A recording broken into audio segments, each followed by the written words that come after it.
It's flat. Earth is flat. Where's the curve? Where's the curve? Just a simple question. Earth is flat. Earth is flat. Shout out to y'all. Retweet the space. Let's go.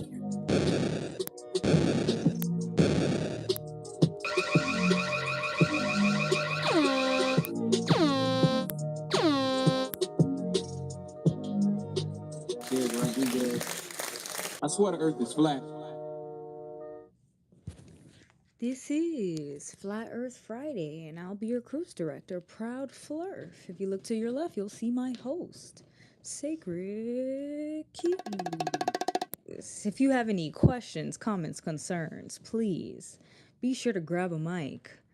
If you have any ad homs to contribute, please say it with your chest. We are not astrophysicists, but we do enjoy the sciences. We do not block, kick, or mute. If this conversation becomes too much for you and you feel like you're slowly spiraling because of your globular beliefs, please exit. Take a moment. Take a breath. But do not run to the TL and spiraling that we're spreading misinformation. Enjoy the conversation. We are here, open for mics. It is slowly ending towards the end of the year, but this is episode 81. Welcome.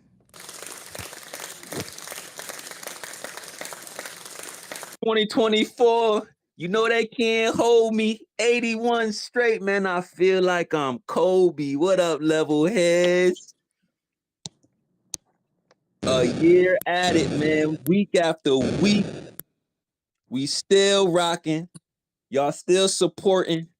Must mean we do something right. Shout out to my hosts, Proud and Alan. How y'all feeling?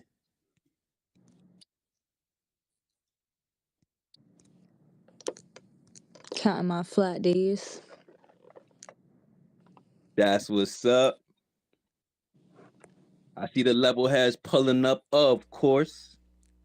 Hey, quick disclaimer, Flat Earth Friday / level heads are not liable for any cognitive dissonant glitches, including but not limited to internal conflicts, sporadic ad homs, insults, and or random emotional globe outbursts, etc. Thank you and enjoy. And welcome to Flat Earth Fridays, episode 81. Did time dilate? What happened? 2023 year-end review, man. Flat Earth Fridays, we in here. Let's see who pulled up. We got Jay Space in the building, Toby Walker in the building. What up, Toby? Zetetic, my guy. We got Rissa in the building, Sheepdog with us, Sheep. Of course, the robot polisher. Not everybody could be a robot polisher. Y'all know how that go. Or a cyborg. You heard? Ken, what up, Ken? Ben Notice, what up? Anti-censorship, Samantha. What's going on, Samantha? Good to see you. Cug in the building, playing reality in the building. Blue Montauk, what up, Blue? We got Brian in here. We got Libra facing reality, my guy, Keith. What up, Keith? Shout out to the wifey. Hopefully y'all tuned in.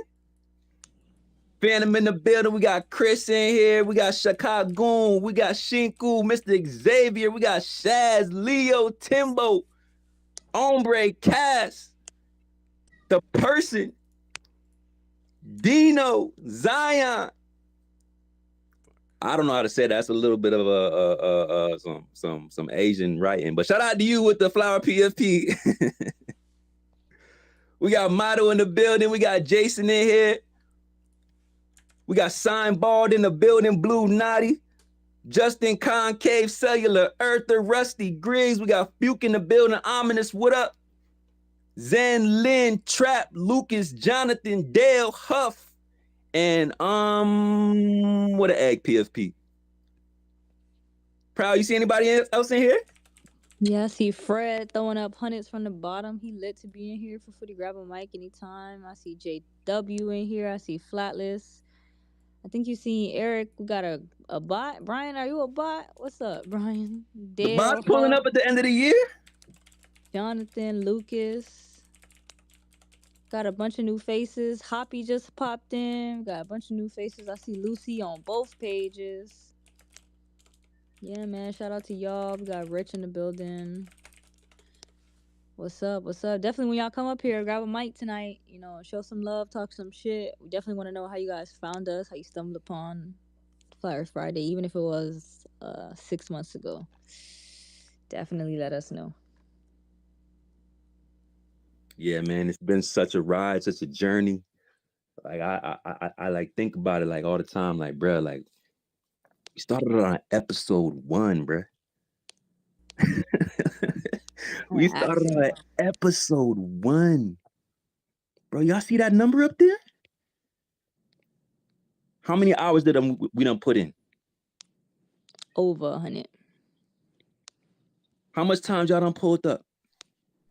Over 81 100. times, bruh.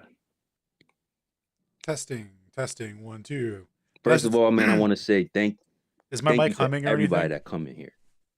Levelhead or not, flat earther or not, you coming in here for entertainment, for some education, to learn something, or just to kick it on a Friday night. Hey, bro, it's Friday night. Y'all could be anywhere else across this plane, and y'all rocking in Flat Earth Fridays, bro. Like, I can't thank y'all enough. Seriously, I don't ask for nothing really. Just your attention when we try to bring y'all some things that you might not know about. Maybe share some information that you've never heard of. Kick a few jokes here and there. And we go for hours with it, man. And it would not be possible without y'all. So once again, thank you so much. We not done. This ain't a go away speech. Just so y'all know, don't get it twisted. There's a lot more coming. You know, we just getting it rocking.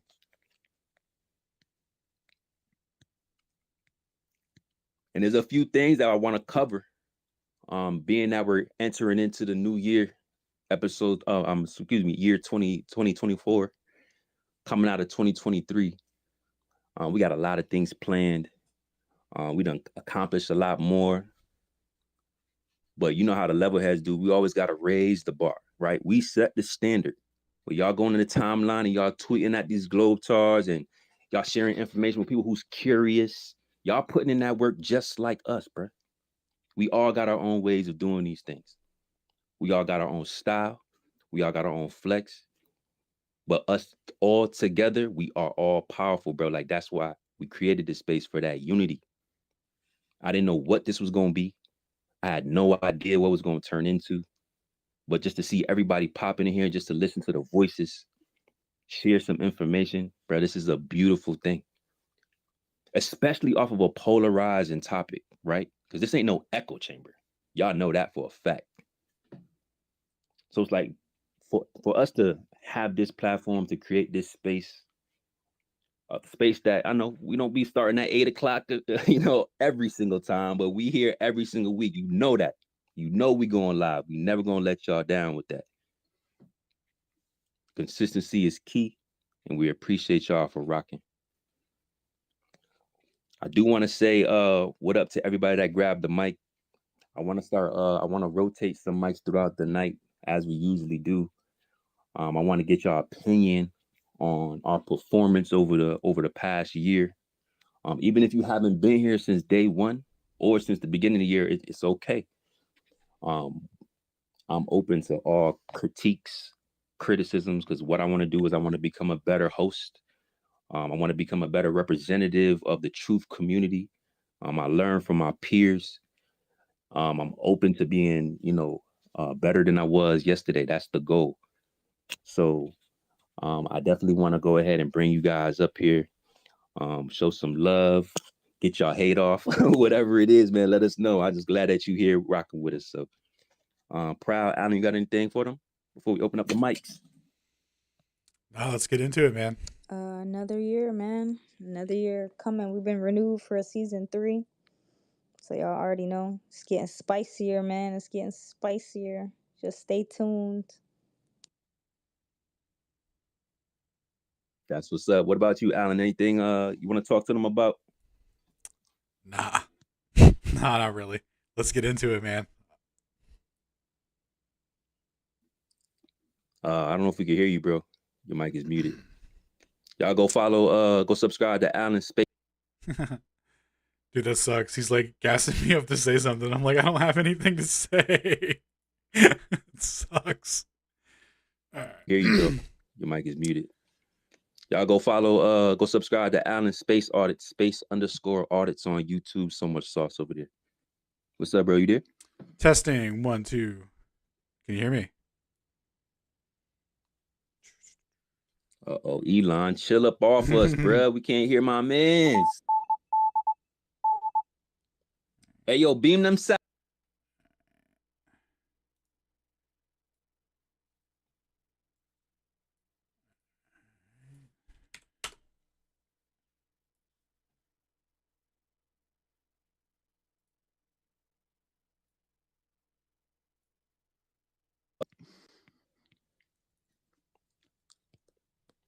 Let me see if my mans can get right real quick. Hey, while we waiting for Alan to get his mic right, as usual, hopefully Elon bless us in 2024 with a chat bubble. But until then, I went ahead and included the space link all the way over to the right. Y'all can go ahead and tweet your comments under there. It's always going to be in the top right corner. We got a couple tweets up there. Y'all go check out my pinned tweet. Yo, can you guys hear me in the chat? Fire content. We're going to start dropping more of Testing these highlights 1, 2. and these clips because we got so much engagement. Yo. Mic check. Okay, cool. That too. I don't see Alan, so I'm just going to open it up right now. Feel free to tweet at me. I'm going to be checking my notifications. And I'm going to be better at checking my DMs too, guys. I apologize. I'm going to be better. That's one of my commitments for the 2024. I'm going to check my DMs more often. Should be flooded though, bro. Y'all ain't gonna, it's so polarizing in my DMs. It's a nasty place on X. I know. Hello. There you go, bro. You better. Yo. Yeah. There he is. Yeah, thank you. Yeah, dude, it's been an awesome, so I came in like 10 weeks ago roughly, and it's been awesome hanging out with you guys and being here. You fostered such a great community, and you're such a great host. It's awesome watching you work every week, and I learn a lot, just how to deal with people and managing, stuff like that. Just and how to maintain a level head when dealing with people that have differing opinions, because the space isn't just about dunking on someone or muting them and making them look stupid. It's about having a conversation. Now people get aggressive and they end up making themselves look stupid, and but that's a whole nother thing. So there's two sides of this show, and how you want to, which side you receive is really up to you. And I think that's the best part of the show, man. That's so cool, because if you're cool and you got questions, we got answers. If you pipe up, we got answers for that too. So it's cool. That's what's up. Just like Alan said, we on whatever you want, and I promise you, we always gonna do it better. Y'all show love, we gonna show more love. You pipe the fuck up, y'all know what's gonna happen. So however y'all want to do it is how it's gonna go. We reciprocate energy very well. We talk about energy and frequencies all the time. So trust me, we will be tapping in to whatever type of stuff y'all on. Most of the time it's love though, so it's all good. Appreciate those kind words, Alan. Definitely a very important piece to the puzzle. Watching a lot of Alan's content.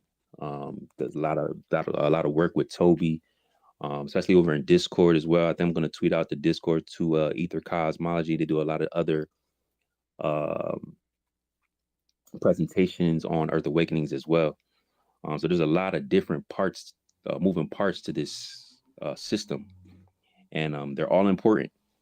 So whether you're on Twitter, whether you're on, Discord, whether you're even on other platforms that we're not on, I mean, there's always someone speaking some type of truth, and it's really important to kind of bridge those gaps. So, that's one of the main focuses that, I'm focused on anyway, is, merging all of these communities together. So that way, we all could be tapped in, sharing information effectively and efficiently. Because, being divided and split up is not the way. And there's always new information coming out. And then, the internet is like lightning speed. So we want to make sure that we're tapped in with all that. So yeah, man, just a few goals here that we got going on. And we're gonna keep it rocking. Let's hear from some of the mics. What's up, sugar? Hey, what's going on? Congratulations. I'm so proud of y'all. Because I'm not in the space does not mean I'm not sending people in your space.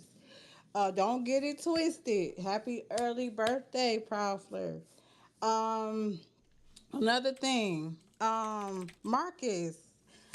I was tired of going back and forth with you on the timeline, so I told you to come here so you can get school because I'm too busy doing other stuff on the back end. So You it's can't time for school. you. No.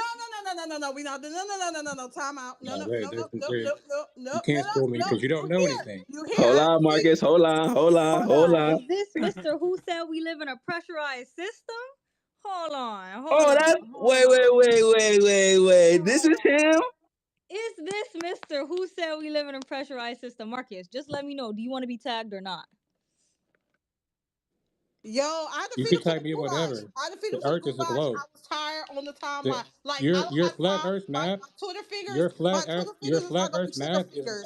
So here azimuthal you go. equidistant math Welcome to of the Flat globe. Earth Fridays. You ready to get your ass toward the fuck up? Here you go. Ain't Happy nobody. Friday. Twerk First of it. all, pause. Period. First of all, pause. Ain't nobody tearing my ass up. Pause. Man, First we of all, got you pause on packed up that, the last time. You forgot? bro. Y'all didn't prove anything. Oh Y'all my didn't prove anything. goodness. Just wait. Just stay Just patient. Stay wait. Prove right it. here. Stay Y'all right Right. here. Prove Yeah, it. listen. so that's all I wanted And to say. don't. So And it's when gonna I be that talk, kind of don't mute night. me. I'm gonna drop down, give me a bottle of Patron, because it's gonna be that kind of night. But like I said, I'm so As a proud of matter of y'all. fact, I knew if y'all you since want to day have a one. genuine So conversation, keep give me doing y'all co-host. thing. Period. So yes, God bless y'all. I See, see y'all y'all. already Flat starting with Earth, the mute. flat Earth, flat Earth. That's all I'm gonna say. Thank The you. earth ain't flat. That's what's up. Hey, Marcus, why don't you have some respect for other voices, bro? You have a woman talking and you're just interrupting the whole time. So, yeah, you will get a chance to speak, but you should show respect if you demand respect as well. And if you don't have any self control, people going to see right through that. So, they hearing everything that you're saying. So, just like Proud said, when them clips drop, you going to have to answer to that. All right. But go ahead, you got the mic right now, even though you was a little bit disrespectful. Shout out to Sugar for the love. I appreciate that. Sharing the space and have people pop up over here because yeah, like we want people to understand the truth and at least understand our arguments to from the perspective that we coming from. So appreciate you for sharing that space, sharing our space, Sugar for real. Go ahead, Marcus. Head ass. Head assy. All right. So there's a couple of things with the flat Earth that's wrong. I posted something in the jumbotron. I posted an azimuthal equidistant map from the perspective of Antarctica. Okay. You guys like to use the azimuthal equidistant map from the perspective of looking down from the North Pole. Okay. So why isn't this map the accurate map of the flat Earth? That's the first question. The second thing you guys need to explain is the cycles of day and night, planets and sun following the ecliptic, seasons depending on the hemisphere, the Coriolis effect, and stars being visible in different locations depending on where you are on the flat Earth. The other thing is your map in your model does not explain anything. Okay, your model in your map is a map of the globe, and this is what you guys don't understand. Okay, density doesn't make things fall to the ground. Density is a simple equation of mass over volume. It doesn't prove things falling to the ground. That would be gravity. Okay, the same reason that it doesn't rain it doesn't rain upwards. Okay, you guys can sit here Oh and laugh all my you want. goodness. Do y'all hear You this guys, rain upwards? Bro, go ahead, Marcus. Get your shit off, bro. Dude, he's throwing everything out there, man. He's shotgunning every. I'm Yeah, not trying to yeah, say we're you. gonna get to it. Don't worry. Go ahead, Marcus. Finish your thought. I'm not shotgunning anything. These are simple, very simple observations. Okay, and I'll give you a great example. There are several countries in the southern hemisphere that have a certain particular constellation on their map. It's called the Southern Crux. Okay, countries like Brazil, Australia, Papua New Guinea, all of these places have the Southern Crux constellation on their map. There are no, and Australia also, there are no countries in the northern hemisphere that have this constellation on their flag. Okay, and that is because in the northern hemisphere you cannot see the southern crux. You can't see it simply. Okay. The other thing is if you wanted to fly from Sydney to Chile on a flat Earth, that flight is triple the distance. But you can take this flight on the globe just fine. You guys are laughing, but you know what I'm saying? You guys can't prove anything with your flat Earth model. The other thing is I was in the Navy. Okay, I'm a sailor. Oh my God! All I right, bro. did. Like, please land your Hey, plane. Please hurry up and land your plane. I'm not trying to cut you short, but you just spitballing right now, and we covered a I'm not lot of this spitballing. during our I'm not last spitballing anything. conversation. Yes, you are, bro. You don't run it through Oh, 30 okay. different things that you don't understand, which you say is very I simplistic. understand it So because I understand the Earth we've being a already globe. covered a lot of these things with you last No, time. you So I'm gonna haven't. let you. Yes, we No, you did. haven't. Oh, you don't If you remember? have, Okay, if proud. you have You covered heard him, these proud. things, you would be a Cue it up. Nobel Prize winner. Cue You it would up, literally proud. be a Nobel Prize winner. You would be the guy that discovered the flat Earth. But no one has discovered the flat Earth because the Earth is not flat. Dude, the Nobel I have- You Prize guys people. can't even. You guys can't even describe. You guys can't even explain day and night. You guys can't even explain seasons. You guys can't explain eclipses. You guys can't explain anything on your flat Earth. When's the last Flat Earth Fridays you've been to? I don't need to go to any flat Earth Friday That's not what I because asked I you. only That's not what came I here. asked you. See, I now you only came already here. a simple I only question. came You here. already deflect into something else. I'm gonna ask you one more time. When's the last Flat Earth Fridays you've I been to? don't remember the last flat Earth Friday. Because this is your first time, bruh. This your first time over here, and I you know came this. here. So I no, came you here did not because come over someone here. That was asked a me to whole come different here. space. You've never been over here before. This is episode 81. Everything that you done mentioned, we done already covered. So we're gonna cover it again just for you. But you gotta calm down a little bit, bruh. You I setting only yourself came up to here. get dunked on. We already started talking You about this can't dunk earlier. on anything because you don't even Bro, understand how the you globe told works. us that we didn't live in a pressurized system. Crickets. You told us, the one coming up here popping all this shit, told us we didn't live in a pressurized system. Say I'm lying. And watch the tweet go crazy. Go ahead, say I'm lying. Now it's crickets. It ain't crickets over here, bro. So then answer that. Did you say we don't live in a pressurized system? Didn't you say that? It's okay to say The yes, bro. atmosphere is a gradient. It's crickets. See, It's okay. The this is what atmosphere I'm is a talking gradient. about. You Plead don't the have to fifth. come in here with all that weird ass energy, bro. You could come in here to have a conversation, but the moment you start piping up like you did last time, it's gonna be nothing but crossovers and dunks. That's it. Bro, you can't We're gonna 21 zip you every time, bro. I'm just letting you know. You can't So even if you want to 21 pipe zip up, yourself, if you bro. want to pipe, bro, we already got you packed up last time. We was doing you a favor by not dropping on your head.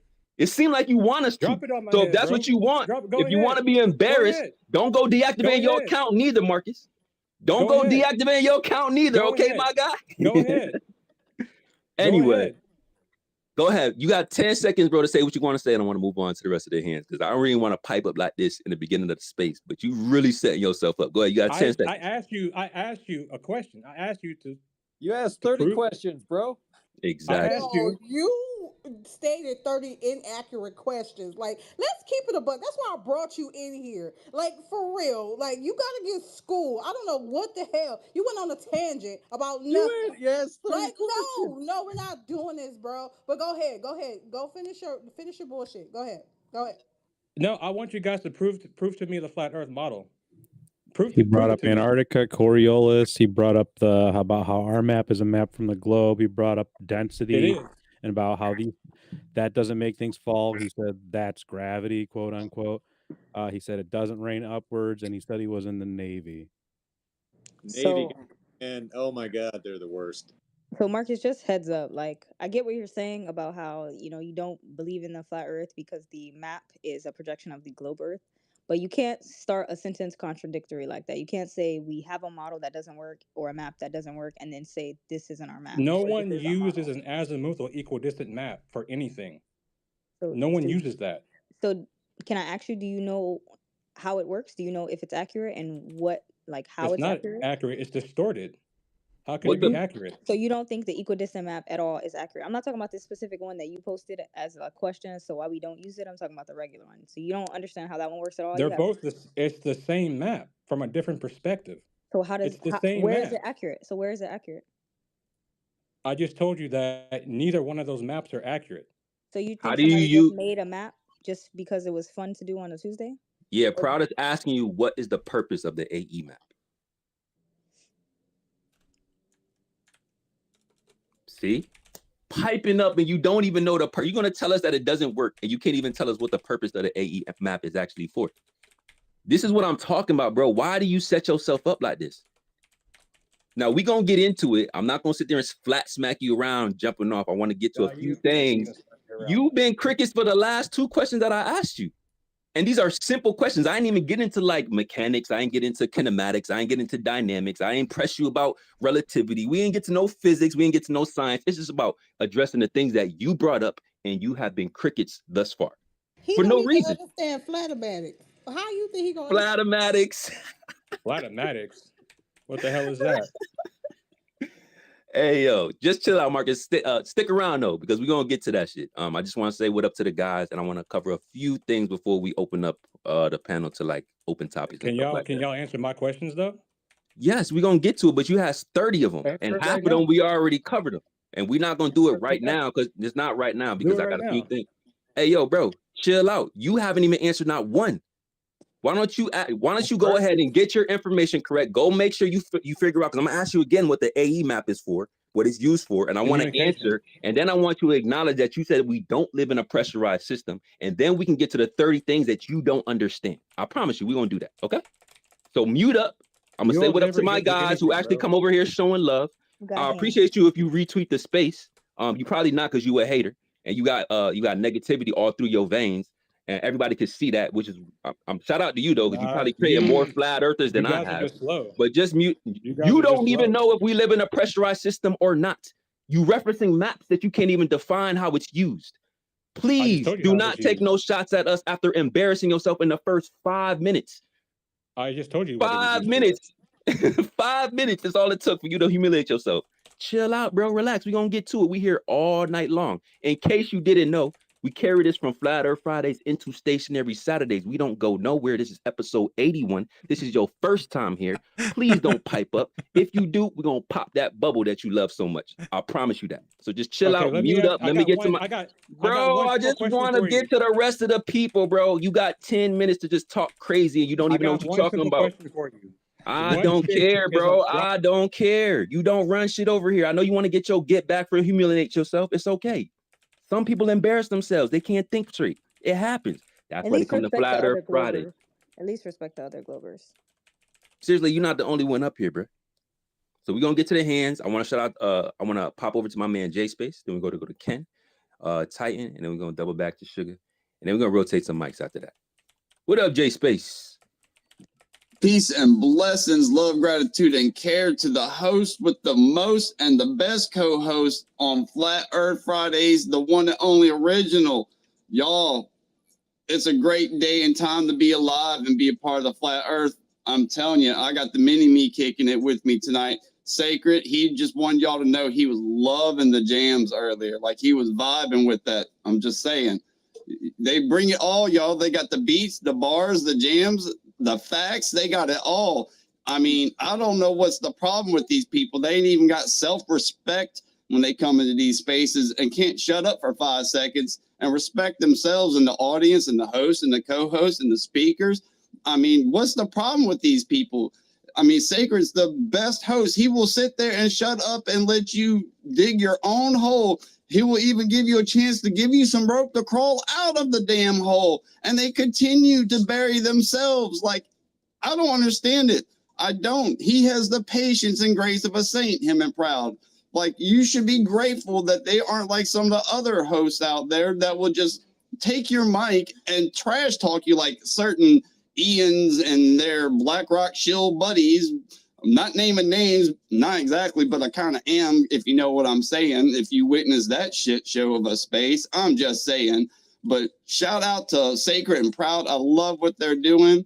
If you're not following them and you're here, then what are you doing? Are you a hate watcher? We got enough of those. I'm just saying. I'm going to land it there. Love y'all. Proud. I love what they're doing. Did you tag that PhD? I want to see him come up in here. Yeah, dude. Yeah. We're going to get to it. I'm actually getting my tweets ready. Got to make sure that they know we live for real.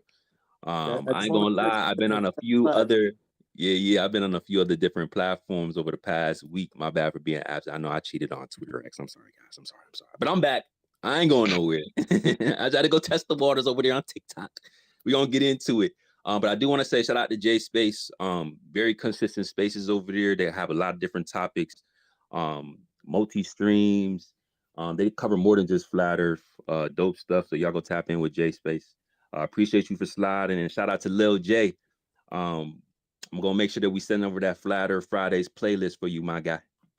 All right, so keep flat smacking, keep rocking, and I appreciate you for being up with us, man, for real. Ken, what up, bro?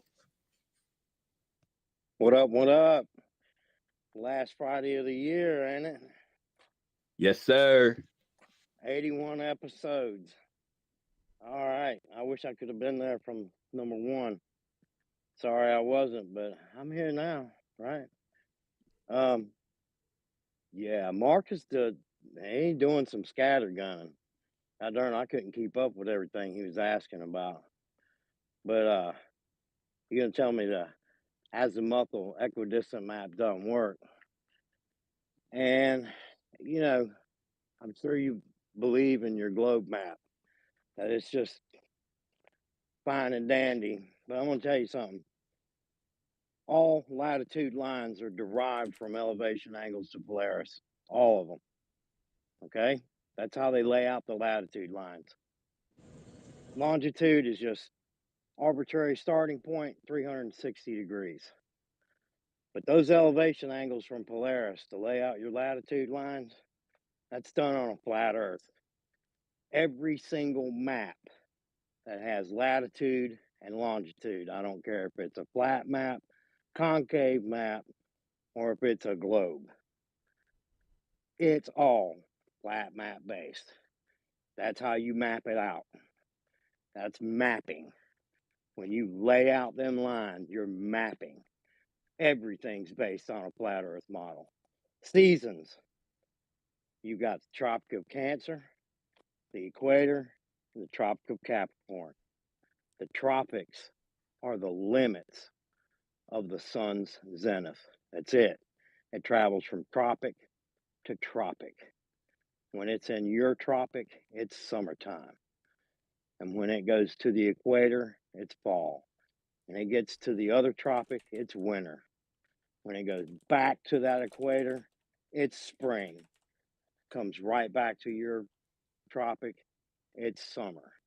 Those are your seasons right there. Everything's based on a flat map. You can't get your latitude lines for your globe without elevation angles to Polaris. So there we go. That's all I got to say. Hey, real quick, Sacred, I'm going to drop down from speakers so I can let that speaker spot be open for someone else. I don't need to be sitting here holding it, taking it up. I appreciate you, man. We're gonna cycle through. If you want to come back in and chime in, just request. I got you, bro. And shout out to Ken. Ken is real succinct with it, but I'm telling you, he's a wealth of knowledge. And when we get into that Navy shit, I'm telling you, y'all gonna be in trouble. Y'all know y'all don't want to do that Navy stuff with Ken. Y'all better check that PFP if you know what I'm talking about. Just saying. Hey, Appreciate you, Ken. Hey, Sacred, I'm sorry. You're going to have to pull my mic. I don't know how to do it. I'm doing my Android instead of my iPhone right now. Oh, my man got the multi-device. I got you, bro. I got you. So yeah, as I'm here on an Android. Shout out to the droids out there. We know Cyborg Gang in the building. Go ahead, Sugar. And then I think somebody else had their hand up, but you up. Hey, all right, before I go, I wanted to wish everybody a flat new year. You okay? Everybody a happy new year. Be safe.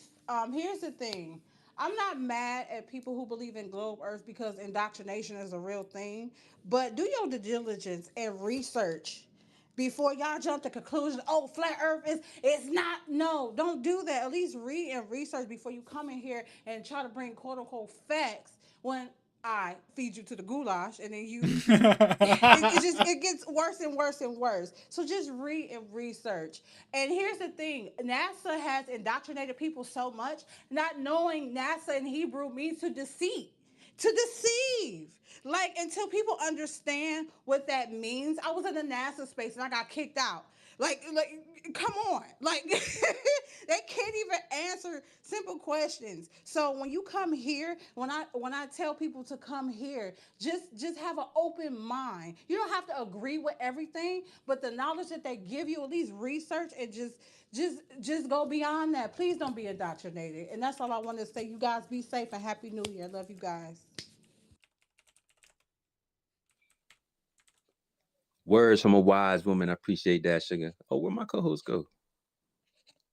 Proud double back. Don't let that space-time curvature curve you up. Hey, anybody else want to chime in real quick? I just want to cover a few things before we get it started. Well, on the whole, we don't have a map thing. The Gleason map is an official flat Earth map. Gleason was a flat earther, and I even posted on there for these guys to go research it at least, and at least know your enemy, and they still won't do it. But yeah, this is all based off of a flat Earth, and so you can like it or not like it, agree with it or not agree with it, but stop saying you never got shown a flat Earth model map. It's literally in my profile now. That's it right there. And you also been shown flight paths, so stop acting like you never heard of that shit either. It's tiresome. And you give us a calculation of 8 inches per mile squared, but we can't use it anywhere to find a curve. That's ridiculous. So that's why it's the first item on my list. Show the curve. Because you can't get by that one. You can't get by the basics. You got no foundation. You can't build on it. Your quantum mechanics doesn't matter. It's a flat Earth. It's right there.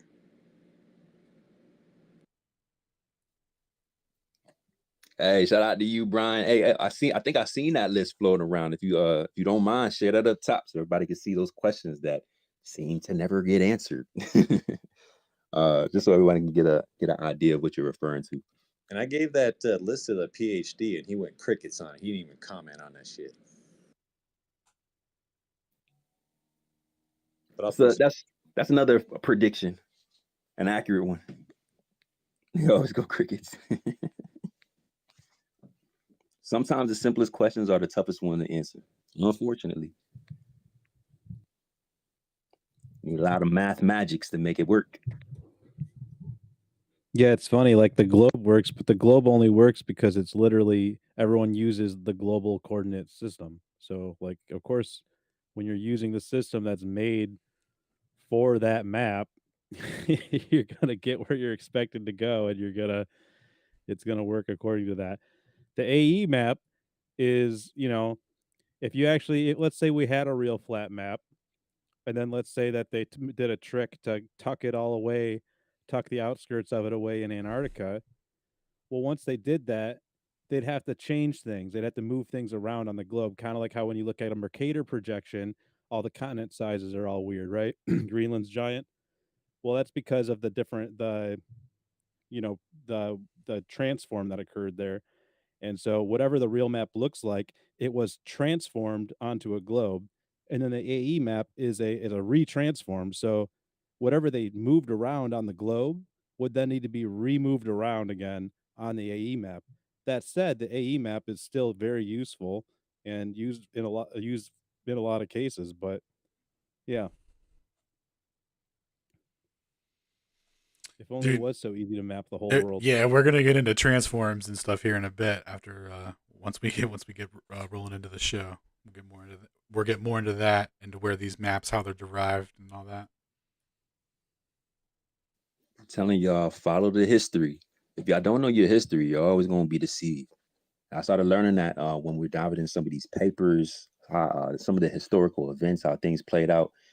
Because everything's connected. It wasn't just like randomized decisions. It's like, oh no, this led to this, that led to that, this led to that. And sometimes you might not have enough time to do the research on your own. So this is why we expected you guys come to Flat Earth Fridays, because where y'all gonna get the sauce at. So we're gonna definitely dive into the transformations, the corrections, because it's completely dependent in order for the globe to function. And it's incomplete at best. Who was the guy that pretty much forced everybody to make it a globe projection? Couldn't have any flat Earth maps out there. Whatever the king in whoever the king of England was in 1777. Yeah. So that's why you got a globe. I'm telling y'all, it's real spooky. History get real spooky. Proud, come grab co-host. What up, sheepdog? Yo, what up, man? Thought I'd come up here and at least just say hi. I was gonna listen, let y'all cook for a little bit, but for all you Globers that come up here and you grab a microphone, like I saw, did he leave? Where the hell did he go? My little follower, my Glober follower. He had the airplane in his profile picture. He was up here. Oh, that was a globe earther? Hell yeah, he was a globe earther. Oh, where'd he go? I don't see him. I don't know. He disappeared. Took him like 5 seconds to disappear, right? He's probably down there listening into incognito now. Anyway, so yeah, like stick around, Marcus. Like listen for a little while. Like, the good Lord, he gave you one mouth and two ears. So he obviously wanted you to double up on something. So just hang out, listen. We will get to the conversation and the debate. I promise you, you're going to get like one-on-one, like probably 6 or 7 times. So it'll definitely be interesting.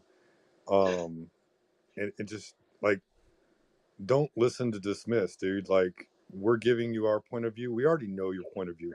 We're gonna let you state your point of view because obviously you need to get that out because you think we're stupid and we don't know what the globe looks like or the paradigm. But I promise you, we know it better than you because that's why we're flat earthers. So I hope y'all cook really good because this is gonna be some funny stuff, man. We got to keep it spicy for the end of the year, Flat Earth Fridays. We got to get to it. Shout out to you for pulling up, sheepdog. Appreciate you, bro. Hey, let's slide over to Cell, Double Lead, and Shinku, and then back to Brian. And I want to go lay out some things for you guys. Hey, what's up, everybody? Hope y'all having a good Friday. That's something I got a question I want to ask. Y'all ain't got to answer it now. Y'all might address it later on when y'all doing the debates and whatnot. But I was talking to Marcus yesterday, and I was talking about gravity, and I heard that in a lot of the flat Earth videos I see, they dismiss gravity, saying it's not real. I want to know if gravity worked on and from y'all perspective, does gravity work on a flat Earth model? Because he had brought up a point that I thought was I had to think about it a bit about why things fall down, but if there wasn't any gravity, uh, why don't they just continuously go left or right instead of falling down? Like, why do they fall in the direction of down if there's no gravity? So just wanted to throw that out there. That's something I'm trying to understand. Great question. Let me see if I can give you like a really succinct answer before we get into like the specifics of it. So, we acknowledge that there's a downward bias or some type of downward acceleration, right? But the problem is that what the globe Earth tries to do, and this is so funny because just listen to what I'm about to say here. They try to simplify the observations and then they complicate the mathematics in order to describe the fallacious foundation, right? So we know that just like your body, right? We know that we live in a system.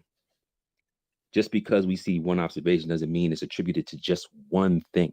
So what the globe Earth likes to say is, well, the reason why things fall down is because of one thing. this one thing, even though we don't really know how to describe it or explain it, and there's multiple concepts for it, we're going to say it's because of gravity. Now, if we're looking at this system that we're in, because we do live in a system, it's multiple components, right? We can't just simplify. We got to take into account everything that could be affecting these motions. So we know that everything is electrostatic, right? We know that everything has a charge, or everything's charges and discharge. Not really going to get into the specifics of it, but because there is a negative or a neutral charge in the ground and then a positive charge in the sky, this creates a vector, electrostatic vector. So this sets the up and down.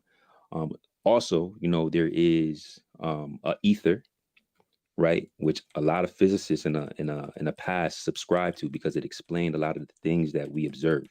It was a really great framework that was able to describe it.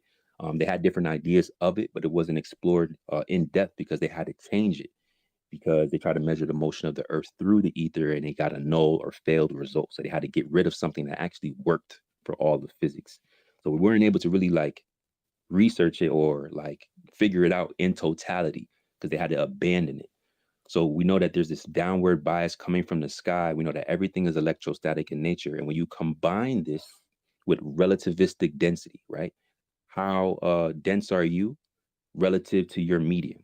If you're less dense than your medium, you're going to rise above it to find equilibrium. Everything is what I hear from Alan and some of the other great speakers in the community is everything is pressure mediation. And science acknowledges this, right? Everything is trying to find its equilibrium. So if you're less dense than your surroundings, you're going to rise above it. If you're more dense than your surroundings, you're going to fall below it. So it's not just one thing, right? And you can't just use one thing to make it do whatever you want to do, because that's pseudoscience, it's magic, it's multiple components. So we know that we have a charge, we fall up and down this charge vector, and due to our relative density, we're going to seek equilibrium. So, I mean, it's demonstrable. What we want to ask the globe earthers is, hey, we will subscribe to a gravity if you can demonstrate it, which means you'd have to isolate it and manipulate it the same way that I can isolate and manipulate a charge or manipulate magnetism. If you're going to say that gravity is its own component, we want to see you manipulate that variable, isolate that variable. This is how science works. Once you can do that, then we can move forward. But if you're just implementing a concept in order to keep your framework in place that isn't scientific, is completely biased, and to run around and say that it's a real thing without any demonstrations, it's fallacious. And we're going to expose it every single time. You don't want to go demonstration for demonstration with flat earthers. So I'm going to keep it right there. I'm going to land it there. And if you have any more questions, sir, I really appreciate that. And hopefully you guys caught that. If you have any more questions, tweet at me or come grab a mic. We could dive into that a little bit more deeper later on in the evening. But that's pretty much it. Everything is electrostatic. We know that. Physics acknowledges this. What they need is some gravity. And there's so many different issues when you're implementing gravity into a vacuum of space of spinning water balls and oblate spheroids. To specifically chime in or address what you said, I'm pretty sure you have heard flat earthers in other spaces say that they don't believe in gravity or that it doesn't exist. I hope you understand that we're not discrediting the law of gravity or the fact that something like that does exist. We just have a different interpretation of it, and we do recognize that it's weaker. It's the weaker force of the many, like electrostatics, as Sigurd was talking about. So yeah, Yeah, definitely yeah, stick because around. I've heard a lot of other people in flat earthers speak about it, and that the concept of gravity is what keeps me on the fence between the two. Because from our perspective, it seems like it's a complicated topic, and from my perspective, it seems like neither one of them are at least pulling me to the one other side to firmly believe or understand the concept of gravity. Well, their side certainly doesn't understand it. Like their whole mass attracts mass thing. It's never been quantified, especially not in the quantum level. Like the quantum physicists are looking at it and they're like, no, this doesn't exist at all. And like, really, you have to get into general relativity to even get to where they're trying to explain it nowadays. And general relativity says that when you fall, the ground is actually expanding into you and you're expanding into it. And they've really had to go through the crazy lengths to try and explain it, but there's never been any substantiation of it whatsoever. It's all kind of just made up to fit their model. So on the flip side, on a planar Earth, there is a voltage gradient. There's equidistant lines that go up from the surface, and that's measurable and demonstratable. And actually, the whole premise of accelerometers works on capacitance. There's space between two capacitors, and as like your cell phone falls to the ground, that it actually detects that change in capacitance between those two capacitors. So it's detecting something through free space, and it seems to be related to that specific voltage gradient. But that all said, this goes back, hundreds of years. People have been trying to explain this. Faraday thought that electromagnetism, or that electrostatics played into gravity, but he was never able to prove it. There's a bunch of high level papers you could get into that are trying to that actually have tried to draw those correlations, and there's actually been some people that have done pretty well with it. But it's a pretty loaded topic, and if you talk to any quantum physicist, they're gonna tell you, like, no gravity. So if that's what you're on the fence but for, then I would say the evidence leans much stronger in the flat Earth direction. Yeah, and I'm actually an electrical engineer myself, and I be trying to figure out the equations and try to get an understanding of how gravity works from a mathematical and scientific uh, perspective. And it's just a lot of there's nothing really concrete uh, from what I can find. But both sides have good points when it comes to it, but nothing that really I would say that from our perspective debunks either one. But there's like good points and there's like bad points on both sides from our perspective right now. But I appreciate everyone's answers and knowledge on the topic. Hey, yo, Sal, I want to say thank you for your approach too. And not to get in, I know people might get offended, and we're gonna get into everybody's mic in a second, but I just want to highlight the two different personalities that we got here for people that got questions. We had the first personality, then we had the second personality. Look how both the conversations went. So this is what we be talking about when we have these different type of people come in here. There's some people that be a little bit aggressive. There's some people that really have general questions. So I want to be able to highlight. So hopefully you guys can side with the conversation that's going to be more productive in anything. It don't gotta be just flat Earth. I mean, there's so many polarizing topics. They feed a lot of propaganda uh, to the community, to everyone across this plane, in order to have us fighting and bickering and going back and forth without any answers, without any productive reason and anything like that. So please align yourself with the type of energy that's going to help us move forward. That's the only thing I would pretty much ask you guys. The last thing before we move on to the hands, let me just ask you, Sel, do you have a specific gravity that you subscribe to? I'm sorry, what was that? Somebody was calling me. What was the question? Oh, I just wanted to know if you had a specific gravity that you subscribe to, as there are a few different concepts of it. So right now, I mostly subscribe to like I said, there's not one I subscribe to 100%, but right now, um, the mathematical equation that describes gravity, but I guess you would say it's more of uh, a globe-based um, equation. But when I do the mathematics for it, it seems to work out, but the theoretical part of it is what throws me off. So what I think that they're doing with the mathematics part of it is that they're switching out the terminology for how they're describing things in the equation. Um, that makes it seems that makes it more globe friendly, and that's what I think they're doing because the equation works out when you use it to find when you use it to find the force of gravity on a certain object, or the rate at the rate at which a certain object is going to fall. I could get more specific on it, like about maybe like if you're having a bowling ball falling through the air, right? But those equations are um, they're specific to the the medium that um, that the object is falling through, and it changes depending on the medium, and that's where the gravity theoretical part kind of seems inconsistent from my perspective. But they do work out. Like if you were to use the equation and measure, you'll find as it works out. But I think they're just switching around some terminology in there that doesn't make sense to me all the way. So Hey, I just tagged you in a paper that you can check out where it's basically what you were saying there. So the equations are just kind of swapped out and to describe different terminology, right? So there's if you could replace electromagnetism with gravity, this guy has like all the equations for it, and what he shows is that you could swap them out and it's identical essentially. okay, yeah, I'll check that equation out. Instant sauce. So yeah, as we're having these conversations, guys, feel free to just take a look at the nest, the jumbo up top. Most of the times, my hosts, I don't even call them my co-hosts, my hosts, they are on top of it. A lot of the things that are relevant to the conversation and the topics will be shared up top.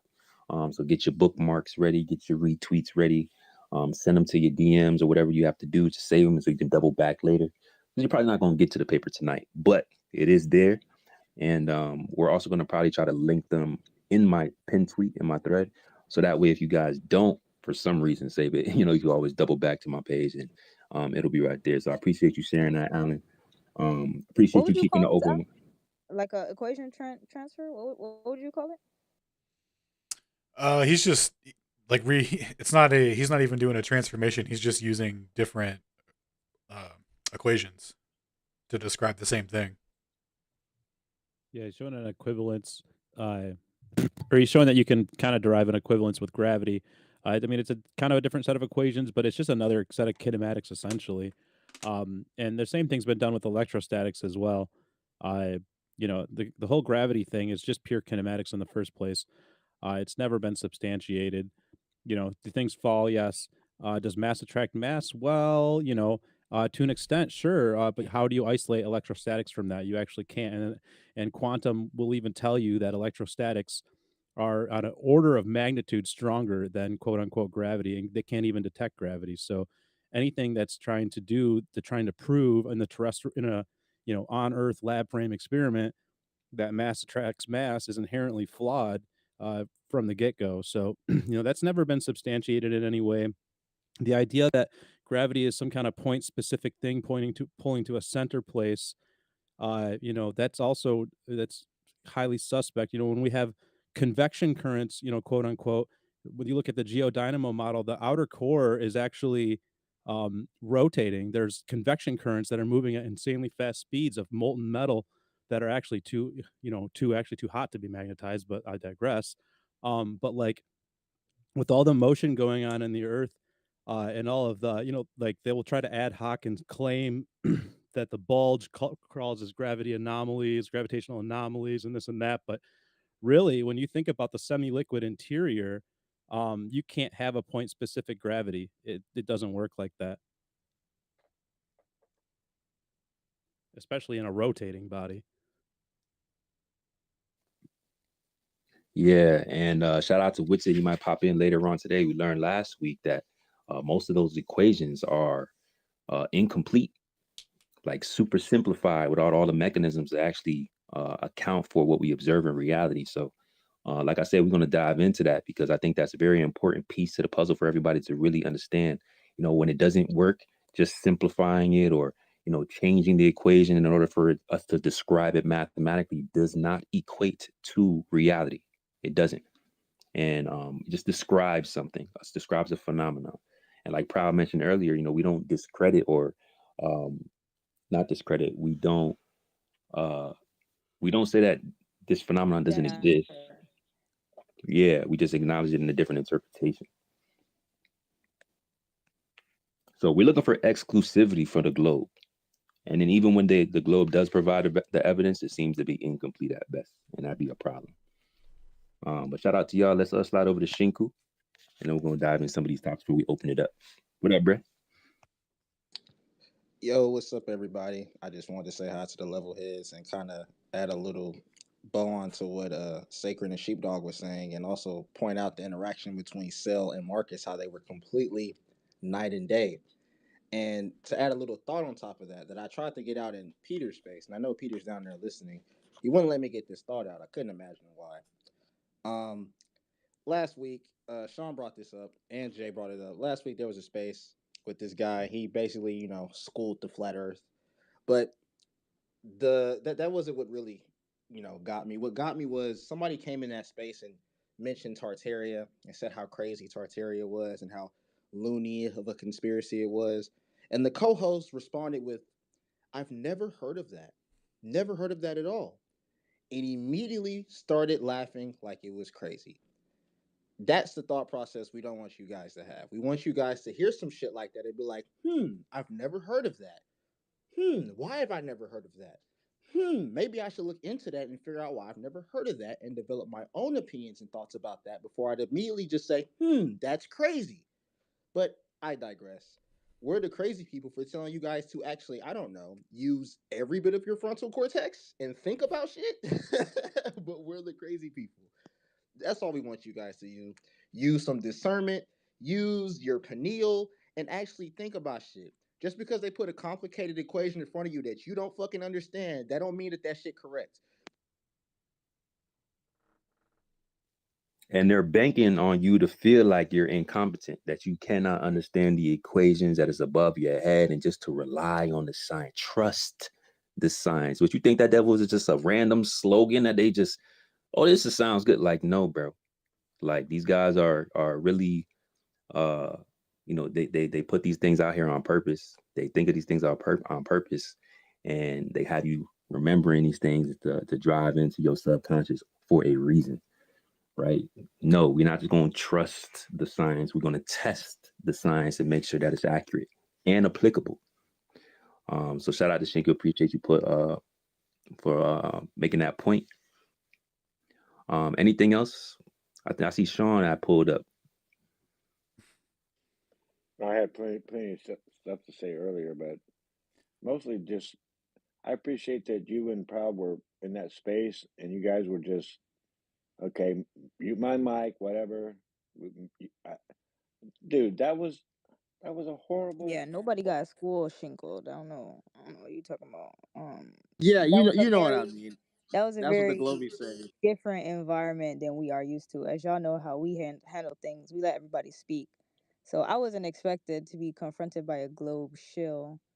And then Empire. degrading you. Right, And right. Oh, And you talking about people Ian's on space? stage. Yeah, that's yes, what. yes, Yeah, yes. bro. Bruh, let me go tweet at this man right now. Make sure you know that we live. I've tweeted him like 5 times. Peter Gobinski, you're down below. You want to come up and talk about how that's not how you run a space if you want people to be educated? Peter Globinski. Again, my biggest thing is that they want people scared to think outside the box. Like I said, the co-host heard Tartaria, had never heard of that shit, and immediately just said, "You know what? That shit crazy." Instead of being like, "I've never heard of that. Why have they made me oblivious to that shit?" Didn't even ask that question. Just said, "Nah, that shit crazy." Nah, bro, that fucking space was just to degrade people that with Co-host I'm didn't even know the sun is closer I'm in a the fucking mycos and I have wintertime. a PhD and you have a GED and you've been to prison. That was oh my god, dude. That's how Well, they get at people least now we vibrating low, know, Sean. like, we could go in there turned up. Like, we are honestly trying to keep a level head, but at least we know now, like, they're on bullshit. So when we go in there, like, it's not even a surprise now. Now we control them, shame Yeah, them with exactly. the sciences, with the ad He homs, didn't like, like how people didn't right. give him what he wanted either. Cause I wasn't going for that shit, bro. That shit was lame as fuck. Yeah, so we wasn't really expecting that because y'all know how we coming. Like, we be chilling and stuff like that. Of course, we like to have fun on Twitter, but like, we don't really be on no really hot shit unless, that's the type of shit we on. I mean, it's the type of shit we getting. So it's like, oh, if that's what we on, if that's the type of time we on, hey, you might just see the other side of Sacred, y'all. I'm sorry. Like, I know this is the version that y'all normally get on a weekly basis, but if they want to turn up, we could definitely turn up. So y'all got that version. We definitely gonna spin the block, and maybe he'll pop in later on this evening since we be live all the time, and let them know. I'm gonna be sending out my tweets very soon too to make sure that everybody know that we live right now. We're not going nowhere. And just in case they don't pull up, y'all make sure the next time that they go live, y'all at me too as well. because we're gonna have to get real. We're gonna have to get into that. Funny as hell. No, follow Peter. Follow Peter down. Peter, come up and defend or say that you're not part of his. Peter Globinski. You know that he's not gonna align with that old us, bro. Come on, He Peter. gonna support all of that. Y'all didn't hear him. Y'all didn't hear his whole squad. Oh, Peter, thank you for disrespecting Proud and Sacred so much, because they always give us a mic and make us co-hosts and give us a chance to speak, and we never could refute their claims without being emotional. But thank you so much, because when we pipe up at them, they embarrass us, and it's so great to have them be dismantled emotionally and attacked personally in order for us to not be able to substantiate our claim. Thank you so much, Mr. EM slob head ass, bro. You know what? Like he Slob, said, we slob, needed slob. that shit, bro. You know, Who needs to be attacked like that on that level at their psyche, bro? Like some Dude. people could take offense from some of the shit bro said, bro. Like you can't just because they think differently than him, they just automatically stupid and ain't worth shit. That's crazy, bro. Dude, what was funny is they were talking about that railgun and the sight on that, and his co-host or whatever, some BlackRock shill or whatever, posted a paper on it and saying how they use it and blah blah blah, and it proved curvature. Dude, Sacred, you had him on that. Trajectory is not proven shit on curvature. If it was part of curvature, there would be 8 inches per mile square factored in there, and it's not.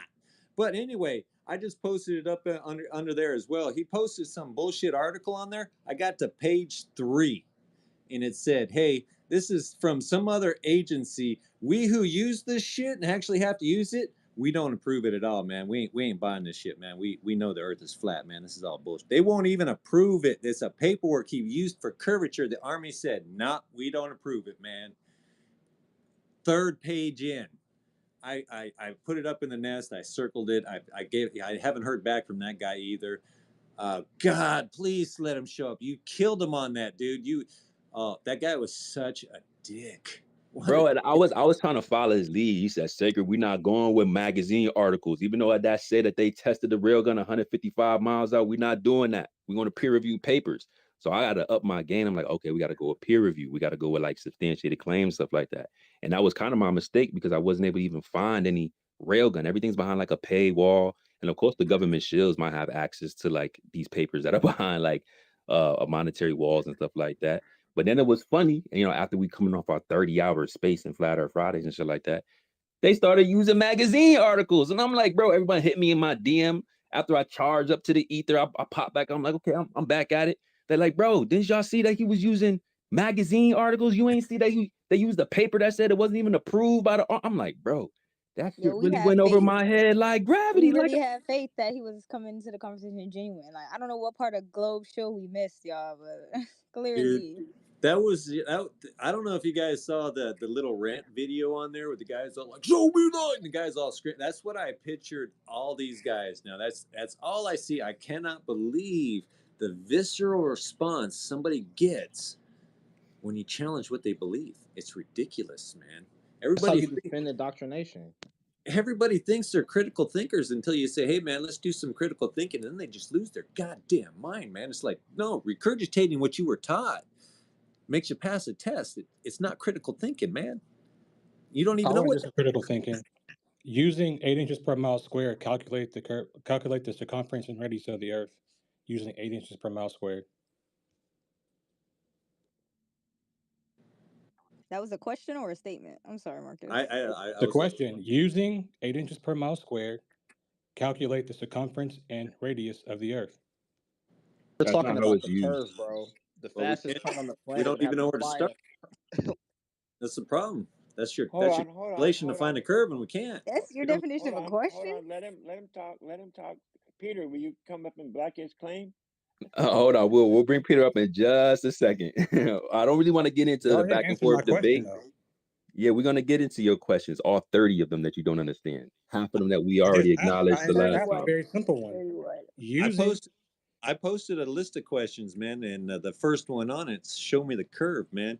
You got a calculation for the curve, but I can't use it anywhere. But hey, somehow, Marcus, how does the Earth have an electromagnetic field? Are you talking about the parabola that you're using? Okay, hold on, y'all. We're gonna get into it. I know y'all want to get into it. Just give me just give me a few minutes. Let me very just get simple a few question. minutes. Let me just get a few minutes to cover some things, as we're ending the new year, going into another new year. And then we're gonna get into all of the actual topics back and forth to the things you don't understand. But to answer your question, see, I don't even know if I really want to get into it, bro, for real. But let me just say that like this. It works up into a specific point. Okay. And we have some globe earthers validate this, some honest globe earthers, and they say up to 3,000 miles in any direction. It will work with probably like a 10 to 12-foot deviation. So just like certain things in the globe model work up into a certain distance, quote unquote, this is how the same type of application. So you can use 8 inches per mile squared in order to determine a drop from a tangent, which would be the horizon, up to 3,000 miles in any direction. So when we go and test that within that 3,000 mile limitation, it doesn't work. So that's the short answer. We can get into it a little bit later, but there's a lot of different applications of formulas in order to test, to substantiate the globe curve that they give us as fact, because they don't theorize it. This is part of the NASA fact sheets. It completely fails every single time. All right. But before we get into that, I know y'all really want to go back and forth. Let me just cover a couple things here.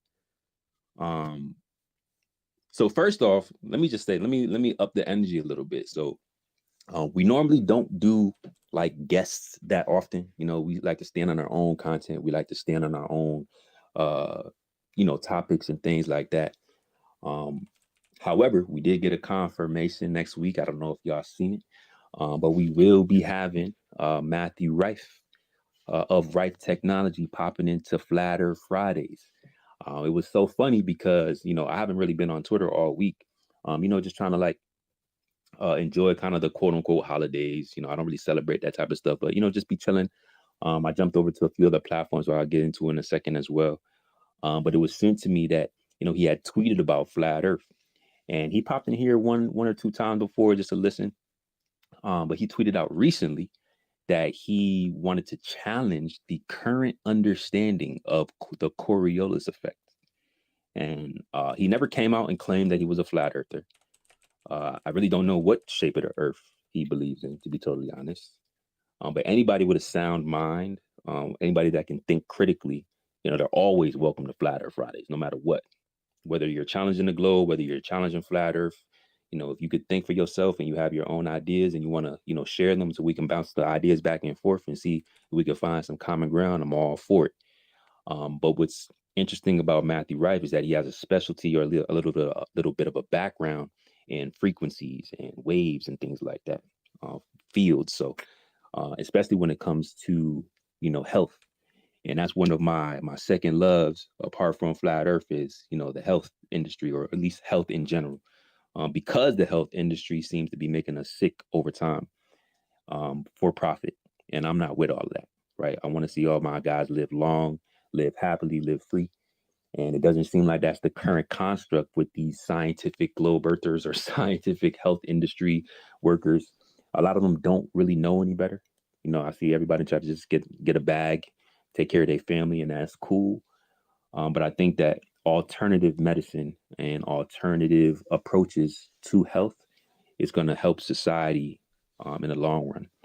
We don't have to rely on medications, things that are lowering our vibrations and our frequencies, getting rid of symptoms, which are supposed to help us know when there's something wrong with our bodily system. Eliminating symptoms is not going to help the actual cause of whatever's making us sick.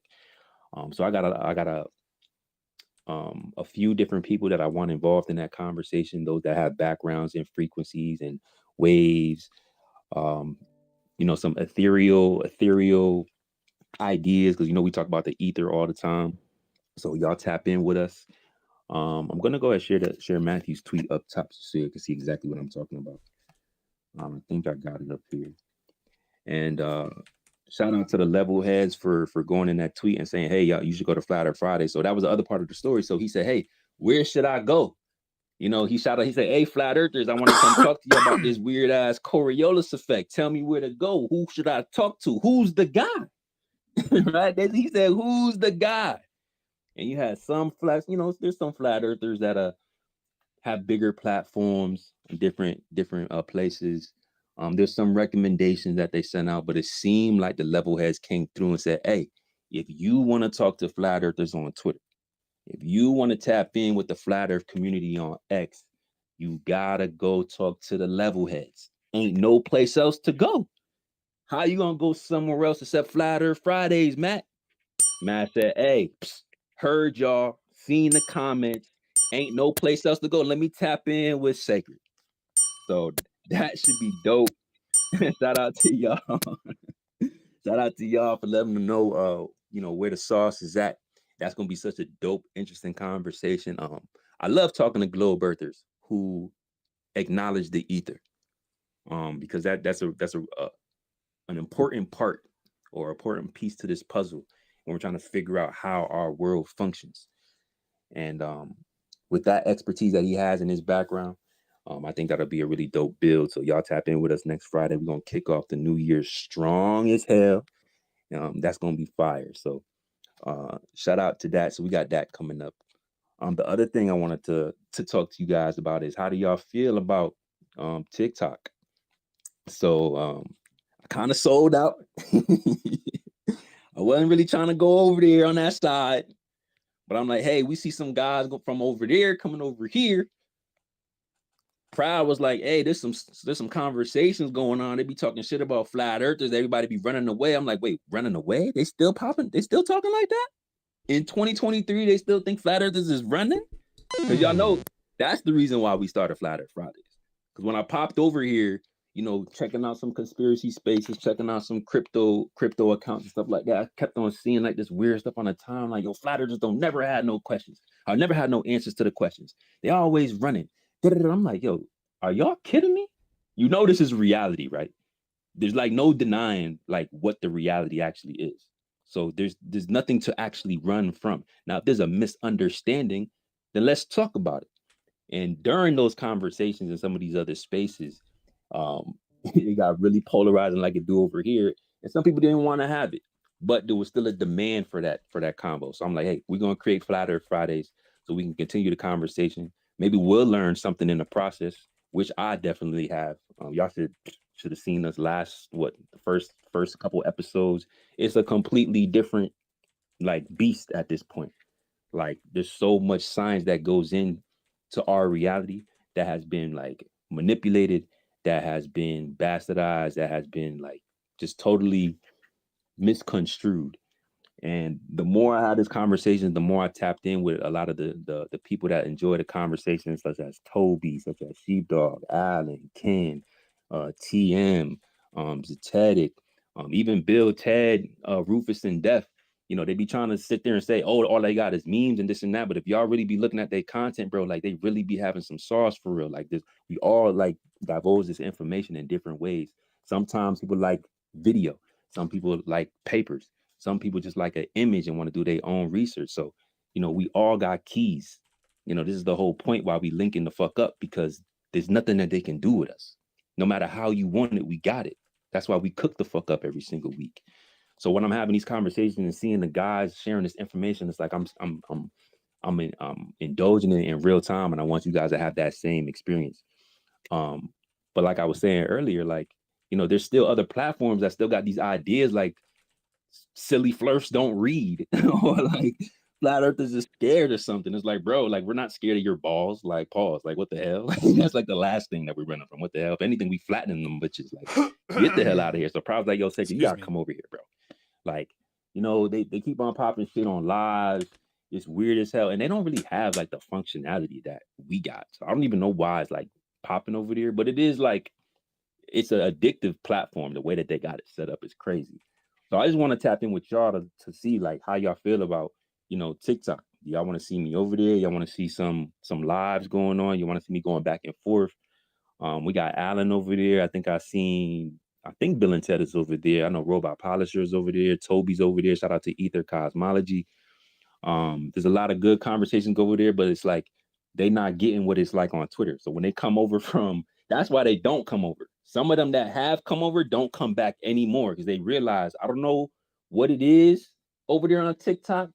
I don't know if it's like because they're talking to children or something, but it's like you come over to Twitter X, it's like, nah, bruh, like this This is a different conversation that we have over here. At least we handle it differently. And yeah, so we try to go over here, have a few conversations. I think I'm batting 1,000 for getting blocked in every single live that I done joined. They didn't like not one answer, bro. I'm like, bro, y'all should just rename this app Snowflake. Like, what the hell, bro? Like, we don't block nobody. We actually tweeted that out. Proud was like, hey, yo, anybody that's blocked by Sacred, post y'all screenshot. Crickets.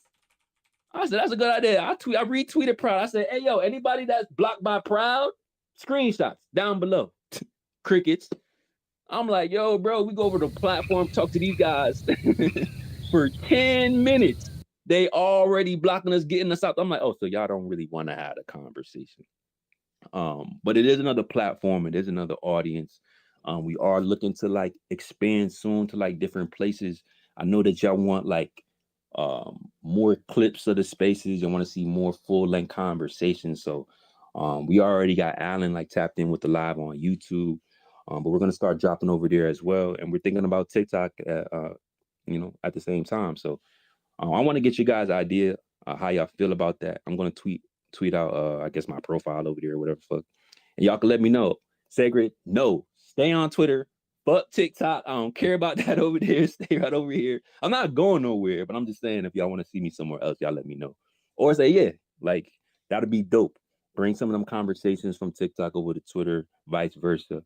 And let's try to bridge the gap with some of these conversations. Because there's some really good speakers on Flat Earth over there on TikTok. I met a few of them. Dope guys.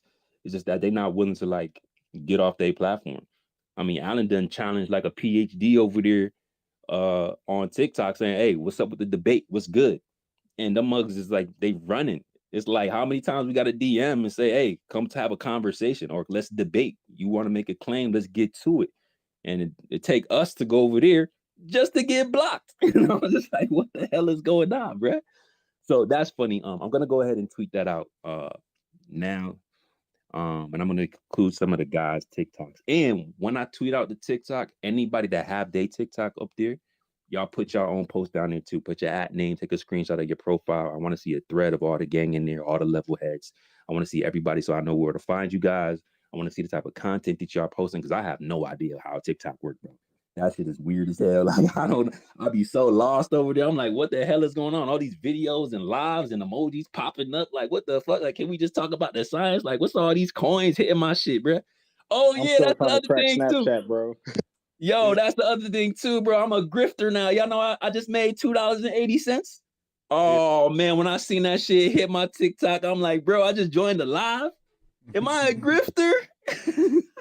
Damn, Sacred, you sold out. I was selling now for $2.80, bro. Dude, I got blocked on X for like 2 weeks or whatever. So I opened up a TikTok. Dude, you're right, dude. That shit's confusing as fuck, man. I was like, I don't even know what to do, and I was like, ever since I got my ban lifted here, I haven't really gone back over there. So, but some of the videos are pretty cool, man. They got some cool guys over there doing uh, uh, uh, checking out all the mud fossil stuff. I forget his name, but he does petrified. He's a cool guy. There's a lot of good. Oh brother. Hey, Brian, I have a question for you. What's that? Was it you that said the flat Earth is not a circle? The flat Earth is not a circle? Yeah, didn't you say that earlier? I don't recall saying that. No, I believe you did. So here's my next question. I did. What is the shape of the ice wall? I said you could look at the flat Earth map in my profile. Okay, what circle? What shape is that? What circle? Like circle too, man? Okay, so using 8 inches per mile squared, using that formula, calculate the circumference of that. How would I do that? I don't know. You tell me. You're the guy that's telling me 8 inches per mile squared. Dude, that's to find your curve, bro. Yeah, not to find the circle, bro.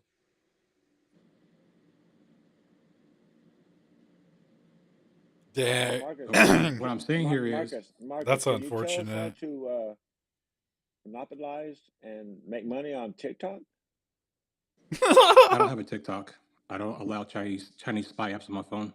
You do realize 8 inches per mile squared is the calculation for Earth curvature, right? It's not a calculation for anything. No, you haven't. Bro. What? Bro, you're better You're off. using a parabola, which is not meant to use to calculate the curvature of the Earth. Dude, To calculate the curvature of the Earth, you have to use trigonometry, bro. That parabola works for up to 1,000 miles. It works just fine. dude, It's literally how your orbital math works. you could literally type in Earth curvature calculator and it'll bring you up the Earth curvature calculator. And you can put in 100 Yeah, miles. but it's not 8 inches per mile squared. That's not it. Yeah, No, it's not. Yeah, it is. No, it's not. I got as many it is as you do knows that you're not.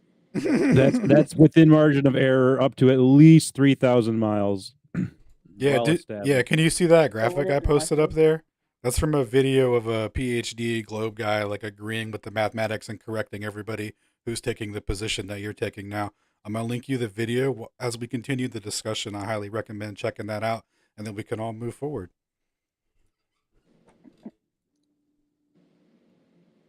I didn't make it up, man. It's 8 inches per mile squared. I just wanted to know if he had a different formula or if, like, And it's for the Earth curvature. Not a circular, but whatever. would you prefer the Pythagoras one, or were you just asking him, Marcus? I posted the correct formula in the Jumbotron, and you can use it to calculate curvature. That is the correct formula. What's that, an R value? I didn't get to click on it yet.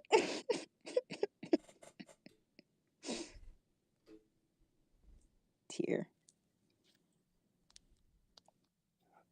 Yes, I'm about to tweet out my TikTok with some of the guys. I don't have everybody, so please share your TikTok in that thread when I tweet it out. I'll post it up top when I got it going, so that way I can see y'all, I can follow y'all can let me know what's good, what's lit over there. Otherwise, man, it's just Twitter X all day, every day. Fuck all that shit. I ain't gonna hold you, but we on a head. What else did I want to? The other thing. So look, I tweeted this out a couple months ago, because it was so funny that someone had a tweet of somebody redefining what level means, right? And we know that a lot of globe earthers love to do that, and it sparked an idea for kind of like the end of the year going into the new year. And I think no matter how you behave, how you act, if you join in, Flat Earth Fridays, Stationary Saturdays, you're a participant, no matter if you like it or not. So we want to highlight everyone who participated. So how do you guys think about doing like a end of the year / new year superlative awards, like the best of, most likely to pull up, most likely to be a globie, most likely to ignore a question, most likely to substantiate a claim? Like, how y'all feel about that? Because if y'all want to do that, like, I would love to get y'all nominations, right? For those who haven't been here like every single week, you're probably not gonna know some of the faces of personalities, which is dope about Twitter at the end of the day. Like, you meet every different type of person. Like, we had 2 globe earthers coming here today, and you've seen like complete night and day opposites, like Shinka was saying. So it's like we see a lot of different personalities swing through here. Some people pop back up multiple times. Some people come once, don't find any value, which is cool. But if you know some of the guys, some of the people that pull up, what do you think their type of award should be? I'm also going to tweet that out too, if you guys want to go ahead and do that, because, I think everybody deserves some type of acknowledgement, whether you are the most toxic, the most likely to come off mute. I don't know, like, you know what I'm saying? Like, any type of shit. Like, I want to kind of hear what you guys got to say. And maybe next space, I don't know if it's going to be this next week. We probably could make it happen if y'all really get it going. I'll be checking out the thread if that's what you guys want to do. And then we can hand out some awards, man. and people could walk away with some Flat Earth Friday recognition, bro. You know what I'm saying? You know, we always gonna show love no matter how much y'all try to shit on us, no matter how much you try to like hit us with all the fallacies. It don't really matter. Like, we still going to acknowledge your presence. We're going to acknowledge your participation, and we appreciate you, because most of the time, if you're not helping out in a positive way, you helping out in a negative way, because you creating more flat earthers than us. So I think you guys all deserve recognition. I want to be able to highlight some of those things. So if that's something that you guys want to do, we can get that popping too. Because everybody that's been involved added some type of value to Flat Earth Fridays. What y'all think about that? I got one award that would be unique. Most absent flat earther. Or not flat earth, most absent globe earther. Most absent globe earther. That would be epic. Oh, Yeah, one so of we need categories and nominees. Like Okay. Sly Yeah. Spartane, Don't what all do have that one. Nicktoon, has I'm Simon gonna make some Dan. tweets too. I'll make some tweets and maybe some polls to help y'all along. Don't worry. one of them has to be living their best life on Fridays. Least likely to pull up.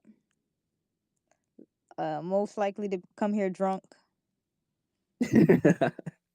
Most likely to contradict themselves. Yeah, that'd be Most fun. likely to succeed. Best spiral, best concession. That's the spirit. Oh yeah, we definitely need the best spiral.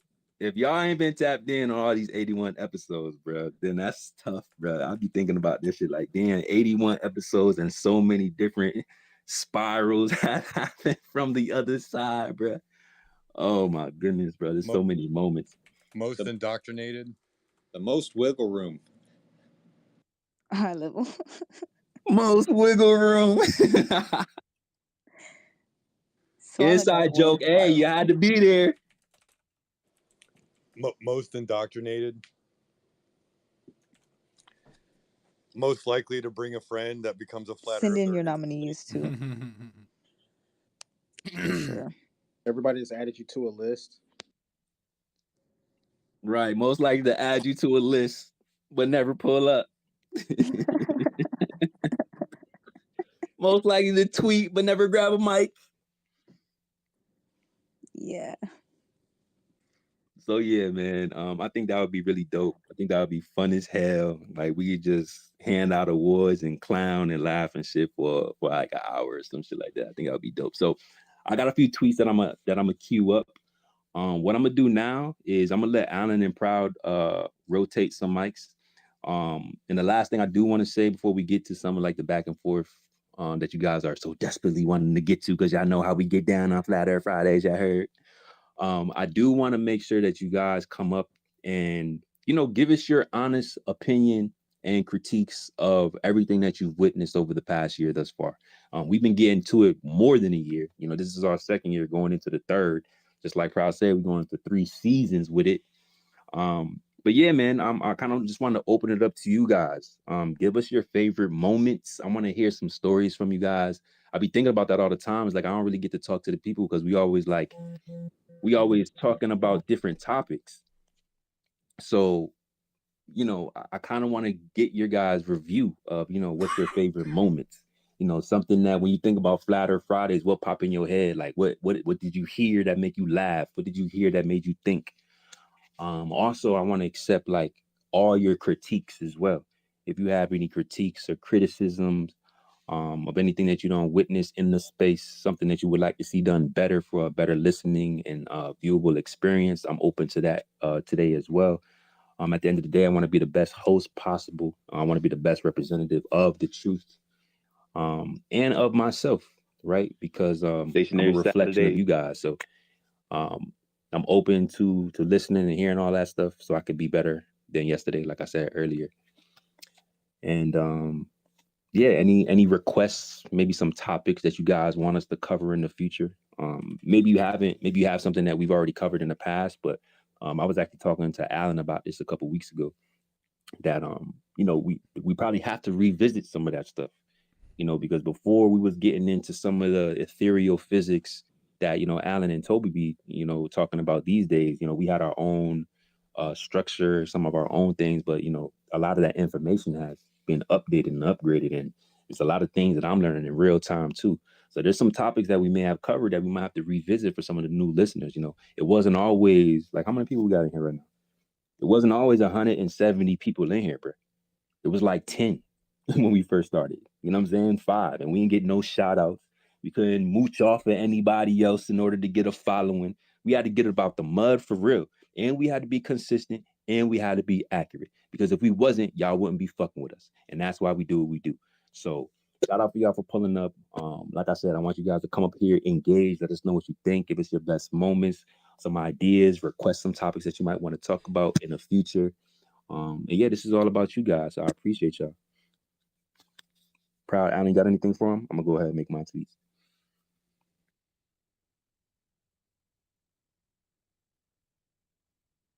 Yeah, man. Thank y'all for kicking it with us.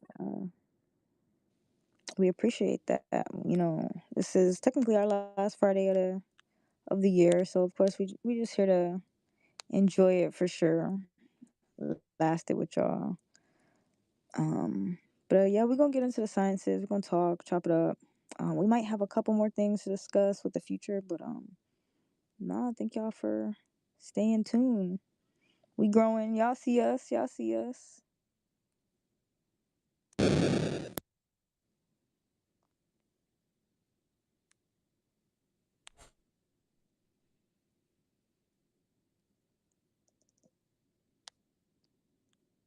Y'all can definitely go ahead. I see Marcus. Marcus been chomping at the bit, and Cell. I don't know if y'all want to open mic or open topic. I mean, open like conversation, so y'all can have a back and forth. Yeah, what I wanted to say, it was gonna be quick. It's gonna be short and sweet. I just want to say that yeah, like this is my first time being here, but um, just being here, being a part of the conversation, um, I like the energy, and just like conversations like this in general is inspiring, and conversations like this is one of the reasons I decided to become an electrical engineer, because it's shit out there that you don't understand, but you want to know. You want to be able, me personally, I wanted to be able to get into the science, get into the mathematics, try to understand this shit to the best of my possibility. But even then, when you do get in the books, they use so much trickery with the terminology, like I was explaining earlier with the equations for gravity. They using that shit. To me, it seemed like they're using that shit to describe other things that. But that's one thing I want to say, and then the other thing I want to say was um, another inspiring thing, like the shit that we can do now, like as far as like just having these conversations, and we're talking, to each other from long distances, like this the science that goes into like the signals and systems behind it, the fact that we can talk into these devices and speak to each other, and how all that shit is happening like almost instantaneously, is just amazing and to me inspiring. So I just want to say that.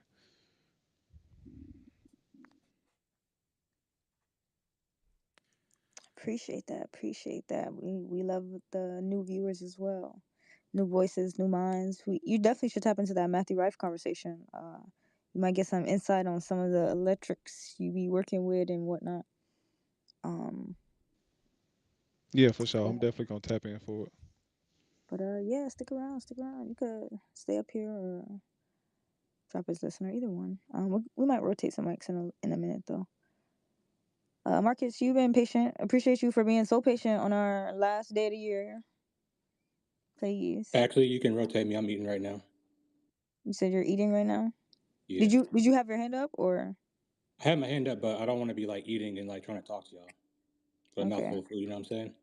No, that's fine. While you eating, I mean, get any if you have any claims or any refutations. I hope you looked up what the AE map does. But yeah, grab any papers or anything you have, and then save it in your drafts so that when you come back, I you mean, could. I've already asked my questions. You guys I haven't know. answered them Okay, yet. so do you agree? You asked multiple different questions. Can we agree on that? Yes, I Okay, can so agree on that. so But the most I recent would question, I will concede the other questions from my most recent question, or just this question. What is the size of the flat Earth? I just want to know how the measurements of the flat Earth. We don't know, bro, How can you not know? because we don't know where the edge is, bro. because I've never gone and measured it. But I thought the ice wall was the edge. No, that's just the What does that have to do with the? that's That's just what we know. Schematics of the flat Earth. Yeah, that's just what we know, bro. We don't know what's beyond that. What does that have to do with the schematics of the flat Earth? So I want to ask this question too about the AE map. I'll put my food down. Why is it that you guys only use the projection from the North Pole, but you guys don't use the projection of the South Pole? Because everything seems to go around Polaris. Have you talked to every flat earther in the world? I mean that's a good question. I'll be honest with you. Somebody on TikTok said that, and I was like, I personally don't really care because you guys won't accept it either way because you guys will say it's your projection. But Well, here's the thing: if you're saying Antarctica is an ice wall, but it shows Antarctica as a continent on the other, wouldn't that be a fallacy in your own projection? I was thinking about this with those same TikTok people. Like, isn't it possible that the same Antarctica you guys assume is just a continent could potentially be a part of the ice wall? Like, this world could be so big you have no idea, yo. So so I get why you're like unsure as this would be the better projection. I'm not unsure because I've seen maps of Antarctica, like Well, I real mean, maps of you Antarctica, can't not the ones you on can't Google, argue not between not the ones the on north Google. and the south projection of the AE map, bro. You don't agree with neither one of them. So you But what just I'm said saying that that is, one is a better one for the flat earthers to choose versus the other one that's been around for a lot longer and is actually the Gleason map as well. Like, actually people recognize it as that. So I'm trying to understand where you're coming from, bro. I get what you're saying. People could use this. I don't know that nobody has not. So I'm saying, like, I feel like you're jumping out the window as like this is the I'm not jumping sole out the purpose. window. It's just that they're the same map, just from a different perspective. That's what I'm trying to get Well, at. It's this maybe it's it's more the same map. functional to use it. Maybe it's more functional when 88 to 90% of the population lives in the inner circle on the AE map. So you actually have a functional map for that portion. And if your goofy Antarctica map, actually, I mean, like, Antarctica is literally illegal to explore. So why would you put an uninhabited, illegal to explore mass that no one knows anything about in the center of a map and map outward from there? That doesn't make any sense. You would map from the center point that everyone knows as a center point and everyone can corroborate as a center point, and you would map outward from there. You know, I That actually makes less sense. I actually had one of those TikTok Yo, people Toby. It- my tweets live, and it got viral or something like that. But I tried to do dimensions around Antarctica, and it kept coming up as a crescent shape. And you can do it around every other continent, and it'll, tell you the diameter or the circumference of it, whatever. But on the North Pole and the South Pole, there, it always went to a crescent shape. I saw that. Yo, Toby. Didn't they do like a compare and contrast to derive the magnetic declination for the South too? So like all the corrections that you make for that come Yeah. from come from the North anyway. So it's like if there Yep. was good, so if there was going to be a deception, right? It's like how would you do it? Well, you would base everything off of the North, where everything originated from, right? So I can kind of pull up the history too if you're interested in celestial navigation and maps, right? So you were referring to you, you'll notice all these maps have the same lat long system, and you're like, oh my god, it's a globe, right? Because globe. Well, in 1777, there was an edict by the king who said, this is the new lat long system that we're going to use. They rolled it out from the Geodetic Royal Society, and they started imposing fines on people that were using different maps or whatever, right? So they had to adhere to this new globular coordinate system that they were rolling out, and then there was bounties placed on different things that people could fix so that they could actually navigate, so that they could do celestial navigation with their lat long system.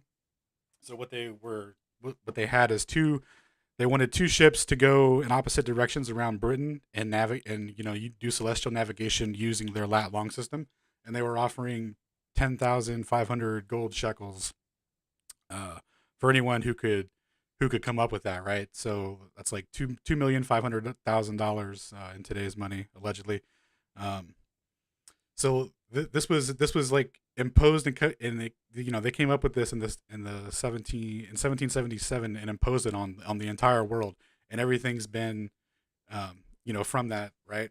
So we got these new maps, right? These AE maps, these different projections, these Mercators and whatnots, and you can do plane sailing and all these things, right? And they have their accompanying spherical trigonomic corrections and all this stuff, right? So people were asking, the what do you call it? The who is this? One second. Let's see, the Nautical Society or whatever, whoever's in charge of that over there. Yeah, the Nautical Almanac offices. They were like, hey guys, where'd you get all these correction angles for these so we can do planar sailing and all this stuff, right? So this is a book that they put out called The Explanatory Supplement to the Astronomical Ephemeris and American Ephemeris and Nautical Almanac.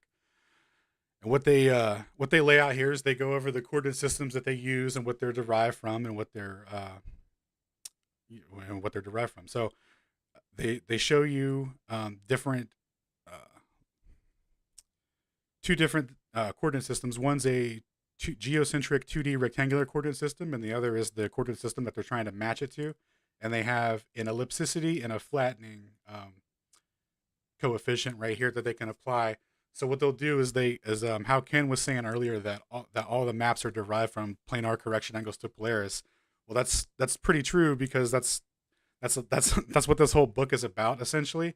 So when they went there and they took measurements, they decided how much ellipticity or flatness they had to add for the corrections to make it fit a quote unquote oblate spheroid, because you know how they say there's technically an oblate spheroid, so there's areas of flatness and whatnot, right? So they go around and make these corrections to the 2D geocentric planar system, and they make it fit their spherical model, right?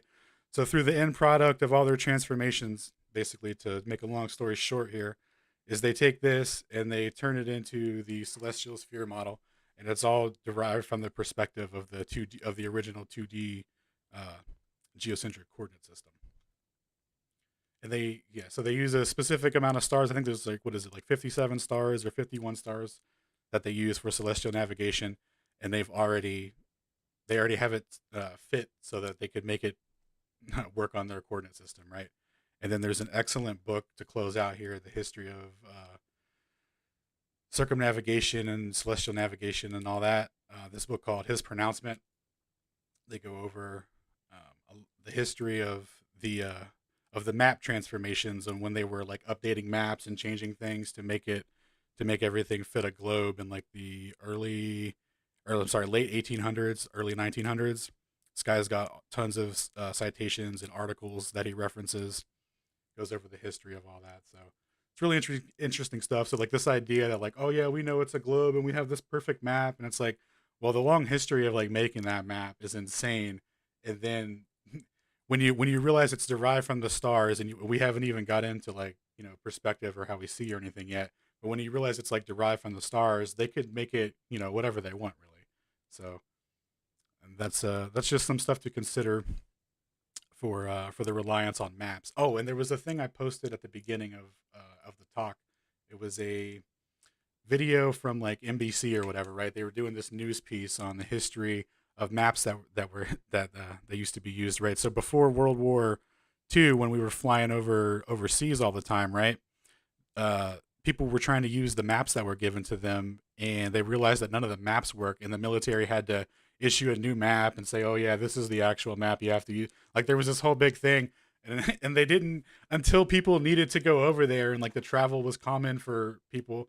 They were they just had a complete misrepresentation of the distances and everything there, and so they give you exactly what they need to give you, and of course it's going to work out to the coordinate system that they're referencing, right? Because it's all derived from the stars. All right, thank you.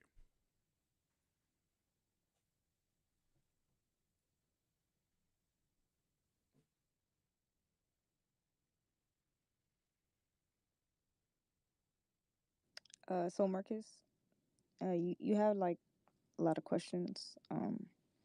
I know you said you were gonna come back. That was a great breakdown, Alan, and I don't know how much of that he was able to take in. But he did post his content up top.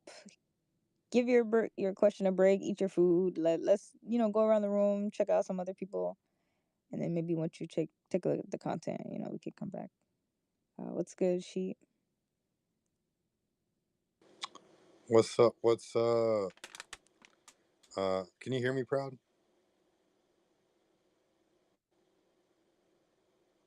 No. Hey, tell Proud I'm gonna drop down and I'm gonna come back up because she always drops down and comes back up. So I'll be right back. Yo, Proud, he's gonna drop down and come back up. For some reason, you're not able to hear him. Yeah, I'm over here reading the captions. Appreciate it, Sheep. Appreciate it.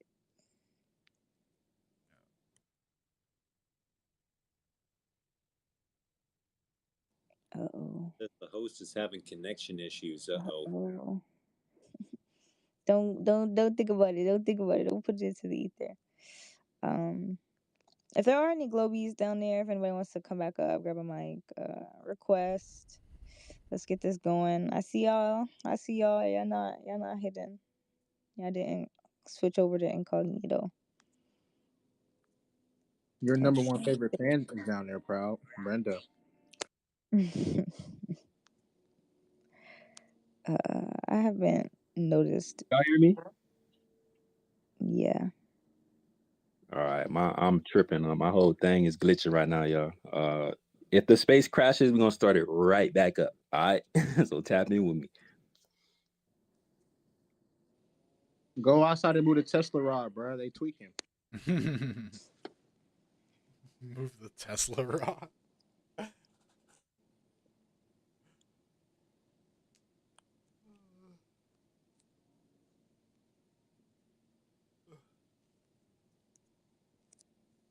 Let me bring Sheep back up.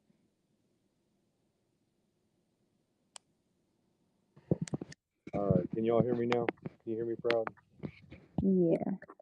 All right. So, yeah. So whenever Marcus is done eating and he comes off the mic, since he had like a whole bunch of questions for us, and we didn't really get to ask him questions.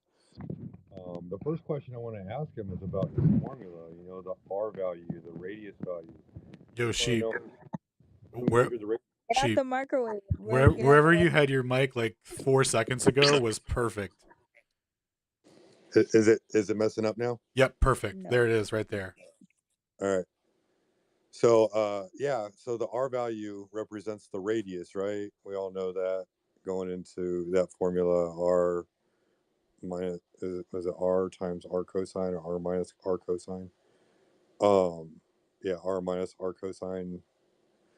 So we know the R value, the radius value, or the R is the radius.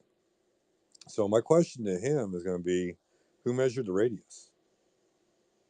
That'll be my question, and I look forward to the answer for that. I got a few follow-up questions after that. Certainly not as many questions as he had. I'm not going to gish gallop. I'm going to stay on point, but yeah, I can't wait to hear that. What's up, Ken?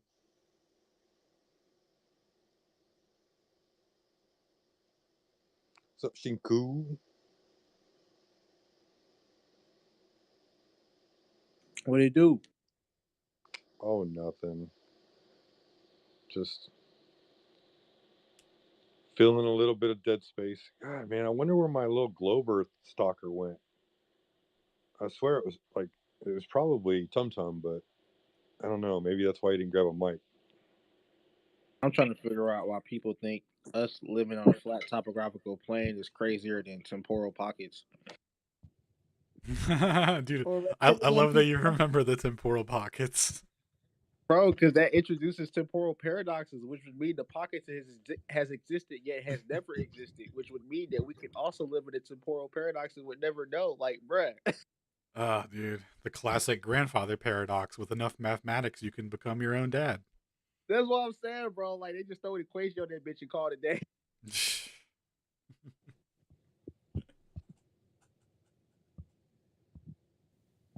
Okay, I'm back. Y'all can hear me now? There are yeah. conspiracies. Welcome back. We'll hold it down for you, bro. Okay, I I think appreciate y'all. flat Earth is a conspiracy for real. If you gonna compare flat Earth to drinking the blood of children, I don't know, man. I don't know. Or reptilian people, I don't know. You on your own.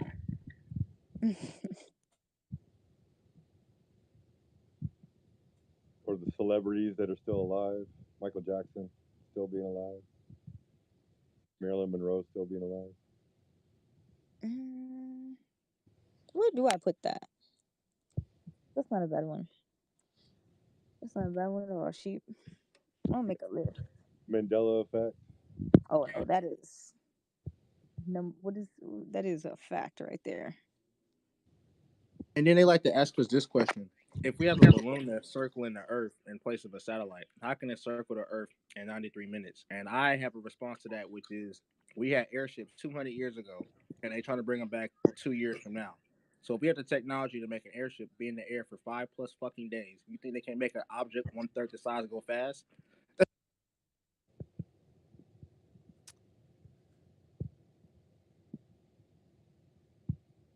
It ain't even got to be a balloon for real. It could just be a blimp with a motor attached to that bitch. You telling me they can't make something like that go fast? If they can make an airship Wasn't stay in that the air the 5 days? Heidenberg?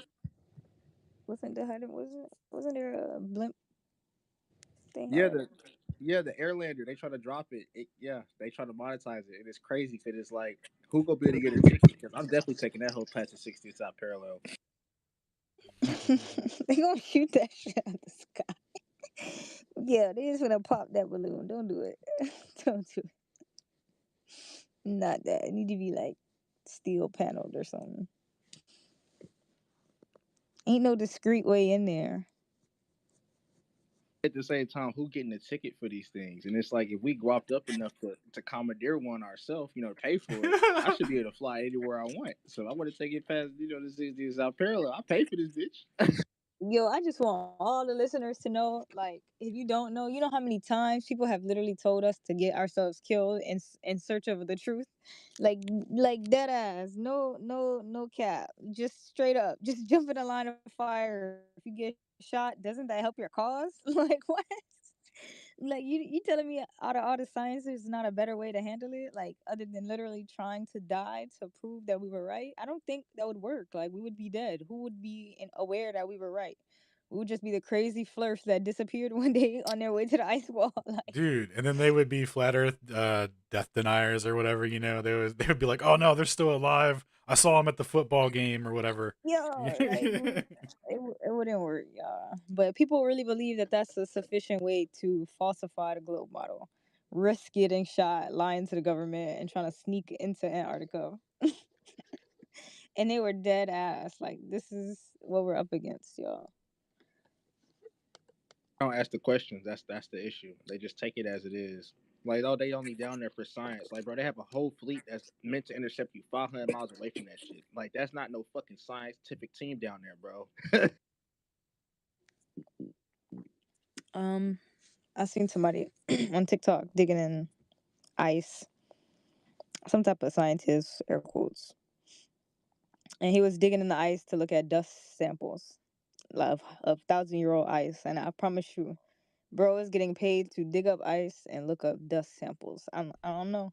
Maybe somebody could come and tell us what significance dust samples from 1,000-year-old ice particles in Antarctica has So, to our society. But yeah, dude, it's crazy, man. They say sometimes they're usually looking for little micro meteorites, they call them, and they say that this is allegedly organic material that got ejected from a star or some shit, and it's just been going through space forever, and then it just hits the Earth. Very cool. that I don't even I don't even know how to interpret that.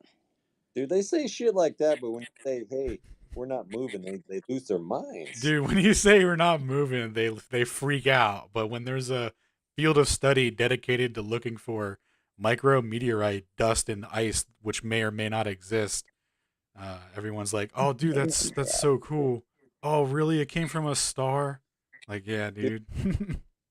Dude, I was The indoctrination kicks in to explain it. Like, oh, it's probably in the permafrost, so they got to take the time to get it out. So of course they don't want to be disturbed.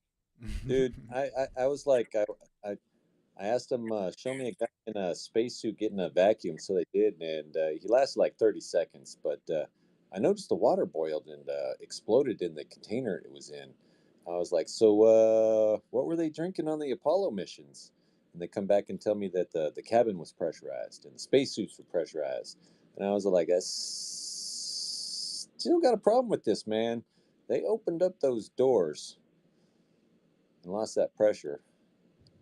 Like when the submarine lost that pressure, like can you imagine if a spaceship lost the pressure at 10 to the negative 17 torr? Like instant implosion, bro. Dude, it's ridiculous. They're like, I was like, man, then they got that one guy said they got pressurized water bottles. They try to explain it away in like every sci-fi movie, saying there's like a door that you open that depressurizes before you open the interior door. But then that also runs into a problem because if that first section depressurizes, you still going back out into space, bro. Say all this, but if you say, hey, it's possible that Blue Marble's Photoshop, they're like, they didn't have the technology. I'm like, what? Image manipulation is impossible, but going to the moon, we got your boss. I don't know about that. Dude, That's was it Bill Nye or Neil who said there's no way they could have faked the moon landing? The amount of paperwork that that would have been required to be generated would be impossible. Like dude, that's the metric for for whether or not a scam can be pulled off. Like, dude, if there's billions of dollars on the line, I'll fill out some paperwork, dude. I have no problem.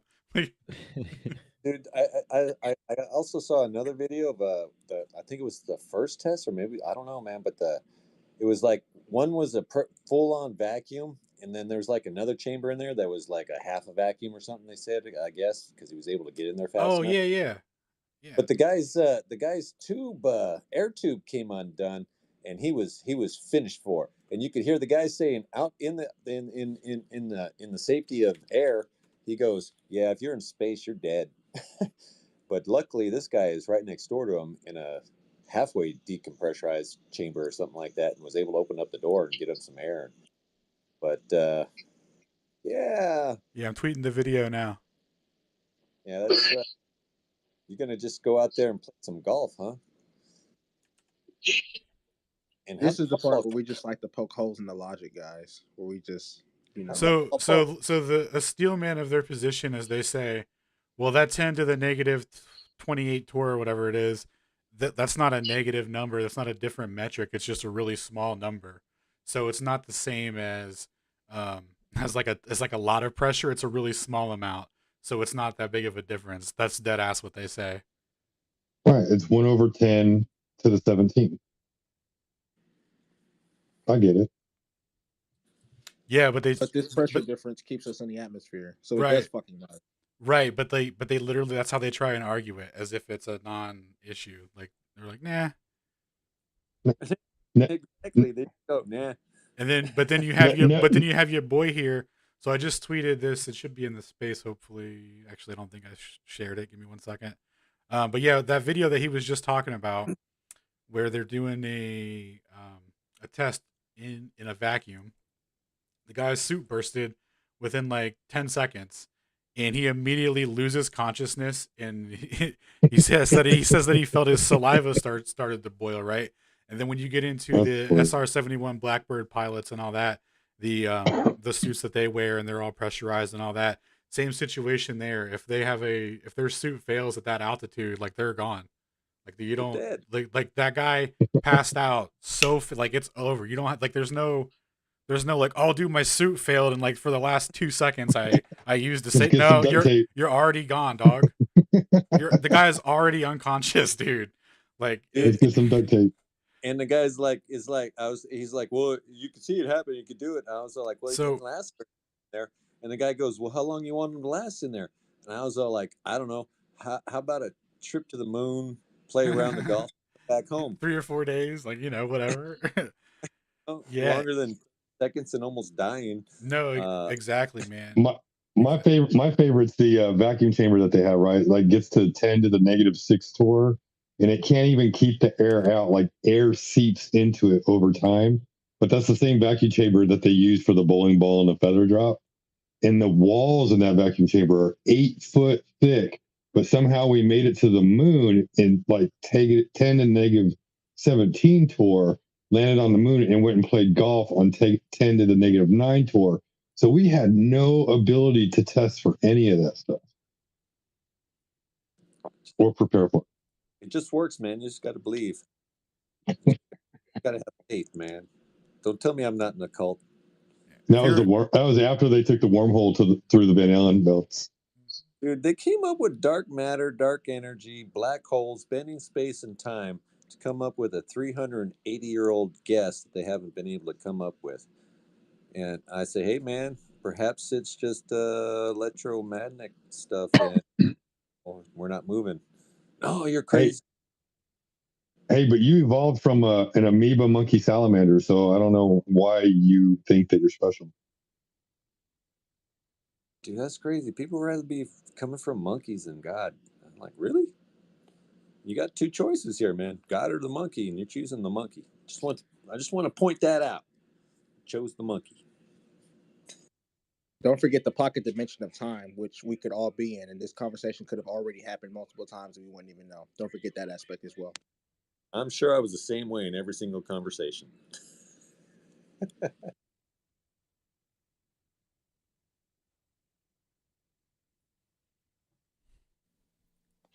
Hey, y'all, when I finish up my tweets over here, I went ahead and tweeted out what's your most favorite Flat Earth Fridays moment? So if you don't feel like grabbing the mic and coming up and let us know so we can like kind of like kick it and laugh about it real quick, go ahead and tweet it and then we'll read it out to everybody so we can kind of like revisit some of those moments because man, we had some epic times over here on some Friday night / Saturday mornings. I ain't gonna lie to y'all. It's the second tweet from the left.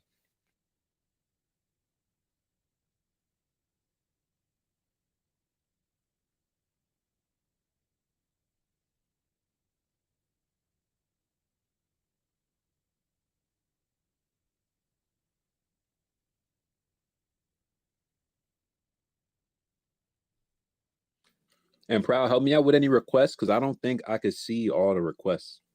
I'm starting to realize that over the past couple of weeks, for some reason, I've been getting like DMs like, why didn't you let me up? I'm like sending screenshots like, bro, like there is 0 requests right now. So I don't know if you can see it, Proud, but if you do see them, just help me rotate.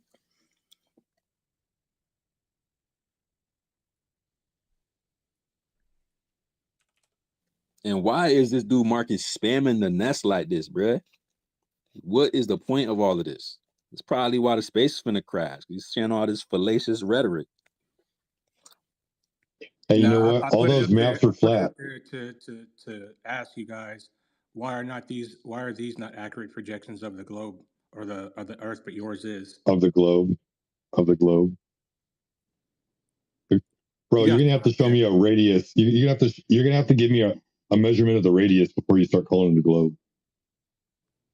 How do we have an electromagnetic field when the core is way past its Curie point? And that was explained away by saying that the electromagnetic superfluous metal liquid is rotating below our feet enough to produce a core, but that's also still hotter than the Curie point. Explain that. How we have an electromagnetic field when the metal has already I asked y'all a question first.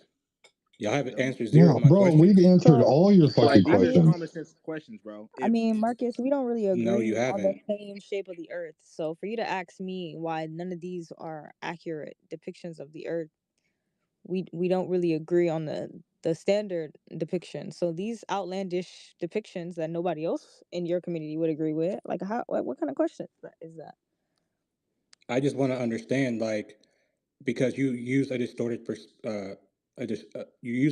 map, so these are also distorted maps, and I want to know why these are incorrect, but yours is. Can you understand how we have an electromagnetic field protecting us when the core is demagnetized? So we shouldn't be able to have a field? Bro, I'm talking about maps right now. I'm talking about the electromagnetic field that they say is around each and every planet to protect it from asteroids and all that type of crazy shit. It just burns up the atmosphere. If we're supposed to have an electromagnetic field protecting us in the core and the superfluous liquid metal that they say produces the electromagnetic field are both demagnetized per the Curie point, how do we have an electromagnetic field? So hold on, let's do this. If we answer your question, Marcus, about this map, Will you then address what Shinko is asking? Is that fair? That's fair.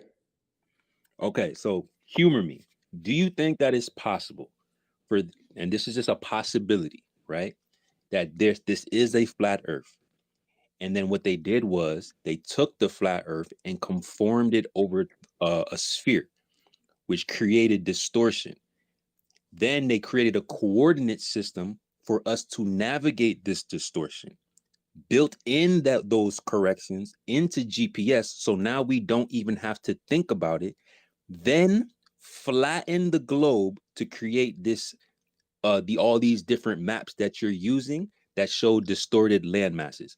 Do you think that this is a plausible a plausible line of events that took place?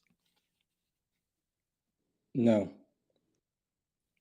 Why wouldn't they have been able to do that? Well, I mean, GPS is relatively new. It's a relatively new thing, and all the maps that have existed before.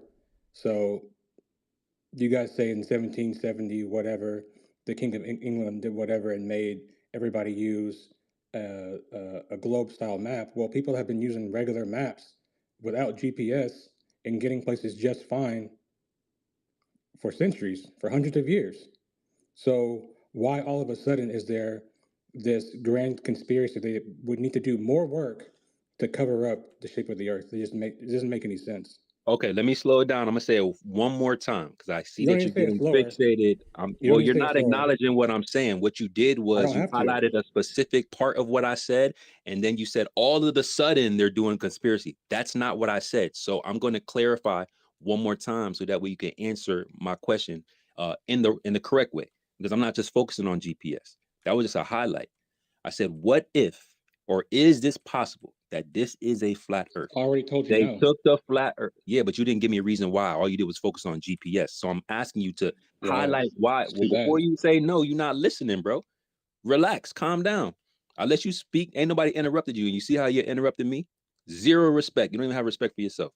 So look, you got to explain to me why they would not be able to. I'm not saying did they do that. I know your position. You're indoctrinated. You believe in your space balls. Cool. What I want for you to do is to articulate why they wouldn't be able to do this. Why wouldn't they be able to take a flat Earth, conform it over a ball, have distorted land masses, create a coordinate system for those distorted land masses, then flatten that to create this AE map that you keep referencing with every other map, because every other flat map based on a globe projection is distorted, then create a GPS so that way they can implement those corrections automatically so you don't have to think about it anymore. Why wouldn't they be able to do that since you said no? Or are you going to honestly acknowledge that it is possible? I'm not going to acknowledge that it's possible because it isn't. And it goes back into what I said earlier. That's Those same small-minded, bro. corrections, hold That's on, those same small-minded as fuck. corrections would have to be used on any other map. On any other map, that's what I'm saying. So if I was using a regular atlas map in the 1990s to go somewhere, I would have to, that map would also have to have those same calculations built into it. You see what I'm saying? And people were getting places just fine. Every map based off of the globe projection, they all require corrections. Do you agree? The fact They you don't were know people were Hold using the on, hold stars on, to hold on, navigate hold is on, not hold smart. on. Give them a chance.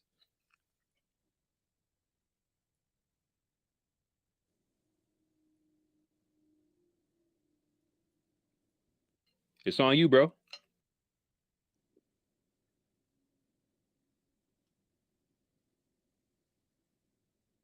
Come on, man. Too much dead silence. they were He definitely googling getting shit right lost. now, bro. Let him They get the were Google definitely search up. getting lost back in the day. They weren't getting to their destination perfectly fine, especially if they were sailing. And And what's here's funny my about what thing. you just said, Proud, is that Alan just highlighted that. Alan, just like 15 minutes ago, while I was getting my tweets together, while I was multitasking, while I was not focused on the space, getting tweets together, I heard him acknowledge this during his pronouncement, the book that we were talking about. So the fact that I was able to hear, I know I'm a cyborg, I get it. I'm upgraded than y'all. Go get y'all Neuralink. Shout out to Elon. Why I'm Hold able on, to can y'all listen hear to me? that and understand that, but Can y'all you hear didn't me? listen to what Alan said. Can y'all hear me? Yeah, we can hear you. Oh, I couldn't speak for a second. My mic wouldn't work. Okay, we'll go with that. You want to acknowledge what I said? I mean, maps do require corrections, yes. I appreciate that honesty. Now, why wouldn't they be able to implement these corrections automatically based off of a fallacious globe that's based off of a flat Earth? Why wouldn't they be able to do that? It's too much work. Too much work? For who? Yeah, it's a transformation equation. Like once you already have the primary map, it's just like Toby was saying earlier, it's just a transformation. Once these guys discovered transformation equations, dude, it was a wrap for history. But yeah, it's not necessarily too much work. It's actually like the most convenient way ever to disseminate a map to people that you don't want to know like the exact truth or locations of stuff. So you could just keep giving them different transformations, like, oh yeah, that's, I mean, yeah, that's kind of what Toby was getting at with the different projections and why the continents are different and all that. And that video that I linked, they go over that too in the history of it. They only gave an updated distance to England when they had to, right? So you Listen would to the thought so process so though. like so like you wouldn't know really, it's only as correct as you think it is, right? Until you find out it's not. The thought process here is incredible to me. It's way harder to make a map based off of a lie than it is to circumnavigate the supposed globe, which the map would be based off of if the globe were real. Question mark. I've literally sailed from one side of the globe to the other. So, and we It's easier didn't to we do that didn't to use a make a flat map. map. So A globe has sides? Holy shit. Let me see what that look like. Like I said, he's saying it's easier to sail across the globe if the globe were real than it would be to make a falsified map based upon the globe. That's crazy to me. So that his pronouncement book is all about circumnavigating on a plane in a globe. And actually, one of the great points in that book is this guy writes to three of the most prestigious schools in America at the time that was teaching navigation, and he says, "Hey, how do you teach circumnavigation at the equator? Do you guys just like maintain steering left, or do you keep it straight? Because on a globe, that would be the only spot that would be where you would maintain a straight heading or whatever." And all three of the places wrote him back different answers. And one of the schools sent a guy personally to interview him, and he's like, "Yeah, so we teach it this way, but like in reality, we keep turning we keep turning, right? So it's like that's a direct contradiction to the globe. But to give some what do you call it? I don't know, some fairness to your argument or side, right? Navigating in a straight line would be extremely difficult to tell if you were doing that or if you were deviating, right? Anyway, so over a long distance. So it would be extremely hard to tell anyway. But it is interesting that they all had different answers, and the one the one school sent a guy out like, "Hey, what are you doing here?" Yeah. So And Proud, I don't know if you Have have some or not. questions. and there was Do Word. I have?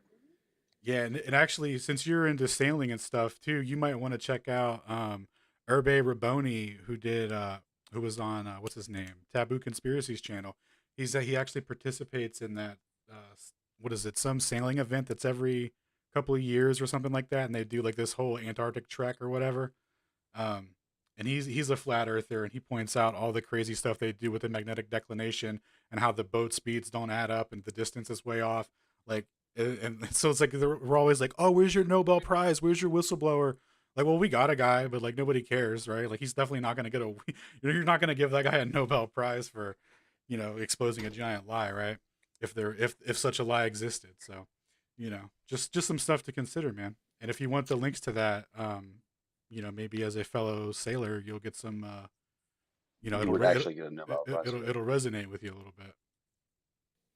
What's his name, Alan? Hervé Raboni? Yeah, Herbe Raboni. HERVE is, Yeah, I couldn't tell you.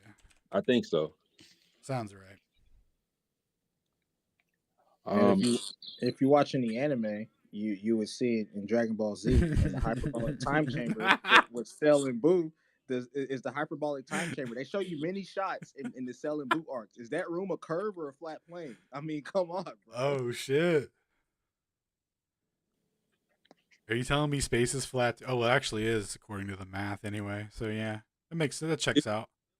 He According says to the CMB. Neil deGrasse said it's flatter than a pancake, man. It's flat. It's flat. Oh yeah, he had the Hervé guy had a whole thing with time zones too. So like, yeah, it's nuts, man. You should definitely check it out. All right, fellow sailor. So let's do this. I think unless you're gonna tweet it out, Alan, I will. But if you got it, cue that up for me. Yeah. And we'll tweet it out so everyone can go check that out because that's some really good information. He has a very strong accent, so I don't know if it has captions, but if it does, turn on the captions if you can. Yeah, you gotta cap it. I think one of them is dubbed over actually. But yeah, you will have to watch one of them in caps. But it is worth it. The information he's putting out. I mean, if you're interested in it, he directly puts out shit that contradicts the globe, right? So here we have a situation where Marcus has some questions, a little abrasive in his approach. We know all of his arguments and how the globe stands in that position, which is why we're deriving our arguments from those failed things, right? And here we have two different examples. One is Hervé Raboni, sailor. I think he was he part of the yacht races, Alan? Yeah. I think he did the yacht races. So he talks about that. He talks about the yacht races and how there's different times and speeds apparently in the northern hemisphere versus the southern hemisphere. Just like Alan said, he highlights the magnetic declination corrections, the time zone corrections, and everything that they have to do in order to stick to the coordinate system of a sphere. We also highlighted his pronouncement where they go over and review a lot of the expeditions that happen in the southern hemisphere, and a lot of those expeditions seem to be way off course. This is before they developed some of these corrections. And even like Alan said, they did a few interviews or they wrote and for correspondence in order to get more information on how they're teaching sailors. And you would think that they would have all pretty much the same answer, yet they didn't. They had contradicting answers about how they were teaching how to sail in the globe back then. So there's two pieces of evidence that we have historically, right? And I don't know if Marcus has ever read into these type of things. So Marcus, my question to you is this before we go over to you acknowledging Shinko's question. Will you commit to looking into these two pieces of evidence? We have a sailor, probably have a lot more sailing experience than any of us in here. And then we also have some historical documentation. Will you commit to looking at these two pieces once we put it up in the nest and then coming back with your acknowledgement or refutation? No. So then what are you doing up here? Straight up no. This is who we dealing with, y'all. So this look, isn't flat Earth content. This was made by globe Earth believer sailors. You know that, right? We're just giving it to you as flat earthers, but it's not made by flat earthers. Damn, they put your ass in that box super young. You said, I'm not getting out this bitch ever. No. Not a box, bro. His balls, bro. They put him in his balls. He can't let go of those. No, I will not do it. I will not give up my space. You're one transformation equation away from joining us, bro. It ain't shit. Once you look into, dude, so that book I was referencing about the almanac corrections and all that shit, that's all based of a deflection of the vertical that may or may not be measurable, man. Like they don't give a fuck, bro. It's literally mathematics to them to transform that shit, to deceive you, to get you to believe in that shit.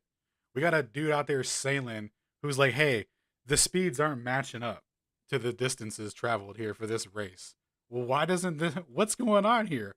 What's up with this magnetic declination? Why do you have me turning 170 degrees? You know? So, I don't know, man. It's cool if you don't want to look into it or whatever, but, you know.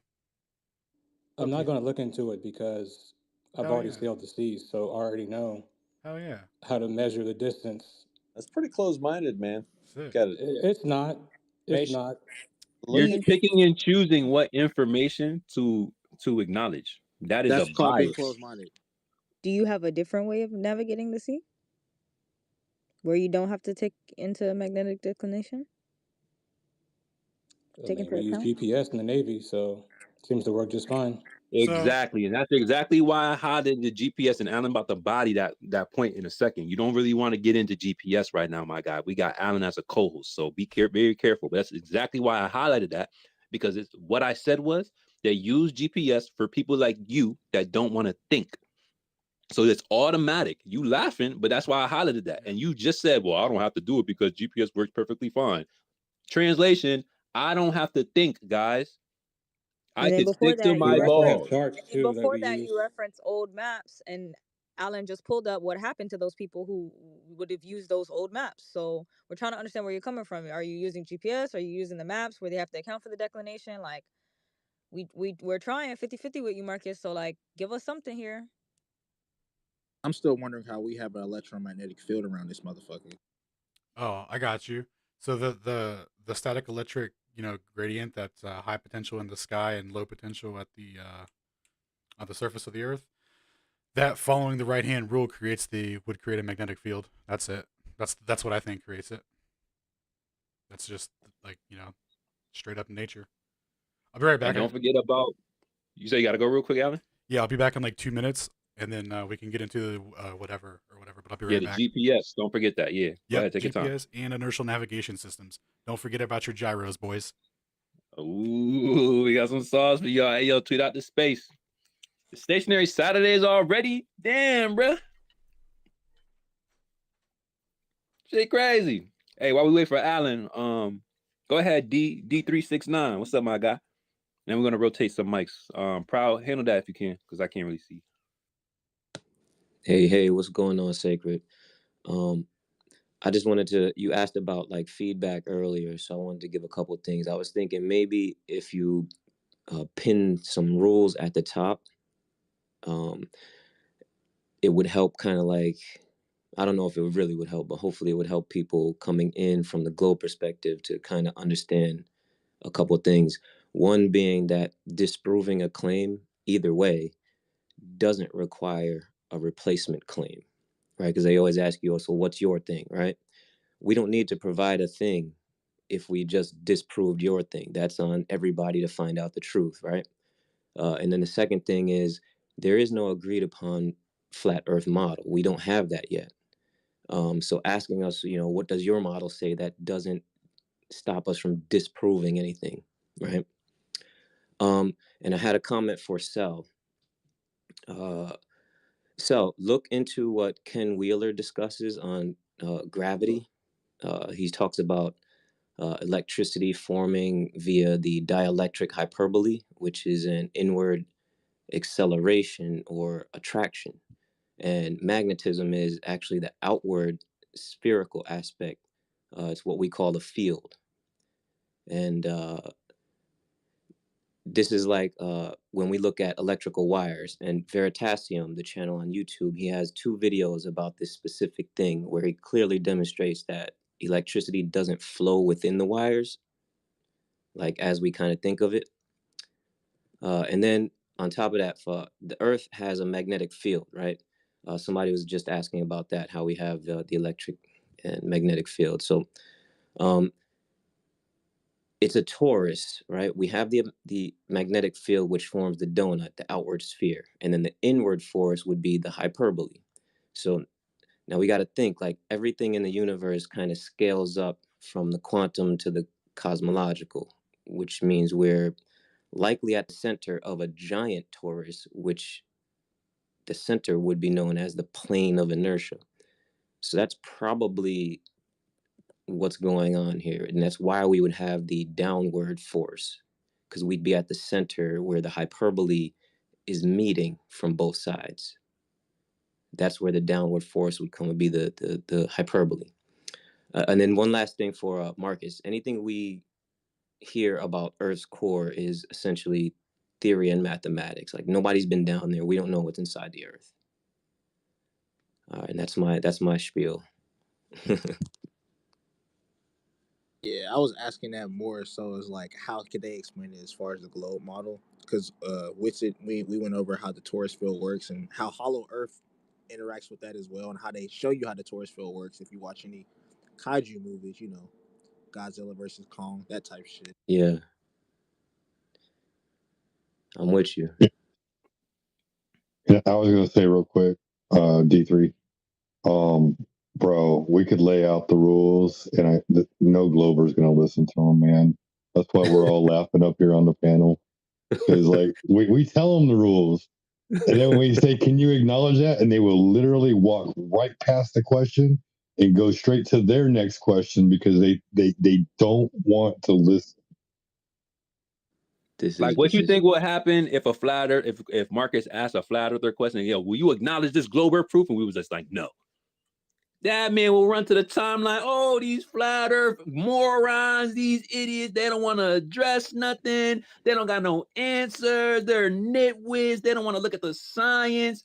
Then when we pull up the papers, when we pull up the historical events, we pull up the documentation and we say, hey, bro, we hear what you're saying. We got answers for what you're saying. No. Why don't you take a look at the answers? No.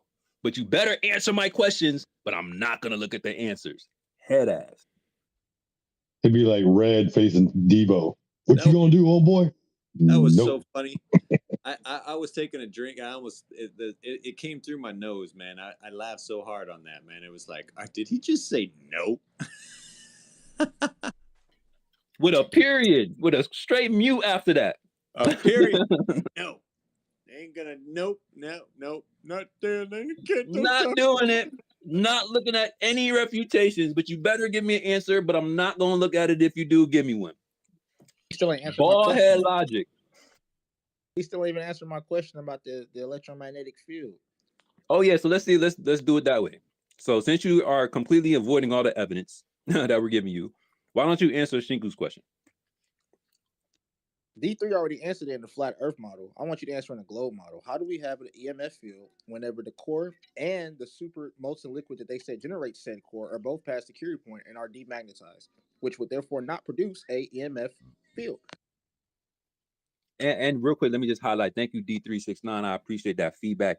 Although we don't think that it's going to work, just like Sheepdog said, I might start implementing that so at least they can say, or at least they can't say that they don't know what's going on over on Flat Earth Friday. So you might start putting in like a little bit of a rule tweet for Flat Earth Fridays. But shout out to you, bro. But good, yeah, go ahead, Marcus win. Marcus lose.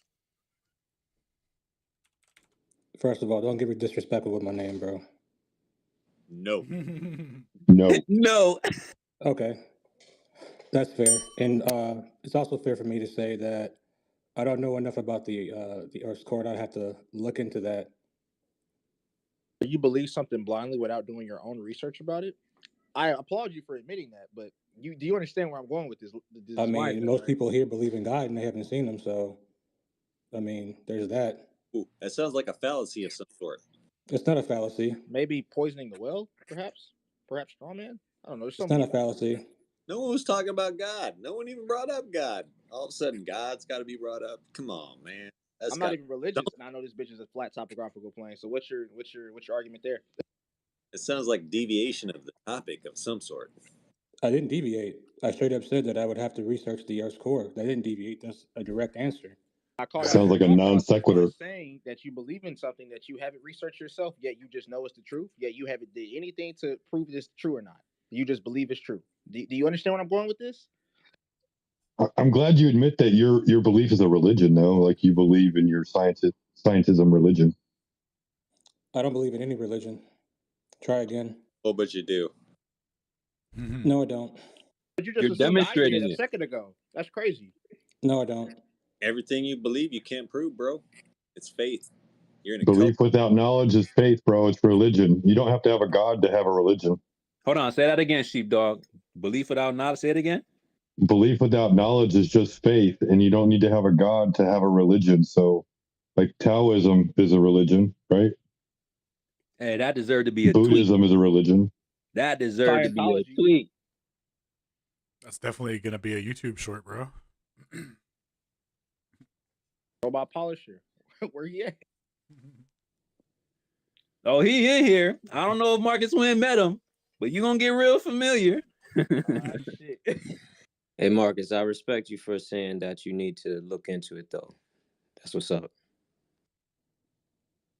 It's got to be pretty interesting what we're talking about. At least check it out, man. It's like these guys can't be this crazy. Let me look into it. He's all. But my thing is like, why pick and choose between what you gonna look into? He's just That's what I don't understand. That's what I don't understand. Just because somebody told you it's crazy. If I ain't never heard of some shit and somebody said, "Hey, bro, that's crazy," I'm gonna be like, you know what? I'm gonna figure out if that's really crazy or not because I've never heard of that shit. I mean, I heard about the Earth's liquid iron core in the magnetic field, but I'm not like well versed in it, so I have to look back into it. But you believe that's what's protecting us with an EMF field, and you don't know shit about it. That's the point I'm trying to make. Do you understand the flaws and the thought process like that? Are you not seeing the holes?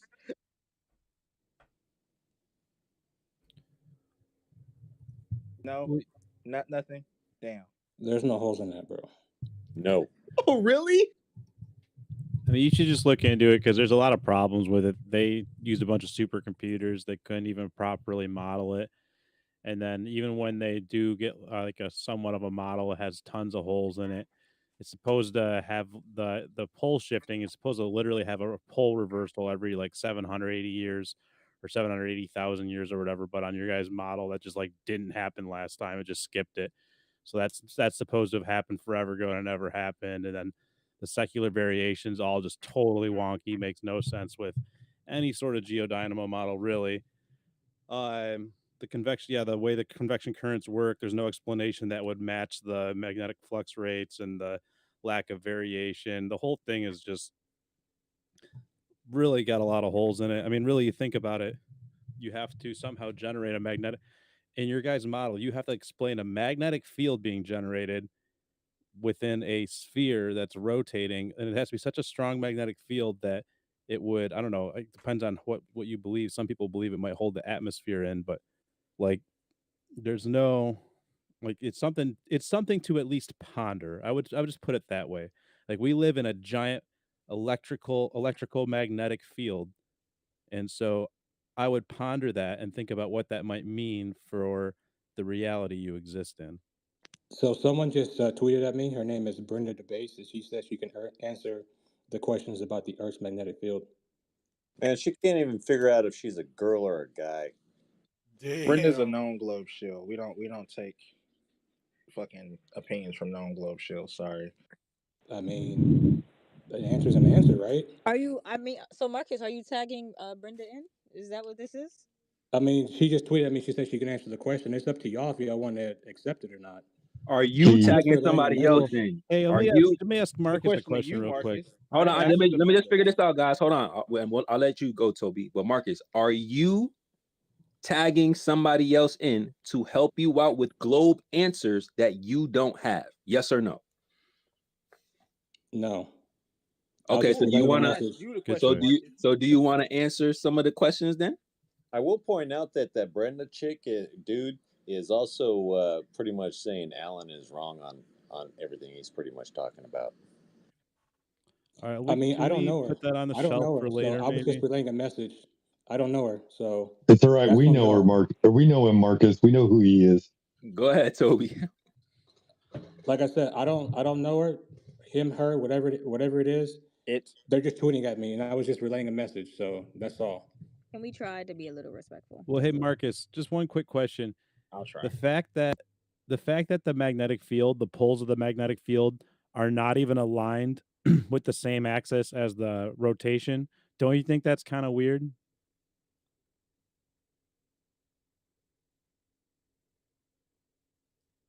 Like, would you acknowledge that that's a little bit odd?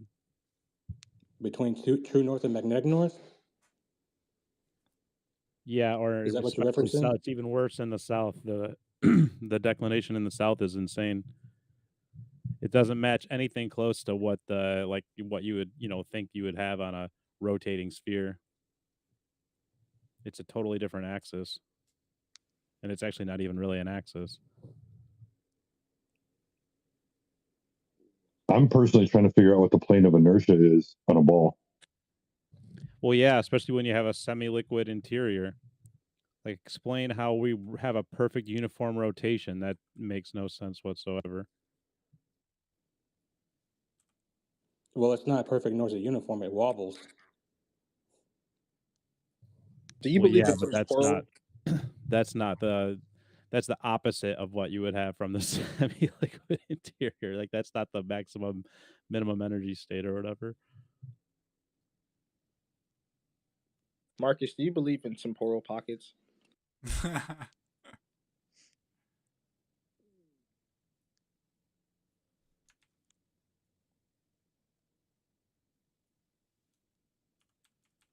Marcus? He did have some issues earlier with unmuting his mic, so I'll give him the benefit of the doubt. He also may be checking his DMs, maybe talking to Brenda. I'm not 100% sure what a temporal pocket is. It is a pocket dimension of time where only time in itself exists.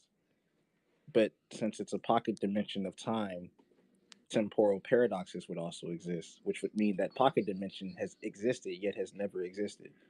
This is all over the Einsteinian model, which people subscribe to when they believe in gravity. So are you asking me if there could be a possibility of parallel realities? No, I'm asking you, do you subscribe to the idea of pocket dimensions made of time that exist yet never exist? I mean, my answer would be anecdotal based on my own experiences, so I couldn't really give you But this accurate comes scholarship on that. this comes from a man who has basically shaped your whole reality, which you believe is true. So when you believe that Einstein pocket has not shaped dimensions, my reality, what's so up? that's in itself a fallacy. How so? I mean, he's the one that kind of shaped the whole idea of gravity, kind of helped push the globe forward. And here you are saying it's a globe. And I'm pretty sure you got there based off the stuff that Einstein told everybody to put forth. So that means you would also subscribe to pocket dimensions of time, which are in Einstein's model of theory of relativity, which again, you base your entire reality around. I mean, there were people that knew the Earth was a globe before Einstein did. So does anyone before Newton? Einstein also shape my reality? So do It's you a really agree weird that question to ask. do you agree that the physics of the universe shape your world? He knows what I'm asking, bro. He just don't want to answer it. Marcus. Yes, physics shapes the world. And you agree that your physics is dependent on relativity?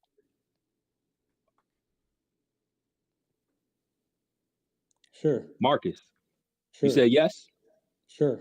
Then why would you say that Einstein didn't shape your world? Did Einstein invent physics? Or did physics already exist and he just Einstein discovered it already absolutely existed? invented relativity. Did you not know that? Yeah. Can you name one reference from Einstein's paper?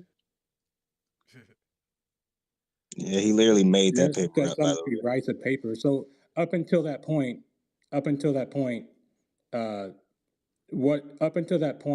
if something Pyro fell to coming. the earth, what would they attribute that to? You know what I'm Do saying? you It's a really weird question to ask. I'm gonna break it down because I know I'm hard to follow. I'm gonna break it Y'all down. let like him you off said the it. hook, bro, just so you know, but go I'm not ahead. gonna let him off. I'm gonna ask it again. If Einstein's theory of relativity shapes all of reality for every glober that currently exists with the whole space-time continuum, that's what everybody goes through school thinking. That's why I went through school thinking, okay? And I'm pretty sure I'm younger than you. So I'm pretty sure you thought the same shit too. In Einstein's theory of relativity, he talks about temporal pockets, which are pocket dimensions of time. If you have a pocket dimension of time isolated from any other pocket of space, that pocket dimension would have a pocket temporal paradox, which would mean time would run an infinite conclusion in of itself inside this dimension, which would mean this dimension never existed, yet at the same time always existed. It doesn't make any fucking sense. That's why it's called a paradox. You have to exist inside of a paradox to understand how a paradox would work. Who's to say we don't exist inside of a temporal paradox based on his theory of relativity? It doesn't make any fucking sense. Yet you subscribe to that with your reality saying that we're living on a ball. That's what I'm asking you. Do temporal pockets make sense to you? Does it make more sense to you than free energy from ether? What he basically saying is, if you can do it here, you can do it outside of whatever dimension or universal law that you're talking about. So if you put water on a fucking circular ball right now, where that fucking water go, bro? Relatively, it doesn't stay on a fucking ball. It fucks So off. are you That's saying what water it does. doesn't curve? Is that what you're saying? Bruh. No, Oh my it gosh, forever dude. expands. It's Show forever me, expands. show It's me your called water. raindrop, dude. Around It's a called ball without water. containment? No, no, it does not. Water doesn't curve? Show me, Water cannot stay still or have a Around a base of ball without stationary. containment? No, no, it does not. show, Exactly. show me your raindrop, and then we'll show you 546 quadrillion gallons of water. See if you can spin that around at one time. And I'll point out that the raindrop is flat on the bottom. You ever seen a It's still a snowflake? sphere. You ever seen a snowflake? It's still a sphere. It is a Marcus, do sphere. you exist in a pocket dimension of time right now and you just don't know it? Oh, it could be, bro. Do you believe in black holes, man? Yo. What's up, So, Alan? Welcome back. what's up? So, do you guys want to get into GPS and atomic clocks, or what's up? Yeah, let me Let's just do wrap up it. let's just wrap up this last piece right here. So Marcus, you came in here, we told you that Einstein shaped your universe. You said no, it doesn't. I asked you if the physics of the universe shapes your world. You said yes. I asked you if those physics are reliant on relativity. You also said yes. So do you want to retract your statement that Einstein shaped your world? No, because just because Einstein wrote some things about physics doesn't mean physics didn't exist before he wrote it. It's always Not what existed. we're asking you. Yeah, but modern physics is based on Einstein's relativity, bro. You know, something is called a truth and a lie. You know, people can do that, right? Tell the truth I'm in a and room tell a with a bunch lie. of liars right now. Right. But you believe in Einstein, a person that you never met. But things that he Spiral. talked about is literally physically possible to do and right in front of your face. A bunch of people believe in things they've never seen before. Spiral. You believe in pocket And you dimensions just of time, admitted bro. that you don't know. Thank you. Marcus, I just hope that once you listen back to this after you go viral in the flat earth community, I hope that you really let all of your contradictions resonate so you don't do this anymore to yourself. Because I don't even think that you're thinking your thoughts all the way through. I can actually there's this game I play, and if you played this game, it will prove a lot of the curvature stuff to you. I'm sorry that I don't have an Oh extra my We don't planet. play goodness. You games, I'm talking sorry bro. about that I don't have Einstein and he I don't said ha- his I'm sorry I reputation don't is have a an extra video planet. game? I'm sorry I don't have an extra planet It's that a I can just build out trajectory of game. nowhere and show you guys all this stuff. Is it a I'm sorry trajectory that I don't game? have that. Is it a trajectory game where you have to launch onto another planet or something, Marcus? It's a Angry fully Birds. simulated universe. So it is a trajectory All right. game where you have to launch onto All another right. planet. Let's play a game then. So Hold on. My host is asking him a question. I'm just wondering because there is a Glober who mentioned a game like that, and I was just wondering like if his refutation to physics and Einstein is a trajectory. I don't. That was interesting. I mean, they use a lot of the same physics that we use today on the planet to make the game, to make all the weather, to make all the environments, to make everything about it. And it seems to work just fine. So, I mean, you guys can you know laugh So what's all it's you crazy? want. simulation. So you You align guys, more Hold with on. simulation theory. So you guys can laugh all you want, but you I can guys have laugh. done zero to convince me of your model. You guys have, You're not you even guys We have don't need to stated convincing convince anything you yourself, per of mile bro. anything. squared, which is a parabola, which is Marcus, not used to you're calculate not the even curvature of convincing the Earth. yourself. You don't even know what a temporal pocket is yet. It's in your model and it explains your entire reality. And I had to explain it to you. And I'm the first. No. Marcus, I hate to break it to you, but this whole time, Said no. We have not been trying to convince you of our model. We have been teaching you about your model. I hate to break it to you. If that's where the confusion has lied this whole time, that explains a lot. We have not been talking about the flat earth. No, We've been you talking haven't about taught me about anything. I'm sorry. the disconnect within the globe earth model. So there we have our base level, guys. You say no. That's why you haven't learned anything. You just say no. You came in with a closed mind. You weren't gonna. All you want to do is. I'm sure my mind is a lot more open than yours. You ever heard of You don't Tartaria? want to learn, What? Michael. Hold on. There's no way. Yo, do you even string multiple thoughts together? Bro, do you even have that capability? There's no way that you just sat up here and said that your mind is open and we are clowning you for your answers to what we are giving you by you saying, no, I'm not going to look at the things that you guys already know about. Do that even coherently make any sense, bro? We have been acknowledging all the things that you don't know, some things you don't want to look into, other things you admitted to not knowing, things that you're getting from flat earthers, and we don't even believe in your paradigm. And you're going to sit up here and tell us that you're more open than us? Don't you know that we were all globe earthers? We were the ones that literally transition, was open enough to transition to a whole different perspective. You're the only one that won't let go of your position. You are the stubborn one, my guy. Read the room. Please, for once, string multiple thoughts together, bro.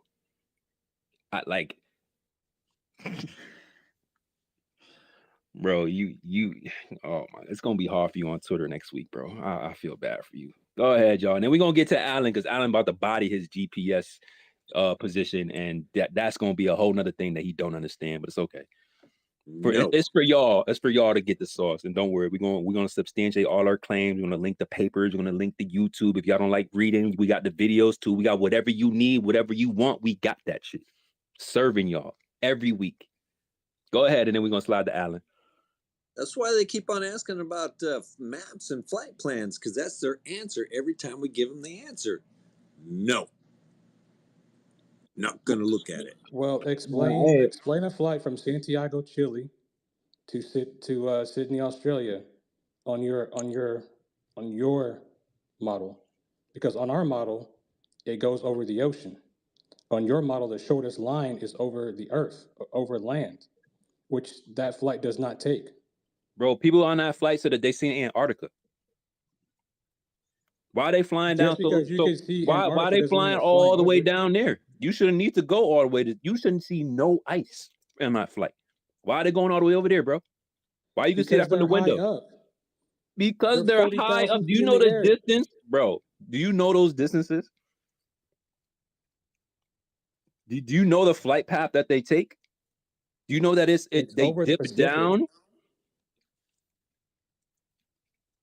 Did you even know that they could see that from the window? Bro, it seems like you don't know a whole lot about this is why they say that you have a religion, bro. Because you don't know anything about your claims. We didn't even get to we didn't even get to the actual science of your coordinate system. We about to bust that down now. Hopefully you look into it.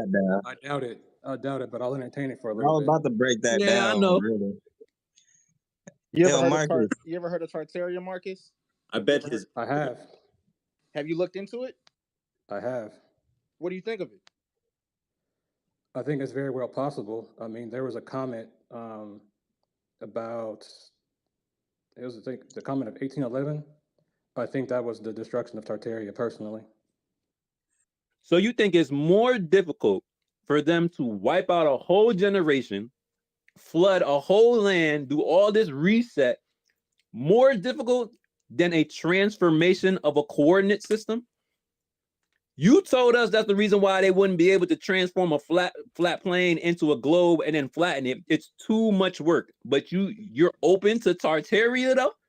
You don't think that that's a little bit more difficult to accomplish than a simple coordinate transformation equation, bro? This is what I'm talking about, stringing multiple thoughts and multiple arguments together. You literally aren't following anything that you're saying, bro. There's no general consensus about Tartaria either. It's all just theory. We asked you for your opinion, and you told us that it would be more difficult to transform a flat plane to a globe than for them to wipe out an entire generation of people and do a complete reset. That is your position. I never You said they realize wiped them that? out. I said I think my theory personally about Tartaria is that the comet of 1811 had something to do with the destruction of that particular society. I never said the government did it. I never said that somebody came and killed all these people. That's not what I said. But how did a comet get inside here if the Earth is flat? You see, this is the type of stuff. If you subscribe to Tartaria, you have to understand there's levels to this shit. Once you start to piece the puzzle together, a lot of shit starts to make a lot of sense. If the Earth is flat, there was no fucking asteroid. And if There's a you understand video that of a comet Tartaria had hitting advanced Russia, bro. technology, if you understand they had advanced technology and had infrastructure that's already been here in America since before America was settled, air quotations, then you would piece together that it wasn't a comet. They got fucking bombs. Hey, Marcus, one cool thing about comets, and you just mentioned the one in Russia, which was really, really amazing. The video on that, I've seen that too. One interesting thing about comets is there's an alternative explanation that's not mainstream, and then some believe that what we are seeing is actually an electric phenomenon, and that's why they explode above the Earth, kind of like how lightning works when it reaches up from the Earth and connects with the lightning from the sky. So I'm just saying, like, take a look into that. It's really interesting, this alternative theory about it. Uh, it'll give you a different perspective. They have literal crater impact sites from these comets. Those are geysers, So bro. Those are Well, this geysers. is what I'm saying. If you Atomic bomb. explode something very strong right above the Earth, it does create a crater. You see what I'm saying? So that's the interesting part about it. You got to look into it though, because otherwise you won't know what I mean, and you don't know why I'm telling you. Canada has the same thing. Turkey has the same thing. It is multiple blasts or so-called comets. But if you actually look at the science, which you like to go into, the actual volcanic or the explosion that reverberates upon the ground, it actually does high crystallized rocks that basically petrifies it. So you have those instances where no, a comet comes from an outside source and hits it. No, if you ever saw Hiroshima in Japan, that same remnants of an atomic bomb of petrified rocks and fucking radiation that goes upon and kills a landmass, which you see all these so-called fucking comet spots or whatever. It's complete desert sand and it turns into glass, heat, lava type shit. So if you understand science, it's not an atomic bomb. I mean, it's not a comet, it's an atomic bomb. So what are meteor showers then? And why can't we see them? They're lights in the Meteor sky, bro. showers, bro? Are you serious? Real quick, because Yeah, like let's let Sheepdog answer this. Go to, and then we're gonna slide over to Alan. I really want to get into this bag. Go ahead, Sheepdog. well, I mean, they're just lights in the like. I'll answer it real quick. They're just lights in the sky. Like nobody's ever physically gone to a meteor and verified that's a physical object. But I want to read something to you real quick, Marcus. All right, Leo Tolstoy wrote this one time. He said, "The most difficult subjects can be explained to the most slow-witted man if he has not formed any idea of them already. But the simplest thing cannot be made clear to the most intelligent man if he is firmly persuaded that he knows already without a shadow of a doubt what is laid before him." So the fact that you aren't even willing to look into it, bro, you're never gonna know the truth if you're just gonna sit there and be ignorant on it. I'm gonna add a little caveat to that real quick, bro. You're on a tax plantation. You understand that they have you register your car as a commercial motor vehicle, which means that you're essentially a Uber or a delivery driver. I don't know about you, but you don't drive your car 24/7 Ubering motherfuckers, do you? I don't think you do. So whenever you get stopped, whether you're black, white, or whatever the fuck, it's not profiling. You are in a corporation located in the middle of District Columbia. You are operating a commercial motor vehicle. The police have every right to stop you and see what is inside that commercial motor vehicle that has not been registered as transported goods, even though you don't have a commercial motor vehicle. So you have to abide by their laws that they set upon you, even though you don't even know what the fucking laws are. And you expect to sit here and believe that the earth is still a ball? Do you drive a commercial motor vehicle, Marcus?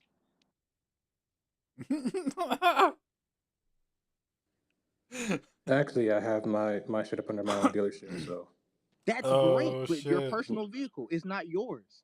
Whenever you buy your personal vehicle, your actual title is the receipt of you paying for it. Whenever you give that shit to the bank and they send it off to whoever the fuck and they give you your certificate, that is a fake title. That's why whenever you do anything in a court of law, whether your car is paid off or not, they can come take your shit because it's not your shit. It is the government's car. You are a employee in a corporation. The quicker you understand that and want to I get know out of about the certificates of ownership, bro, and you can get those back after you pay your vehicle off. Interesting. The certificate of ownership that the government shredded and sent you a title for. That They don't certificate shred of them. Well, I you guess it depends on your state, but they don't shred them. Some states don't shred them.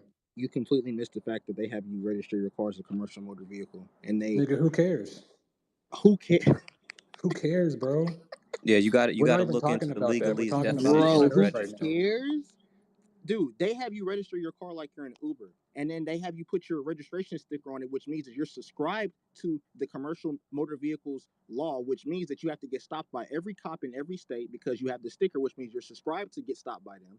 Again, you are an employee in a corporation, so they're allowed by law to stop you because you're transporting supposed goods in your commercial motor vehicle that haven't been checked, Yeah, even and though you're not. I've seen guys that try to get, put their privately owned stuff on there and get their cars taken away from them and spend time in jail too. So, I mean, You're still not bro, like understanding. this, You're not like understanding the point. that's not that deep, bro. You're not understanding the point. If I hop in my I car right understand now, the if I point. hop in my car right now and I go to McDonald's and they stop me, they're stopping me for driving a commercial motor vehicle transporting goods, even though Then I'm walk, just driving myself to take go the get some bus. food. You don't understand it. It's all right. You're too indoctrinated, bro. Yeah, Yo, this sure. is funny as hell. Hey, I know I said we're gonna get to Alan. I don't know what's happening to Proud. We having some satellite issues. Hey, Elon, beam me up with that Starlink, my guy.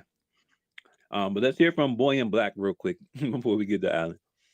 Yeah. I was gonna say, I know Alan has some stuff he wants to go over, so I want to let that get out of the way first because I think I kind of have like a different topic that I want to talk about. So after Alan is done with his stuff, do you think that we could kind of switch up the topic a little bit? Yeah, absolutely. I appreciate that. Word. Yeah. Stay up here. We'll double back. So Alan, what did you want to dive into first? And shout out to everybody on stream over there on Space Audits. Yo, yeah, since we were talking about GPS and the atomic clocks and stuff, so and the accuracy of that matching, the glob, right? So I was going to get into how the atomic clocks work, get into the science of that a little bit, and then transition into how they apply the corrections that they're making, how those corrections could be used, or could be used to to basically what they have is a system where it's always going to work for the globe, and I'll get to how I got there when we go through the technology and how it works. Yeah, let's do it. It'll all Y'all make take sense. Yep. Make sure y'all take notes, pay very close attention. Maybe first, Alan, you could start out with the relationship between atomic clocks and GPS, and you could take it from there. Yep. 1 second. Share the space. So for Y'all those take notes, pay very close so for attention. Maybe first. So for those watching on your phones and tablets and all that, I'm actually streaming. So if you pull up the jumbotron and click on that, you could pull it up on the side and listen and look at the graphics in real time as I'm narrating it. Oh yeah, so hold on, let me do that first because I did retweet, just in case you guys don't know. A lot of people think that you can't stream or screen share on Twitter. So we got the sacred screen share going right now. Alan's live. So what he's gonna do is he's gonna pull up all the visuals as he's talking. There may be a little bit of a lag with your sound, so you're gonna have to play with it in regards to like us being in the space and listening to the stream. But at least you'll be able to get the visuals as he's talking about it, and it's gonna be there for replay.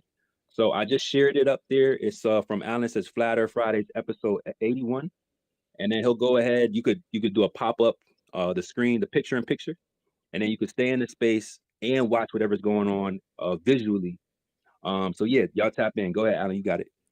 Yeah. Okay. Thank you. And before we begin, shout out to Justin Johnson who hit me with a sub on my coffee.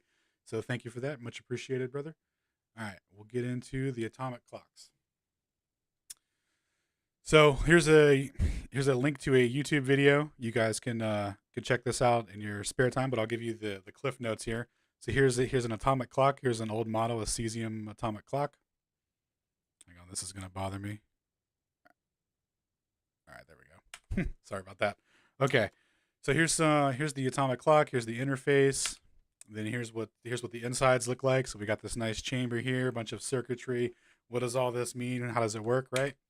So the way that they explain how an atomic clock works, they say that they're using the cesium atom because it has one valence electron, meaning that there's in their atomic model, which I'll show you a diagram of here in a second. They say that there's one electron spinning around in the orbit of the of the what is it, around the atomic or around the nucleus, right? So there's one valence electron available, right? So they say that due to this, it's really easy for them to manipulate because it's just the one electron, right? So that's how they have it modeled out. So if you look at the periodic table, you'll see these. The number above is the valence electrons. So when you get into cesium, it's 55 electrons, 55 protons. So the way it works out in their model is scaling out from the nucleus. They have 2 electrons and then 8 on the next ring. And then each ring has a set amount of how many electrons it can have all the way out. And then you'll have a remainder here on this outer ring. And everything in this first group has 1 electron. That's how it works out for their model, right? So that's what the cesium, that's like the conceptualized version of of how they would explain it, right? So here's a diagram of the atomic clock. So if you look at this, this is what we're looking at here. So they have what's called the cesium oven. This is where the cesium is housed, and it's in liquid form. It's in a vial. When it heats up, it has a really low melting point. It becomes a gas, like a vapor. That vapor gets channeled out through little tubes and slits, and it comes out in a coherent beam. As that cesium vapor comes out in a beam, it goes through a magnetic field. The magnetic field keeps it in balance because what it's doing there is basically cesium oscillates it has a natural frequency vibration of 9,192,000,000 oscillations per second. So any energy that's like above that or below that or whatever, right, will get kicked out by this magnetic field, and only the energy that's oscillating at that rate will go through here, right? And then it hits your boy the radio what do you call it, the radio cavity. So in the radio cavity, they start injecting microwaves to hit the cesium vapor, right? So remember, the cesium vapor is oscillating at a known frequency. So they're trying to get their radio waves to match that resonant frequency. So once they hit that resonant frequency of the cesium, they hit that 9.192 gigahertz oscillation rate. It starts to exit the radio cavity, and it comes out of this magnetic field. So the same functionality over here, any excess, anything that's not oscillating at that rate gets kicked out. Then it hits this ionizer over here. The ionization of the cesium vapor in the radio frequencies there gets converted into electric energy. It hits this, what they call an electron multiplier, and basically it's just an electric signal here that's being reflected through these 4 mirrors back and forth to increase the amplitude of the signal. So when they have that, it comes out and they read the current and they go, okay, this current is produced by an energy exchange that was from 9.192 gigahertz oscillation rate. So they're in phase or whatever, right? Their resonant frequencies are matching. So at that point, they lock in their microwaves so that it matches that frequency, and they put it in a loop. And that's how from there, they can divide 1 second into 9,192 millionths of a second.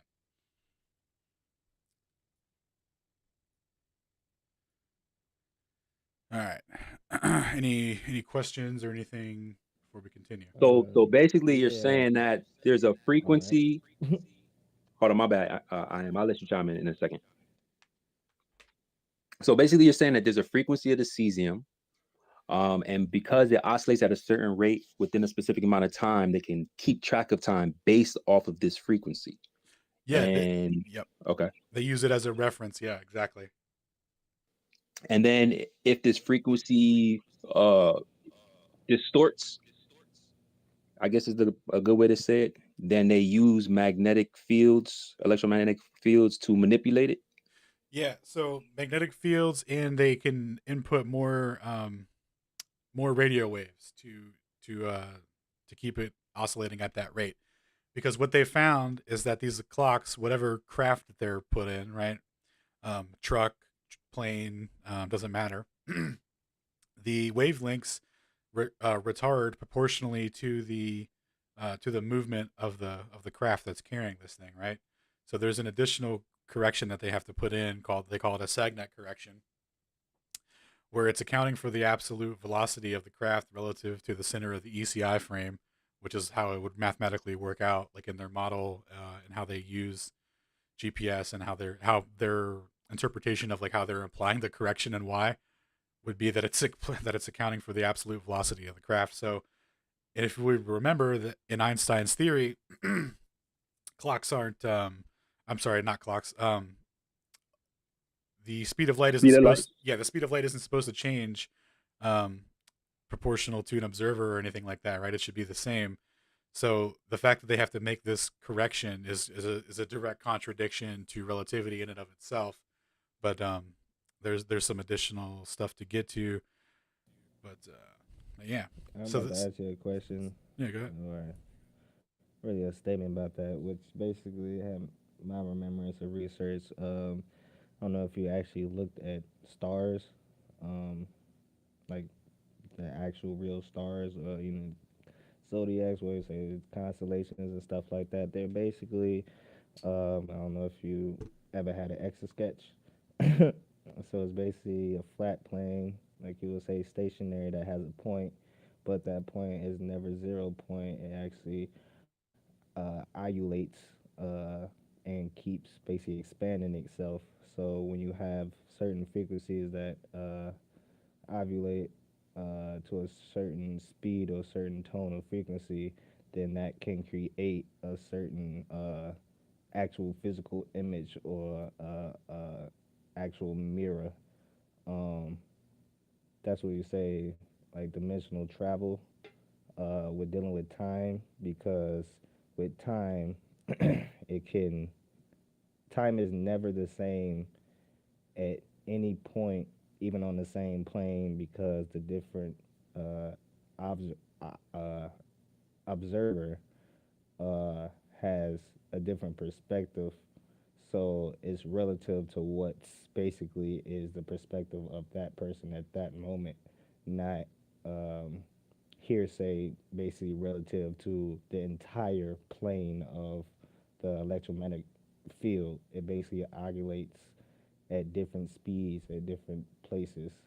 So that's what I got out of it. And my question was, would that be equivalent to being able to basically, what do you say, turn radio waves or frequency waves into language?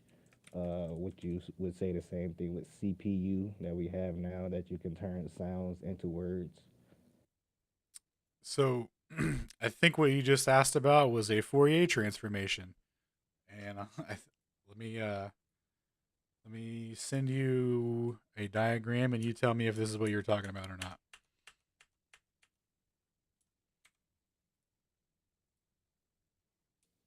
One second. It's a, While definitely Alan a gets noise. that, just real quick, while Alan gets that loaded up, you guys pay attention, because remember, if we're abiding by relativity and Einstein's physics, the speed of light has to be constant in all inertial frames, right? So it can't have any deviation. It can't have a preferred direction. And just like we heard from some of the early globe earthers this evening, that a lot of their belief relies on GPS. Well, also, they'll try to claim that this is proof of relativity, that time dilates. They like to try and quote the atomic clock, the time dilation, quote unquote, or whatever. But what Alan's is showing here is that this is actually a really explainable thing that happens. There's a direct proportional relationship of these atomic clocks and their absolute movement through space, proportional to the east to west directionality. And so the fact that that actually is just a proportional rate that we can do and apply simple Newtonian ether physics to it uh, makes it actually it makes it actually we don't need relativity to explain it. It actually quite literally debunks relativity, as Alan will get into with when he gets more into the GPS here. But yeah, it's not time dilating. It's just a mechanical thing that's occurring inside this atomic clock. And you guys go tap in with Toby and Ether Cosmology. He makes a lot of dope, digestible clips on these topics. Him and Alan like literally dissects these papers on a weekly basis. If you're not tapped in, if y'all need it, DM me. I said I was gonna tweet out the Discord. I'm about to go do that now, as a matter of fact. But yeah, if y'all need it, y'all DM me and I'll go ahead and send y'all the source. Yeah, Toby.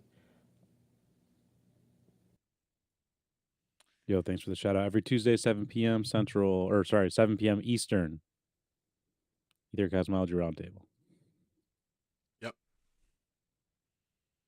So would that be relative to the zodiacs, the stars? Because then what is time zones?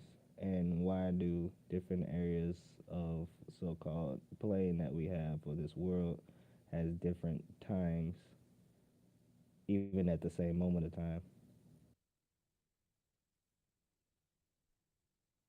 I'm not sure that's completely analogous. But there is a image that Alan shared up here if you want to go take a look at that. Say, can I answer that question? Okay, well, let's put it like this then.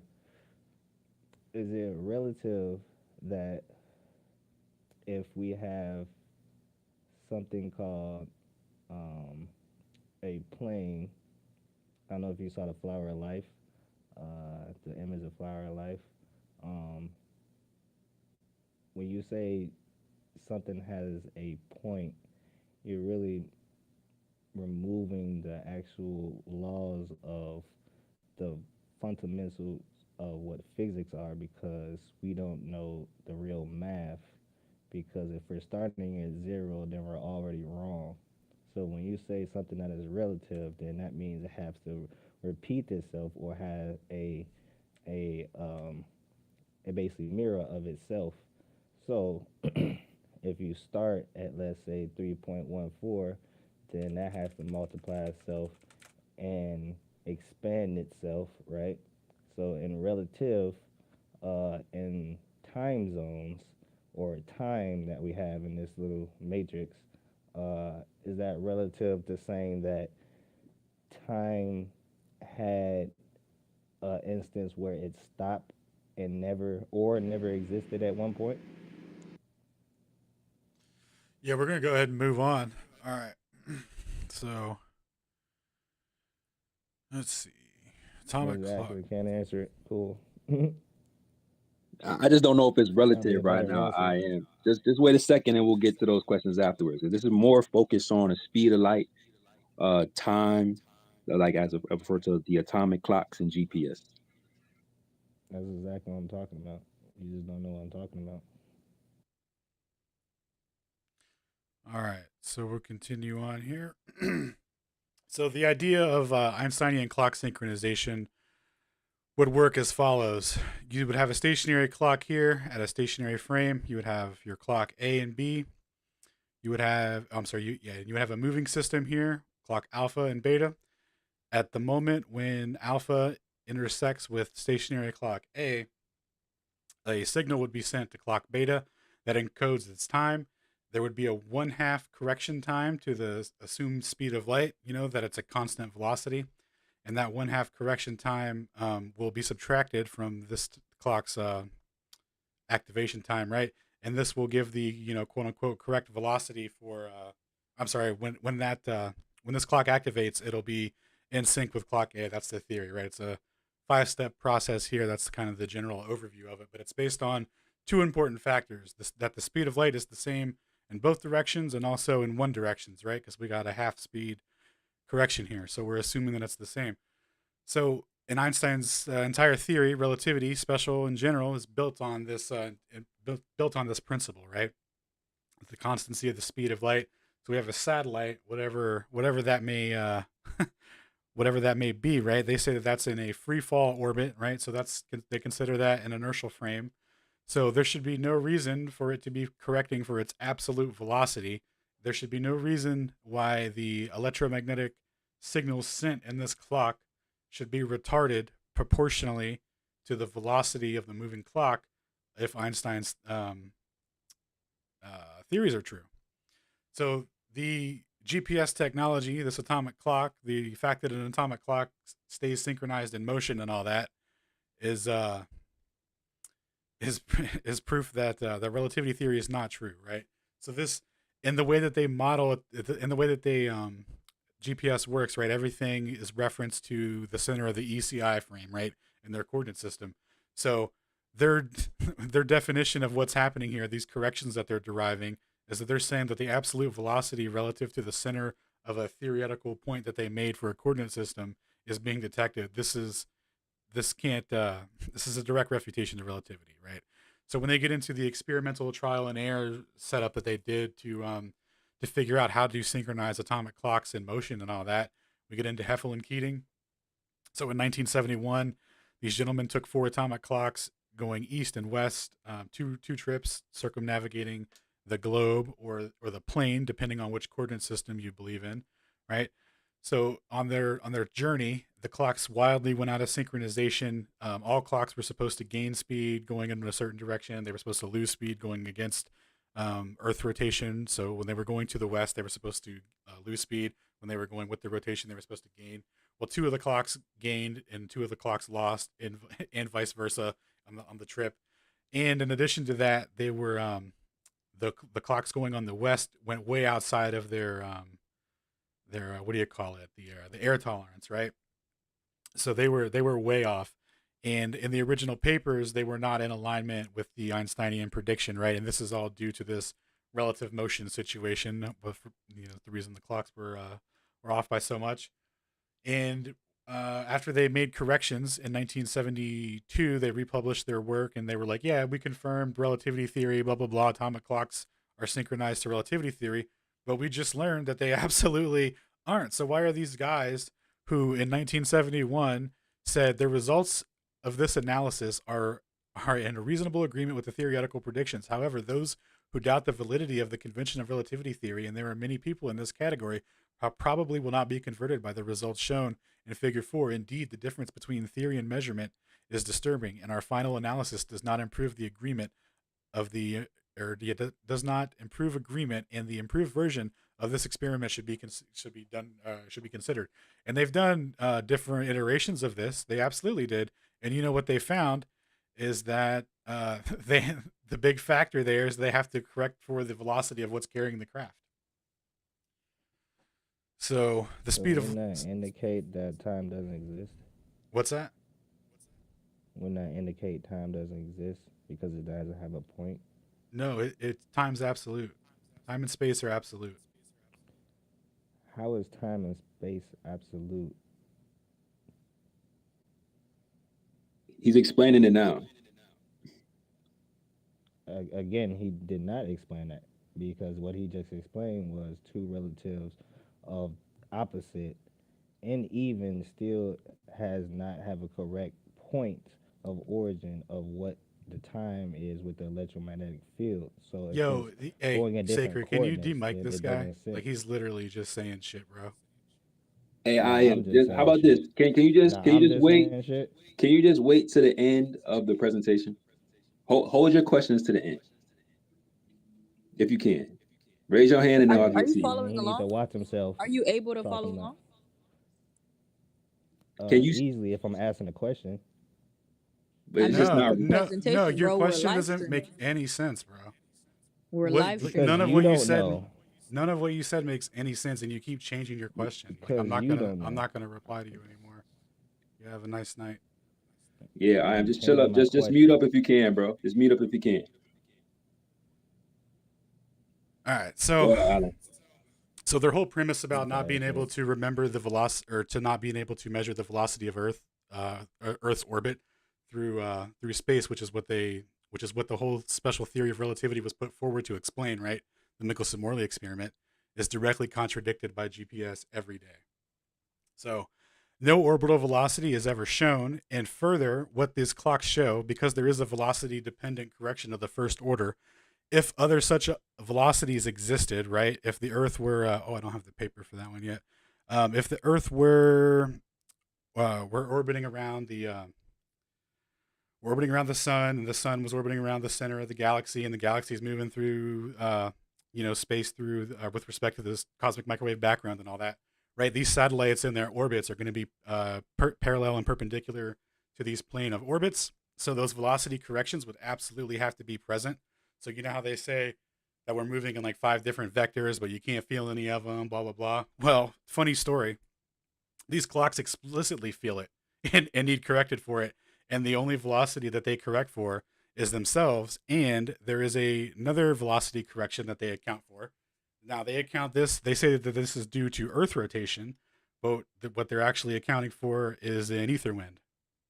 Which is the same measurements that, which is the same effect that produced the Michelson Gale results, Miller, all that stuff, right? So the same thing that they've always measured, they're accounting for, because there's an ether wind relative to the latitude, right? And then they account for the absolute velocity through that ether wind. So that's their dressed up equations for their clock corrections, and they're all equivalent to accounting for the Sagnac effect, which is pointed out by Paul Marmot in his paper here. So when they did experiments, like Heffel and Keating said, oh, they should do more experiments. Well, when they continued out clock experiments, that's what they found out, that they had to correct proportional to the velocity of the craft of the clock, essentially, right? All right. So, and on that end, right now, there's one other important thing to get into. So, but Alan, doesn't GPS verify the globe? When I use the GPS, doesn't it tell me where I'm at on the globe? Well, here's the thing. The quote unquote satellites, right? So whatever's carrying the atomic clock and the signal propagation sent, the timing based on how long it's been propagating, right? When there's a crossing of the meridians, they correct for that on the back end of it. So you'll never actually know the true distance of the propagation, because how GPS works, it's based off of a range measurement equation based off of the speed of light. So they're basically taking a snapshot of the coordinates of where the satellite was when it sent the signal and where you were at when you received it, and it just ratios that against the speed of light. And that variance there, let's see, yeah. So that variance in the propagation time, they know like how.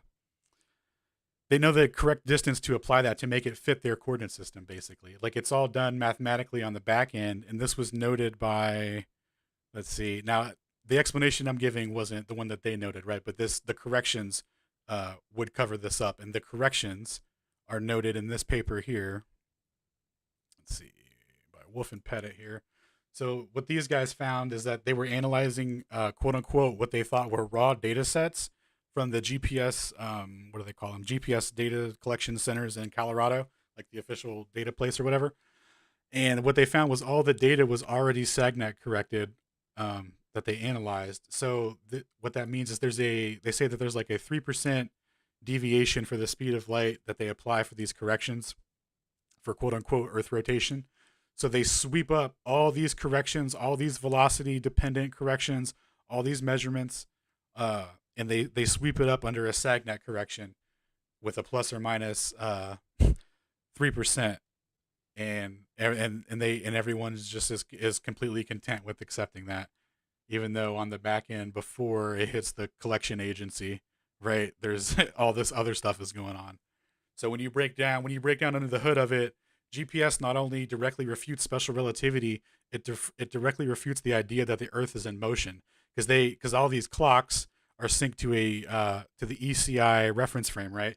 And that reference frame, the time that they use for that is synced to sidereal time. It's actually just synced a little slower than sidereal time, but what they're doing there is they're just coming up with a kinematically stationary position to measure relative speeds against.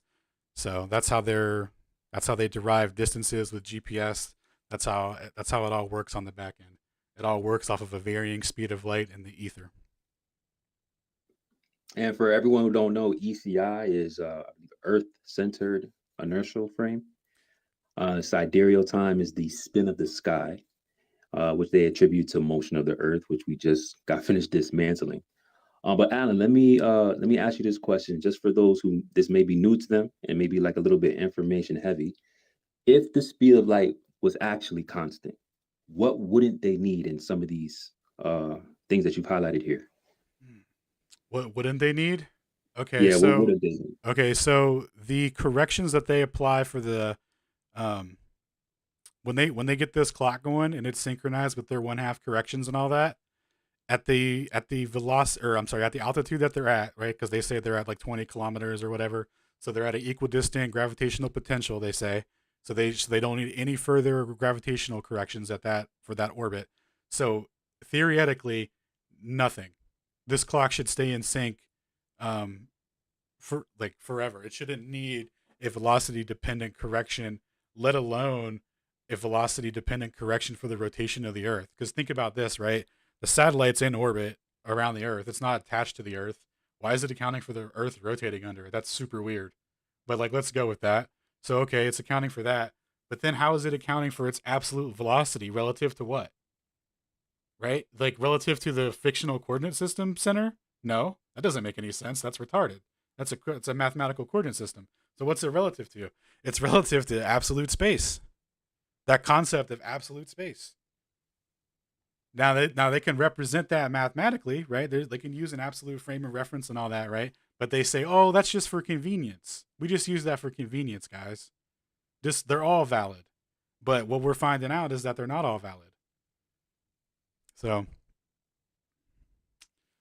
And according to Einstein, it needs to be valid and constant in all frames of reference. It shouldn't be dependent on any motion. It shouldn't be dependent on any corrections. It should just work. So when we're especially, I'm sorry, I just want to yeah, say, no, go ahead. especially because this satellite's in free for all, in free fall. Technically, by their standards, that's an inertial frame. So the speed of light should definitely be constant in that frame, right? So like when they get into their special pleadings of like, oh, non-inertial frame, like okay, fine, but you're in free fall, dude. You're in a non-inertial frame. This is the reason that you say Michelson-Morley can't detect orbit because the sun's in free fall orbit around the sun, right? Well, it turns out that that's detectable now. So now, like, and the only thing they sync to is quote unquote the rotation of the sky. Why are you syncing the rotation of the sky to your clocks, my dude? Unless there's a ether wind that's translating the motion of the sky. Who knows, man? I don't know. I just work here. These are just things I think about. Which is exactly why they hate talking about the ether. Old Flat Earth Fridays, all they do is talk about the ether. Well, it's a very important component when we're looking at some of these things that don't work. So let's just recap real quick, unless Alan has something else he wants to offer on this topic, and then we go to somebody's hands. But Yeah, I you would. know, you go ahead. I would like to say, like, in terms of the ether, like what it is, like, yeah, like I speculate on a lot of things and I got my whole vortex thing. I'm into all that. But it's like, mechanistically speaking, when the speed of light is proportional to the velocity of the observer and you apply the same situation to sonar, you're like, okay, the water's the medium that provides that mechanism, right? It just apply it to electromagnetic propagation. There's a medium that's providing this mechanism, right? That's it. That's all. And then when you have a rotating device, when you get into Sagnak's experiment, he describes it as it creates basically an optical vortex due to motion, right? So the motion creates an optical vortex proportional to the velocity that's creating it, and electromagnetic information is received at a proportional rate to that velocity for the observer, whether or not you're whether or not you're in an inertial frame or not. That's an experimental fact. So, uh, so yeah, when I get into like, is it a vortex and how does it work, and and all the kinematic numbers and like, yeah, that's a little, speculation or whatever. But like, we got mechanisms here, boys. So like, you know, let's not throw the bathwater out with the baby or whatever, right? Which is why I love this topic, because it forces you to think outside of the bubble or the box that they put you in, right? Of course, we're going to have to speculate a little bit about how some of these things work, but how else are we supposed to begin and start to acknowledge it other than putting our best ideas forward? But you need all of the information, right? We can't just operate from a framework that may be operating within a fallacious manner. So, just to recap, just like some of the globe earthers say, GPS proves the globe. Well, first of all, the coordinate systems are cooked.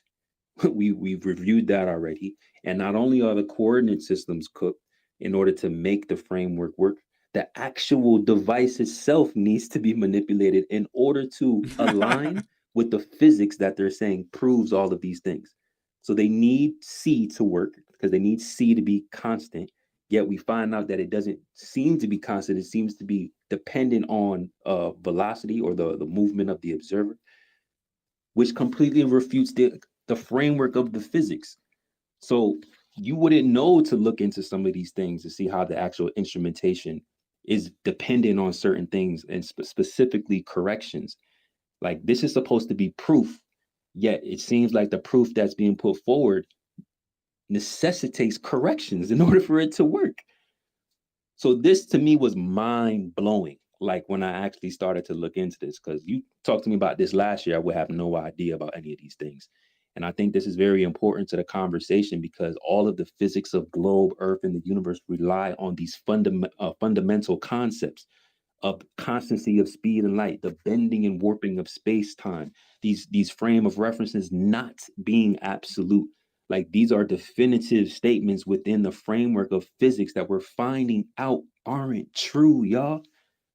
You're not gonna go to no other space and get this. You're not even gonna be able to turn on a science channel and get. There's nothing that you could do other than do your own research on some of these papers and some of these physicists that acknowledge this, because there are some still here that still acknowledge. They might not be in the game anymore, so they don't have no skin in the game, so they can tell the truth about some of these things. Shout out to Robert Bennett.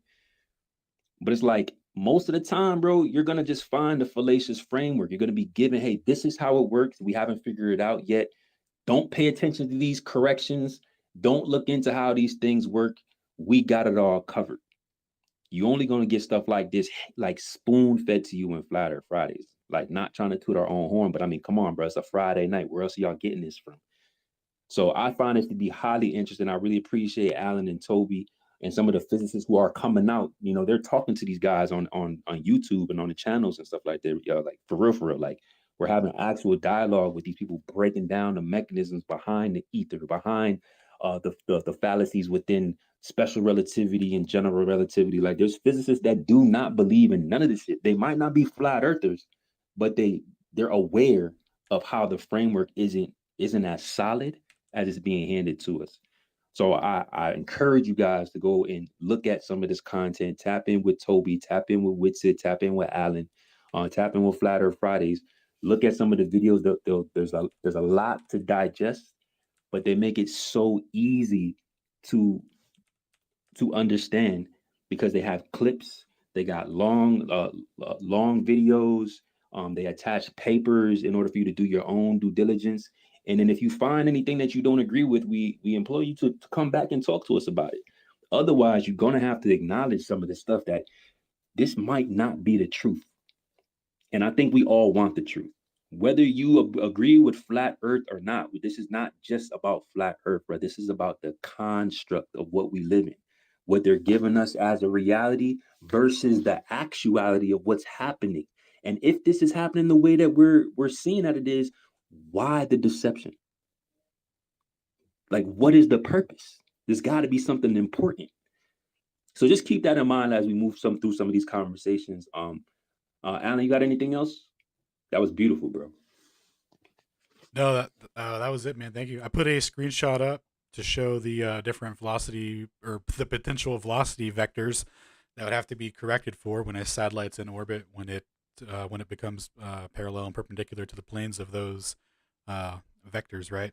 So the fact that those corrections do not exist in quote unquote satellites that are free falling around the Earth as we orbit around the sun is direct proof that we are geostatic. We're stationary AF, boys. All right, that's I'll end on that. Yeah, and the fact that you can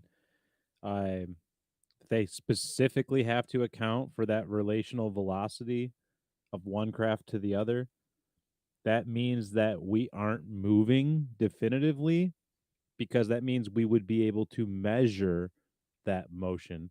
We'd be able to measure not only the orbital velocity, but also the galactic velocity of, you know, of our speed through the galaxy and through the universe or whatever.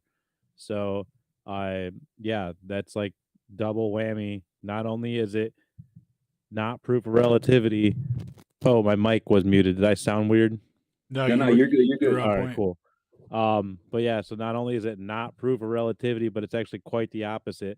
There's actually a classical framework explanation that makes it make sense, and they have to use specifically the classical interpretation to make GPS work. And those atomic clocks have to be insanely precise, because the clock itself in the range measurement equations of the radio waves that those GPS devices send to each other, those are also that's also the quote unquote speed of light. That's also c, and those it specifically relies or calculates based off of that speed and distance. So it's proportional to that velocity of the craft. That means you'd be able to measure the absolute motion of Earth through space. But they tried to do that and they couldn't do that. And that's where special relativity comes from. And special relativity is not corroborated, it's not substantiated, it's ad hoc. It's added after the fact. All the math is post-dictions. It doesn't make predictions. And some people don't realize that about special and general relativity, is they're not using these things to make predictions about our universe and about our Earth, about our world that we live in. They're making post-dictions. They're going after the fact and saying, well, we can make the math work, you know, we can explain it with this and this and this. It's not a predictive dynamic framework, but that's all. Yeah, word up, Toby. Like, that's a fact. Like, yeah, and we're only talking about one category, one area of the sciences. But I'm telling you guys, you start looking into the stuff, they adopt the same mindset through all of science. Like, they put placeholders, you know, whenever they can't figure something out, which I'm not saying that science has to figure everything out all at once, but there's a problem when there's a difference between we haven't figured this out yet and this just doesn't work. And if it doesn't work, we have to get rid of our entire framework. Therefore, we have to make some, like he said, ad hoc concept up just to keep the framework in place. Otherwise, we're going to have to admit that we were all wrong and we've been teaching incorrect sciences this entire time. As a matter of fact, shout out to, I see Taylor down there. Shout out to Taylor. I seen her debate biology the other day, abiogenesis versus creation. Someone working towards a PhD. Good luck with that, Taylor. And they were highlighting the same things. Like, there's things that are falling apart within the sciences that if you go to regular like university, they'll teach you, hey, this is how it works. But then when you look into some of the actual papers in the sciences that's applicable, they're finding out that it doesn't work at all. And it's like just to look at different parts of the sciences, and we're supposed to adopt this as truth and fact, and they can't even figure out step 1 yet. They're trying to get to step 200. It's like, bro, like we're doing too much. Like, we got to be honest if we're going to move forward as a community, as a people, and understand the true nature of our environment and our reality, bro. And that's why we talk about this stuff all the time, because, bro, they're manipulating this stuff on purpose. And if they're doing that, I want to know why.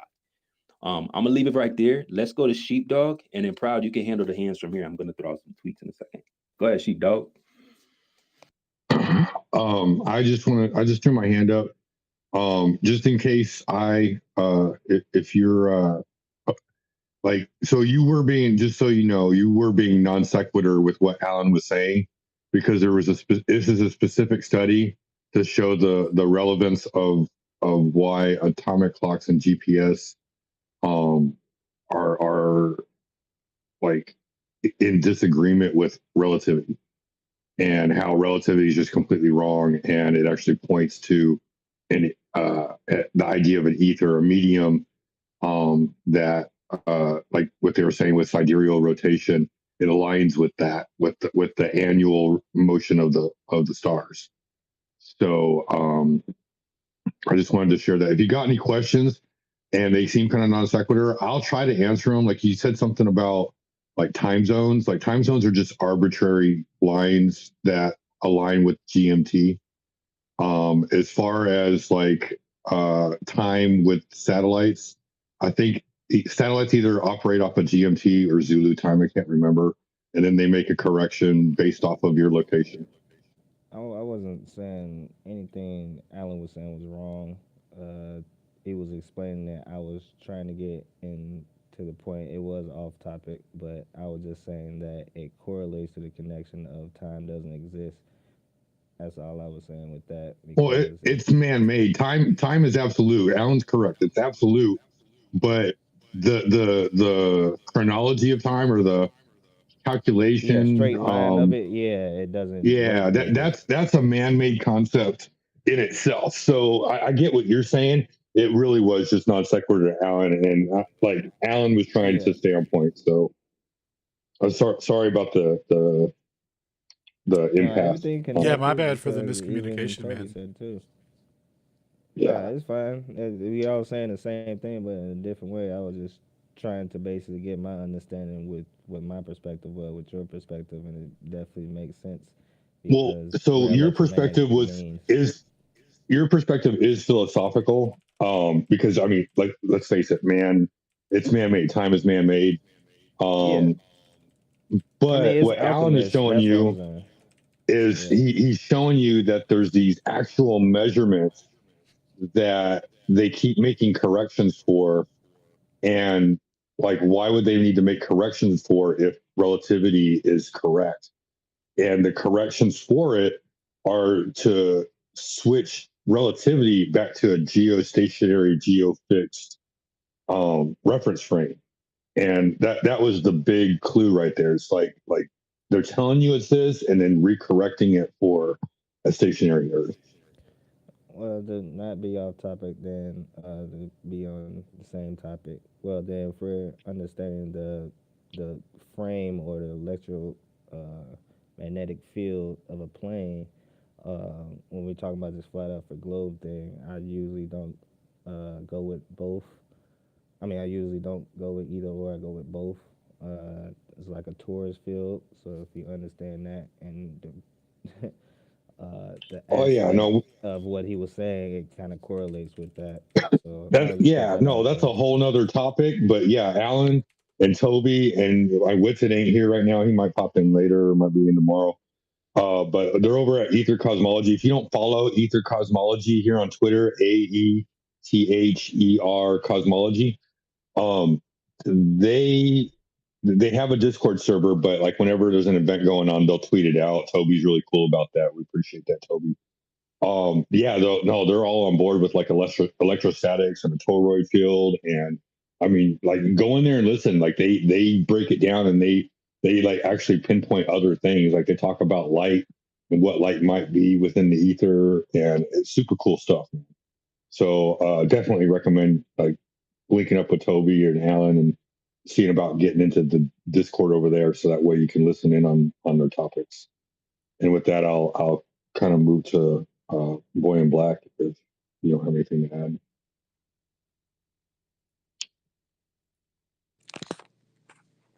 All right.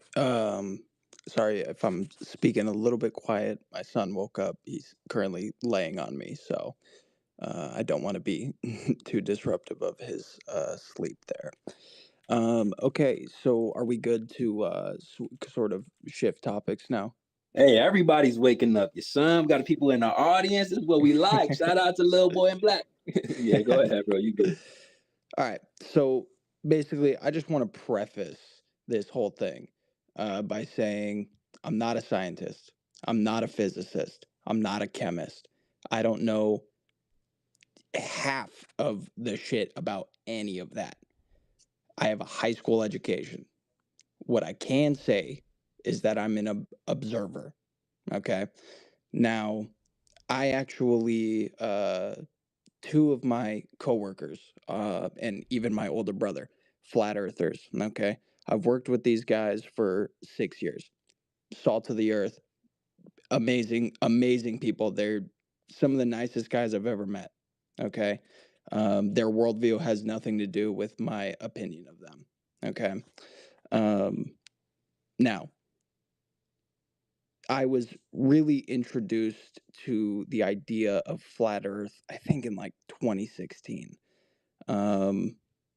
I occasionally make music videos for people, and one of the guys that we were working with, he had said something about flat Earth, and I kind of laughed, and so we got talking about it, and ever since then, it's kind of been this thing in the back of my mind. Um, Now, obviously, I've never been to space. I've never seen the entirety of the Earth with my own eyes. Um, but I do have observations that I've captured over the years myself, and just general things. And basically, my line of thought was, how can I, being on the surface of whatever we live on, use strictly visual observations to confirm the shape of whatever it is that we live on? Okay. Now, one of those observations I captured, oh God, 2018, I think. And I can actually post the picture and I'll put it up on the jumbo just so everybody can see it. And what this photo is, sorry, I think I tweeted it before, but I'm just gonna like make a new tweet for it. It is sorry, I'm just getting to the photo.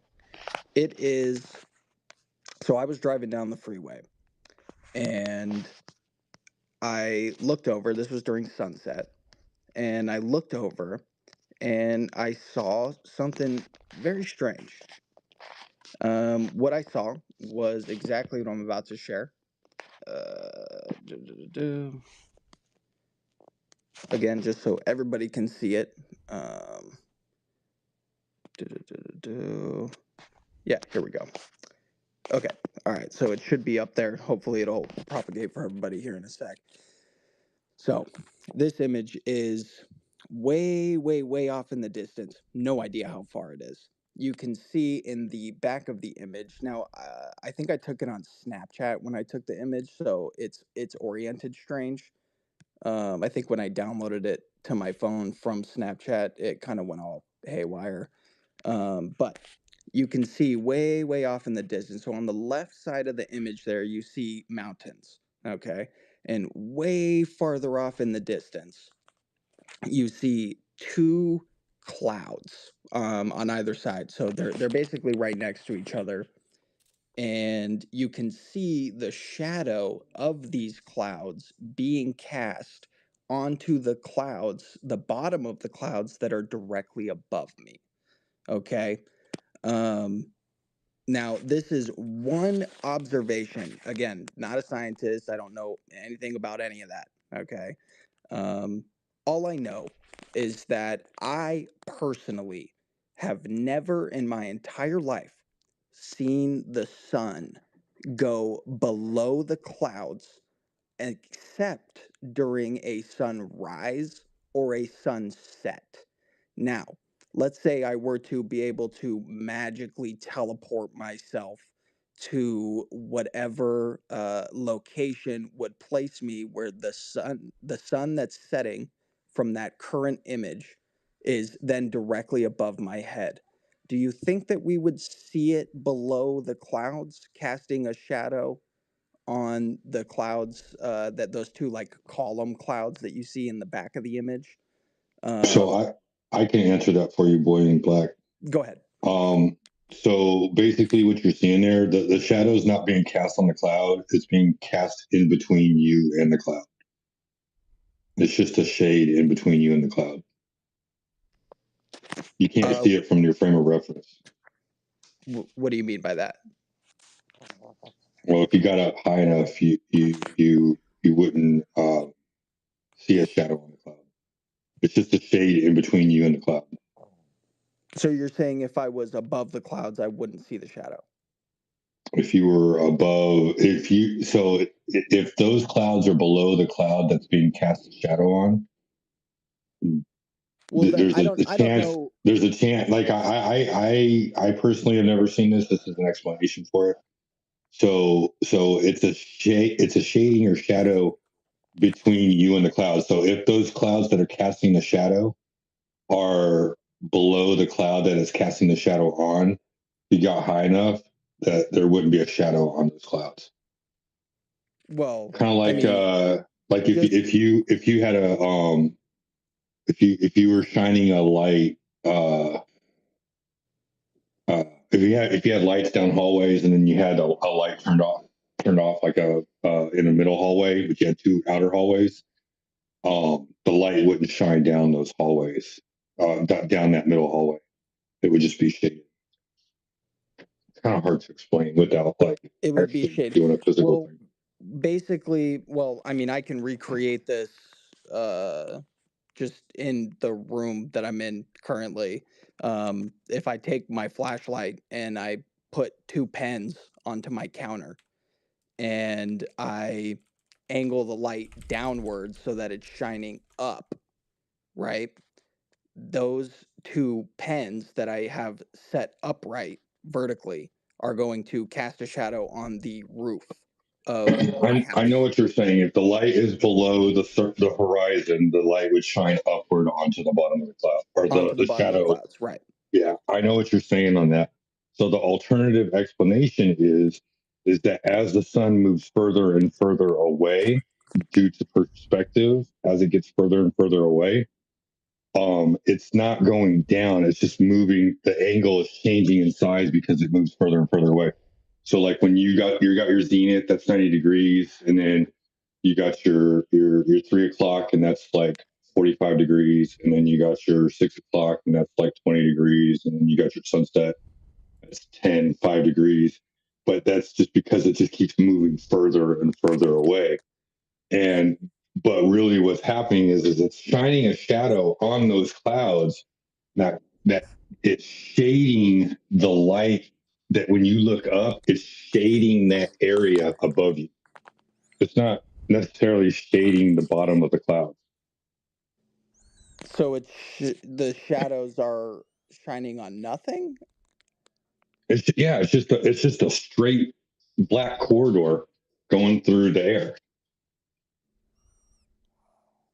But it's being blocked by the clouds. Correct. The light is It's being just blocked by the clouds that are farther off in the photo. right, and the angle from the cloud from the sun to the clouds to your eyes is such a narrow angle that it just goes right over your head. Well, then why? But my thing is why would it be on the bottom of the clouds? It's not. It's just Like going between you and the clouds. you wouldn't see a perfectly It's above cast the clouds the shadow whole like time. that. Yeah, you get crepuscular rays all the time, and I mean, anti-crepuscular rays all the time. if we could recreate that, in Yeah, they're called I'm glad you anti-crepuscular rays. said that. I'm glad you said that. like As a long as, controlled environment, for so if we example. could recreate this same observation over a flat surface, then this wouldn't be evidence of a globe. Would you agree, Boy in Black? Sure, yeah, I would absolutely agree with that. I'm glad that you said that. I'll put that up in the jumbo and the nest in just a second. In the meantime, while I go ahead and grab that demonstration, what I want you to think about, and maybe you have an answer because I haven't been able to figure one out. Mm-hmm.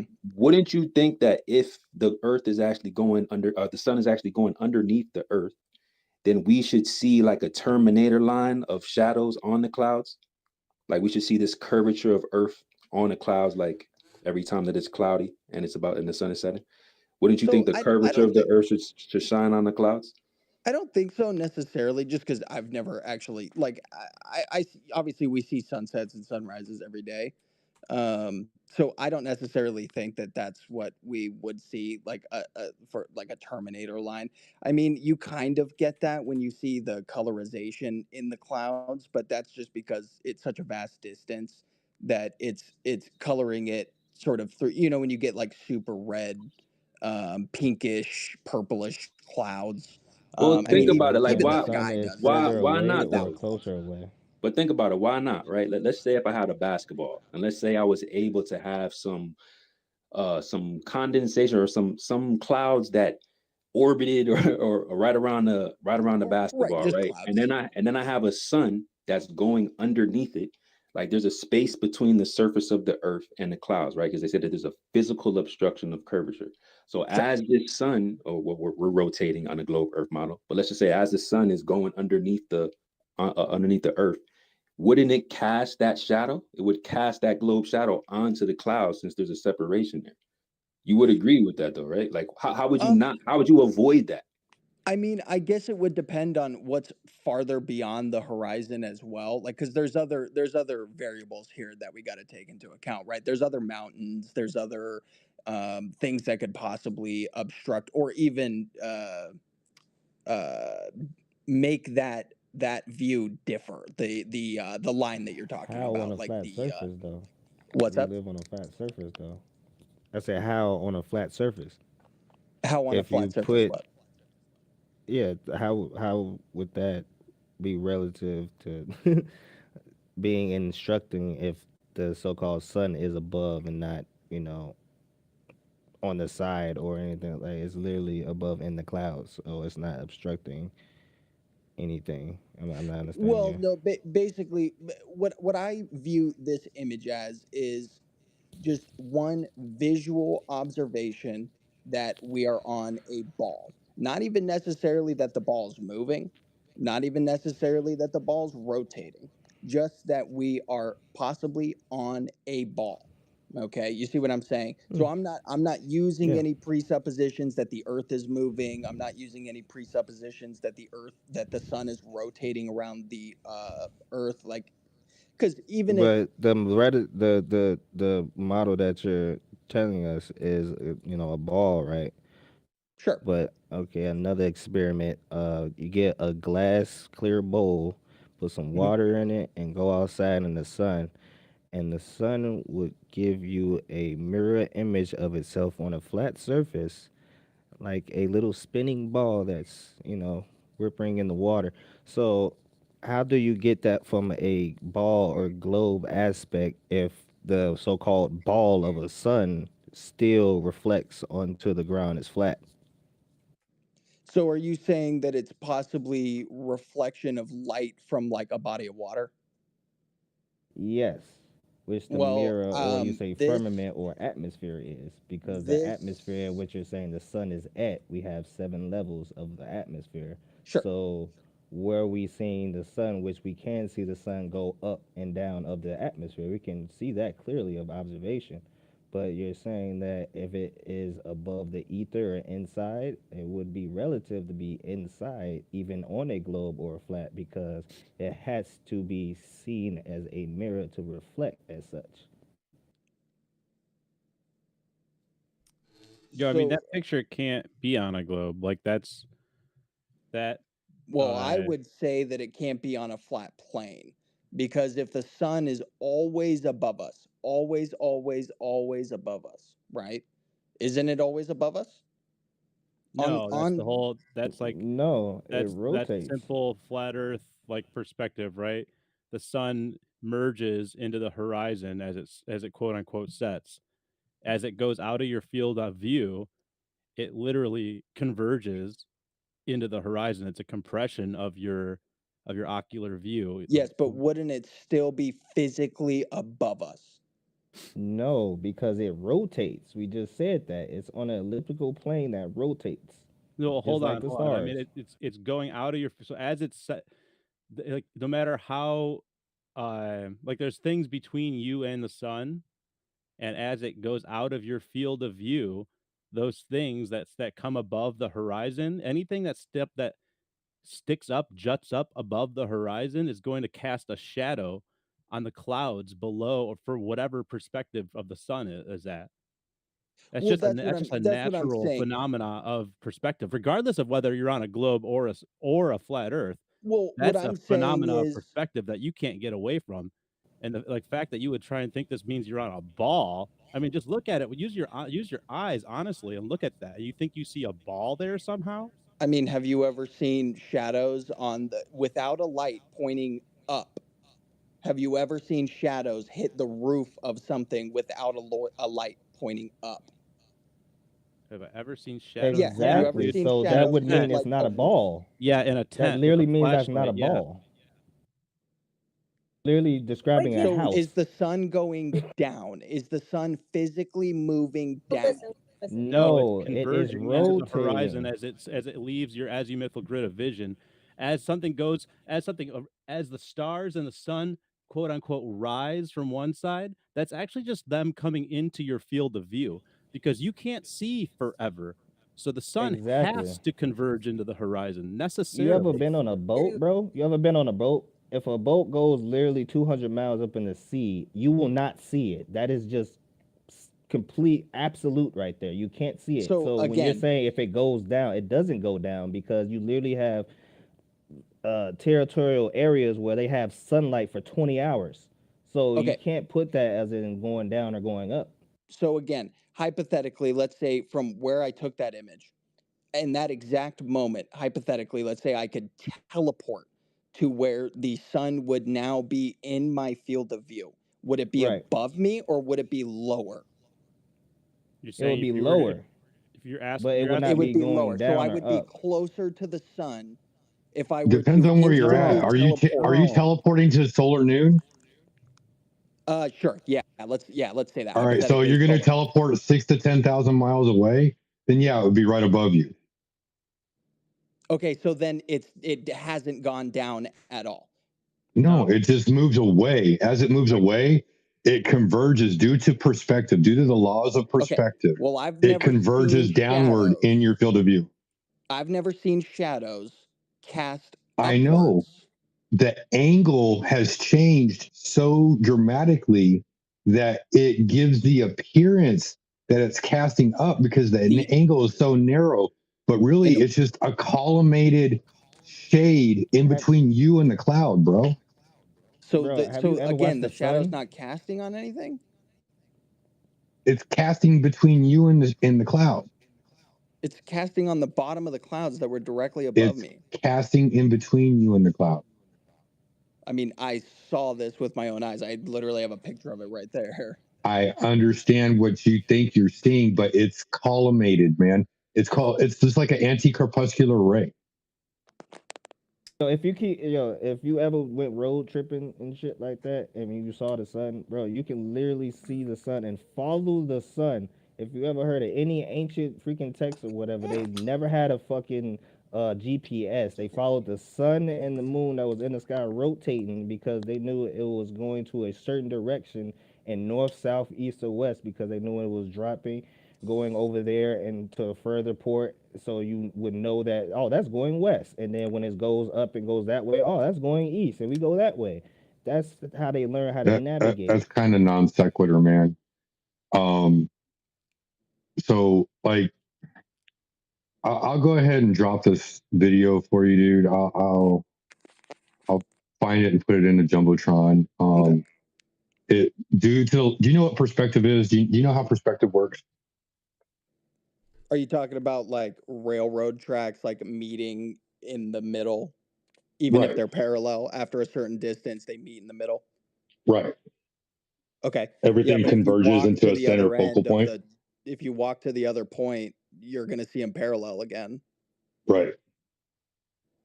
So they converge into a central focal point, right?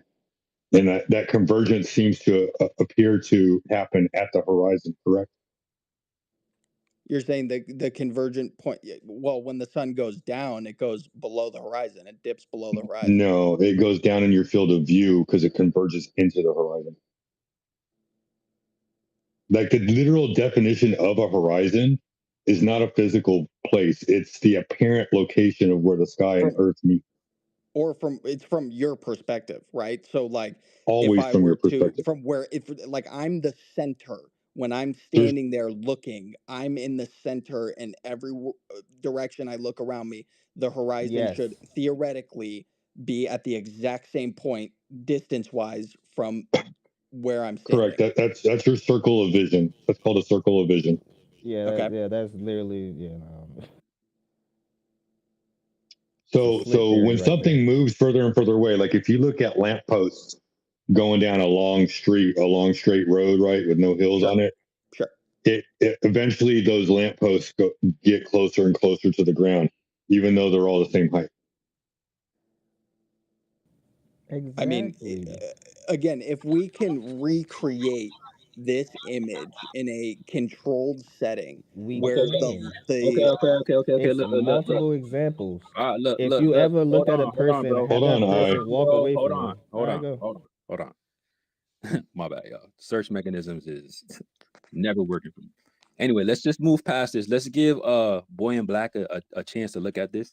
What we did, we spoke about this last year, actually around the same time. So this is like a year old, well, way more than a year old, but this is a year old argument, at least on Twitter Spaces, right? So this one is titled, "How About a Demonstration?" Because this is the same argument that a lot of globe earthers believe in. And he Okay, said, I got hey, it if you open can right now. demonstrate this over a flat plane, then hey, there shouldn't be any globe proof. So here we have someone in a garage on a flat surface. They constructed some type of a triangle on the floor, a mountain. Yeah. They keep the light source above this apparatus or this model. They move the light away, and then you can see the shadow being cast, and you can see light being cast is on the top of the surface, which would be the ceiling of this demonstration. So it's a 2-minute video. I clipped it up. I think Alan linked the actual YouTube link that I cropped this from. No, I believe. your video is fine. Okay, cool. So, but just in I case anybody trust you wants to leave the pertinent information in there.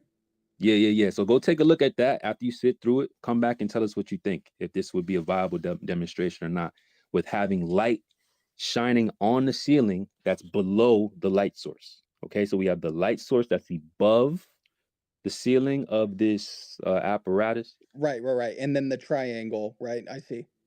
Okay, so take a look at that. Let's slide to somebody's hands, and then I want your feedback on this, Boy in Black. I appreciate you bringing this up. Yeah, no, it's actually a nice demonstration. I see exactly what you're saying. Where the tip of the triangle, you can see the shadow being cast above the basically on the roof of where they have the camera placed Right. underneath of it. With the light source being at a higher Underneath the elevation. cloud. That's the key point, right? Because the whole thing is like, well, how can you have this light or shadows being casted if the light source is at a higher elevation? This is a direct demonstration of that on a flat surface in a garage. Okay, for sure. Now, just out of curiosity, the light, so it's blocked by the triangle, unfortunately. I would want to see what would happen if he brought that light even farther away. I know he's limited on the space he has in the garage there. But I personally would want to see how that light would look if he just kept moving it farther and farther away. Hey, Boy in the Black. Have you ever watched Freddy Krueger, bro? Freddy Krueger, like the horror movie? Yeah. You ever seen a Nightmare on Elm Street when he's standing in the street light and he's get further and further in each street light? You can do that in real life. Just get a camera and just have a person just keep a light on top of them and just keep going further and further back.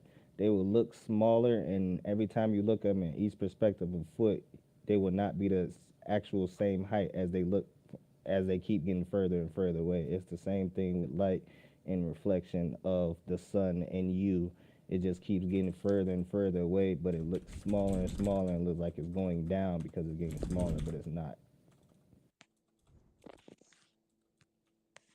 Okay, so then the angular size should change, correct? Yes. Depending on your If it appears that depending it's on getting your smaller angle and of smaller, it should change, correct? depending on your angle of view. Okay, Yeah, so your let's just perspective. say it's meeting it's converging at the horizon. Is the angular size changed? Depending on your angle of view. So what would happen is, and think about this. Think about you standing on the floor and you have a tennis ball on the floor right by your feet. You kick that tennis ball 10 feet away, the tennis ball is not really going to change in angular size that much because you're looking at it from a almost like a perpendicular or vertical perspective. The same thing how we're looking up at the sun. Now, in my estimation, just like if you put that tennis ball in your direct line of sight, you pick it up off the floor, you put it like directly in front of your face, that tennis ball is going to be huge. Now, as you move that tennis ball just away from your face, still being in your hand, it doesn't even have to be 10 feet away. The angular size of the tennis ball changes drastically now. just Okay. from it being in front of your face, as opposed to kicking it 10 feet away while it's on the floor. So Okay. this is how we're looking at the sun on the ground. But I feel like if we were to raise up in elevation and if we were to have somewhat of a clearer day, we may experience more of an angular size difference or differential. Like being on Mount Everest or some type shit.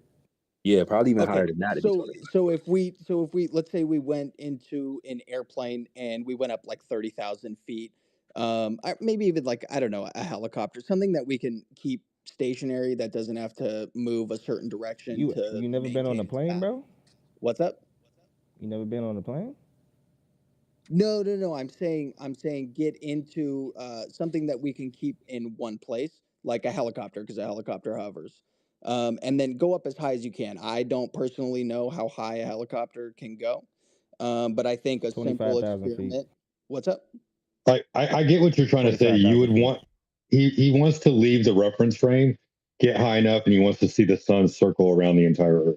No, no, no, no, no, no, no. I want to see the sun's angular size change because the closer that we get to it, as it moves away, we should see the angular size change drastically compared to like Yes. having it right next to your face and then watching it move away from you as it's going to meet the horizon, right? Yeah. We should theoretically, based on what you guys are currently So saying, if the see. sun's a physical object, that's absolutely true. We actually don't hold that point of contention. So in the heliocentric model, they say that the parallel rays that we see in the sky, so the corpuscular and anti-corpuscular relationship that we see in the sky, Mhm. is produced by that. What's the angular size, Toby? 0.5. 0.5. Yeah, 0.5 Yep. angular size. So they say that's the source of everything, right? But obviously, for the parallel rays, for that to work, the sun would have to take up the entire sky, right? So we don't think that the sun is even a physical object, right? We think it's a focal point in a field. Well, I think it's a focal point in a field, right? And Okay. the light that we see, right? That's a result of that field being illuminated by that focal point, right? So it's not going to change Okay. angular size, right? But the illumination that like you see from it as it gets Yeah. further away, there's going to be attenuation in atmospheric conditions that's going to reduce it, so it's going to go away for you. Okay. Or the other explanation could be that it's 93 million miles away, right? You would never be able to know though because it's an infinite light source, and actually that can't be the explanation because again with the parallel rays they would have to take up the entire sky. And what's Not if crazy, you it's can't not if even get it's near close to the n- sun anyway not if because of it's the really atmospheric really far levels. away. If it's really N- really far away, Doesn't you can matter. have parallel Doesn't rays, doesn't That man. doesn't matter. make any sense because you can't go through the atmospheric levels because it's not you'll suffocate. That You're not that's going to get past hey the But hey hold pressure. on, No, hey D. hey no, Hold yeah that's on. not hey what hold I'm on saying. Digo, why don't you relax on the argument? Let Toby take over for a second. Well, just it's really important. Like you Who? can make the sun as far away as you want. Keep making it further and further and further and further and further. It Hmm. will never change the fact that to scale, it takes up 0.5 degrees of our azimuth. So when I look out, the sun comes and goes over top of me and sets in the distance. That's always going to be 0.5 degrees of the total 365 degrees or 360 degrees around that radius, right? Okay, so So wherever basically your observing point. yeah, and the sun is all rays of the sun are always going to diverge from that point. They're never going to hit the whole Earth in a parallel fashion. In that case, it would have to take up 180 degrees of the angular size. Well, then how come, like, for It example, does. if I What the fuck are take you a talking about? drone and I like close to sunset, not like right at sunset, but when the sun still, it visually appears to be high up in the sky, why are shadows on like light poles they're exactly the same? Like they are going the exact same direction. That would only What do you mean happen by with that? parallel rays.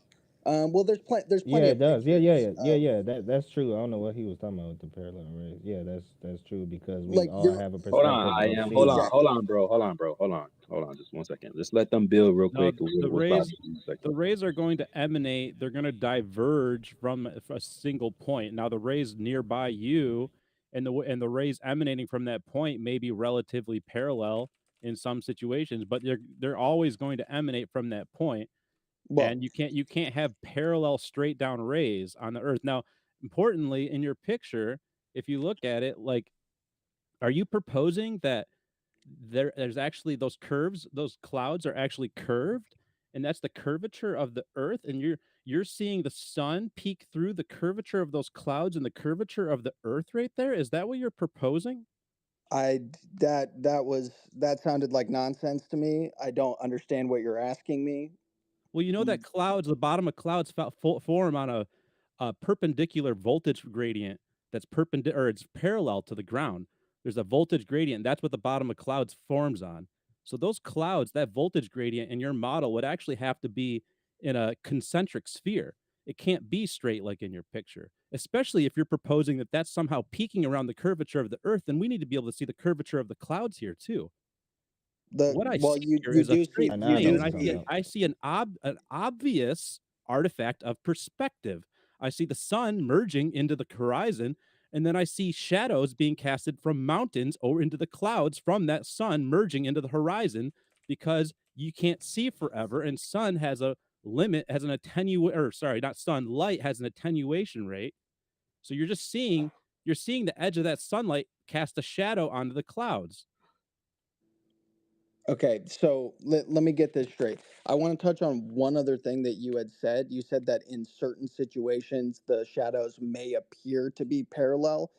It's 100% of the time. No, if you put two sticks right next to each other, yeah, you may get shadows that look somewhat parallel. But if you're gonna try and say that somehow the Eratosthenes was able to use perfectly parallel sun rays emanating down from a perfectly parallel light source, and then somehow those were all parallel to a sphere, and he was able to take that particular experiment, or quote unquote measurement, It's called a rainbow. requires perfectly parallel sun rays to the Earth, emanating It's from called a top to rainbow. bottom. It's called a I mean, rainbow. I never said anything about Eratosthenes. I'm not Okay. sure why we're Well, I'm talking just about saying, if you're going to Eratosthenes. try and claim the parallel sun rays, you have to have a 180-degree angular size light in the sky. You have a 0.5-degree light in the sky. You can't have parallel rays emanating straight down from that. That just doesn't work. But We observe even in see the reality crepuscular and is anti-crepuscular parallel rays rays. emanating from that source and diverging from that source. Then that would mean the object or the entity is not seeing the same thing that the other one is seeing if it's not parallel. I don't know what you mean. If you're saying that something there's no parallel lines, so if the observer observer is looking at the sun and he has his line, and then another person looking at the sun and he has his line, you're saying it can never be parallel, then how is it the same sun? Well, hold on. Well, how are you even? You can't even be measuring parallel in this situation, because we don't see in like a perfect Euclidean grid. We don't have like a top-down vision where we see everything We're not talking about parallel and straight line. I'm not talking about perpendicular. straight lines. Everything that we see is relative to our perspective, and we see in an azimuthal grid. So you have to take that into account with every single observation that you make of the sunlight. And that's, like, again, why we see crepuscular and anti-crepuscular rays, because everything is relative to our dome of vision. We see, as Alan's pointed out, we actually see specifically in double toroids, but to simplify things, really, we could just say we see in a hemisphere, right? Because the bottom half of that sphere is actually covered by the horizon, or covered by the ground, and that's where the horizon merges. Well, we can get a top-down view though. Just send a drone up 100 feet, and there you go. You have a top-down view. The You can drone look still at doesn't have perfect perfectly. Euclidean. No, a drone is a single lens. That's a single lens. You still have a single point of perception, and you're still going to actually have a sphere of vision around you. Even in a drone, you don't get go up perfect Euclidean vision. This is a huge problem in robotics, by the way. You can't just program a robot and say, "Oh, go," just ascertain all this visual space information from one lens. It doesn't work like that. It's really complicated to try and take hyperbolic spatial information and convert that into a Euclidean map.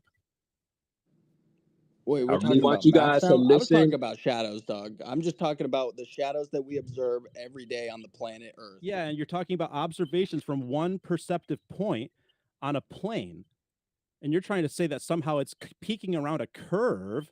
You have a specific radius value and a specific size sphere you're trying to defend here, and you're trying to say that this very specific size sphere has a curvature that this sunlight is somehow peaking around between the curved clouds and the curved ground. Look, dude, it's all good. I prefaced this whole thing by saying I'm strictly an observer. I never said I know the size of the Earth. I never said I know the shape of the Earth. I said I'm using observations that I see myself, nobody else's observations, to come to my conclusion. And I have other observations, but So, we've been kind of focal pointed on this one for like a good minute now. well, so then are you Okay. going to try and develop your own model separate from Kepler's that's going to somehow debunk his and have your own radius value with your own Yeah, that's size why you're sphere and your asking No, own size questions. circumference? Is that That's your why you're no, plan? asking questions. no. I can confidently say that we're on a ball, like that. It's whatever we're on is I'm on a round. ball. But look, I'm not doing calculations over The here. I'm fuck? strictly looking at what I can only see with my eyeballs. Only my eyes. Okay, Literally but no other don't you see senses why it are would at be play. important to do those calculations if you're going to try and take up a model based on the ground beneath your feet moving and a sphericity to the measurably flat surface that you live on? You know, we send microwaves, we send radio waves way too far for curvature. You can't explain it with bouncing off of the ionosphere when you have a difference in frequency that would actually penetrate the ionosphere. So that you can't explain that. You have laser observations going 26 to 30 miles. You can see the laser horizontally from the side. You can't. That's way too far for curvature. You've got you've got mirror flashes way too far for curvature. Like the curvature thing, like, dude, this is not a proof of curvature. This is a proof of a flat Earth. I see a perfect example of perspective and what perspective does when how light merging into a horizon and long distance travel of light, angular distance of light, the angle has changed of the sun setting, right? It's just a pure it's just geometry, dude. It's really simple angles. The sun's far Yeah. away. There's a mountain in the middle of it. It's So the angular distance changes, but not the angular size of the sun. I don't actually see the Can sun in this we picture, so can we see? Well, no, that's not what I'm asking. I asked you a pointed, specific question. The angular distance is changing, but we don't see an angular size change. Is that that what you're depends on that telling me? actually kind of depends on perspective, right?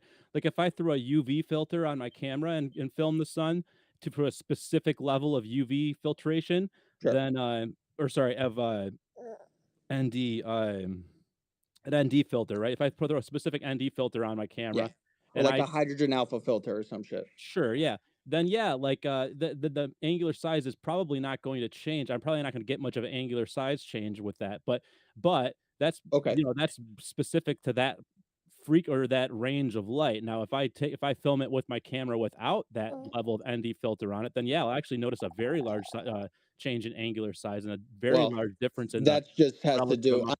Okay. Wait. I love this build, but we do got some hands. I do want to dive into this curvature stuff, boy in black, in just a second. I do want to get through the hands though, because they have been patient. But as we're going through the hands, think of your best proof or evidence for curvature based, I guess, on just, I guess, observations, since you don't do any calculations or look into the actual dimensions or facts that they give us of this globe Earth. So think about your best evidence for curvature, and then we'll double back to you and we'll see if we can address that and see if this is exclusive evidence for a sphere or if it's not. Because I think that would be like another dope build. But I don't want to spend too much time on this. But I think we addressed your first question. Hopefully you're satisfied. I think you did acknowledge that this is now something that you would agree that can happen over a flat plane with these with a light source shining on the top of the ceiling, even though the light source is higher in elevation. But let's slide over to Jonathan real quick. We had somebody else that was waiting. I don't know. Proud, are you there? Okay, Proud must be trapped in the ether. Because I can't really see all the requests. So if you're requesting a mic, I'm sorry I can't really see right now. I'm pretty sure there's some because it's been full for the whole evening. But let's slide over to Jonathan real quick. Then we'll slide over to D3. We have Marcus, and then we'll double back over to I am. And we have a special guest in here, one of the Globe Zealots. Hopefully keep the same energy on the mic as he's been in the mentions. And we're gonna see how this plays out because a lot of energy be switching up over there, Mr. Conspiracy Pusher. And I'm trying to figure out what the hell is going on. Coming in here saying all the dope, cool stuff, saying you like us over here, then running to the timeline talking shit. So we're going to see if you keep that same energy today. and we're gonna see what type of information you're gonna stand on that's gonna support the globe, because I don't play that phony ass shit every single time that we allow you to come up here and speak and treat you with respect, and then you start doubling down on weird ass ad homs and insults. I don't play that shit, my guy. So don't worry. Make sure you stick around. Make sure your wife gives you enough permission to stay here long enough. I don't want to hear no excuses. I'm glad that you pulled up. But go ahead, Jonathan. Jump in here. I think you threw something up in the jumbo. Let's hear what you got to say.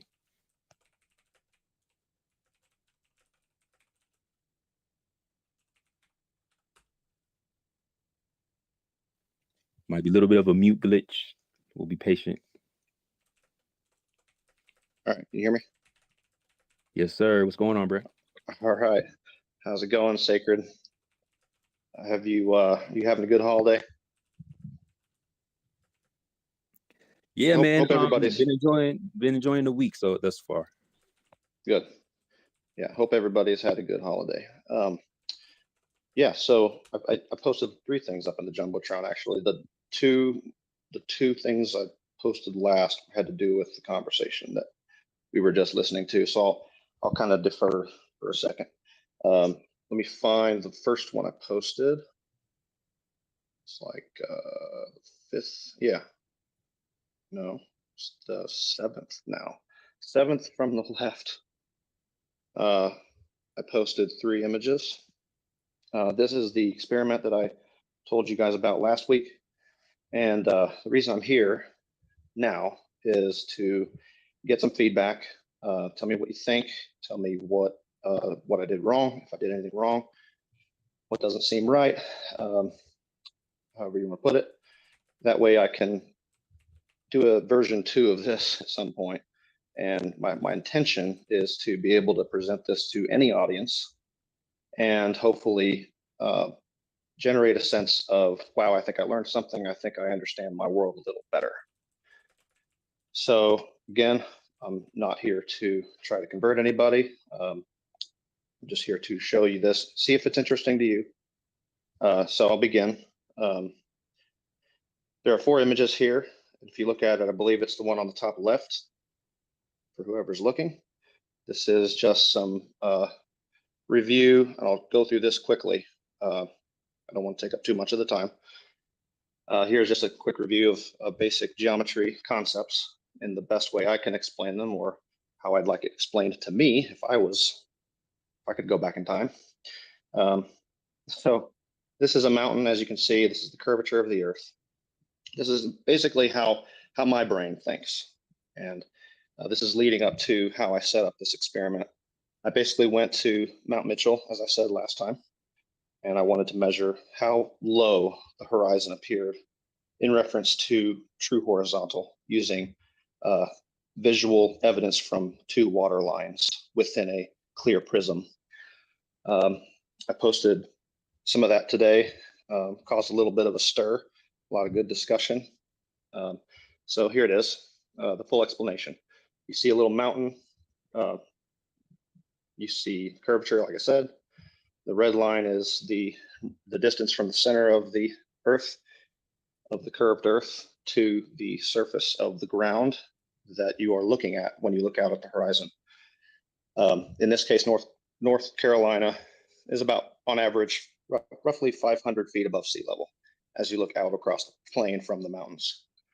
The black solid line is obviously the distance from the center of the Earth to my eyes from where I'm observing along the side of the mountain.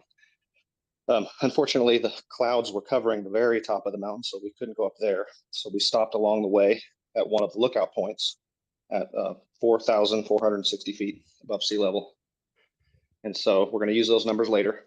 But so starting with the picture on the upper left, that diagram, that just shows those 2 distances from the center of the Earth. The one below it, I've colored these angles so that we can keep track of them for discussion. The red one is the angle between your true horizontal at the location you're standing, in my case on the side of that mountain.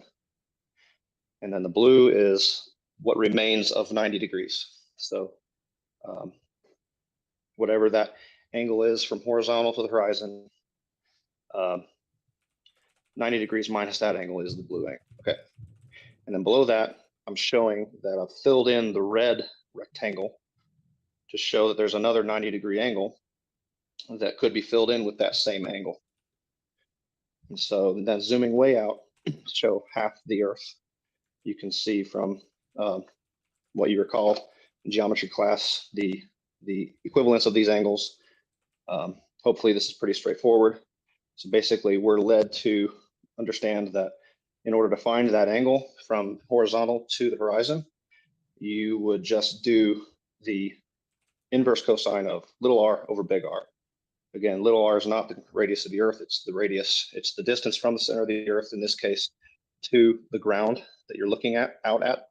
And then big R is the distance of where you're standing in higher elevation on the side of that mountain, or in a plane, or whatever, wherever you are. So then going forward to the image below that, the lower left-hand image shows Earth radius. We've all heard 3,959 miles over and over as the accepted average radius of sea level. So that times 5,280 feet per mile gives you the number of feet on average from the center to sea level. Now adding my numbers that I mentioned earlier, 500 for the plains of North Carolina, 4,460 for where I was standing on the side of Mount Mitchell, and we get these two numbers that coincide with the black line and the red line in the image previous. Now I enter these in, I get 1.1 degree. What's the relevance of this? We'll see how much this matches what I observed. So now moving to the upper right-hand image, you can see this rather clumsy plexiglass contraption that I had to throw together because of all the other things that were going on for the holidays. Cost about $60. Anybody can reduplicate this. I created two chambers, one above and one below, that holds a small amount of water, just enough to show you clearly from the side that there's water in there and that it is finding its level, as all of us like to say. Now, to be clear, what I believe as a globe earther is that every level line of water is not perfectly straight. It is a very small sliver of a much larger circle. So technically it's curving like the rest of the Earth, but because it's such a small sliver, it approximates a straight line very well. And that means it is useful for finding things like level and horizontal on a small scale. So admitting that and being clear about that, I have these two water lines, I show them in black dotted lines. And using what we were talking about earlier, what you guys were talking about earlier with perspective, these two converge at a point. This way you can reliably find true horizontal in any direction from any elevation. And then this little red line shows what line you would expect would connect from the horizon that you're seeing up to a common starting point at the beginning of that black line. It could have been at the beginning of the other black line, but it works either way. Okay, so moving on to the last picture, lower right-hand picture. This is a diagram using the measured aspect ratio of the level finder that I made, 24 inches by 6 1/4 about. And laying this out, I should mention that in the previous image, I had used some red and blue bars and copied and pasted and transferred those to scale to the edges of this straight-on diagram. And then using these, using the borders between the red and the blue, I was able to duplicate and project these red and black lines as you would see them if you were looking straight on.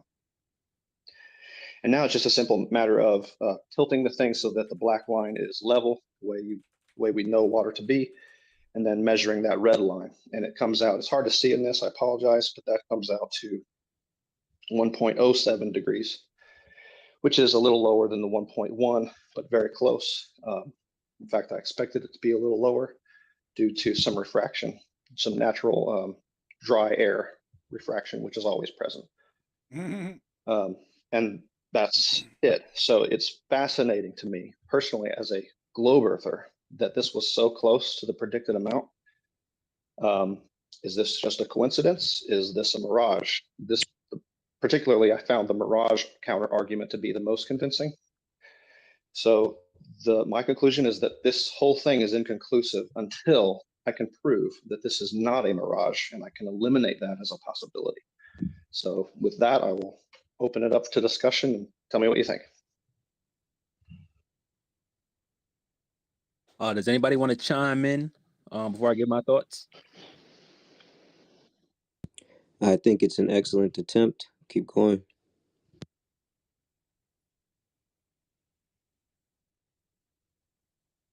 Thank you.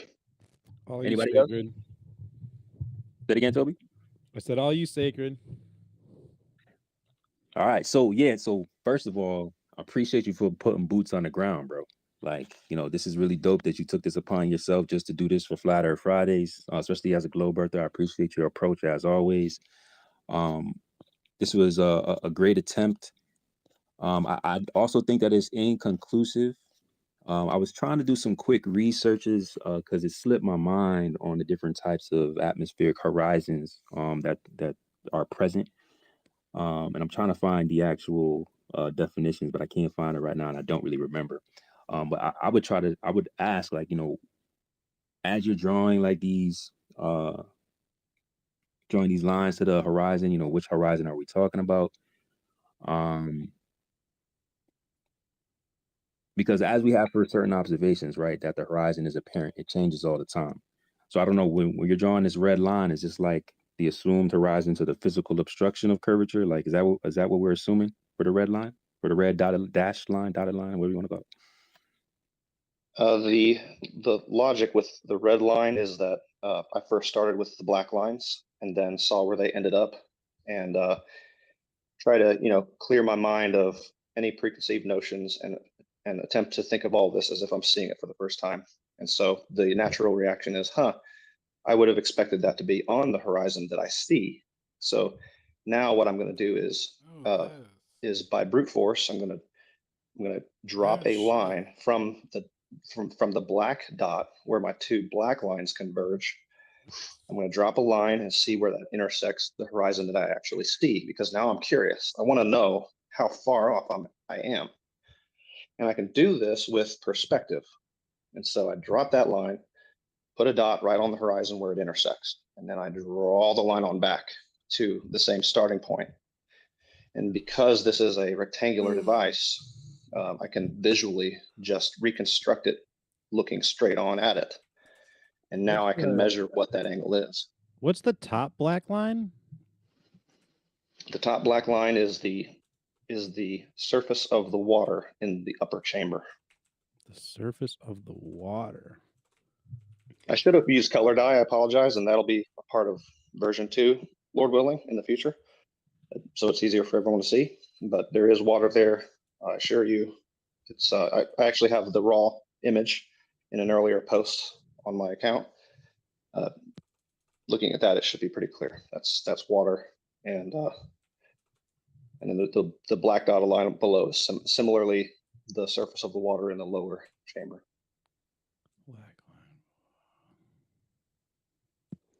So what's nice about this experiment, if I may, what's nice about this setup is that I don't have to worry about whether or not the device itself is level. It doesn't operate like a normal level you would see on a construction site where the whole thing has to physically be level.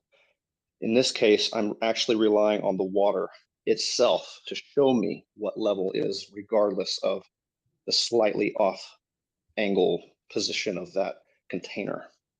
Because as we know, water level wouldn't lie. It will find its level and it will show you what level is regardless. And what altitude did you say you're at? That is according to the sign that you see in the image. It's not the best. There's another picture I took, but you see that it says 4,460 feet. And so I can. Okay, go ahead. So what are you claiming this is proving or showing? That I guess that you're saying that the horizon is not rising up to the 4,000-foot elevation. Is that your point? Yeah. Basically, the idea is that now picture yourself either being a very small creature like an ant, or you standing on a very large ball, or some kind of ball that Can we is do much it without larger a than thought you. experiment? Can you just do it can you just explain it in a concise fashion? Okay, I apologize. I don't mean to take too much time, like I said. Can you state your question one more time, please? So is your contention here, is your whole point with this image that your black dot is above your perceived atmosphere in this image? I wouldn't be talking about the atmosphere per se. The black dot is where true horizontal would be. In other words, if we would remove the atmos completely, remove all the air, that is where and remove the dome. That is where the flat Earth would go out to. You would see it go all the way out to true horizontal because it would never end. Well, no, that would go out to the 4,000 foot elevation at that point, horizontally, right? It would appear to do that. Yes, it would. Similar to how it works kind of what we when see you're here, isn't it? Well, let me finish. So when you're standing at the edge of the ocean, yes, you see the water appear to rise darn near close to true horizontal if you were to measure it from using whatever device. Up here at this altitude, it appears to be clearly below, whether it's a mirage or not. Again, I admitted to you all 4,000 this feet is above sea level. We're not gonna, like, the horizon doesn't just, like, although the horizon rises with you, the point is not that it rises infinitely and always stays at perfect eye level. The point is that on a globe, it should actually be curving down and away from you in all directions as you go up. So the fact that the horizon rises at all when you go up is a complete debunk of the globe. But in this particular case, when you're at a 4,000 foot elevation and you're pointing out into, like, over the ocean, the fact that your proposed level here is converging at a point that's also looks to be above the ocean, the horizon of the ocean, that's perfectly sensible. It looks to me like it would be about 4,000 feet. Now, yeah, I don't know. I don't really see. I'm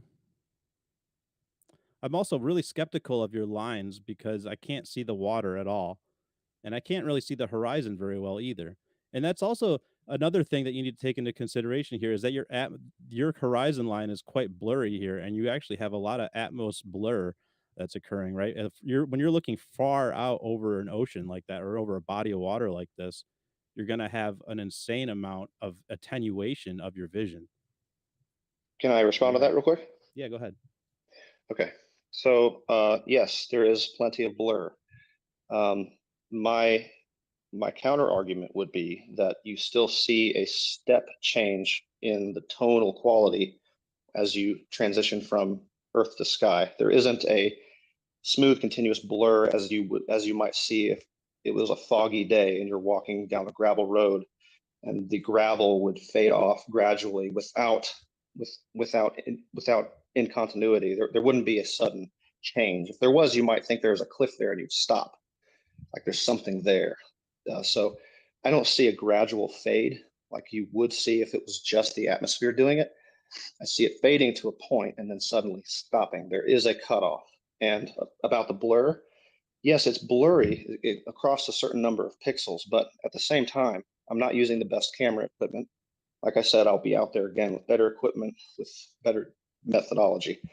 If you compare the horizon line blurriness, it's not that much different at all than any other solid edge you see in the picture, if you count the number of pixels, that is.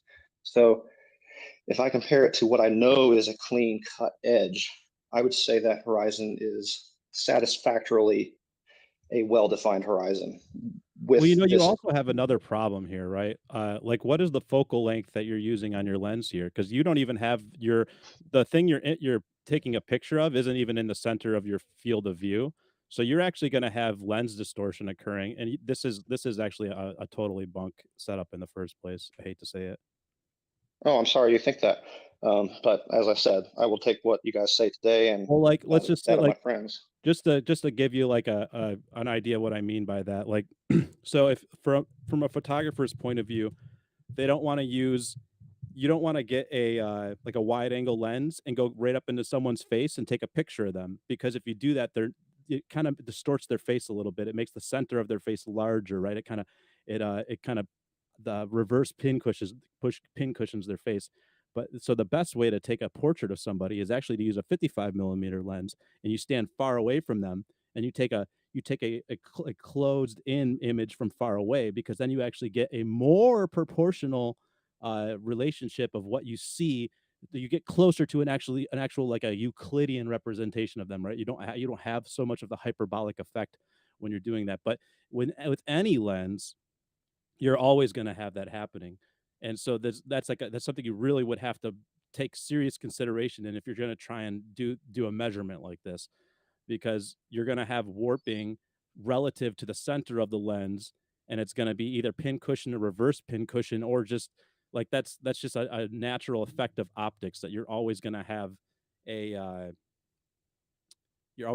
relative like curving outwards from the center point of the lens. That's like kind of like what you were saying earlier, right? Like you always see in circles, you always see in domes, but even just optically, like that's like our eyes are curved, and because of that, we actually see. If you could see in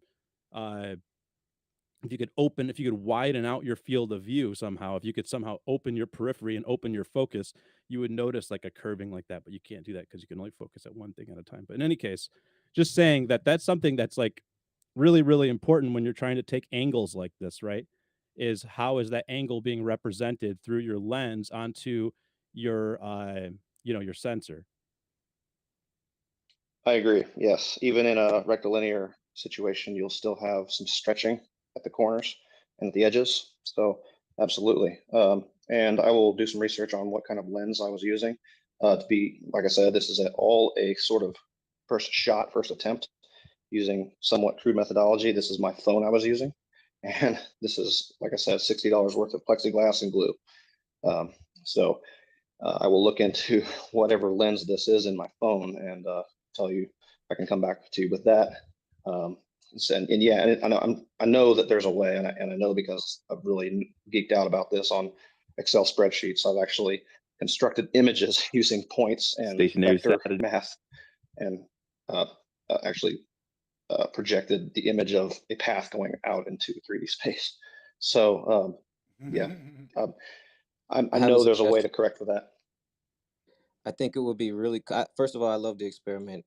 I think it would be really cool if you did it multiple times, because we know that in the distance the horizon fluctuates in where it is.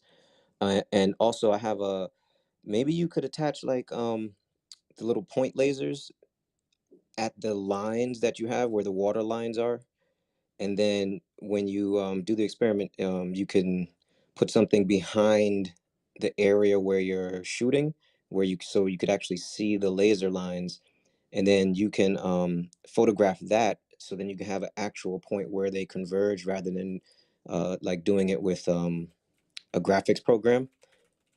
Feel me? I think Yeah, that'll be cool. yeah. So we went up I took this on the way up the mountain with my brother-in-law, and that's where it was daylight. We went up into the top, and it was cloudy. It was actually pretty cool. And then on the way back down, it was getting dark, and we stopped again to see like the lights of the civilization down below us. And so that would have been a good time if I had had the setup to shine two lasers, and the farther apart, the better. But I'm sure there's a way to construct a rather inexpensive little frame to hold those two. The trick would be then, how do I know these two lasers are perfectly, or as perfect as I can, horizontal, parallel to each other, and what methods can I do to ensure that? And how do I convince my audience that they're parallel? As you know, not everyone is very easy to talk to frankly, on either side of the aisle. So you want to make things as self-evident as possible. So I think document it as you do it, so you can show your setup and receive like real-time feedback on it. But I like the experiment, man. Keep going. Make sure you use the blue laser or the green laser. I think you can get some pretty good ones on Amazon. But those ones, you can actually see the beam. Just don't use a red laser when you're going to do it, because then you won't see the beams converge. I learned that lesson the hard way when I ordered one of those. Had no idea. So I actually got a new green laser for Christmas. I just only need one more. So hopefully I can make that happen. But that would be fun. I think also this is something maybe flat earthers can Yeah. use also to It's getting show late, if there's any boys. differences like going up. Because what the main point was that the other guy made was from the flat earth perspective, I guess there's no real specific point that they're saying that it has to rise to. It's just that it rises in general, and that kind of refutes the globe in some ways. I do understand that perspective too. So maybe this can be useful later, like moving upwards. If we have like a drone that takes a device that this guy makes, and we can do this going up and show if there's any difference. Like, I don't know, just a thought. I really think that both flat earthers and globers expect the horizon to rise with you somewhat because that's our everyday experience. The question is how much, and if it doesn't rise to horizontal, is that because of a mirage or what have you? It's kind of a little bit of work to really isolate and prove that, okay, there's none of these other possible explanations, so it must be the horizon. That's the answer that I'm expecting as a glober. But the first diagram that I showed with the curvature and the mountain, that's just the basic trigonometry. That's what I expect based on how a horizon would look on a ball if you were to rise up off of it. And you can plug in any numbers you want to. You can do the numbers for an airliner and then take a flight and then see if you can match it with your actual observation. Of course, then you have a piece of glass whose shape you don't you're not sure of its shape, and that's a problem. That's a factor of it. That's a variable. So anyway, I don't prefer observations from planes for that reason. Yeah.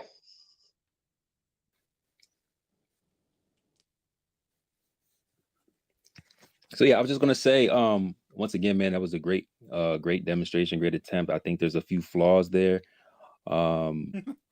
There was one other thing I was gonna ask you about the horizon.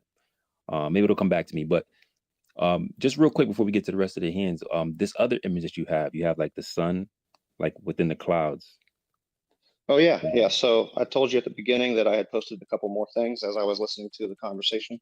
Yeah, and just the reference, this is for everyone that's listening, this is the 5th tweet from the left. Yeah. So that's just kind of my 2 cents, something I found and thought was interesting.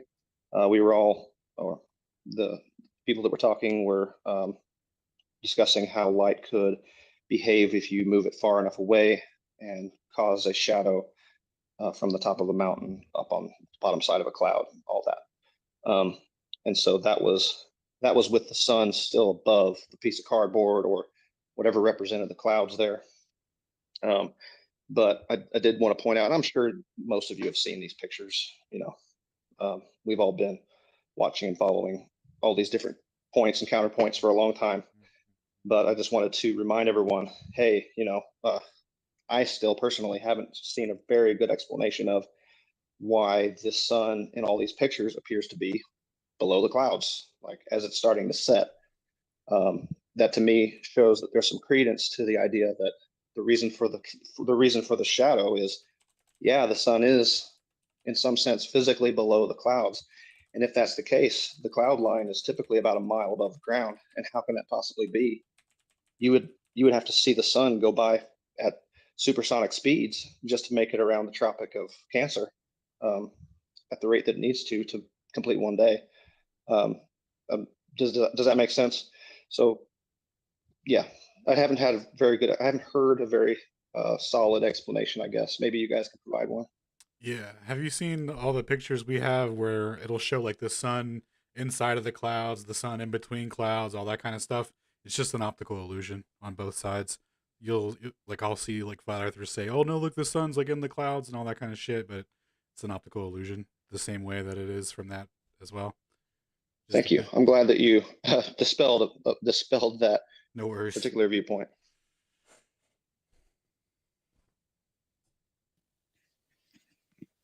Dope build. Go ahead. I think Marcus was up next.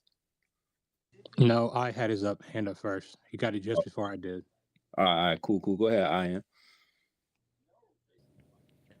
So we're going with understanding. Um, going back to the basically tourist field, understanding that it from our perspective of where we're at, even whatever plane or atmospheric level that we try to go to, we're still basically uh, parallel of a certain basically say person perspective because we cannot have the perspective of said sun because it's always forever mooning when we were saying that you cannot physically go towards the sun because you're not able to because it's gonna move further away from you as you go relatively to what your perspective is so you will never get the perspective of the sun and it's a reason for that because we have a firmament, a mirror, and a firmament which has waters as above as below. So if you have water here stationary on a flat plane, and then we have water above us that is able to have a circular motion that is whatever you call a star, a sun, a physical object, Yo, did you say there was whatever. someone else? Are you done being disrespectful or are you gonna keep doing it? Dude, you're not saying anything, bro. You're literally just rambling on. Are you a Fed? Who are you? Are you dumb or are you dumb? I was having Oh, a you hard gonna time answer that or following no? as well. Okay, cool. You have a hard time following. I It was was also having a hard time simple. following. Yes. It was simple. Repeat what you said. Actually, So don't. Never mind. I so don't care. again, Just so fucking shut again, the fuck up. shut the fuck up and listen, or you gonna ask a question. It's either or you gonna keep being a disrespectful bitch. Are you gonna Oh, repeat okay. yourself or not? Do you have a question, or you gonna keep interrupting?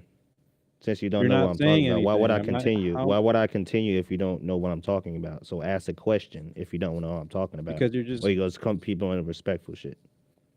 no. No, You're no, trying no. to Go talk ahead, go about ahead. You was respect. at the part where you was spin. The water was gonna spin. Okay. What's good after that? You sound dumb as shit. Didn't say that. You did say the water would be in motion. The waters above would be that could move. That's No, I what you did said. not. No, I did not, Okay. dummy. Okay. Is anyone able to follow him? I Because followed you him don't up to the want to point where follow. he had waters on earth at rest, and then waters above that have motion. And then he said he didn't say that, so I don't know. My bad, y'all. I'm back. I was rugging. Like, what's going on here, bro? Like, No one can follow this guy. all right. So hold on, because I missed it, and I don't know if it seems like everyone is having a hard time. So let's just do this. See if you can articulate your point in like 15 seconds. Like, and then if we want to build on that, we could move forward. But see if you could condense it and make a more coherent thought. And you can have More take a little coherent bit of thought. just so like we could maybe follow along because I missed what you said, and it seems like a lot of people are a little bit irritated. So I'm trying to give you another chance to go ahead and articulate your point. So since everybody last got off the waters above, waters at the bottom.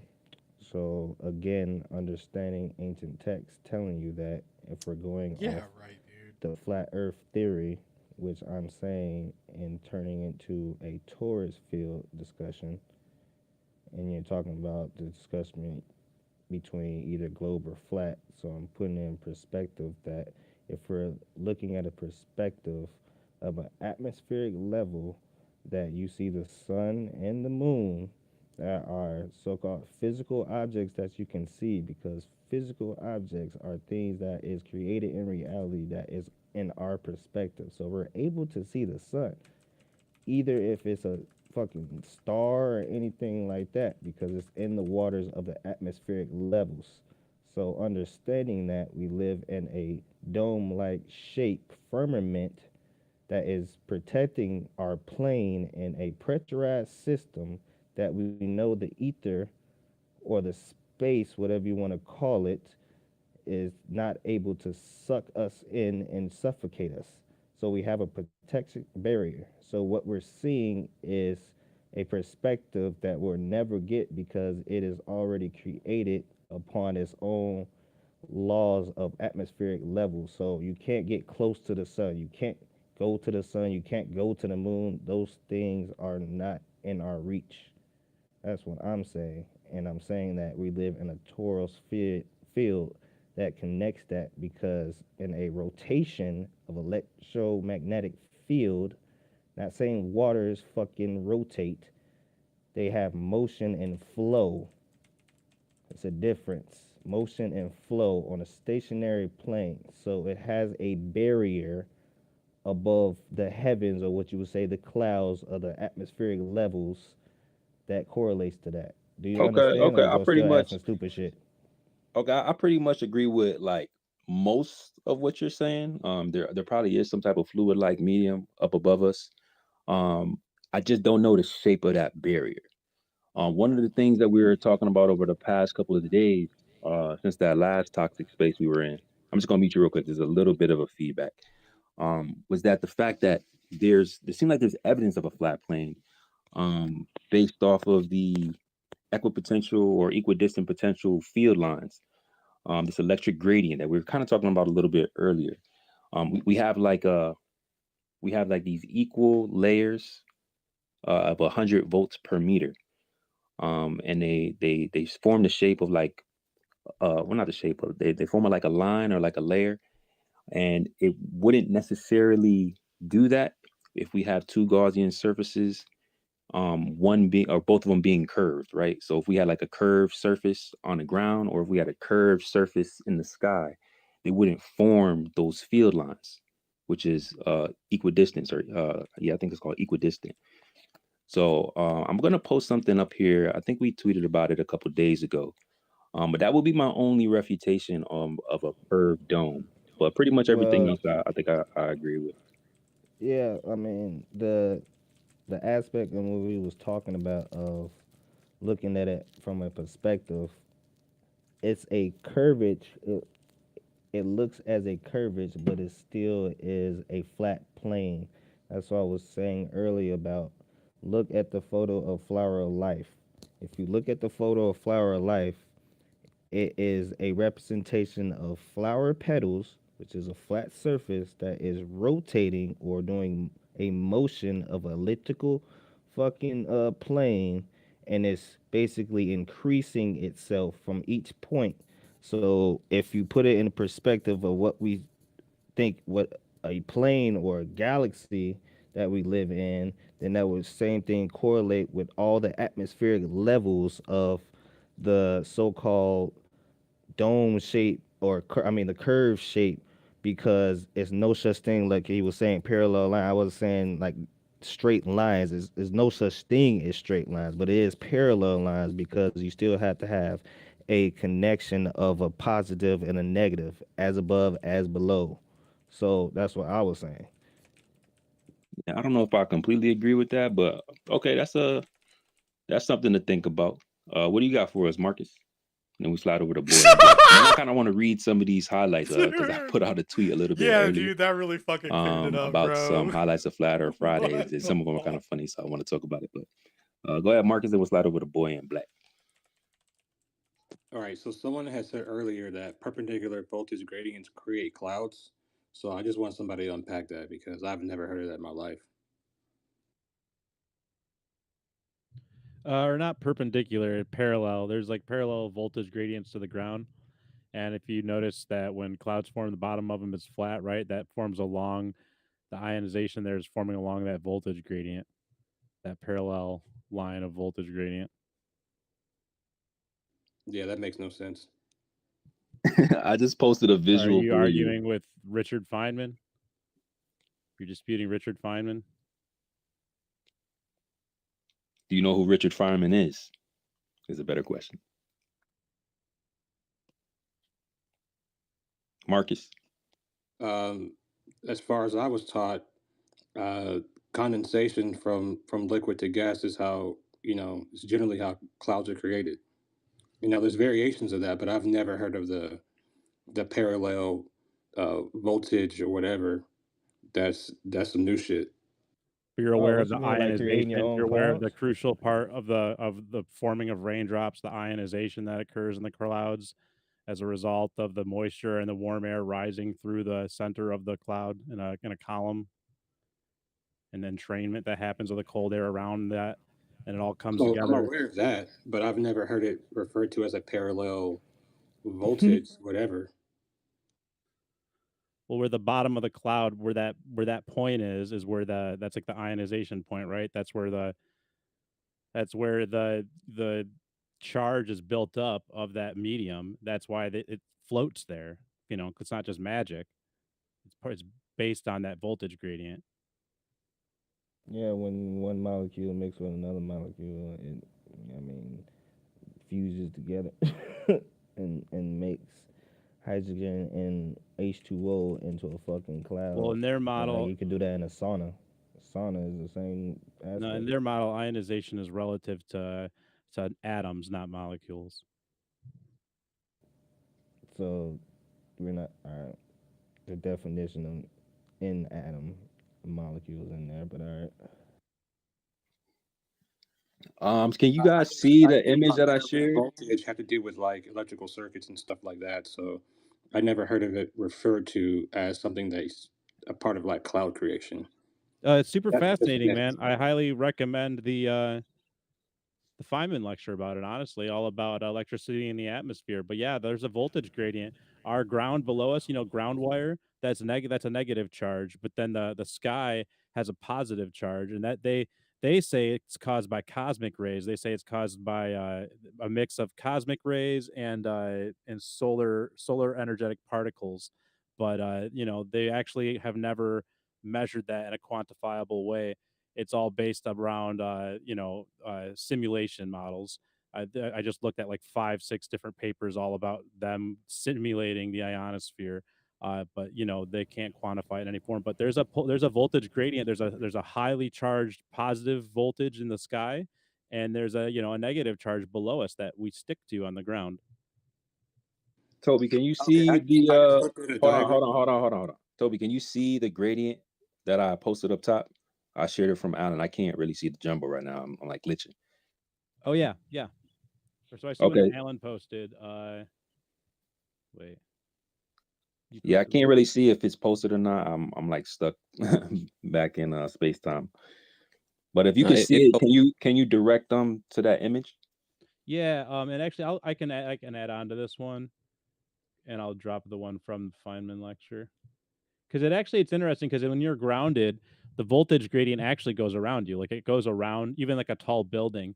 There's actually like a little like bubble around that building of a gradient that goes out really quickly, but this because it's all grounded to the ground. Okay, so I have seen this before, but I've never heard of this in reference of cloud creation. So I just wanted some clarification on that.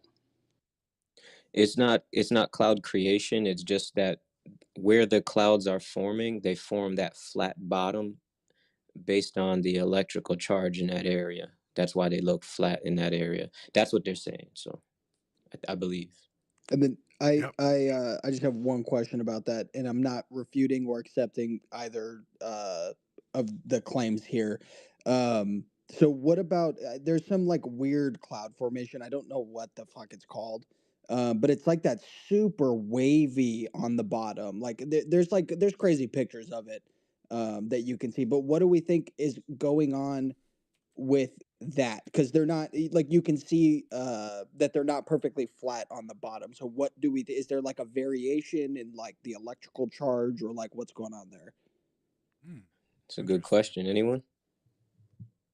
Yeah, I don't really have a great answer for it, honestly. I think it is related to chemtrails. I think it's related to basically pressure, and okay, that's the best I can give you. Okay. I was just So wondering if maybe it had something to do with the electrical charge that's kind of forming that flat bottom there. it certainly could. Right. Maybe just variations in the charge or something. I don't know.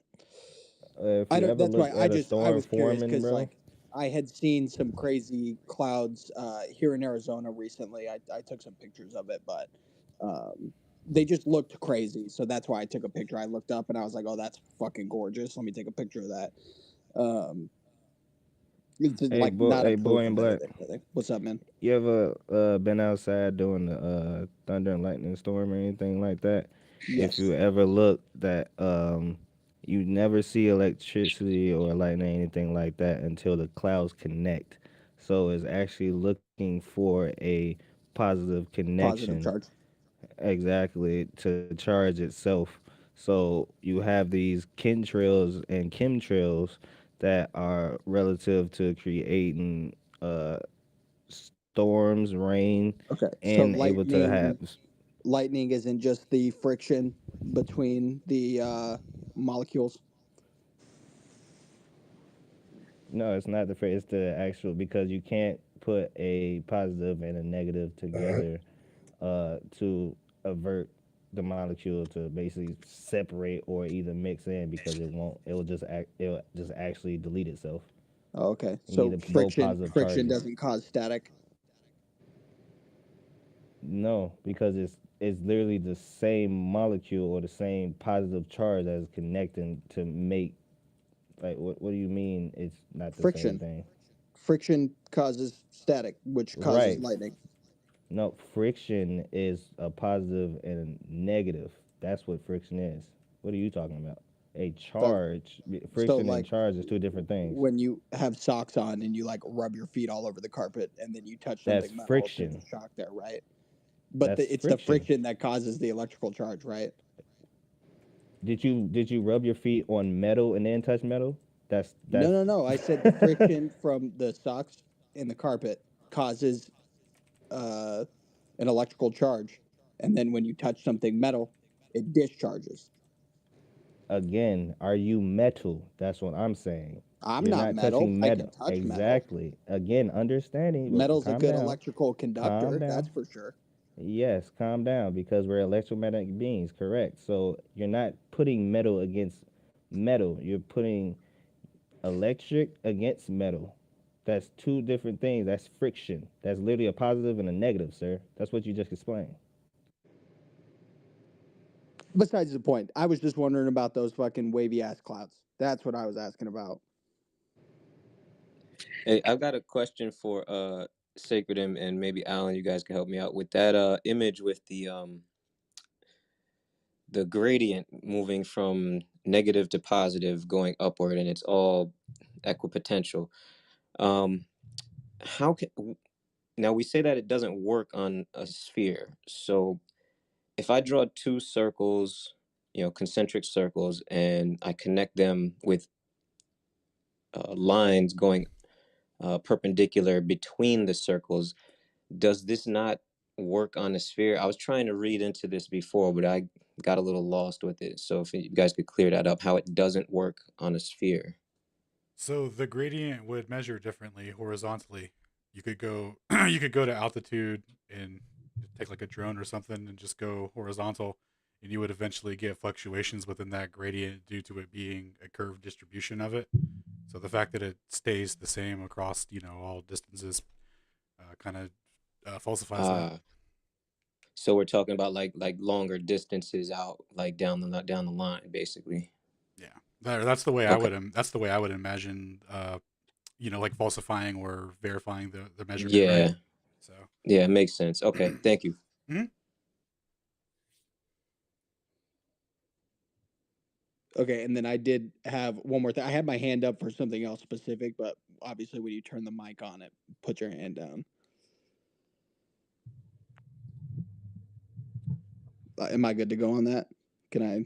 Oh, real quick, whoever was asking about the voltage gradient thing, I posted a few images. It's up at the top of the newest one.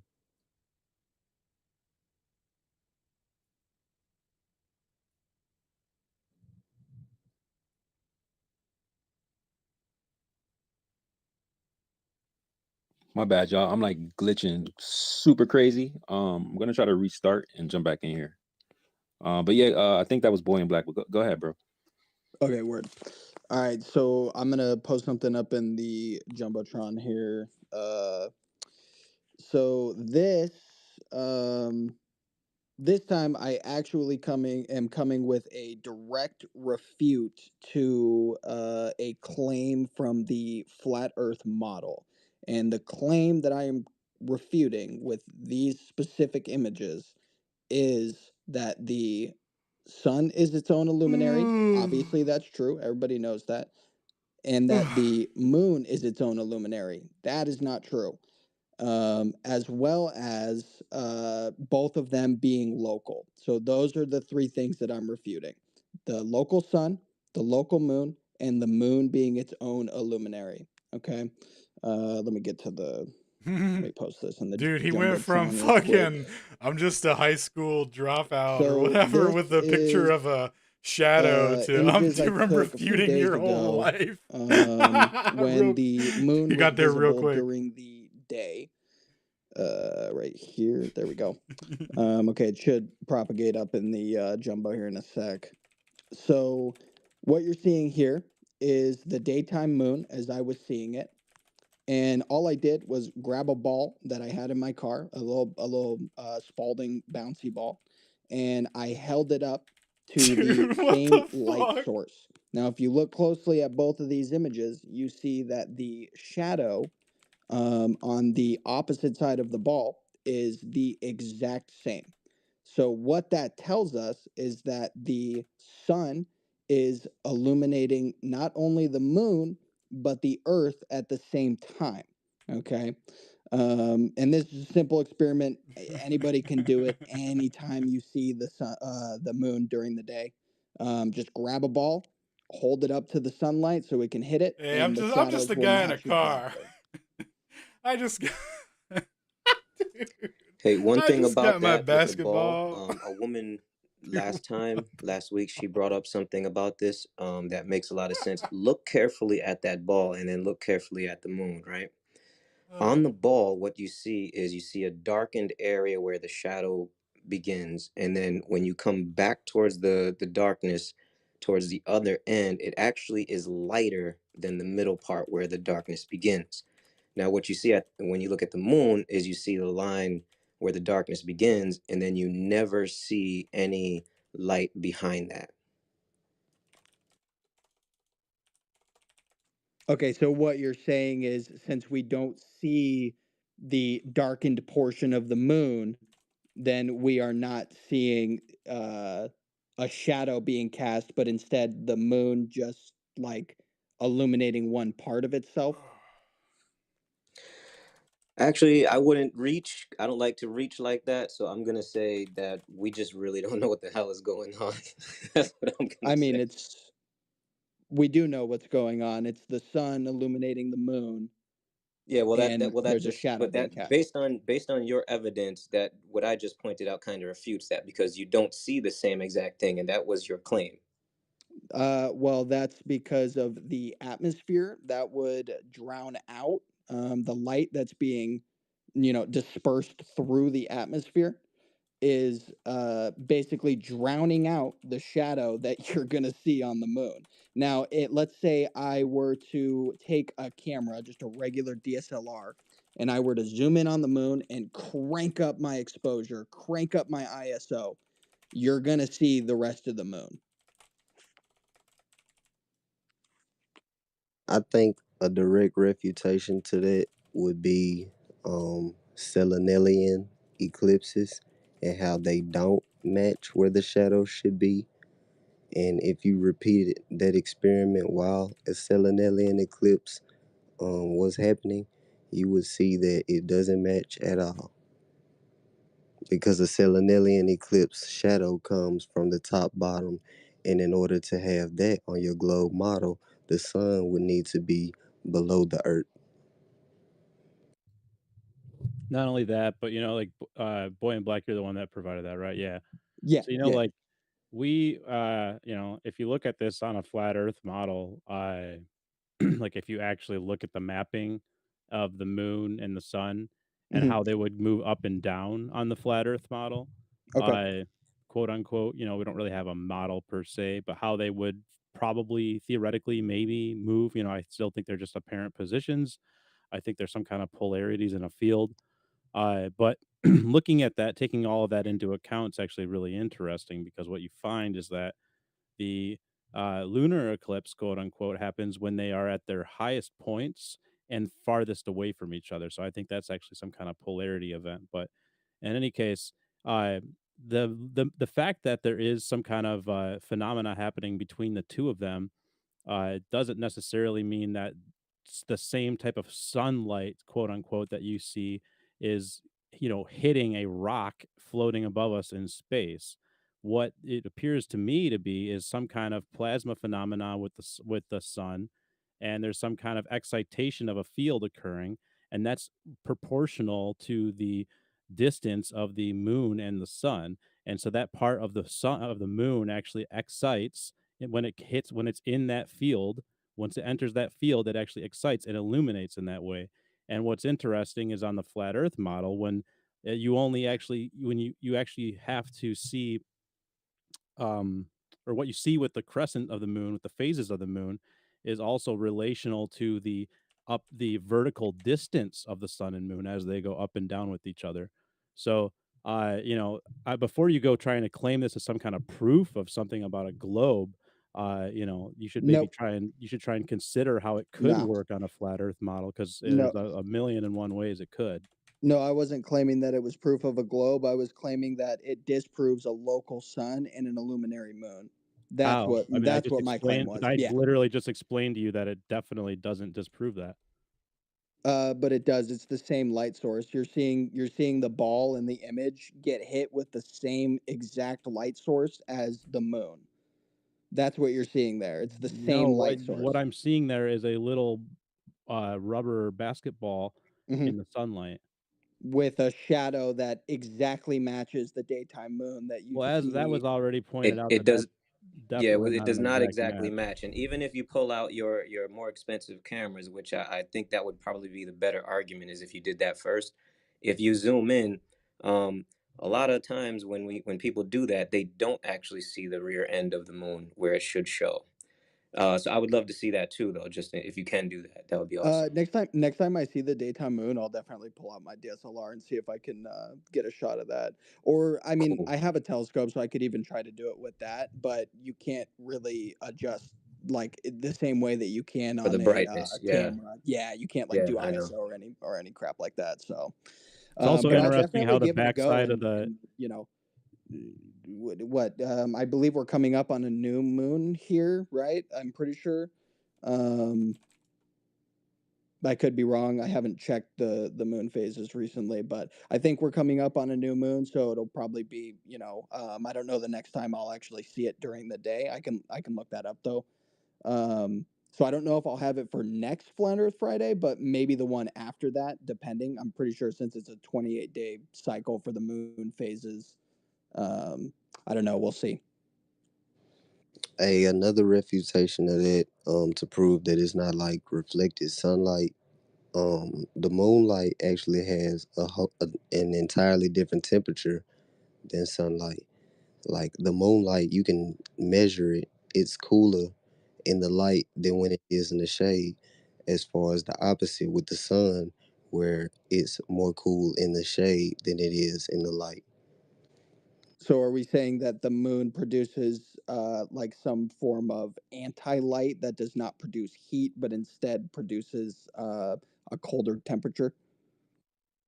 Now that I couldn't tell you, but what I can tell you that is not the same light that's being reflected from the sun. And like another thing, I know when you talk about reflected light, you're speaking just of you being able to see it, but the fact that you have a shadow at night from the moon, you know what I'm saying, is proving that that's not just reflected light from vision. That has to be some type of light that's reflected back down onto the ground.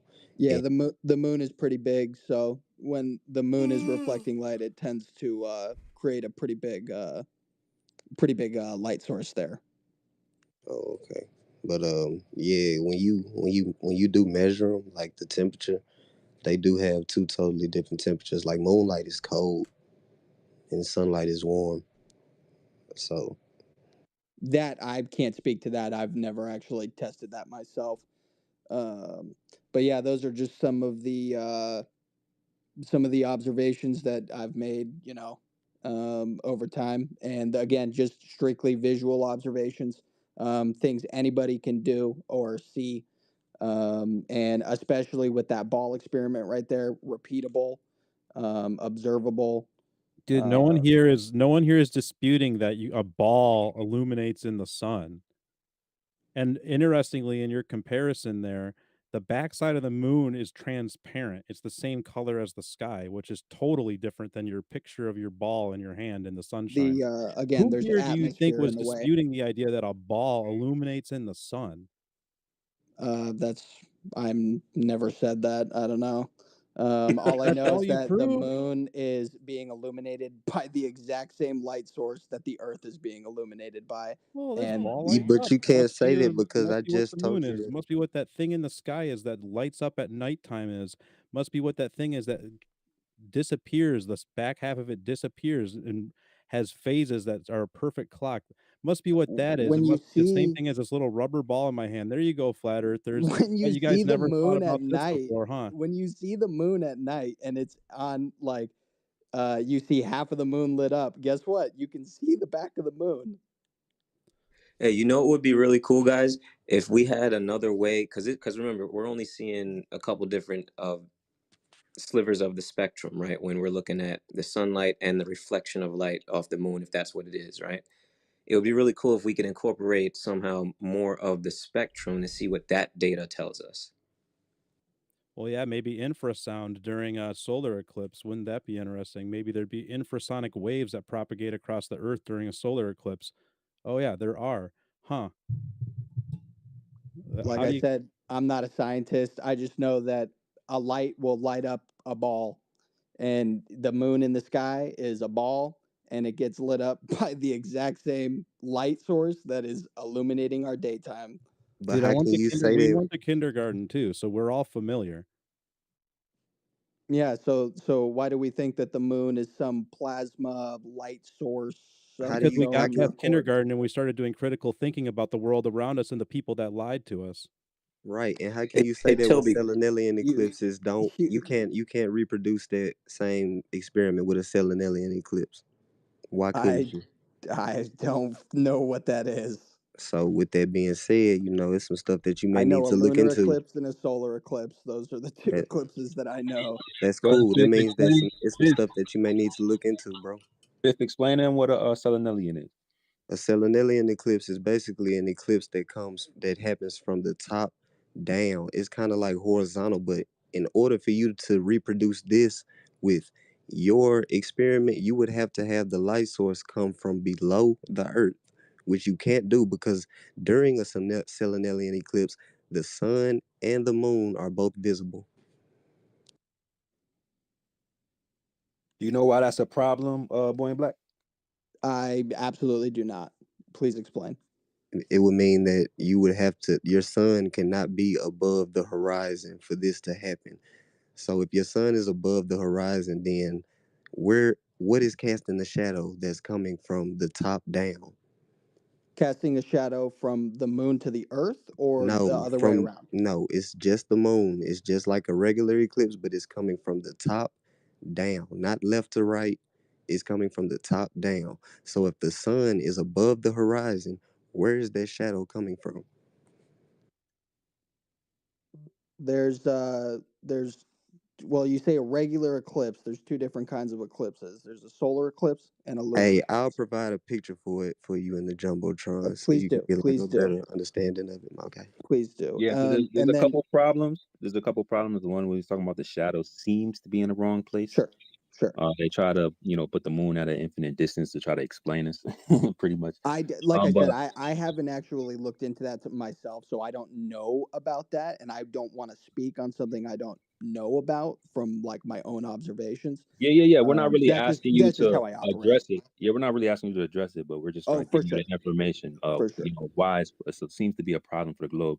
Okay, And just like Fifth was saying, that it seems to be an angular observation, right? gotcha. So if they say that there's a sun casting a shadow onto um like if it's a linear observation, right? You have sun, moon, earth, Okay, or sun, earth, and moon. Earth and Moon. Yeah, So you have the sun casting a shadow onto the earth, and then the earth casting a shadow onto the moon, or the sun shining on the earth casting that shadow on the moon. Excuse me. It's a gotcha. linear observation, but when you have the sun and the moon above the horizon, that would be an angular observation.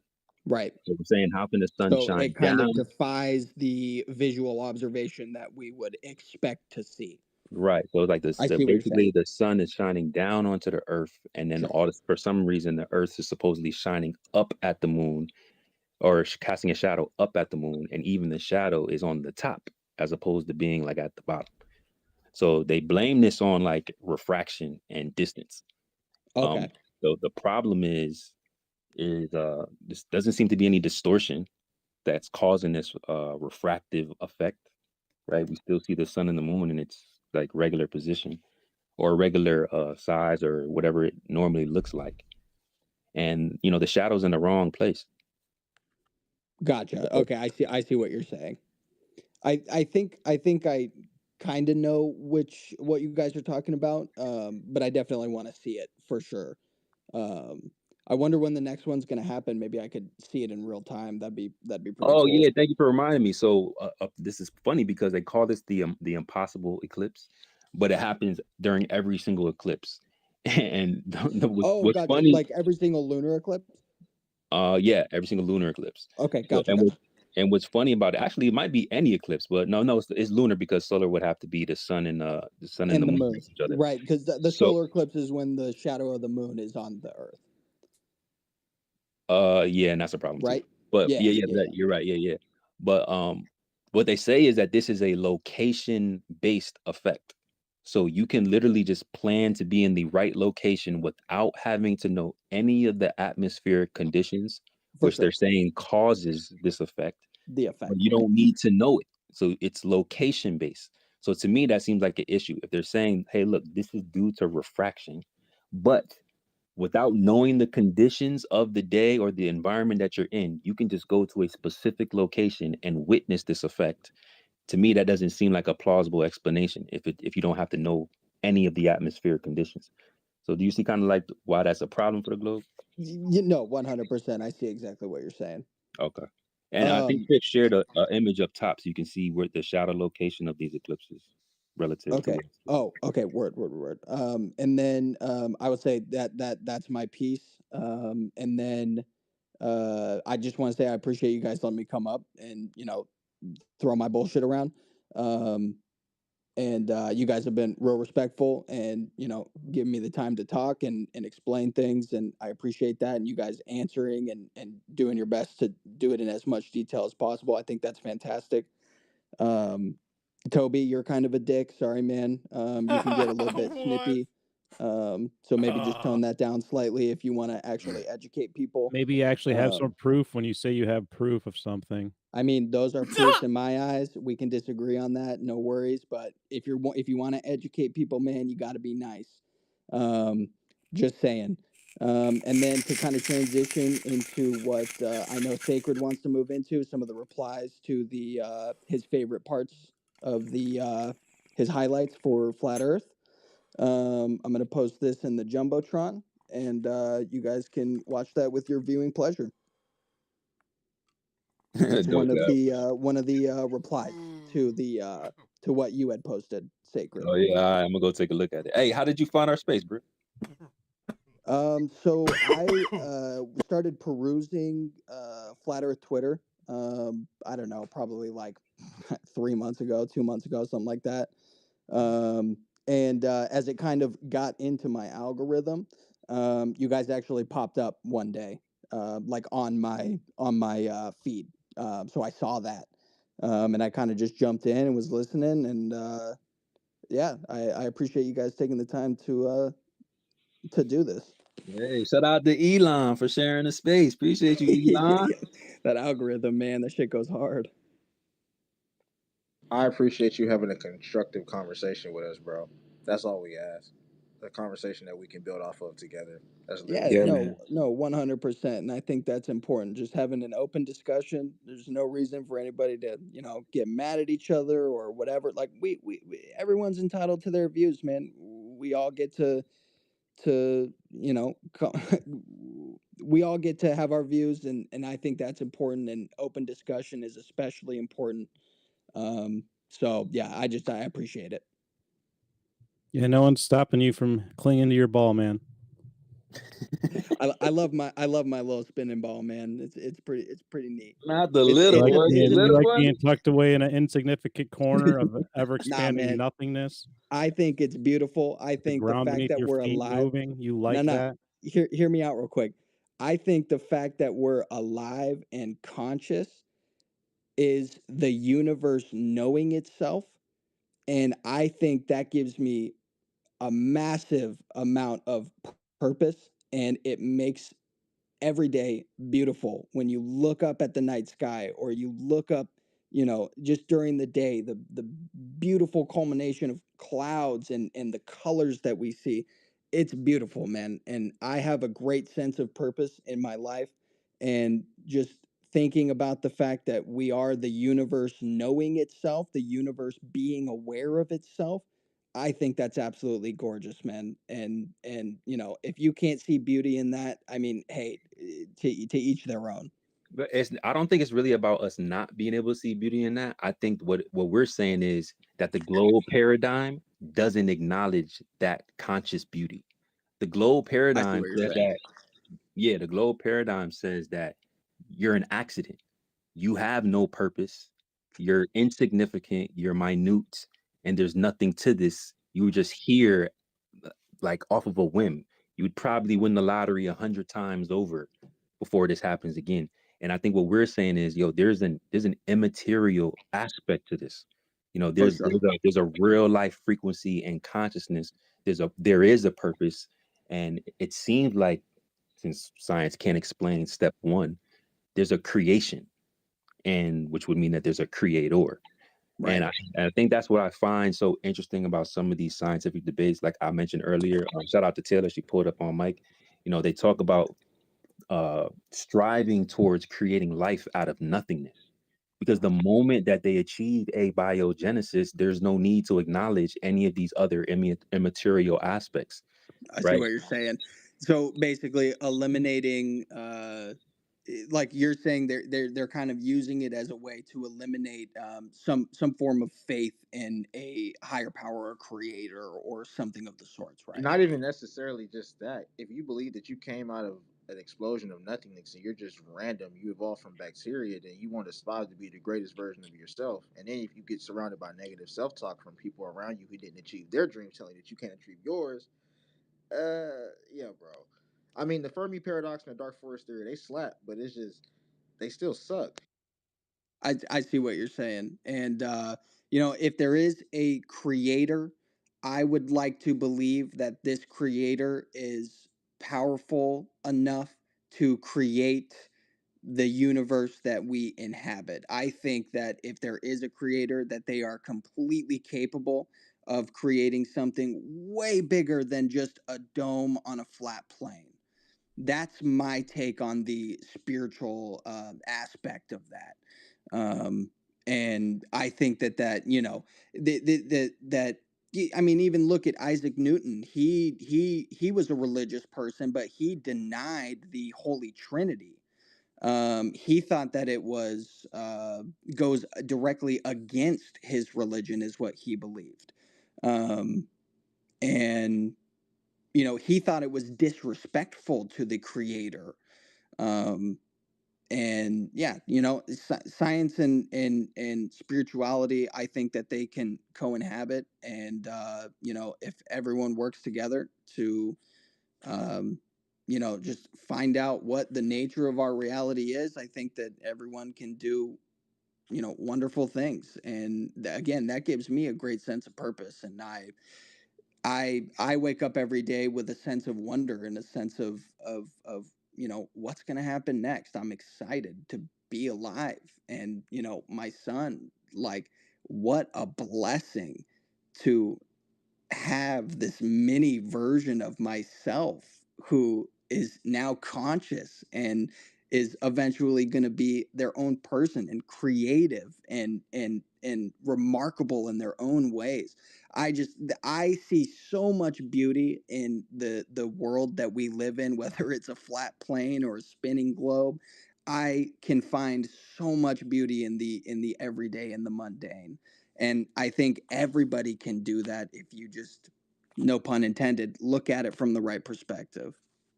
I like that, bro. And then shout out for you to you for not letting the globe paradigm strip you of that uh faith, because we talk to a lot of globe earthers and they're either like, they don't believe in a higher power.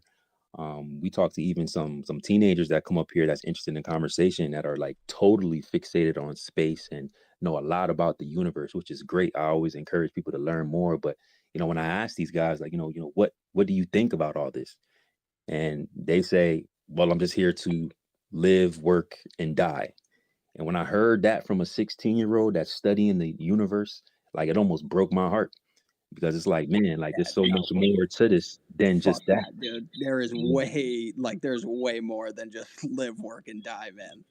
Yeah, so that's why I said shout out to you, man, for at least being open minded to have the conversation. I appreciate that. And like I said, I really enjoy these. I love hearing the back and forth and the debates and I just I don't know. This stuff has me in a trance, man. I've been obsessed with this for the last like 6 years, man, and I love it. That's what's up, bro. That's what's up. Pull back up next week. Tweet out your opinion of the space. Leave my man Toby out of it, though, bro. But yeah, we want your honest opinion of how you felt about the conversation here. And yeah, we hope that you pull back up next week, man. Oh, hey, did you guys remove the thing that I put on the jumbo? It's fine if you did. I want to make sure that if I didn't like fuck it up when I went to post it or whatever. Oh yeah. I'm about to go through and read some of these as well right now. That's that guy that you post is one of our ops. All of a sudden, he was cool, Oh, but he okay, I got doesn't. you. He doesn't. Yeah, he doesn't really align with how we think. Me and you have completely different perspectives. He takes the position of, hey, as long as you insult and bash and silence and censor the flat earthers, you're a good guy. And we don't align with that type of I see mindset. what you're saying. Yeah. Like I said, man, I work with 2 flat earthers, and I have for the last 6 years. And No, there's that's some what's up. salt. Tell them about There's Flat Earth some, Fridays. yeah, there's some salt of the earth guys, man. Some of the nicest guys I've ever met. And like I said, we conversate about this stuff here and there, but we've never gotten in like a heated debate about it. It's always, I know I'm not going to change his mind. He knows he's not going to change my mind. So why not have fun with it? Hey, you never know, bro. Like, we was all globe earthers at one point. Most of us said, man, fuck this flat earth stuff. Let me look at this and see what the hell's going on. Let's debunk it. And then when looking into the details, it seemed a lot harder than what we thought it was gonna be.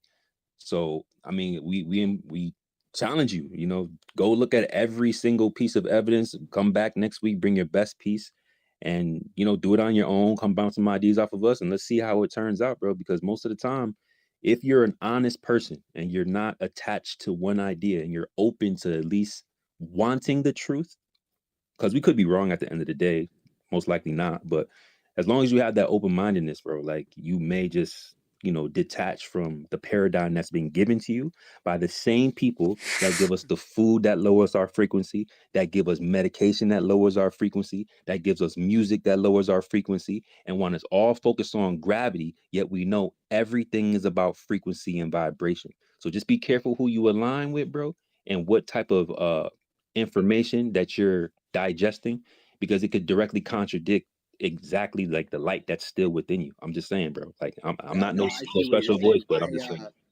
I guard the door to my mind heavily. Um, it's just one of those things. You got a door in your mind, and you can choose to open it to certain information and choose to shut out certain information. And I feel like I try to do a good job at discerning between, what's what. And like I said, I've known about this for last 6-7 years, and I personally haven't seen anything Dude, yet we need that to has wrap it up, B. shifted my perspective. But like I Wrap said, it I'm up, always B. looking. Let's go to the ice Dude, wall, bro. I wish I could play this. Shout out to Word. Chappelle. Yeah, let's go. It would copyright me probably, but All right, hey, Comedy with that, Central guys, would. it's 2 Wrap a.m. it up, B. I'm gonna hit the hay. Jesus. You guys have a good rest of your Flat Earth Peace. Friday, okay? And Happy New Year, guys. Peace, bro. Likewise, bro. Episode 81, man. Flat Earth Fridays, stationary Saturdays. This is the 2023 year-end review. Did time dilate? We got 81 already? This is crazy, man. Share the space, man. Let us know what you think about it. We got into some dope sauce. We're gonna kick it off with a few laughs in a second because some of these comments are crazy. But let's hear from my man Xavier. Mr. Xavier, what's up, bro? Good to see you. Yo. First off, I want to say congrats, man. 81 episodes. Another year in. This community has grown so much. So many all-stars here, so many new people. I think this has been a blessing to stumble upon so many truth seekers. And yeah, I'll just start off with that. But you said it though. You said I just wanted to chime in to and right on time. Sacred spills the tea, drips the sauce, drips the gravy, and speaks of the truth that we all changed our minds. That statement was false. It's not the attitude that there's nothing that you can say that could change our minds. We changed our minds, and not only is it true that what he says, that don't let the globe paradigm stifle his belief in a supernatural, because that is what happens if it's a numbers game.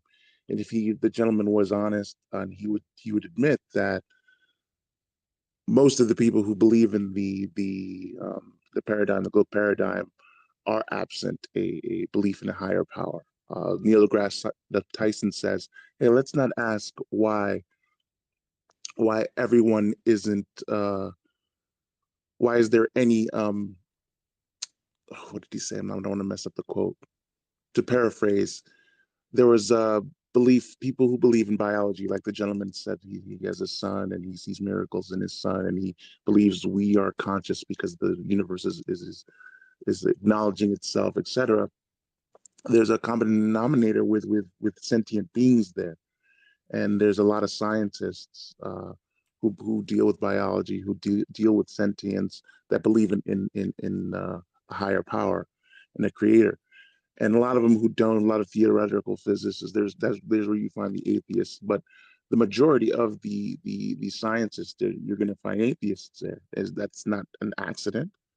There's no, you're going to say, oh, there's no correlation whatsoever. I myself was an atheist before I stumbled on to flat earth, and had to come with the realization that if there's evidence of creation, then there necessitates a creator. So there's a huge implication behind that, and kudos to him for not letting it stifle his belief in that. But it does stifle a lot of people's beliefs. Neil deGrasse Tyson said, let's not ask if there's believers in sciences. How is there any at all? How are there a few? Let's ask that. What makes them believe? So keep that in mind. There is there is a huge correlation there. So let's not like that's a nothing. The belief of a creator is tied into evidence of creation. So there is a huge tie in, and Toby is an awesome guy. I was listening. I didn't see any anyway, but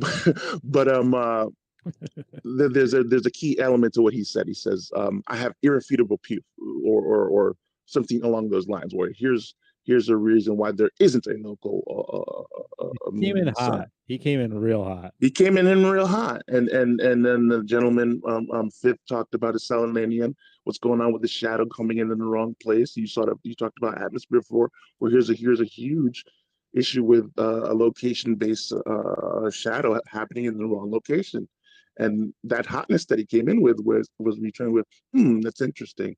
I'll have to bring up my other camera to. So the evidence of not being able to change your mind is not two-way. So, like I said, we're all globe earthers. There's irrefutable evidence that we can change our mind, and we have changed our minds. So, keep that in mind when we're having these conversations. Make sure you're not projecting, globe believers. You're here for a reason. Something piqued your interest. It's 3:00 in the morning in Eastern time. There's something interesting to keep you in this conversation. It's not just making fun of flirts. All right. There's something driving you inside you to want to have this conversation, even if you're triggered. Something's bringing you here. These if what was it? Proud billion that robot polisher. I thought it was in the millions. Flat Earth is hitting the billions in TikTok. So it isn't just the CCP that the government is worried about. No, these conversations are spreading fast.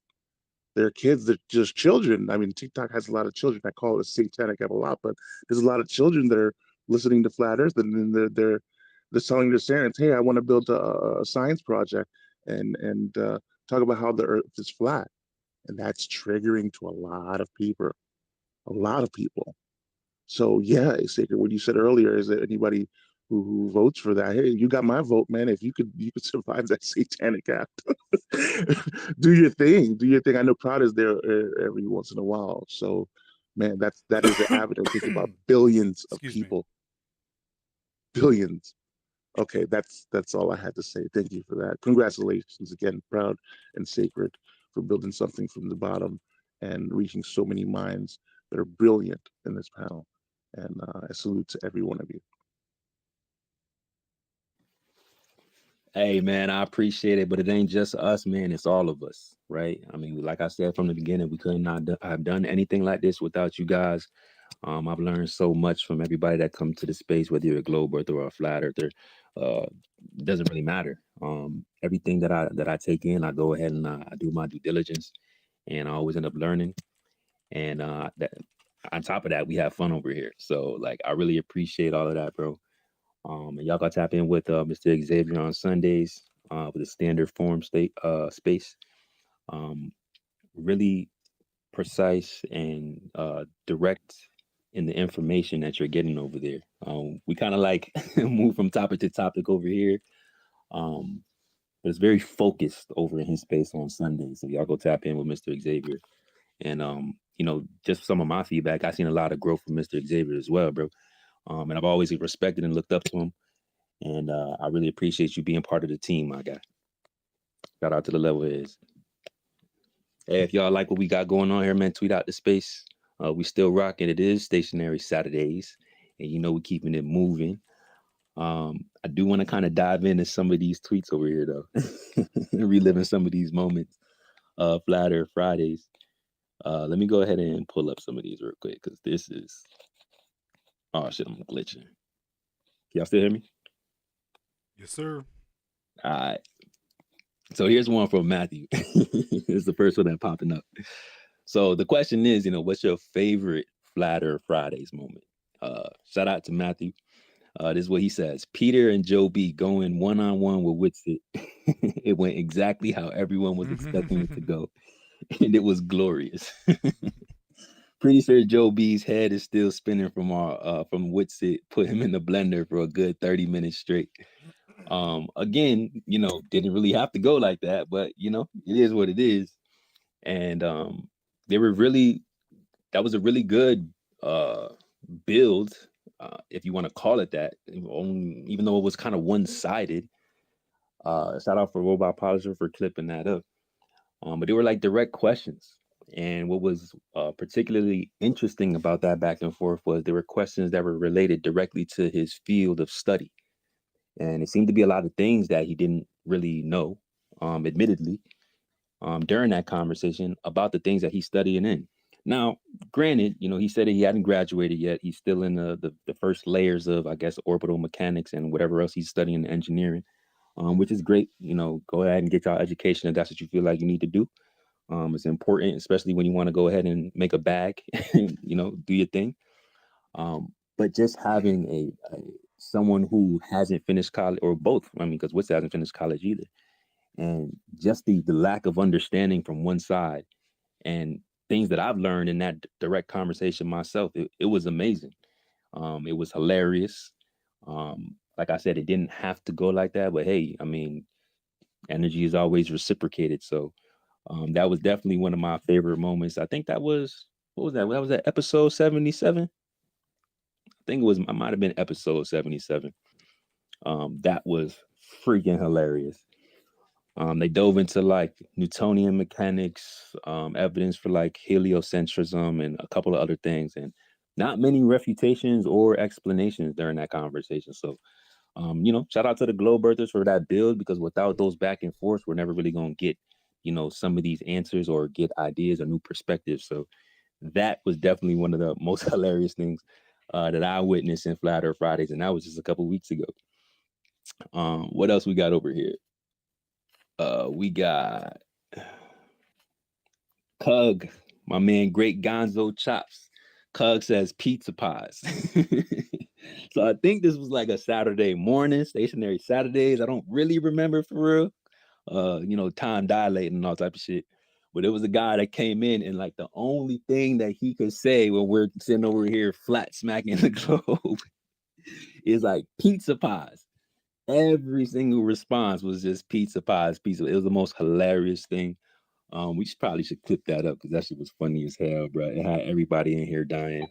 Sometimes we have these Glowbirds that come in here and like don't really have any reputation, and they just kind of like troll, but it's not really trolling because they don't really have anything to say. So it's like they give it their best shot.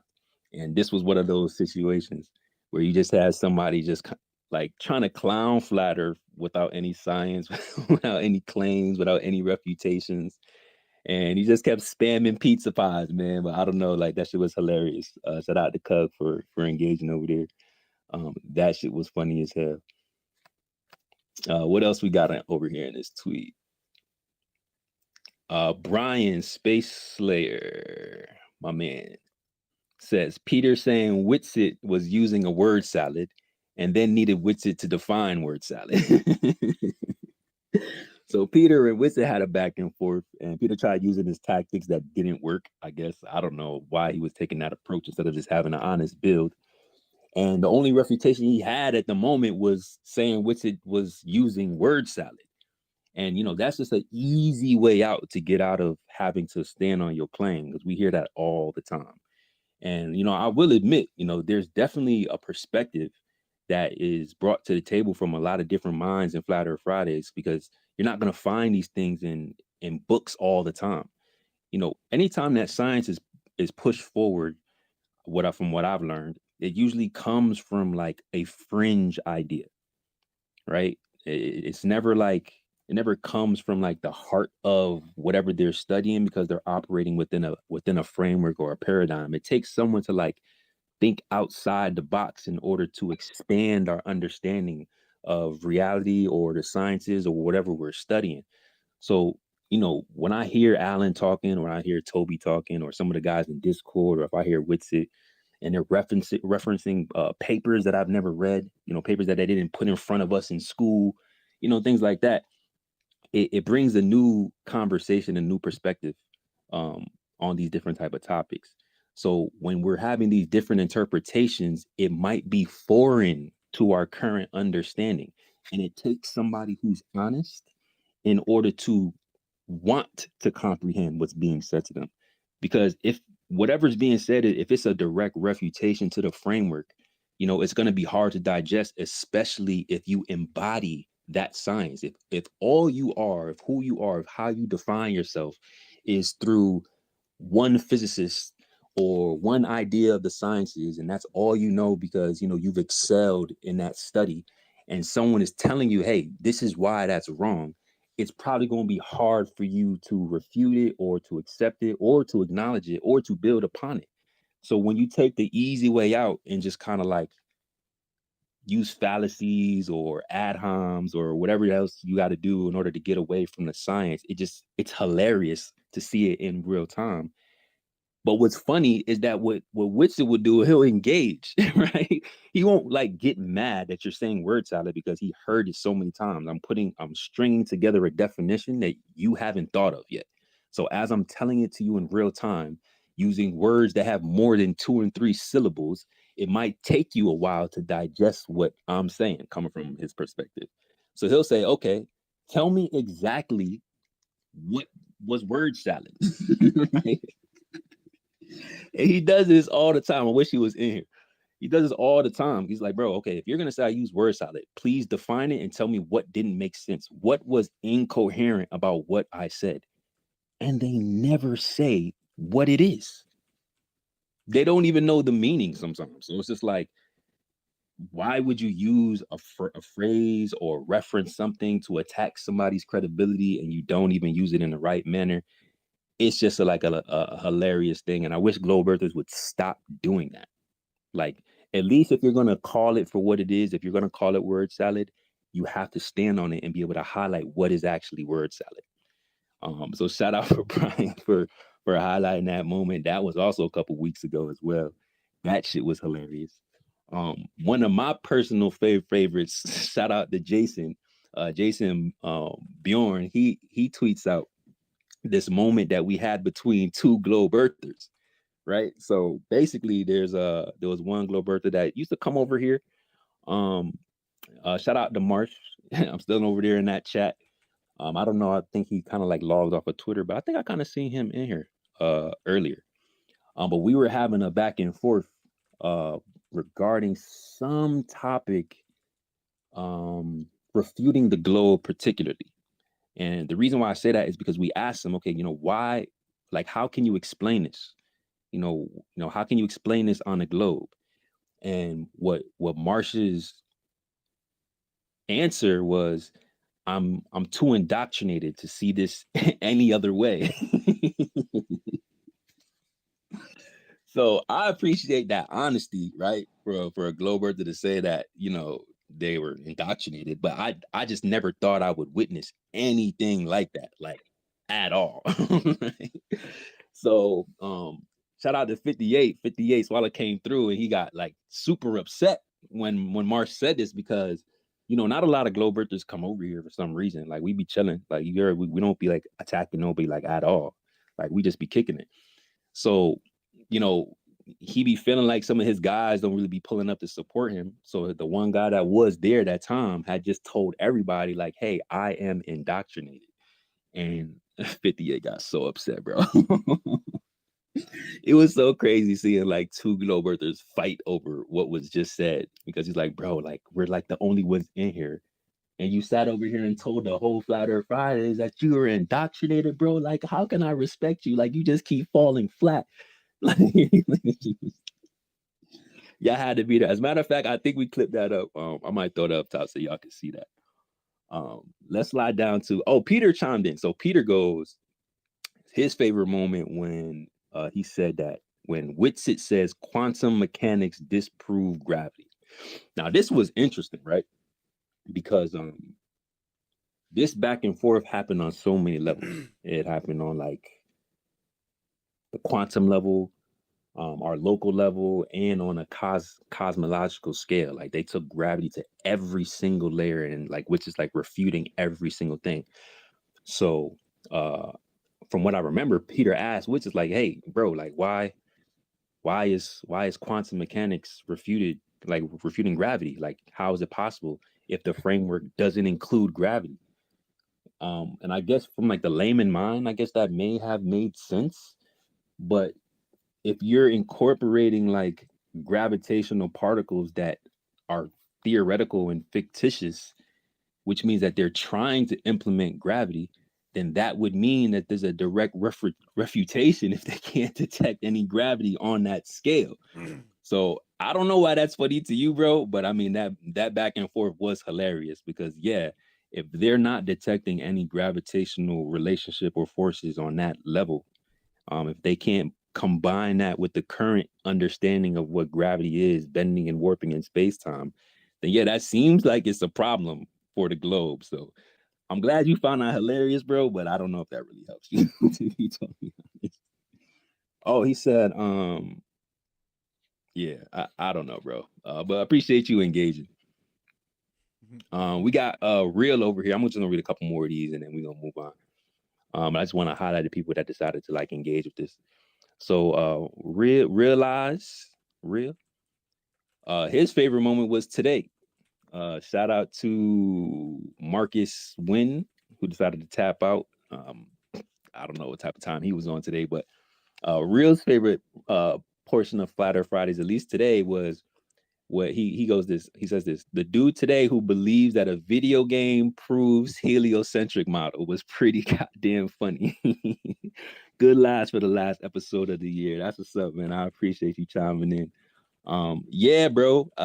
To use a video game as proof and saying that flat Earth has no evidence, like that is a wild dynamic. Like I'm gonna tell you that right now. Man's put up with a programmable video game as proof for a globe, as if I couldn't program the video game to not have gravity. Maybe that went over his head like anti-gravity. Who knows? I don't know. But that was pretty funny. Shout out to you for highlighting that, bro. And that's probably gonna go in like the highlight reel of Flat Earth Fridays, because man, that shit is hilarious.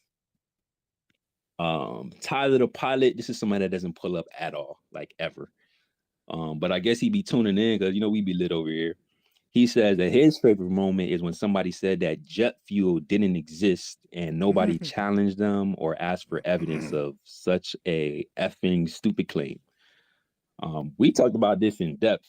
I personally haven't looked into it too much, but there seems to be some type of discrepancy with jet fuels in planes. Like, I don't know. So it's funny that he decided not to challenge us as a pilot. Let me tell you, if I was a professional pilot and I had evidence of jet fuel being real, or at least the amount of jet fuel that they put in planes, and someone said something that I completely disagreed with, best believe I'm hopping off my keyboard and I'm grabbing a mic. I'm shutting that shit down. But hey, not everybody is built like that. People like popping shit from the replies and from the comments. They save space, and that's cool. But I appreciate you for joining up, Ty the Pilot. We invite you to Flat Earth Fridays whenever you gain enough courage to jump on the mic and maybe teach us something, bro. Who knows? I mean, it says in your bio that you're a commercial pilot, so you've been invited since the first time you came over here. You've been invited after you stopped following me, and you're still invited today. So whenever you want to pull up, bro, just grab a mic. And if he's not in here, if you got some guys in here, y'all can go tell him that, hey, pull up whenever you want to, bro. We live every single week. Yeah, so I don't know. I think that's pretty much it. I don't really see too much else up here. But I did want to highlight some of those moments, show a little bit of appreciation to some of the people that engage and kind of know some of their history with some of the personalities that come into Flat Earth Fridays on a weekly basis. Y'all not going to know these probably off the top if you're new here, but stick around. You're going to get really familiar with some of them. If they decide to grab a mic, some of them learn their lesson with their negative approach. But hey, change your attitude, raise the vibration. It's gonna be all good, bro. We had a lot of glow birthers that popped in here today that wasn't on no type of bullshit timing. I didn't have not any negative energy, at least that I could discern, while they were speaking. And we could agree to disagree. We could have differences, or we can learn from each other. And we can go our separate ways without being toxic. I don't really understand the emotion from that side of the conversation, but it's definitely been demonstrated here tonight, and I love to show that that contrast between somebody who is blindly believing in a spherical model that's full of animosity, hate, negativity, and anger, and someone who believes in a sphericity model and doesn't really have any hate or anguish or negative vibes going on, and they just here to learn a perspective. So if you have that approach, bro, you could really take the conversation far. You could learn a lot more because we won't get washed up in the weeds of like, semantics or, just catching somebody in a slip up when they're trying to formulate a thought, because, it's hard on the mic sometimes when you're trying to, interpret what's being said to you, form a coherent argument and articulate it in a way where, it's coherent enough to digest. It's a lot going on the mic sometimes if you're not really built for public speaking, I guess.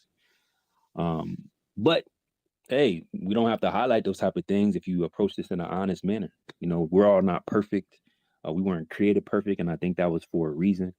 So that way we could learn from each other and build off of our I don't know, shortcomings, I guess.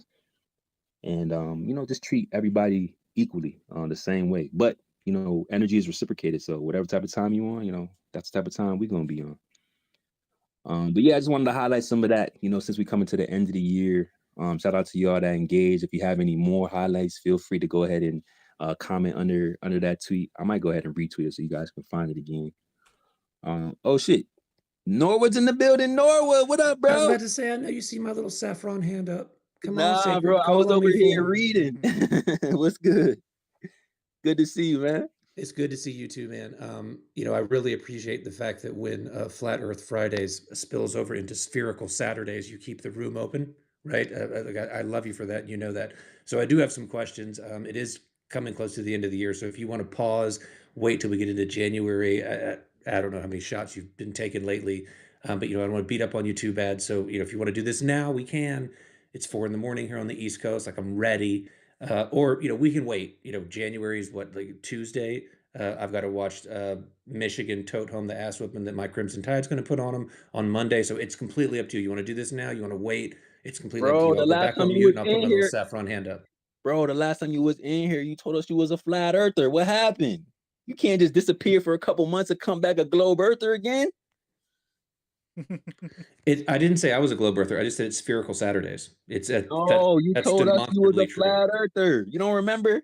Yeah, well, I completely remember. So again, the question still stands. Do you want to do this now, or do you want to wait As until a matter of Michigan has fact, to haul that ass wasn't whipping all the way back from the Rose Bowl from California?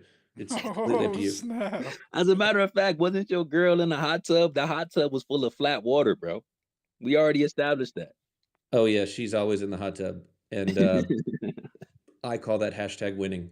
Yeah, Me too, bro. for some Me reason too. she seems to forget her entire bikini when she gets in it. So yeah, that's a completely different situation. But back to my original question: do you want to do this now, or you want to wait until Harbaugh has to like fly home with those bruises? Okay, It's up to you. so where are we starting from? Are we starting from pendulums again? Because the last time you guys brought up pendulums, it didn't really go that well. That is a true statement. That's actually been community noted. I got my ass whooped the first time I came in this space, which is why I have Sacred in such high regard. I get asked, not on a regular basis, but I find myself in spaces where it's like, who's the top 10 creators? Who's the top 10 space hosts? And without fail, I will always bring your name up because you're entertaining. You mean it. You're thorough, you have your shit together, and I really do have a lot of respect for you, even though I think you're a complete nut job. But like, you really do your homework, and you can stand your ground. And you eviscerated me the first time I walked in here. I was not ready. It was embarrassing, and I crawled home with my lashes, as I should have, because I underestimated you. But I'm ready now.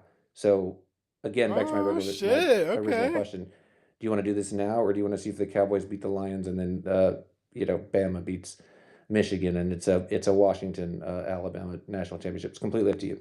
All right, bro, let's do it. But the last time I asked your homie if he wanted to do the 4v4 debate, he said he wasn't really with it. So I guess you taking his place. He tapped out. He said he no longer wants to do it. He said he's not with it anymore. It's too much information coming over here. So if you're gonna be the top guy, then bring it on, Norwood. You my favorite too, by the way. I am speaking for Let's go. myself. My opinions are not in any way those of my employer and or anyone related to the platform. Papa Elon, I appreciate the $44 billion check for this piece of shit that works half the time that you spent so I can talk to and meet Sacred and other complete nut job flat earthers like him. So here's my question. I'll give you that the earth is flat. Let's move on from that. Okay? The earth is flat. The sun orbits around it in some weird counterclockwise thing, whatever. Okay. The non sequitur to the like underlying theory that I can't rationalize is how is that the one, demonstrably false thing that then gives license to question anything else? How is it adjacent to anything else not being true? In the same way that if I told you, hey, Sacred, I had lunch today with Barack Obama, and you'd be like, no, dude, you didn't. And I'd be like, okay, well, I didn't have lunch with Barack Obama today, but that doesn't mean that I didn't have like Wheaties for breakfast. Like it's not a license to then find fault in everything else. So my question is, and I mean this seriously, because I love you, and I'm not messing around. How is that the apex of the misleading narrative that they and or the powers that be have like propagated on us for control or whatever the mantra is? Like, how is that the one thing that if it's like demonstrated to be inaccurate, it then casts doubt on anything else? Like, connect the dots for me. Okay, so I'm appeal to your economic side, right? Because I know that you in finance. So to me, at least from this perspective, I mean, there's a lot more that goes into it, but at least from this perspective, the way that they are keeping us in control is through the monetization system, the monetary system, right? The only way that they can control the monetary Are you system. sure this is the lane you want to take? Because like other than This is like your the lane, killer bro. mac and This is your cheese, this is the lane. one thing I know. I know. That's why I'm Okay, going to okay. I'm putting Yeah, the video okay. game on expert right now. I'm not Respect, taking the respect. easy way out, especially for Spherical Saturdays. All right. So, in order for them to control us through this monetary system, they have to put a price tag on the resources. In order for them to do that, it has to be a finite amount, right? So if they are controlling us through a finite amount of resources, however, the resources may not be finite. As a matter of fact, whatever we are using is probably damaging us, like in totality as a whole, as a people. Then yeah, that would probably be the first way that I control you, because now you're dependent on me. Every time that you try to make a dollar, you're in debt because it is a tender of debt, and you are basically using that this piece of paper as your whole life defining of everything, right? You are a slave to the dollar. Oh man, you have walked into this standing up. All right, bro. I'm waiting for Yeah. the refutation, because if there is different, at least more resources aside from there being potentially a way to harness energy out of nothingness, or at least free energy in the air, right? If there is more, then that would essentially free us. I have more places to live. I might not be in such a toxic environment that is literally polluting my insides, destroying my health, because this is how the corporations designed our slave system in order to keep us going back to them. So if I'm free from that, if That I you're can go, right on, but you just took an off ramp. And here's okay, the thing okay, with that. I'll land Okay. there. I'll Okay. land there. Go ahead. And by the way, one of my goals for 2024 is to get everyone to stop saying, I'm going to land my plane. We need to either say, I'm going to park my Cybertruck in the mud, I'm going to put my kickstand down, I'm going to flip my hamburger over. Like we have to get away from this clubhouse landing the plane thing, because no one in this space has their own plane. I'm going to dock my boat. Yeah. Water Yeah. always finds its level. Yeah. I'm Docking? gonna Whoa. go ahead, Shinku. All I heard was whoa, but you're obviously excited. No, I heard Sacred say docking. I had to call that out. That was Okay. Is Okay. that a So pause moment? if we're going to play tennis, you have to leave the net up. When you're talking about a fiat monetary supply that's debt based, it is by default unlimited. It is not a limited resource, because when you borrow money on a debt based, and I hate using the word monetary system, it's actually a currency system, because there's a difference between money and currency. When you borrow money, you are not actually borrowing money from the finite supply. It's being created out of thin air based on a promissory note that you pay back. So by default, a debt-based currency system is unlimited.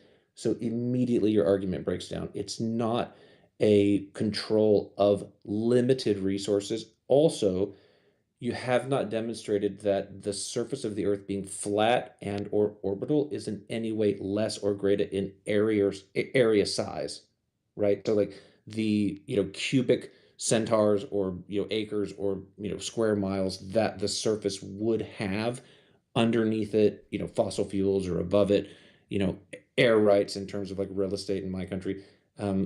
It's not a demonstrably true thing that one or the other is greater or less than, but by definition, a debt-based currency system is unlimited. That is what you need it to be in order for you to have a shot at it in terms of economic mobility vertically. So and again, like whether it's flat or spherical in no way redefines like a precious metal backed currency system, right? Like when it's backed on gold, that's a limited supply. There's only so much of it, just like Bitcoin. There's only so much of it, and the value like raises and lowers vertically based on what we all agree on to be of some value because we don't just for some reason we think gold's pretty, and so we find it more valuable than granite, right? But like by definition, a debt-based currency system is not limited. It is unlimited. So your argument immediately breaks down.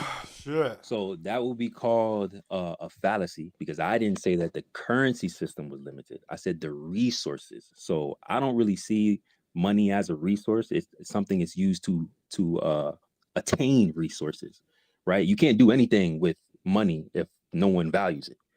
Does the shape of the We earth hold on. vary the limitations of the resources that I gotta address all your points. So I can't let you create a red herring fallacy when I made my argument. So I didn't say that the monetary Did you system get a was the thesaurus for reason. Christmas? So oil, gas, electricity, all of these type of things that they say that they need to charge us for because it's finite. It takes energy to create these things. It takes a lot of I don't know, money to pour into the corporations that's drilling the oil and gas and all whatever else they're doing. But if it's unlimited, then they can't put that price tag on it, right? Ain't nobody gonna pay for something that's unlimited, that's completely abundant. Now, when you're talking about whether the surface of the earth is curved or flat, that's only one of the arguments, bro. This is why, like, we had an issue the first time because y'all got to pay attention to what we be saying. That's just one of the You're things that we obfuscating. define. No, I'm not. I'm addressing what you said. You said, what does the shape of the earth have to do with this? And it's like, it's about the construct, the whole construct. Flat and round is one part of it. There's enclosed and open. There's within the ether, there's no ether. There's motion and non-motion. All of these things are to put us in a framework of being on a globe. There's nowhere else to go. Everything has been discovered and everything is randomized, and we're still trying to figure it out. So pour money into my science so we can keep funneling your dollars, your tax dollars, into something that's probably completely fallacious. And we're working towards that. And we don't even have access to whatever they're working on. Ain't that crazy? So it's like, so now what they're doing is they're taking our energy and resources to You're develop a obfuscating, Sid. framework to take a framework to blind. See, I forgot what I was going to say. To take a framework to blind us from what's actually happening, right? What does the shape of it have to do with its finiteness? And here's what I mean by that. Let's say the surface of the Earth as a sphere is 100 billion square miles, and as a flat disk, it's 100 billion square miles. The surface area of it is the same. Whether it's curved or not does not in any way affect the availability and or the innumerability or the quantifiable amount of resources that are on it. No, That is see, a non sequitur. No, it's not. You believe in an infinite space, but a finite. No, I Earth. don't. You I'm do telling you the believe. Earth is flat. I'm giving it to you. The Earth is flat. So okay, so if it's flat, how do we know that it's finite? How do we know that we don't live on an infinite plane? Because of the ice wall that we can't get to. So the ice wall is just the end all be all. There's nothing beyond the ice wall. What the fuck I mean, have you been to it? This is what I'm saying. So you're actually incorporating a fallacy as well by saying, oh, there's a finite to a flat Earth. No one said that there's a finite point of flat Earth. Like Well, I've seen your we have model. no. I've Say it seen your again. model with the No, little no, no, sun no. circling. Dude, I'm sorry, so go ahead, Shinju. lost. No, I like to break this down in a very simple analogy. Imagine you're standing in the middle of a trampoline and you grab a hula hoop and you put the hula hoop in the middle of the trampoline. The circumference of that hula hoop is the ice wall. That's what we are inside of. And outside that ice wall is the rest of the trampoline. That is what we're saying is out there essentially. And the sun and the moon rotate inside of the hula hoop, but the light from both of them is not going to cover the entire trampoline. So you have to have another sun and another light source on the outside rotating as well, which is why you see images of two suns or planet Nibiru, that type shit. So if there is an infinite vertical plane that you are subjected to, Horizontal. I'm sorry, horizontal, you're right. Well, it's in space, so who's to say whether it's vertical or horizontal? Let's just say it's flat, okay? Hurling through the infinite darkness, what's up or down, really? Okay, so if it's infinite and you can't access it, and there are powers that be that won't allow you to access it, how are they able to profit off of it by keeping it inaccessible to the accessible spherical plane that you are currently subjected to within the ice wall? What's the benefit? Are there like rich people on the other side of the ice wall that are like making a shitload of money off of stuff that they're accessing, and yet there's no market for because all of us are Think of within this it. sphere? Think of it like a kitty gate. You put a kitty gate up in your kitchen so your kid don't go in there, right? You still have access to the kitchen. They see you have access to the kitchen. They want access to the kitchen, but the gate keeps them from getting access to the kitchen. You can still However, access the- every other Can I space just in that kitchen, but can they I? can't. It's called market cap. You're capping the market. You're capping everyone's ability to reach a certain capacity. So you're but feeding what's the off the benefit of that? people that you're capping. What is the benefit of So having a resource that is so external to you? okay. Let me get to the first thing. You said credit is unlimited. It is limited, by the No, way, it's not. because there's Your barriers. your There's currency supply is barriers. not limited. It is Listen, unlimited. listen. Hold When on, you're let him creating, finish, when you're Norwood. I feel like you are intellectual enough to hold all of this information, to obtain all this information, and then refute it all at the end. All right, so go ahead. so That's H Pang. What up, Pang? Go ahead, bro. yes, brother. So for you to create credit, you're buying off the future. So when you're buying off the future and your resources get to a certain point, you make wars to steal other people's resources. So your resources are limited, but you're creating finance in a way where it looks like it's unlimited, but you're putting barriers in front of it, so not everyone can borrow. So the financial system, the Yeah, credit system is limited to a certain point. he's Then you get to the point where you say, well, what is it? What is the benefits of it? So to get to the benefits of it, so if there is gravity is holding everyone down and it's electromagnetic field, then you don't need your vehicle to travel. You might have uh, like a vehicle that you can charge for free. Now, it's it's the difference between living in hell and living in heaven. That's the difference between flat Earth and a globe Earth. So we're trying to open the doors to people that can live life to the fullest or live life in a capped way.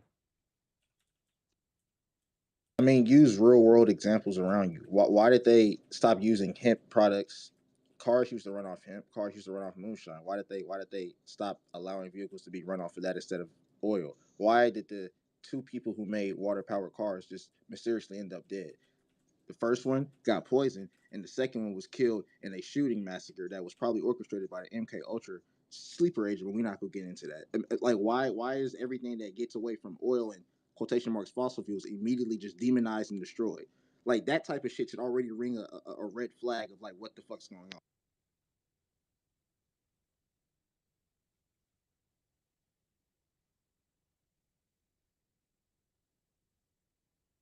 I'm waiting to be called on, Sacred. Go ahead, Norwood. Okay. So, if by default you find value in a resource, then you would not want the market flooded with that resource because then you by default would have the amount of wealth that you've accumulated wiped away by a flooding of the market. Okay, so as a participant in the limited market and having access to it, you would also then want the market to be limited if you're finding value in a resource. That's one.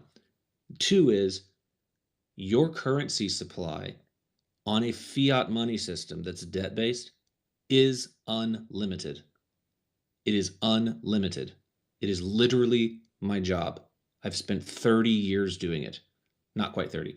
So 23. what makes It's it unlimited. unlimited? Is it the human population? No. Or is it the world resources that make it unlimited? Or is it the time frame that you buy in the future? So No. you're saying, Just wait. Okay, a second, I can answer 'cause this. The first two things Norwood said already kind of prove our point. If you want the market to not be saturated by a product to increase the market's value, that would theoretically prove our point. Diamonds are not rare. There's probably more outside the ice wall, which we have images of ships and planes going outside, probably gathering other resources, proving the scarcity is just a falsified scarcity. That kind of proves our point. You would want to keep the market saturated to increase the value of the products that you hold claim over. If I want to tell But you people would that, too. You would not want to disprove the fact that the market is limited by the ice wall, because if you did, whatever your current net worth is as an individual, Shinku, would be completely wiped away. which is You would why be you can't go worthless past the 16 because you'd South flood the parallel. market with whatever thing that we've objectified that does have value. Okay, so let's get back to the currency thing. The reason why but the thing is, for you to obtain that resource, there's barriers. So you cannot reach that resources. So the guy that is telling you the market is unlimited is holding all the resources and is saying, oh, the market is unlimited. I didn't say the market's unlimited. But he's got all the resources that you can't get. But you wouldn't want He's to. just selling you a false dream. Look, he's telling you the market is unlimited. He's holding all the resources. I didn't say that. Or he's saying, no, he's saying the market is capped and he's holding all the resources and he's saying you can go and get it, but you can't go and get it because the barriers are there. So you're never going to be able to get the resources that he's claiming that there is, or he's claiming that he holds. Okay. So it's just a false dream that they're selling to you. I'll go back on mute and put my hand up and take my turn.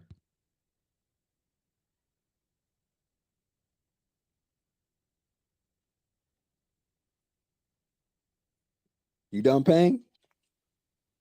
I'm done. I'm sorry, but it's just like it's a twisted game that they've got people in, but it's being aware of it, coming aware.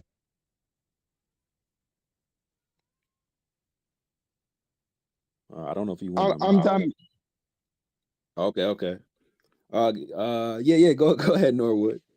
Yeah. Okay. So whatever you find value in, and I don't mean to call you hussy, but that's what your name looks like, and in my country that means like a person who indiscriminately pleasures themselves with other people. So is it hussy or hussy, or how do you pronounce your name? Because I don't know what the umlaut over the U. My name is Hussein, like Hussein Bolt, but it's spelled in Hussein. Thank you for clearing that up, because I don't want to misnomer you. Okay, so Hussein, if you want to participate in any sort of market system that has, by definition, a value, you want it to be limited, which is why you're concerned with accessing diamonds or gold or fossil fuels as opposed to sand, because sand is everywhere. Like, I live on the east coast of Florida.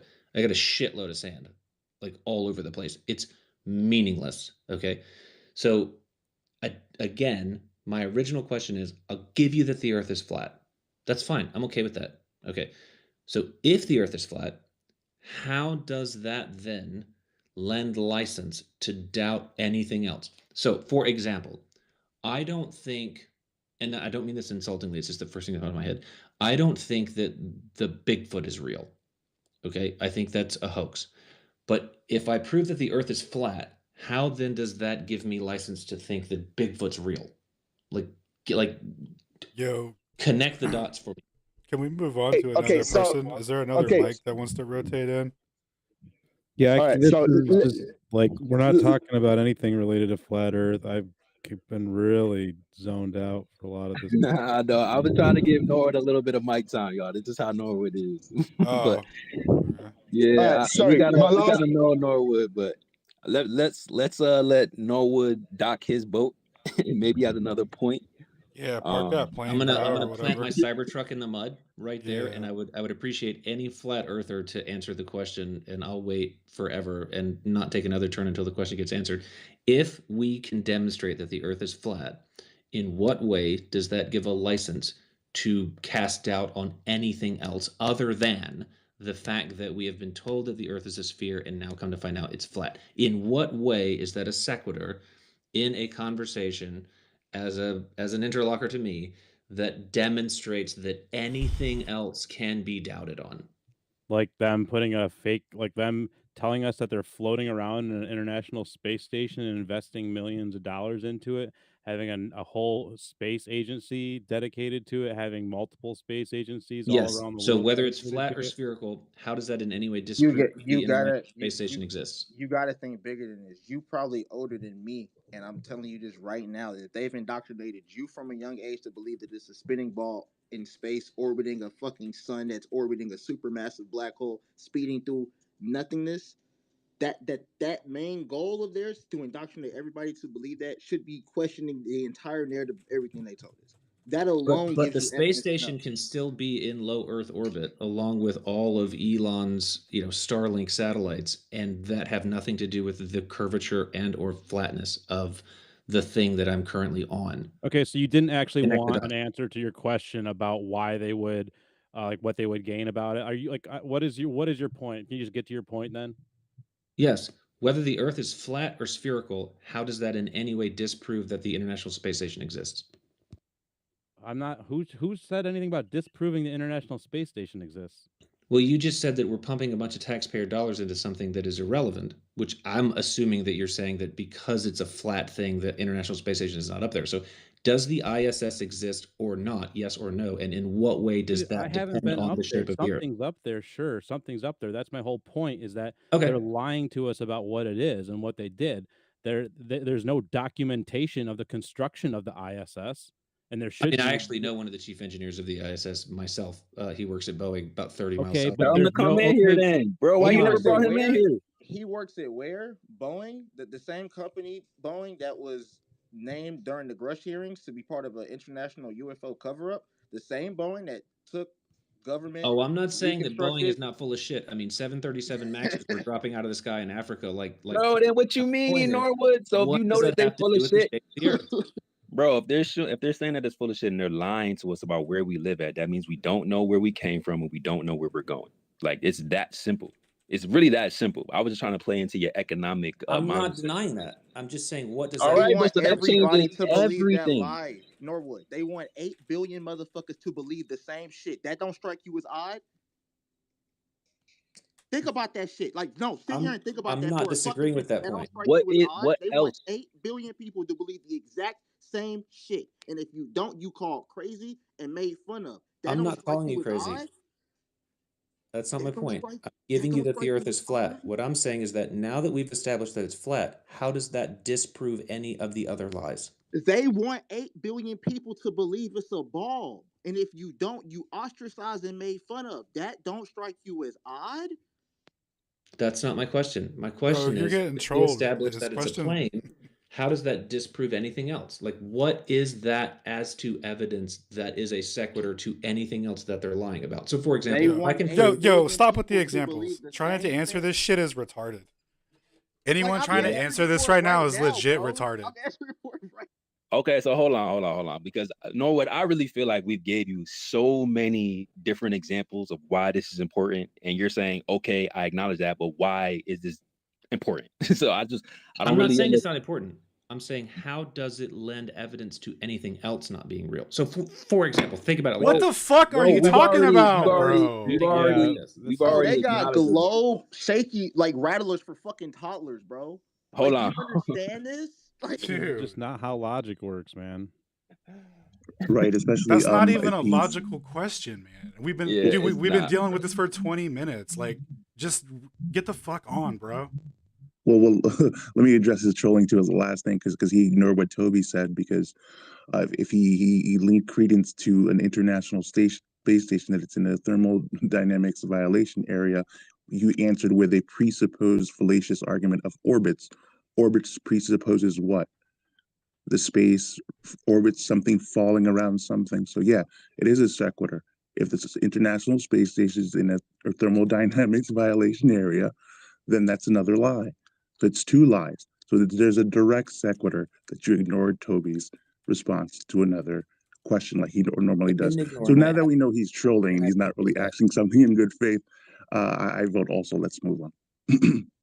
I also feel like the tables have been turned. Like I'm the one being ostracized, and I feel like I'm. Oh no, you're not gonna. No, that's not what we're not gonna do. I'm We're not gonna legit. do that. Like I'm We not answered your interrupting question. You're anybody. just I'm choosing waiting not my to accept turn. the answer My we hand gave. is up. I'm being yelled You're, at. There's 3 or 4 people at the same time bro, talking to me. So you like, asked us a question. you've We asked answered for it. We answered spherical it people to multiple come in here times, and have and you're sensible just choosing conversations not with to you, and accept you're it. the one shouting.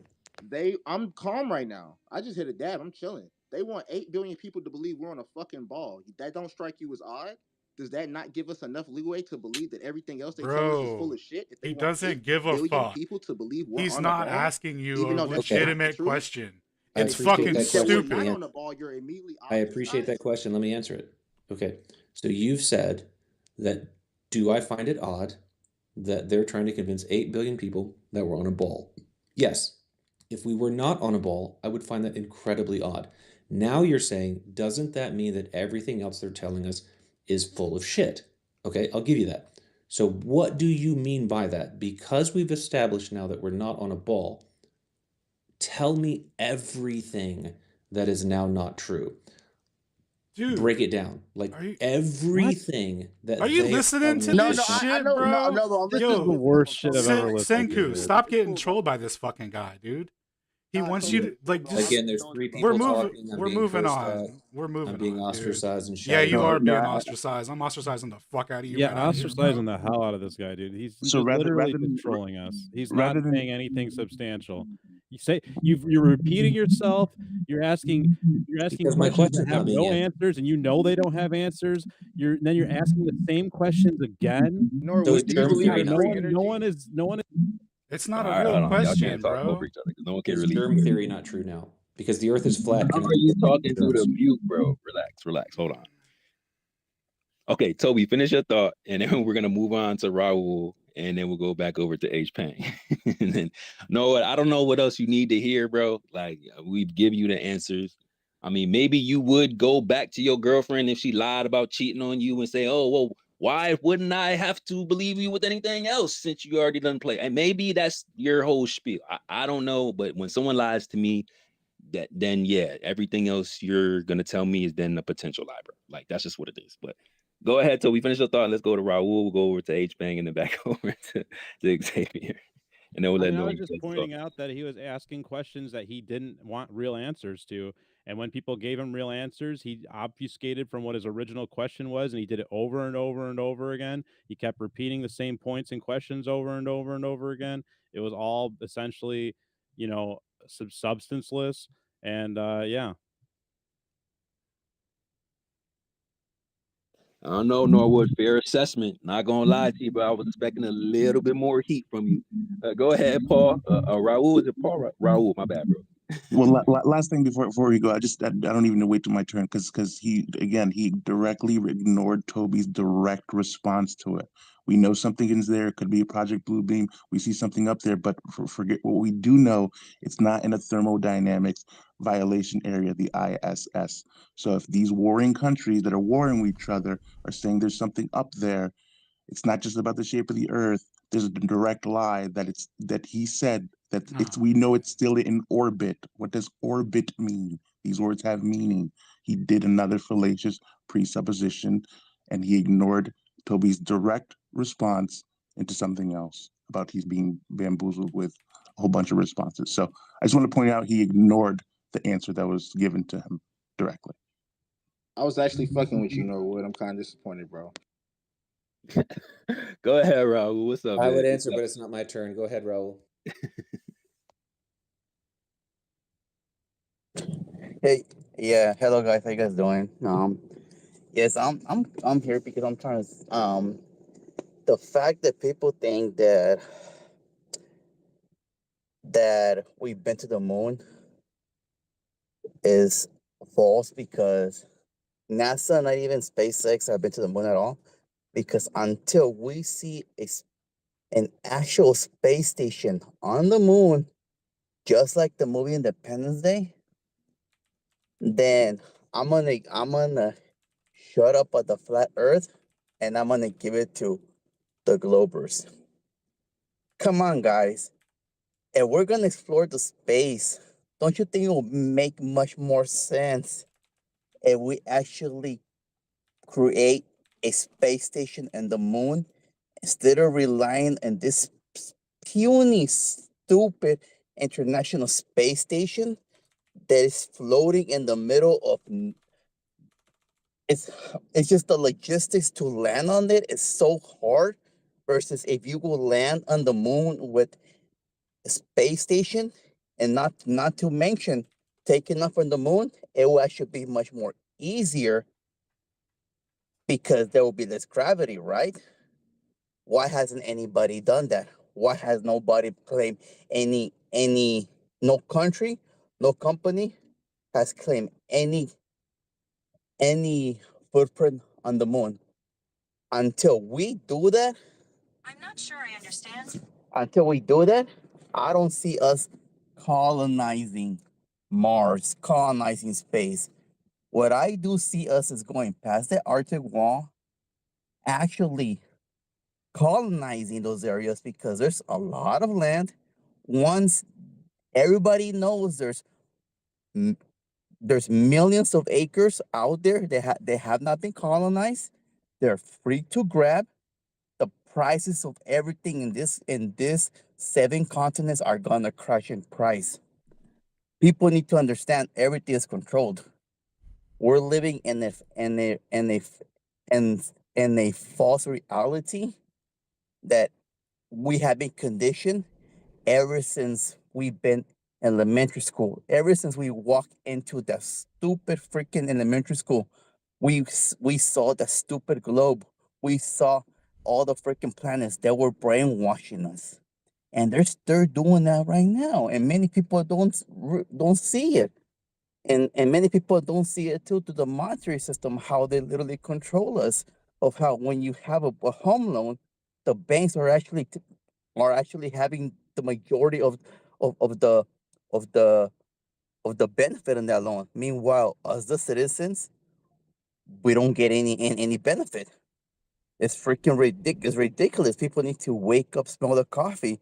The the the number one, I believe that us humans are right. It is to expand. This is why I believe that the United States is it needs to fall in order for humanity to expand. This is why the Tower of Babel collapsed, because God was so pissed off that humans disobeyed him, and they congregated in one area, created the stupid tower.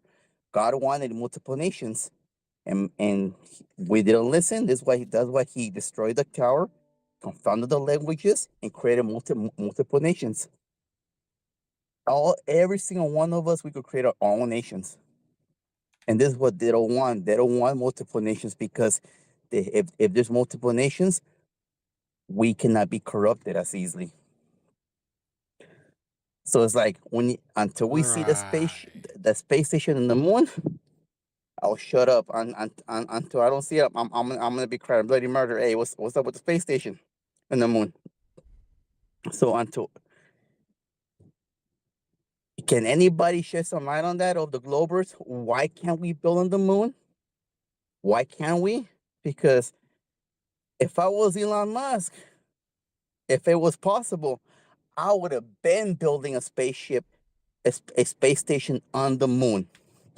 But no, he cannot do it, and nobody can do it because nobody has been on the moon, and we will never be on the moon. I'll leave it at that. Hey, Raul, was that your first path to flat Earth? I don't even know if you believe in flat Earth, but was that your first path to the globe deception? Let's put it like that.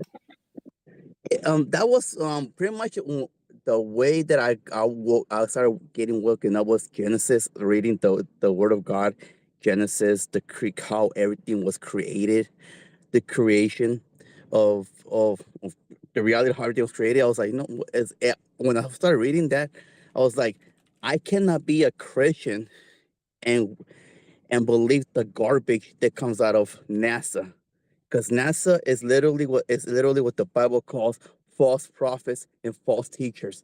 That's what they are. And we as Christians, we cannot believe the crap that comes out of them.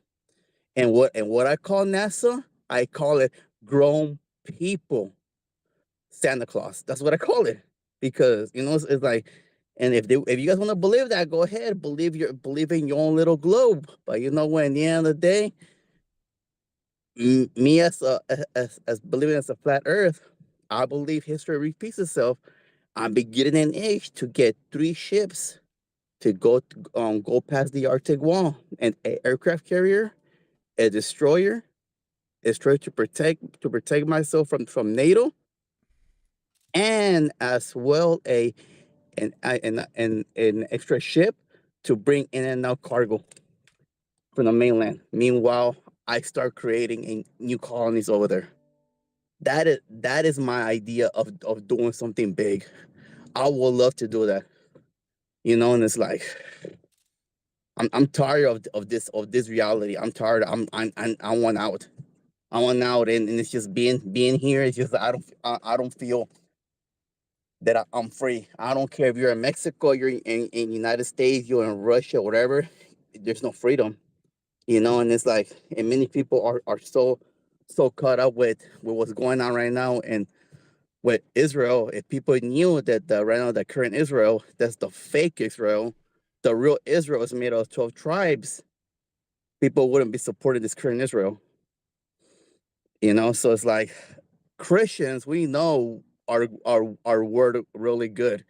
So it's like, you cannot go up to a Christian and say, you know what, this is not the way it is, because we're gonna read scripture back to you, And it's like, I challenge everybody to read the first chapter of Genesis. You're gonna see it, the creation of mankind, and not only that, even in Genesis, you're gonna see even in Genesis, you're gonna see that female and woman are 2 separate entities. Female is Lilith, and woman is Eve. I will say that it is interesting coming into contact, and we don't really do spaces like that. Maybe we should just do a full blown like religious space and go Oh, over I'm some so texts down and for things that. like that. But Yeah, yeah, I'm down I for that. always find it super interesting for religious people who believe in globe Earth. Like, I love talking to them because it seems like a lot of those texts kind of highlight how we live on a stationary plane. But yeah, good shit, Raul. I really appreciate that. Anybody still in the space, I appreciate y'all hanging out. It's Stationary Saturdays, episode 81. Did time dilate? 2023 year in review.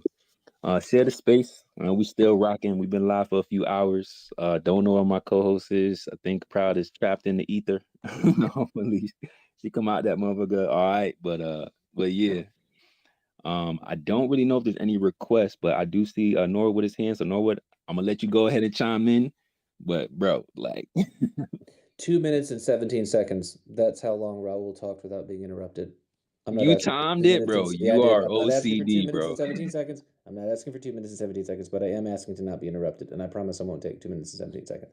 Okay, go ahead, bro. Okay, so I've made one concession. I've conceded that the Earth is flat.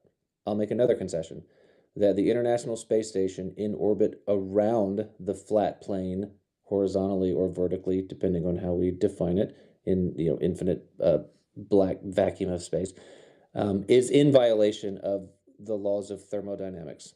Okay, although it wouldn't be, but I'll give you that as well. So the International Space Station cannot be up there because if the Earth is flat, it is in violation of Newton's laws of thermodynamics. Okay, according to the flat Earth model, the sun would also then be in violation of those same laws. So in what way is the ISS in violation of it, and the massive ball of hydrogen that tans my skin and makes plants grow is not in violation of it? Can someone explain that to me? I know the sun is definitely, the way to describe it is definitely in violation of physics. Absolutely. Yo, Yeah, where's no my one boy claims that Zane it's a here ball at? of hydrogen either. Hold on. According to the flat Earth model, it's a flat plane, okay? and the Earth or excuse me, the sun is like rotating clockwise or counterclockwise, depending on which one you subscribe to. And I've done my homework, Alan. Okay, depending on which way it's coming around us, right? It's it's usually sunny at the North Pole, right? And it's over Australia at one point, and then it's over Europe, and it's like circling around from above in direct violation of the laws of thermodynamics. So whoever made that point that in order for the ISS to be in orbit, it would have to be in violation of the laws of Newton's thermodynamics. How is the sun up there operating under the same laws? I'll wait. Yeah, the sun's not a physical object. It's a focal point in a field. So that's it. We don't assume they're made of the same things. It's not a violation in the same way you're applying it. I'm sorry, did you say the sun is not a physical object? Is it a hypothetical object? What do you mean? Apparent. I'm going to need more than one word. The sun is not a actual object. What do you mean? Like, is it a theoretical object? Am I imagining that I get a suntan? Like, what do you mean it's not an actual object that is in direct violation of Newton's laws of thermodynamics in the same way the ISS would be? Metaphysical. That's what So he means. you're conflating two models here. That's all. Okay. Again, I'm going to need more than 4 words. We don't think the sun is made of the same thing. So that's it. The sun is clearly not made of the same thing as the ISS. What is it made of, and how does it orbit the flat plane? It's not what I'm saying. You think the sun's a hydrogen fusion interaction, all this stuff. I don't think anything. I'm asking you to explain it. I have not given my opinion. That's the way that that's the way you're applying the violation of. Hold on, Norwood. Whoa. That's exactly what you're interrupt. implying because you're invoking a second law violation, bro. Do not make assumptions of me. I've Okay, given one example of a direct violation of the laws of thermodynamics and why the ISS cannot be up there. According to the flat Earth model, the sun operates in the same way in some version of orbit around our sphere or our flat plane. I'm done with this dog shit, bro. It's like you not listening, like, bro. It's like, it's intentional. Don't do that, bro. You know you don't do that over here. Don't do that. You literally said ball of hydrogen. You invoke the paradigm of the globe Earth. So you cannot say you did not do that. If you want to answer, you have to wait for the answer. Then you can respond to it. But I do not want this to become a circular argument. I really don't. Like, I want this to be a productive build. So I'm going to let Alan finish what his thought was, explaining the sun from our, speculative position, because we just really don't know. But I want him to finish his thought without you interrupting. Go ahead, Alan. All right. The sun we see in the sky is not a physical object in the sense that it's as a result of a spherical, situation or whatever, right? It's a focal point that we see, right? I think that there's a polarization in a field, and that's what we see. It's a projection, right? It's relative to the observer at the latitude. When you plot it out, let's see, I don't have the thing, but when you plot out the sun's movement relative to the latitude for an observer and you map it 360 degrees, it makes a hyperbola in the sky. Like, it's not a physical object. The heliocentric model gets away with it by saying, oh, it's 93 million miles away. That when we do our triangulation, it works out, blah, blah, blah, parallel rays and all that stuff. But what we already covered was this parallel rays that we see wouldn't be able to be created by a sun that's 93 million miles away unless it took up 180 degrees of the sun, 180 degrees of the sky. So I owe you an apology. I did say ball of hydrogen. Sacred, you're right. I apologize, Alan. It's all good. So we have widely different views on what's up there, because it's like you're trying to apply because then it's like, well, how do you explain it not falling or whatever? It's like, well, I don't think it's like, right, it's not a physical object, right? That's why it doesn't change size and stuff like that. So it doesn't require the same explanation. It wouldn't be in the same violation, right? So your answer is we don't know what the sun is. Correct. And that's okay, but that's what I'm hearing. Yeah. Okay, we don't know what the sun is, but the ISS is definitely not real. I don't make any arguments about the ISS, dog. I'm not involved in any of that argument. I haven't heard a Yeah, single person nor say do I. that. Yep. Okay, so I'll ask the panel, is the ISS currently in low Earth orbit around us, or in some way, not on the surface of the plane we find ourselves on? Yes or no? Anybody? Yeah, it's up there making a pattern that you would call an orbit, but if you map it out over a flat Earth, it actually just follows the shape of a toroidal field. Okay, I'm okay with that. So what it is gravity versus a magnetic field. You guys, globers are saying it's gravity that holds everything in place, and flat earthers are saying it's electromagnetic fields and frequencies that hold things in place. So if the sun has its own electromagnetic pulse and electromagnetic field, and also the plane that we're on has its own electromagnetic field, the two magnetic fields would hold each other in place. Rather than gravity, it would be electromagnetic. I'm okay with that, but Alan just said the sun's not real. So how can it produce an electromagnetic field? Well, I didn't So say it's not nobody real. said It's a polarization in a field. What we see is a focal point, right? It's some sort of projection of that polarization in the field. So, like, That's why I said Yep, I got you. metaphysical. Yep, that It's makes sense. not. Okay, It's I not got you. hitting this all good. dimension physically. Yep. And that's a theory. Like, we don't really know what it is, and Okay. we don't claim to. How do you surmise arriving at an opinion of a conclusion of a theory?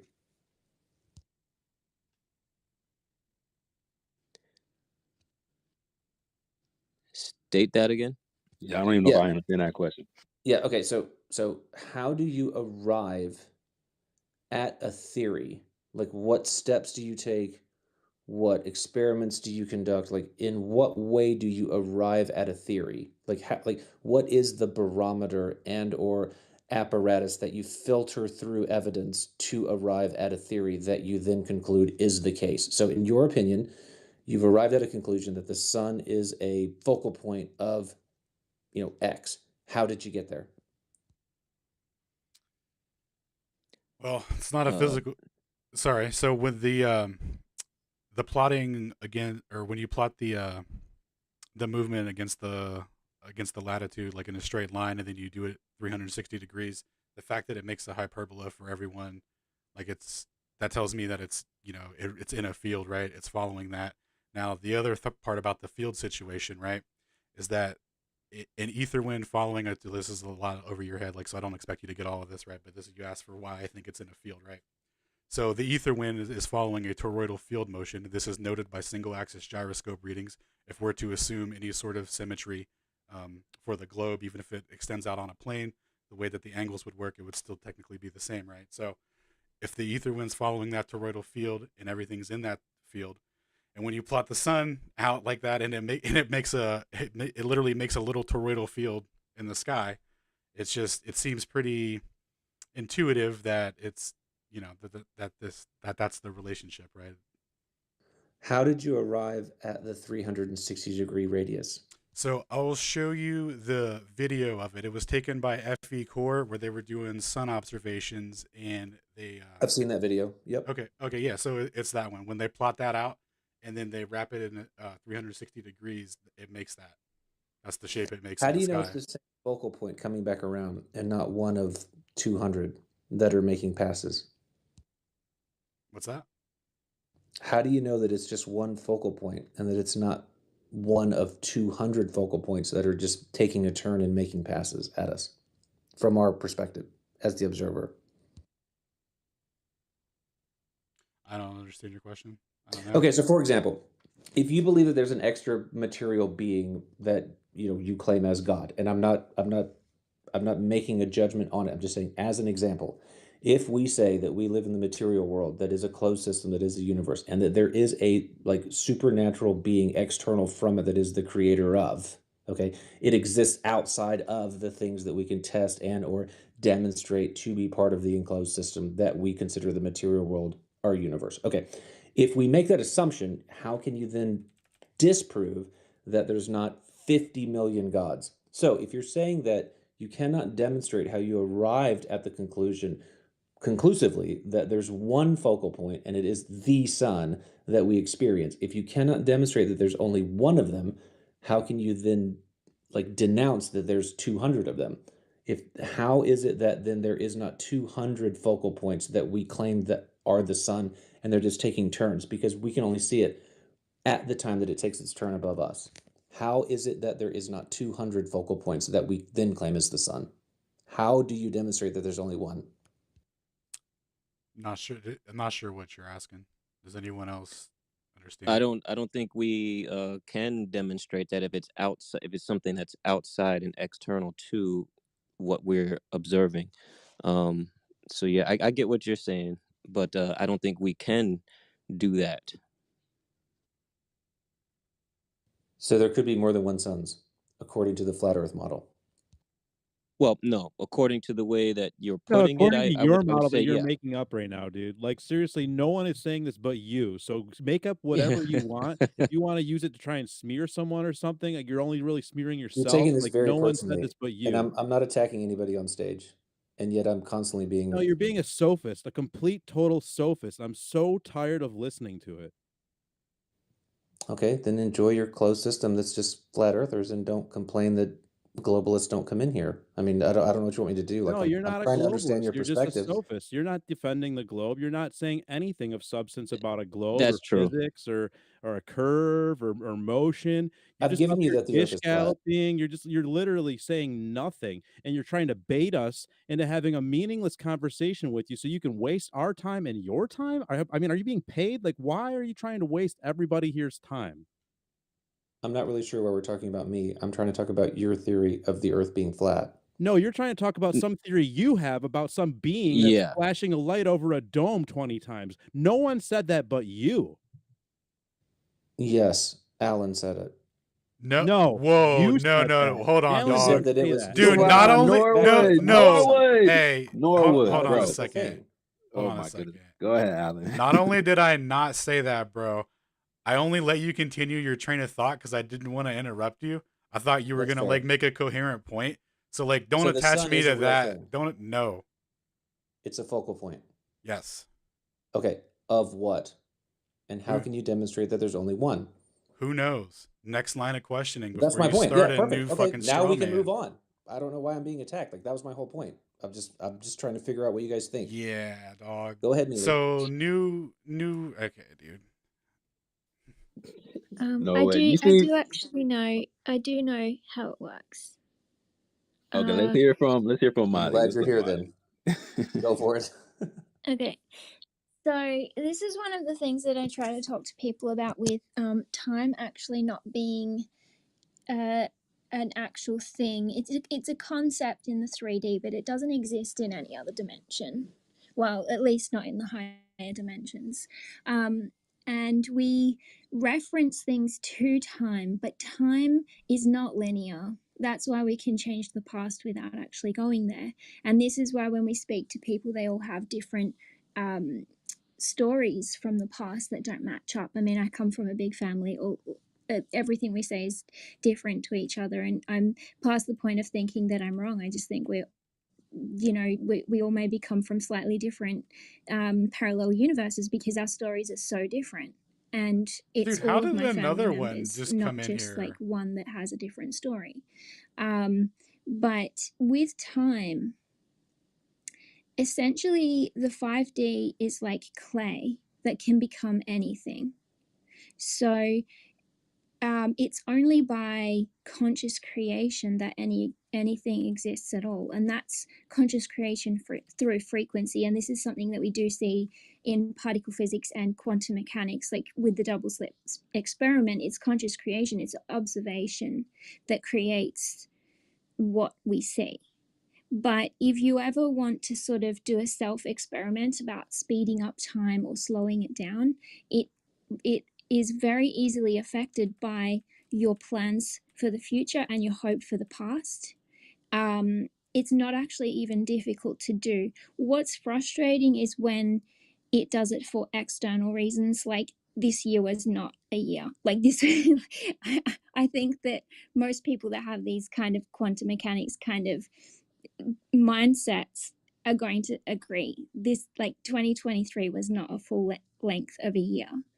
And I think that it was even more obvious than we've seen, you know, since 2012, we've been seeing this time, like dilation, like the subheading is sort of saying, and yeah, this year I think that we were shown it kind of to a very extreme degree. Like people, like the people that I've talked to about it, they're like, this doesn't make sense. How is that? Like, how was last Christmas a whole year ago, right?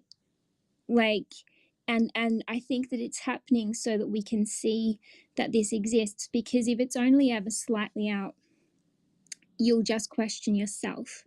You know, it's the same with, like, if your story This is is the only fucking one from the crazy, past that dude. doesn't match up with other people's Where in stories, the then fuck did this you have person come the risk from? of thinking that your perception of reality is incorrect.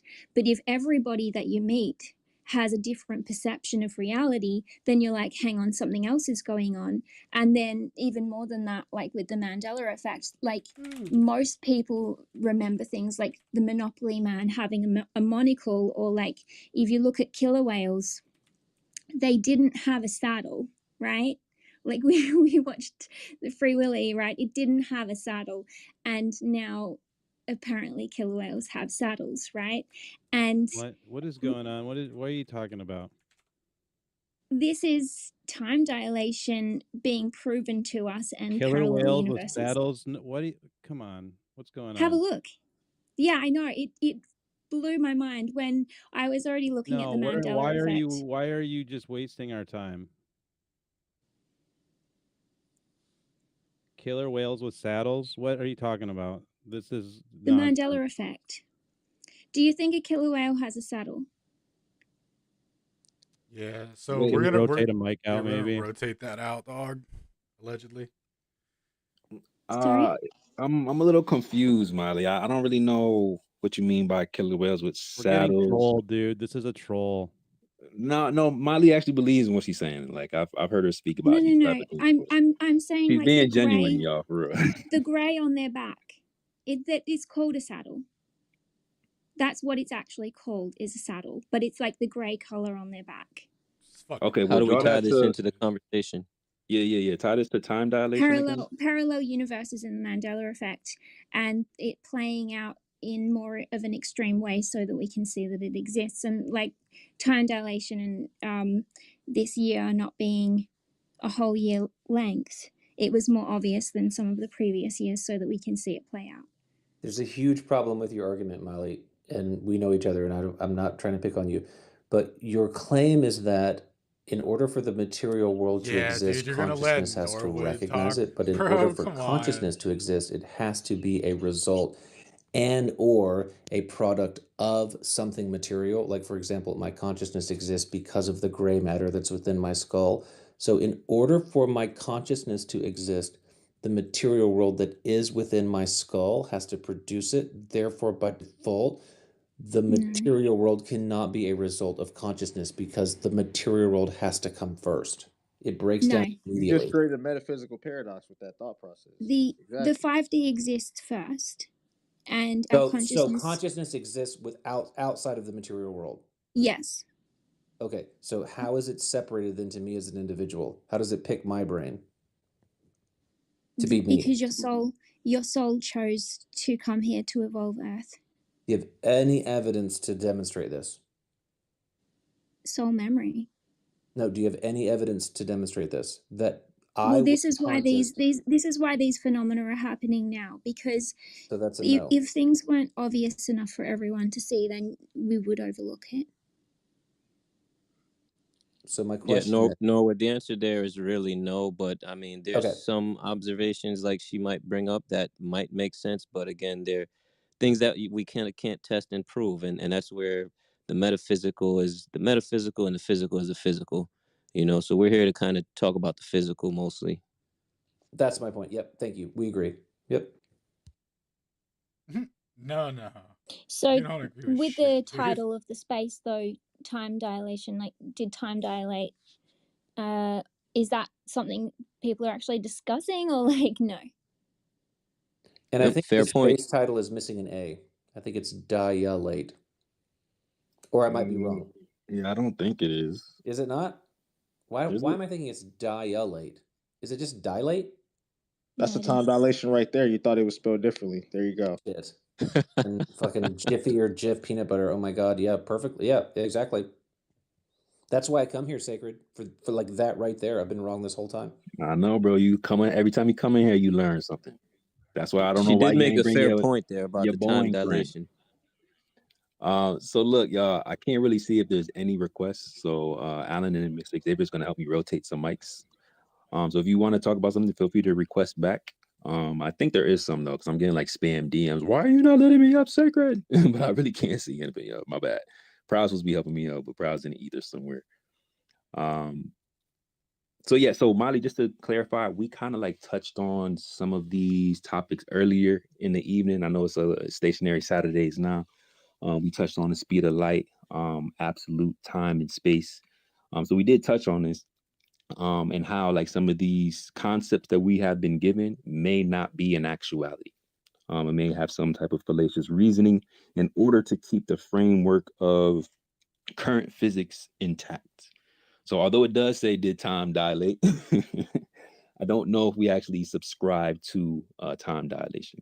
Although And I Oh, do okay. Sacred, agree I that just the Googled perception of time may change.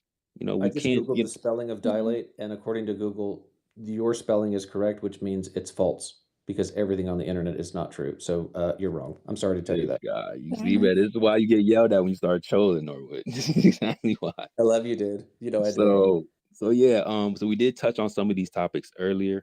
It is interesting about the current idea of the double slit experiment. I know my guy Alan is way more versed than I think Toby is as well. I kind of touch on it from time to time, but I don't think that this is something that's controlled by consciousness.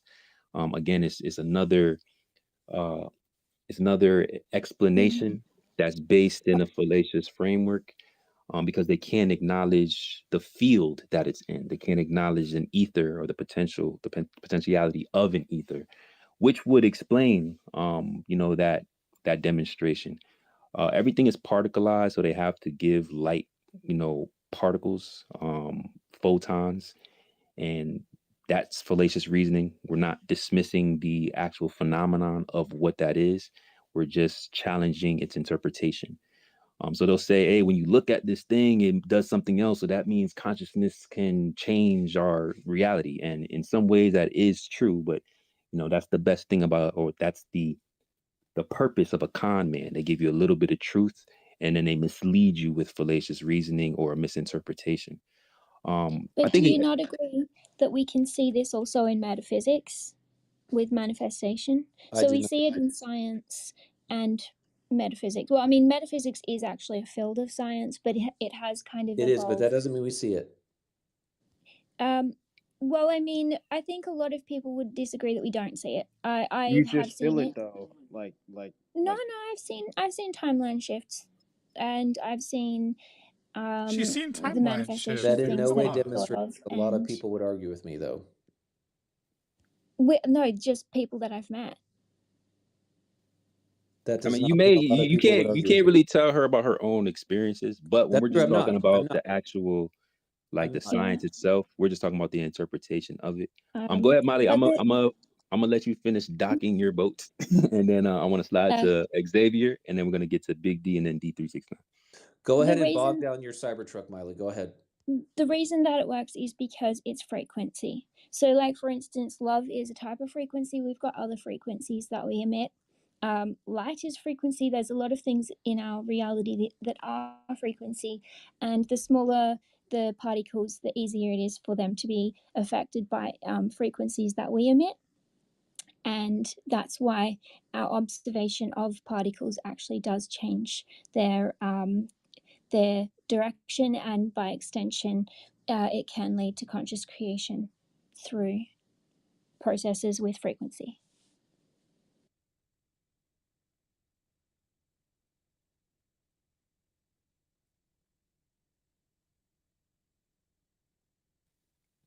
Hey, let's see if we can build on it. Go ahead, Xavier. Yeah, one of the, might make a lot of people mad, especially in the truth seeking community. I might do a space one time about what is time, because we're doing a lot of fallacious reasoning. I hate to agree with Norwood, but there's a loop, there's a paradoxical loop Okay, the going next on. one of y'all that says fallacious or fallaciousness, I'm gonna All right, start. Seriously. stop, dude, stop. It's not even funny anymore. We got it. You don't want people to interrupt you, and now you're interrupted. It's past the point of not funny. So there is a paradoxical loop of saying consciousness creates reality, and consciousness is part of reality. There's a fallacious loop of there. Um, and there's many other fallacious loops with the time thing. Even if you want to remove consciousness as part of a four-dimensional type of entity that picks up residuals of a timeline shift. There's all sorts of paradoxes, and one day we'll talk about it. But in short, the Mandela effect cannot be, if you believe contradictions cannot exist in reality. We'll just keep it like that. So one thing I wanted to talk about with Toby and Alan, if you haven't subscribed to them, subscribe to them already, because all of this can be broken down scientifically and mechanically, and we can test for these things. And one of the things that they covered, and it is a good watch, is the variance in C. All of their science all of their scientism, I should say, boiled down to the speed of light being a constant in all reference frames. And we can test this and show that this is not true. They've broken down atomic clocks and how these were synchronized, the mechanics of how these were synchronized. And to oversimplify, I will not misrepresent the presentation. There's all sorts of things that were implemented to keep the quote unquote speed of light invariant. And long story short, there has a lot of variances going on with the speed of light. But not only mechanically can this be proven false, I just put us in the nest. Just basic logic, right? The basic logic, irrefutable logic, right? The part of the indispensable part of special relativity says that which moves at the speed of light experiences no time, right? And what do we find out with conspiracy smatcher in one of these Flat Earth Fridays? He couldn't figure out the formula for speed. What is speed? Speed is distance over time, distance traveled over time, to be specific. So if speed is distance traveled over time and light has a speed, light has a distance traveled over time, necessarily meaning it can't have an absence of time. I mean, this is basic logic. I mean, in order to get around that, you have to implement all types of transformations and redefine what time means by adding adjectives as proper time. And once you find out, you uncover that this starts in an abstract reference frame and doesn't start with a reality. You understand that there's sophistry going on with this. So not only does it fail mechanically, it fails logically. It's internally inconsistent. And a shout out to Sacred who plugged one of my spaces. I kind of hone in on their logical fallacy. Toby brought in some good points earlier, and the goalpost was moved as you see. And just keep in mind, do we care about logic or not? Right? You know, somebody made a joke. We hear fallacious this, fallacious that, and as Winston puts out, somebody could say heat causes water to boil because everybody knows that. Being that it's a fallacy to say that everybody knows that doesn't negate the fact that heat causes water to boil. So why are fallacies is important to mention? Because there's an error in reasoning, but an error in reasoning doesn't equate what's true and what's not true. How we figure that out is through sound logic. That is the most efficient method to substantiate truth, fact. And if you doubt it, I challenge you to a logical discourse to prove that statement I just made irrefutably true. So if we're going to implement logic, and we got to understand why we implement logic into these they're an efficient way to navigate truth claims. And if you cannot, if something is illogical, it necessarily is unsound. There is no experiment to prove it. And Toby does well, and Alan does well. Those of you who have not subscribed to either cosmology as well as space audits, I suggest you do so now. Thanks. Yo, thanks for the shout out, Xavier. Dude, hell of a shout out, bro. Always a pleasure having you around to listen and contribute. And I don't know, man, I like what you have to say. And yeah, if anyone wants to come talk about anything, ask questions. We go every Tuesday. We usually get pretty deep into the science side of things. Like he said, we're going real deep on this quote unquote speed of light thing. Although, light doesn't actually travel. It's an induction rate and an excitation of the background medium that we exist within. Maxwell knew just as well. Maxwell didn't make too many presumptions about the ether, but he knew it had to exist. That's how he came up with his equations. Because you can't just have charge potential just move through nothing. That's not how physics works. There has to be a translation of motion. And all of Maxwell's equations, the curl and all the different equations of Maxwell's all have to have a flow of some kind of medium. That's how electromagnetic waves work. That's how light works. And that's why the Michelson-Morley experiment showed, one, we're not moving in orbit, and two, there's actually a drift of the background medium.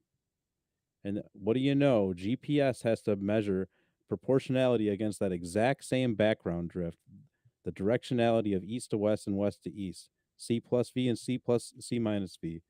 You have to account for it in the GPS clocks the GPS clocks also have to account for the exact same translation of motion because there's an electromagnetic process going on there as well. So what do you know? It has the same retardation going proportional east to west and west to east, the preferred directionality of the quote unquote speed of light, the induction rate of light. And yeah, so we went over the last time we went pretty deep on the history of the first measurements of the quote speed of light and how they did that, how that was derived in 1851 using a cogwheel and I don't know how I think he used sunlight and a cogwheel and a mirror and along a lot of distance and then looking at pulse rates.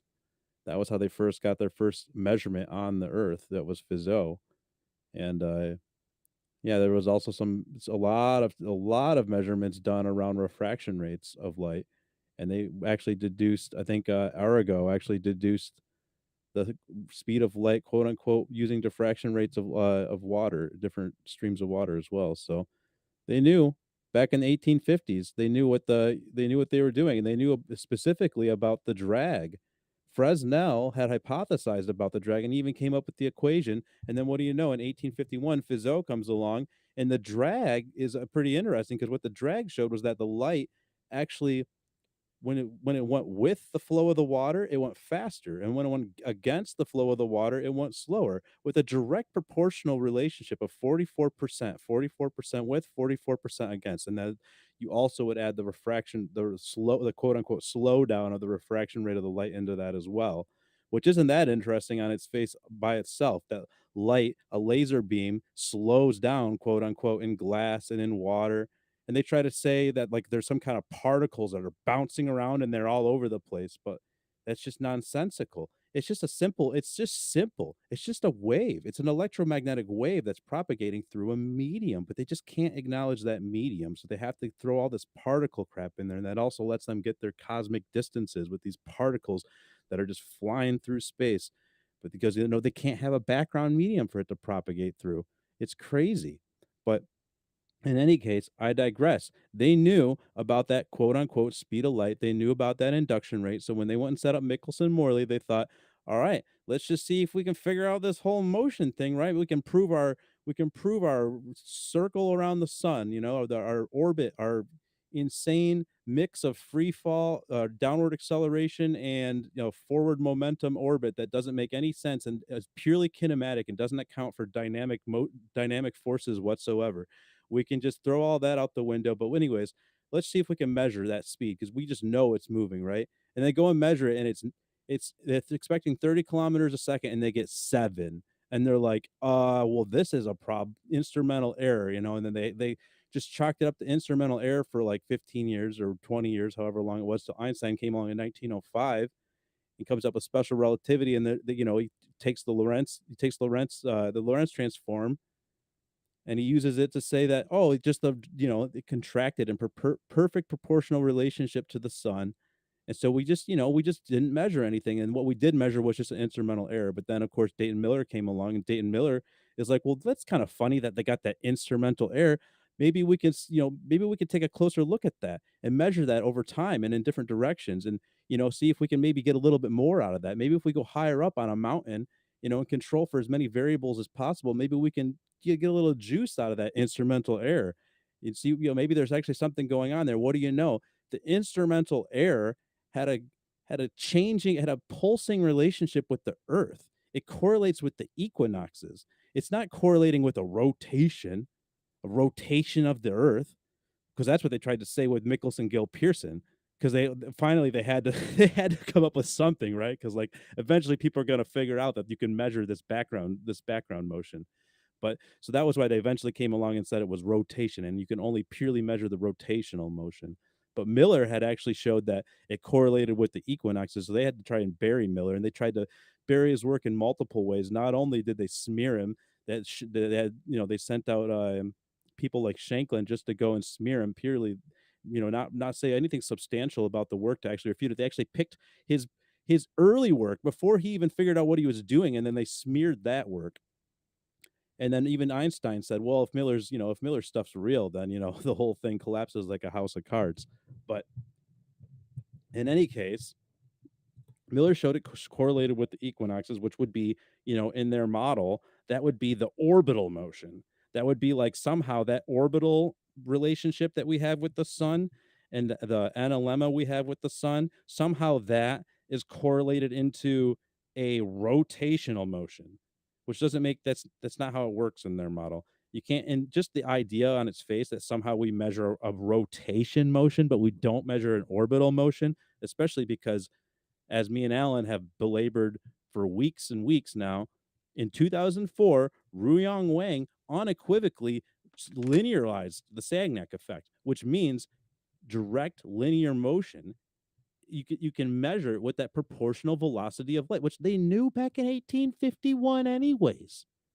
But this guy had to come along in 2004 and show it unequivocally, but still you've got people throwing their hands up and saying that, it's just rotation and that you can't measure it. And, the special relativity, as I've, I'll end on this. Special relativity, general relativity, I've yet to see anything that has impressed me from either one of these theories. I've yet to see a prediction that made sense, that wasn't just post hocked in and just used to just reify itself after the fact, after the measurement was made. It's all just kinematic. It's theoretical garbage. It's mumbo jumbo, and it's because they can't acknowledge that exact proportional relationship of the velocity of light, or induction rate of light, really. That was very well put. And it was like a couple of times I was about to chime in. I'm like, oh, shit, Toby got it. He got it covered. Yep. Nailed it, man. And you know what's crazy, man? So if Miller's work is unsubstantiated and there's no equinox relationship measured, Toby, what is it that they specifically removed from their cavity resonance one-way speed measurements?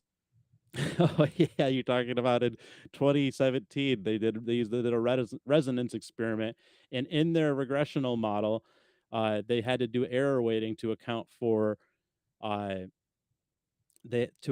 seasonal variance and daily fluctuations, which hilariously is the same thing that Maurice Elias measured on his pendulum. He measured daily variations, and he actually measured a variation that related to the sidereal rotation of sidereal motion of the moon. So his pendulum was correlating to the moon and the sun. Interferometry is correlating to the stars in the sun, and they're trying to say it's somehow rotation that's doing all these things. And then you get into the actual Elias effect, the fact that during the solar eclipses, the pendulums go crazy. There's not even just Elias effect. There's also there's a there's like 4 different effects that are named. I can't think of the ones, like really hard to say. It's a bunch of French names, but there's like a bunch of stuff that happens. There's infrasonic waves that shoot out across the earth, and um there's possibly a change in pH in the seawater, although that paper is a little bit questionable that I'd looked at. But there's weather anomalies all over the earth. And then there's also actually, I'm finding evidence now that this has been measured during lunar eclipses as well, not just solar eclipses. And they try to chalk that up now. They're finally trying to acknowledge it, and they try to chalk it up to dark flow, they call it. Dark matter, dark energy. Now it's dark flow. That's just basically the ether wind. So they're trying to call, they got their axis of evil, the fact that we are clearly in the middle of everything. And actually, hilariously, if you look at that CMB image and you really conceptualize what they're measuring there and what they're showing, it actually just shows a dome above you, essentially.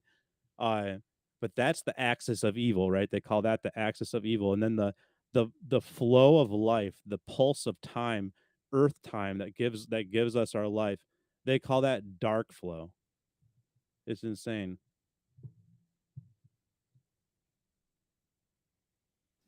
Oh, and Can't they, get by rid of the way, that with the dark Miller flow, bro. thing, Go ahead. one last thing about Miller. They didn't just try to bury him with Shanklin going in and doing a hit piece, but they figured out, I don't know if they figured it out or if it was unintentional or what, but every time that they tried to corroborate Miller, they put a dielectric metal around the interferometer. And so essentially what they're doing is blocking the ether wind. And Yuri Galev in 2003 actually did a bunch of testing specifically with dielectric metals to test ether viscosity through these dielectric metals and show it unequivocally that Miller knew what he was talking about with this, because Miller even said, Miller used temperature controlled inside of rooms in the observatory on the mountain, but he didn't cover his device with dielectric metals to prevent ether viscosity, because he was trying to specifically measure that sensitive thing of the ether wind. But yeah, so that's one way they try to essentially, it's just like with the Elias effect. They tried to debunk the Elias effect, quote unquote. So they did a test, like one of the tests I looked at, it was like saying that they didn't find any effect, but they had a break on the pendulum. So they're like, it says it in the second paragraph on the paper. It says like, we impose electromagnetic brake to keep the pendulum from falling outside of expected boundaries or whatever. And I was like, what? And then they don't say anything else about the break the rest of the paper. They're like, oh, but what do you know? No Elias effect. It's like, well, you're not going to find an Elias effect if you break the pendulum from doing the Elias effect. Hey Toby, I was listening to Witsit battle this PhD about the downward force, and he was saying that we need a second surface of some sort in order to get this gradient that we see electrically from the top to the bottom here on the Earth. Do you think we need a second reflection or surface, or can it be done without one?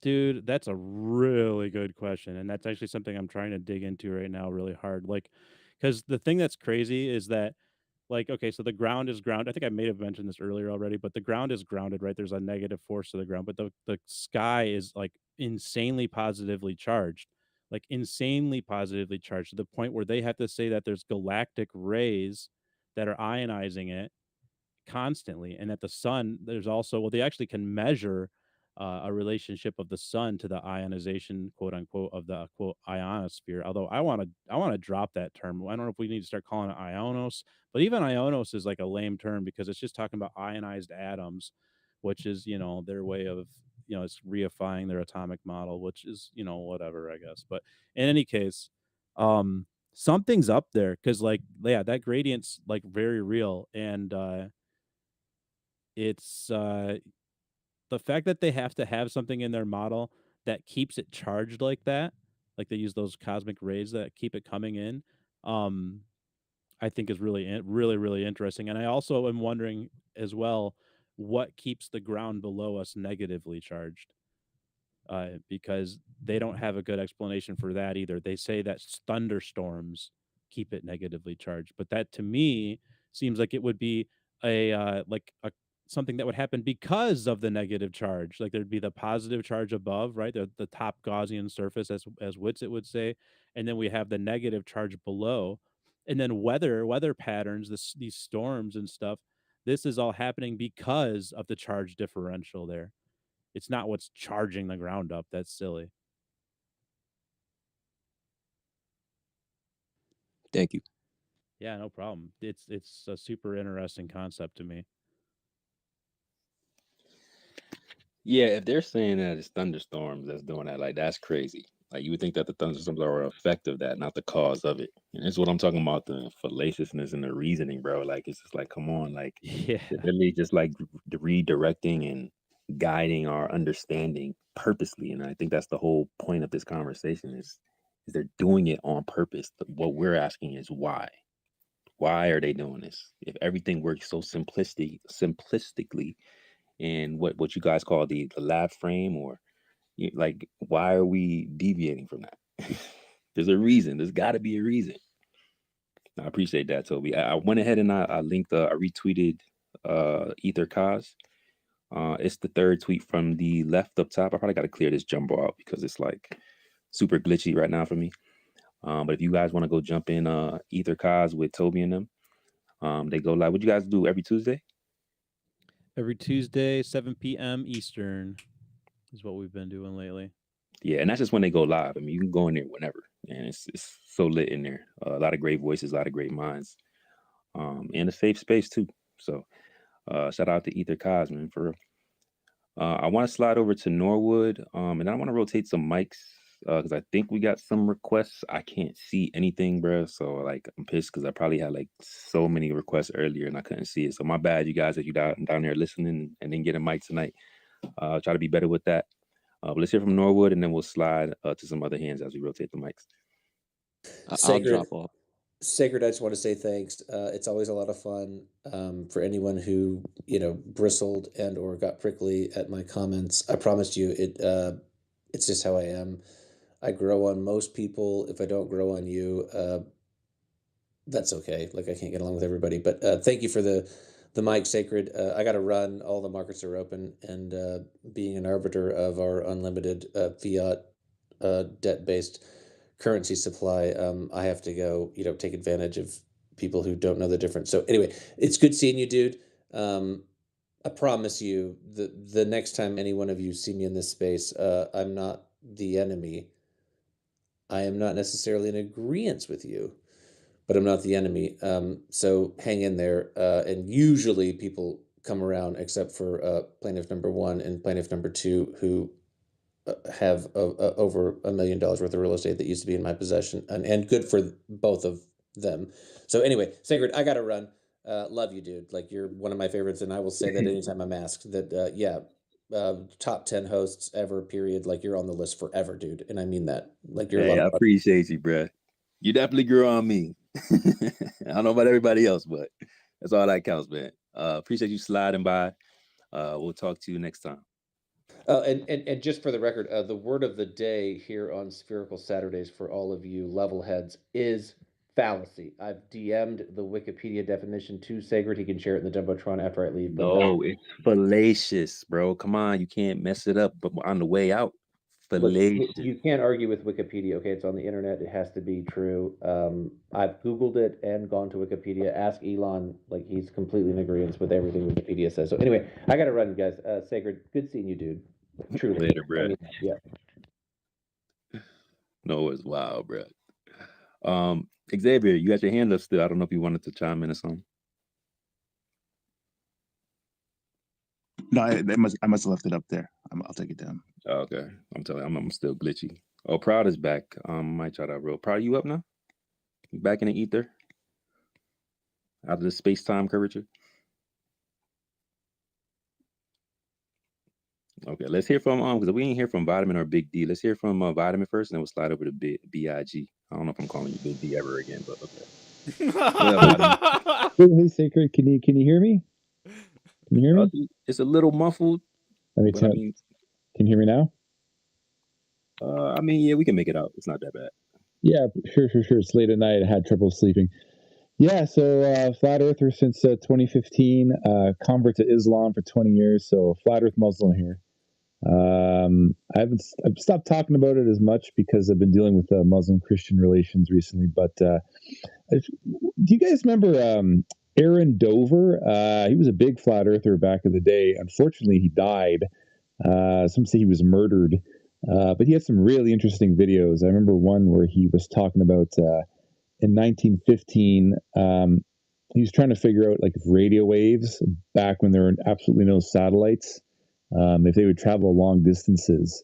Because one of the arguments that globe earthers make is that like all these radio waves can go halfway around the world or all the way around the world, because these satellites up in the sky serve as like relays.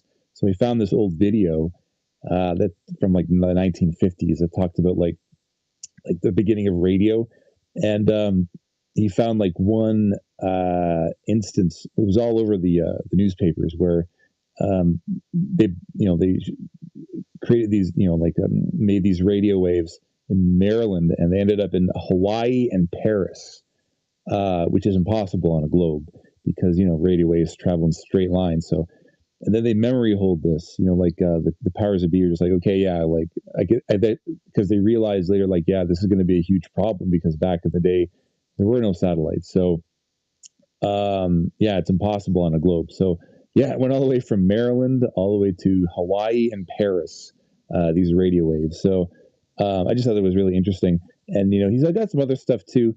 He's also big on the 9/11 no floors conspiracy. Are you aware of that, Sacred?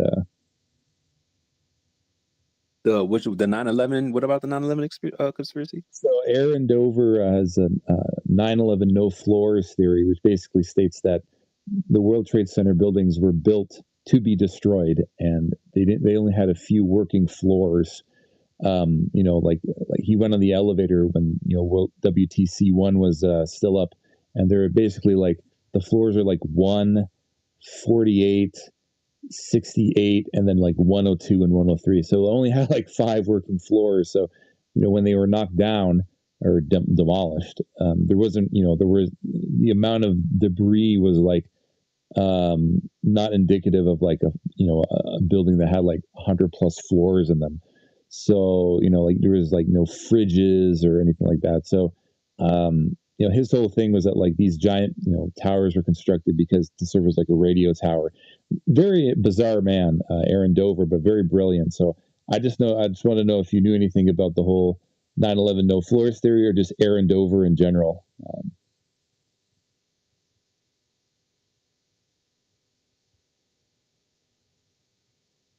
Hello, you guys still there? Bro, honestly, that's a new one for me. I never heard of that one. Yeah. Yeah. If you go on Odyssey and type in Aaron Dover, he's got some pretty interesting stuff. Tragic that he died because he was a brilliant guy, but he was just he's also very angry and very paranoid. But look into that. It's tangentially related to flat Earth. And then my last question is, because I know I know you got other people waiting on the mic. What do you think about the whole thing with like the UN right now and the arguments are going back and forth? I mean, like, do you think all the people at the UN they know that it's a flat Earth, or do you think that the people who are like or a lower level who work there are just kind of unaware, that like the Earth is flat? So I don't know. Do you think they're all shills, or do you think that there's sincerely people there who have no idea, who aren't part of like the matrix? What's your thoughts on that, Sacred? So me personally, I feel like there's a hierarchy, and here's why.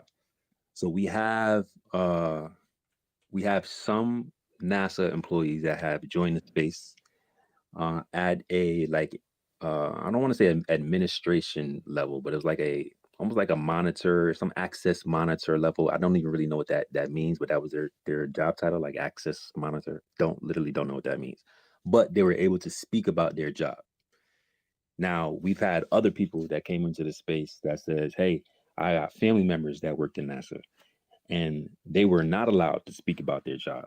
And every time I asked them about certain things in space, they didn't give me the right energy while asking, and they never answered my questions. So that's two different storylines. Now, one is kind of like, one relationship removed, like I didn't speak directly, to the family member, but I'm taking everything as face value, right? If anybody comes in here and makes a claim that I can't really substantiate, I'm going to take it as face value. We could dissect it, but the stories are different. They're not cohesive. Why someone who may not be high level believe in everything, that they're being told and able to talk about their job, and then someone else who can't talk about their job, and when they're asked about it from another family member, they're crickets, like not anything. So I don't really know, man. I think that there's a hierarchy. I think at a certain point you start to realize some of the things that are inconsistent. And we even had some people that had affiliations with NASA as like maybe how they call them, contractors, and said that when they're on site, they don't see anything space related. I mean, not a live stream, not a photo, not anything. And it's just like, wow, like you're on site, you got to swipe in, you got a key code, whatever the case, what you got to do when you go to work on some engineering, whatever you guys are working on, and they're not showing anything that's going on. Like, you go into some corporations and the main lobby, they have all their accolades. They want you to know everything that they're doing. And I'm not saying that there's not a certain privacy aspect if you want to talk about, like, I don't know, like security reasoning, but I mean, like, this is supposed to be something that is like as face value. Like, what is there to hide if all you're doing is just exploring and studying? I don't really get that, especially if you guys are all these different space agencies. You're supposedly sharing the ISS. So, like, what is there to hide? Like, why are you not completely just not bolstering, but like just highlighting everything that you're doing and have done? Like, everything is just pretty much like on a screen and compartmentalized. And I feel like that's a weird thing to hear from different parties that have affiliations with NASA. So just because the cashier, just because the CEO is doing some money laundering, I don't think that the cashier should be held responsible for that. Right, makes sense. And then in the UN, there's nothing about space in the UN. It's just, they have the Flat Earth logo, but I'm assuming that a lot of people are just are just completely unaware of this, because you wouldn't see this kind of dissent, in the UN.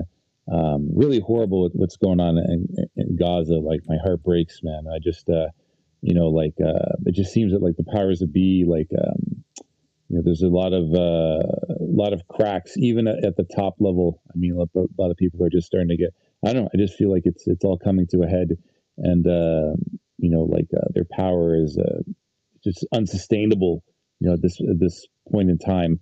But anyway, thanks a lot for the time today, Sacred. I really appreciate it. But yeah, look into Aaron Dover on Odyssey. You might be able to find some of his stuff, but his YouTube channels have all been erased, unfortunately.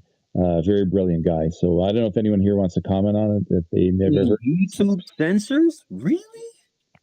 Yeah. Believe it or not. Anyone else? All right, thanks a lot, Sacred. I appreciate you joining, bro. Hey, real quick, I think this is your first time speaking at Flat Earth Fridays, right? It is my first time. I couldn't sleep. I don't know what time zone you're in, but I woke up and then I just saw that there was like a Flat Earth thing going on. Like I said, I don't talk about it that much because I got my own YouTube channel. I deal with like Muslim Christian relations, Muslim Europe relations in the 21st century. So it's really important work. And if I start talking about Flat Earth, people are going to think I'm a crackpot. But I do keep it in the back of my mind. I do think it is important to talk about. Just at this point, it's just we got more things. I don't want to say more important things, because Flat Earth is important. But yeah, man, it's cool to be on. What time are you guys usually on? Like, typically, where are you on a East Coast, West Coast? Eastern. So yeah, typically we're like around 8 o'clock, maybe 9ish. Sometimes we go an hour earlier. It kind of fluctuates between like the 7 to 9 time period. So yeah, pop in. We're live every single week, bro. I'm glad you found us. Glad you found some time to pop in here. Normally, I would say stand on Flat Earth, bro. F what anybody else think, but I do understand the aspect of, hey, like, I'm trying to get a specific topic across or specific talking points or specific truth. And yeah, they will discredit you on just flat earth alone. So I completely understand that, but I will say, like, you know, those who are not open to any truth or truth that we're talking about, especially in regards to the earth, they're probably not going to be open to anything else. But shout out to you for at least, you know, picking something that you are focused on and following through with that. That's dope. Thank you so much. Take care. Yeah, and I'll stop by another day. Every Friday we here with it. Yeah. One thing I wanted to add, Vitamin, first of all, rest in peace, Aaron Dover. I did come across his work a while ago. He was one of the first to actually not only highlight the radio frequency, but that the skyscrapers and all sorts of buildings like cathedrals can be serving as as a conductor, where it's grabbing things from the ether. That he wasn't the first to popularize nuclear power being somewhat fraudulent. So the amount of energy needed to power a city, there's evidence that it's coming from collection from a lot of these towers. So he did bring a lot of great work. Sergey, let me see if I could tag Proud back in. But yeah, Vitamin, Aaron Dover was a great truther back in the day, and you know, rest in peace.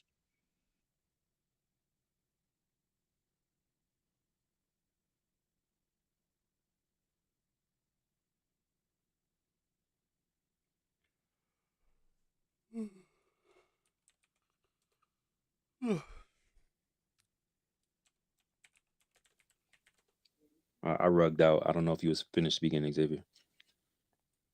Yeah. Thanks for the comment, Xavier. Yeah, it's good to hear someone else heard about him. Yeah. Oh, Can and I a just shout add out to to you that? for bringing up those frequencies, the signals. We were talking about that a little bit earlier. Direct refutation of a curved surface. So yeah, that's pretty important. Molly, you want to say Can I something real just quick? add, yeah, can I just add to that as well, because it's on that same point, because they used to tell us that the reason radio waves could travel without anything above them was because it would bounce off of the atmosphere. But I don't know, that always seemed a little bit strange because the ozone layer is just O3. So for it to bounce back, I don't know. What do you think? Also, on top of that, like you know, like if it's going to bounce, okay, so what? It bounces off the ozone and it goes back to Earth and up to the ozone and back down to Earth again. That's what they were saying. That's what they were saying, but it doesn't like make a lot of sense, does it? No, it doesn't, because like even if you look at a microwave, like you put a large chocolate bar in a microwave, right? You're going to see little depressions, you know, because the microwaves, they're not flat, you know, like they're the waves, right? So why would a radio wave bounce off the ozone and to the Earth a whole bunch of times, and you would be able to see it anywhere within, you know, 100-mile radius without any issues about where you're sitting or standing, you know, like it just doesn't make any sense. Yeah, and just to like dive into that a little bit more, you know, on top of them, you know, invoking a physical surface in the sky, like how flat earthers usually say, hey, this kind of seems like there's a firmament up there, right? So that's a little bit strange. But yeah, we talked about like how certain frequencies react with that layer that they claim to be in the sky. And the problem with their I guess their explanation of what's actually happening when we're shooting these signals in a linear fashion, you know, across the plane. And they say, hey, it was bouncing off the sky. Well, the problem is that that can only work at a certain frequency. So when you start shooting high frequency signals in a linear fashion, and they claim that it's supposed to bounce off of the ionosphere, when it starts to exceed the frequency of the ionosphere, it penetrates it. So they say the ionosphere has a 40 megahertz frequency.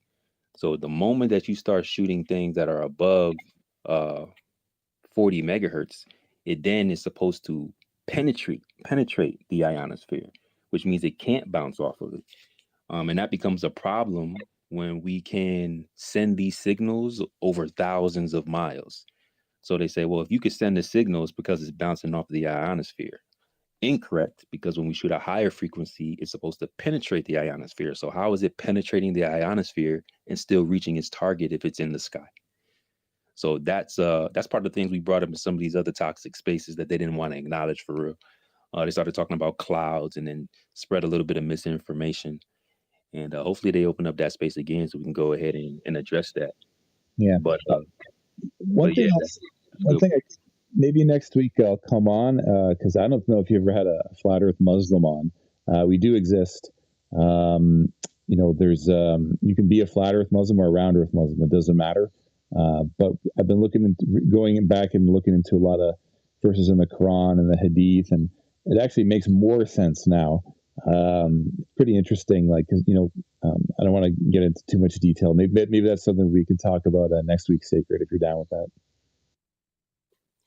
Actually, next week we got a special guest coming, so I do hope that you come back. We're gonna have Matthew Rife of Rife Technology and a few other speakers to have a background in like waves, frequencies, and things like that, and we're gonna kind of tap into some of the ideas of motion and Coriolis. So it probably won't be next week, but you definitely don't want to miss that space. But I did mention earlier that we probably should do like some type of a flat Earth religious space and have a build off of globe earth religious believers versus flat earth religious believers and see how that back and forth will build. 'Cause I think that's an important topic. It comes up often, but normally when we start bringing up these correlations they try to discredit, so we try to just stick to the science, but we may focus on strictly a religious space one of these days coming soon. So stay tapped in. Hopefully you pop back in soon, bro. Yeah, sure. I'll follow you. Thanks a lot, Sacred. No doubt, bro. No doubt. Good to talk to you. Let's hear from Big B.I.G. What's up, bro? Hey, what's up? Can you hear me? Mic working? Hello? Yeah, you're good. All right. So I just started checking into all this shit, flat Earth, because obviously, yeah, the Earth's flat, you're fucking crazy instantly. But then I'm like, well, it kind of makes sense now when you spend fucking a couple hours on it, right? So I got a question. Now, you send launch a rocket and the astronauts that go into the space station, right? Now, what are the rockets? They go like 17,000 miles an hour supposedly, and the space station's going orbiting the Earth supposedly at 17,000 miles an hour, right? What when they get to space, did they ever try to like not go that fast and just sit there? Does everything orbit Earth that fast supposedly? That's it's an interesting question because I've always had this question myself in some aspect because they say that the ISS is going 17,500 miles per hour, and in order Yeah, but is for that the just space because to that's how fast they were going when they got there, and because as soon as they get to space, all of a sudden, they run out of fuel, whatever, and the rocket stops, but they're still going 17,000 miles an hour, right? well, So, that's based off of the size of the Earth and the radius that they claim, and then the motions that are based off of these sizes. So it has to go 17,000 miles, 500 miles per hour. So if it wasn't but that I'm saying, big, but technically, when they get to space, right, there's no atmosphere. You should be able to just sit there in one place, technically, right? I would well, think. well, yeah, but that's what I was kind of getting to, where like they start invoking these different properties that kind of contradict the actual claim. So they claim that it's a vacuum, not a perfect vacuum, but they claim that it's a vacuum of space, which means that it's devoid of like matter for the most part. But then they said they have to use thrusters in order to keep the ISS and these satellites in orbit because technically it's falling towards Earth and still susceptible to the gravitational field. And so they said that there's some type of a drag that happens. So although there's a vacuum, it's still susceptible to gravity. So it starts to drop and it starts to decrease its elevation and velocity due to drag. So, and there probably is some mathematical framework to try to explain this. But to me, this is contradicting. Just like you said, You would think that these things could Because I learned just be up there. you get quantum levitation. You freeze the magnet, whatever, and it sits there. You push it, it goes, and it keeps spinning. Now, like, I just feel like if something went into space and it's in orbit, it should be able to not be going 17,000 miles an hour, and it'd be the easiest way to say that the Earth's not spinning, right? Like, put something Yeah, up so there. so It doesn't make sense. we could demonstrate that, right? But we can't demonstrate an orbit due to gravity. And there's other things that are up there, right? Apparently like a satellite is not just something that's man-made. It could be anything that's orbiting the Earth. But I mean, I don't know. Maybe there's a reason why maybe things they say is burning up in the atmosphere or whatever. But I would think if the ISS needs thrusters from time to time to keep it up there, then everything else should be falling out of orbit too. And that doesn't seem to happen. So who the Yeah, fuck so knows? there's like an app my buddy had that you can point the phone up to whatever it is, and it's supposedly like missiles or whatever, from 1987 or something that you can supposedly still see, and they're still floating around. I mean, I can look up in the sky and see something, and an hour later see the same thing go by. But it's I just wondering, like, is everything going that fast? Did they ever try to not go that fast? Like, you know what I mean? Like, and actually try to stop it? I don't know. Yeah, I'm pretty sure that they'll claim that you got to be a certain distance away from the Earth before that can happen. So basically, like if you're not actually falling along that orbital path at that specific speed or velocity, um, then yeah, you're probably gonna end up falling back towards Earth. So it's a little strange, a little convoluted, and it's non-demonstrable, right? There's no way to demonstrate that this is actually. Almost like all the scientific shit that every argument that everybody makes that it's a globe and all the shit's happening, you're spinning 60,000 miles an hour, whatever, all the shit. It's like everything contradicts everything. So it's like it's all seems like it's all legit bullshit. Doesn't make sense at all. Yeah, man, I'm glad you're keeping an open mind to it. It's questions that they don't want you to ask. I mean, it's super cool being raised on space and Star Wars and Star Trek and all these different things. So when they say, "Oh, look, we're kind of doing that," it's like, "Oh yeah, like great, awesome, like this is real." But really, it's just programming, indoctrination, and I unless they think can it's just start a demonstrating these big things. a money thing, really. That's what the whole world is about, is money. And if you get a whole part of the government is getting billions of dollars, why are they going to not make some videos and make people think it's there, right? Yeah, so like, they from what I hear, they're making like over 60, 70, maybe even 80 million dollars a day now. And that's not even the biggest budget. So I actually probably wouldn't even say it's about money for that. I think it's more about control. If they say like, hey, like this is what we're doing, that means that we're actually living on the ball. You can't really say that we're not doing it because look at all of the stuff that we put on your TV screen, so I think it's money is almost definitely like part of it, but control is the biggest part.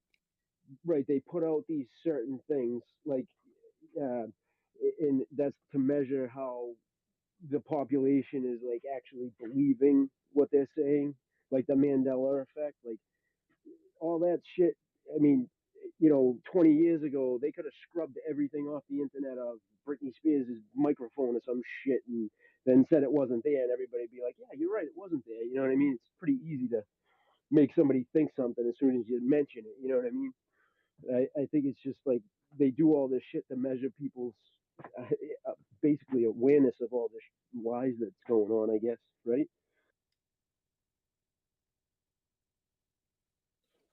Yeah, man. That's a fact.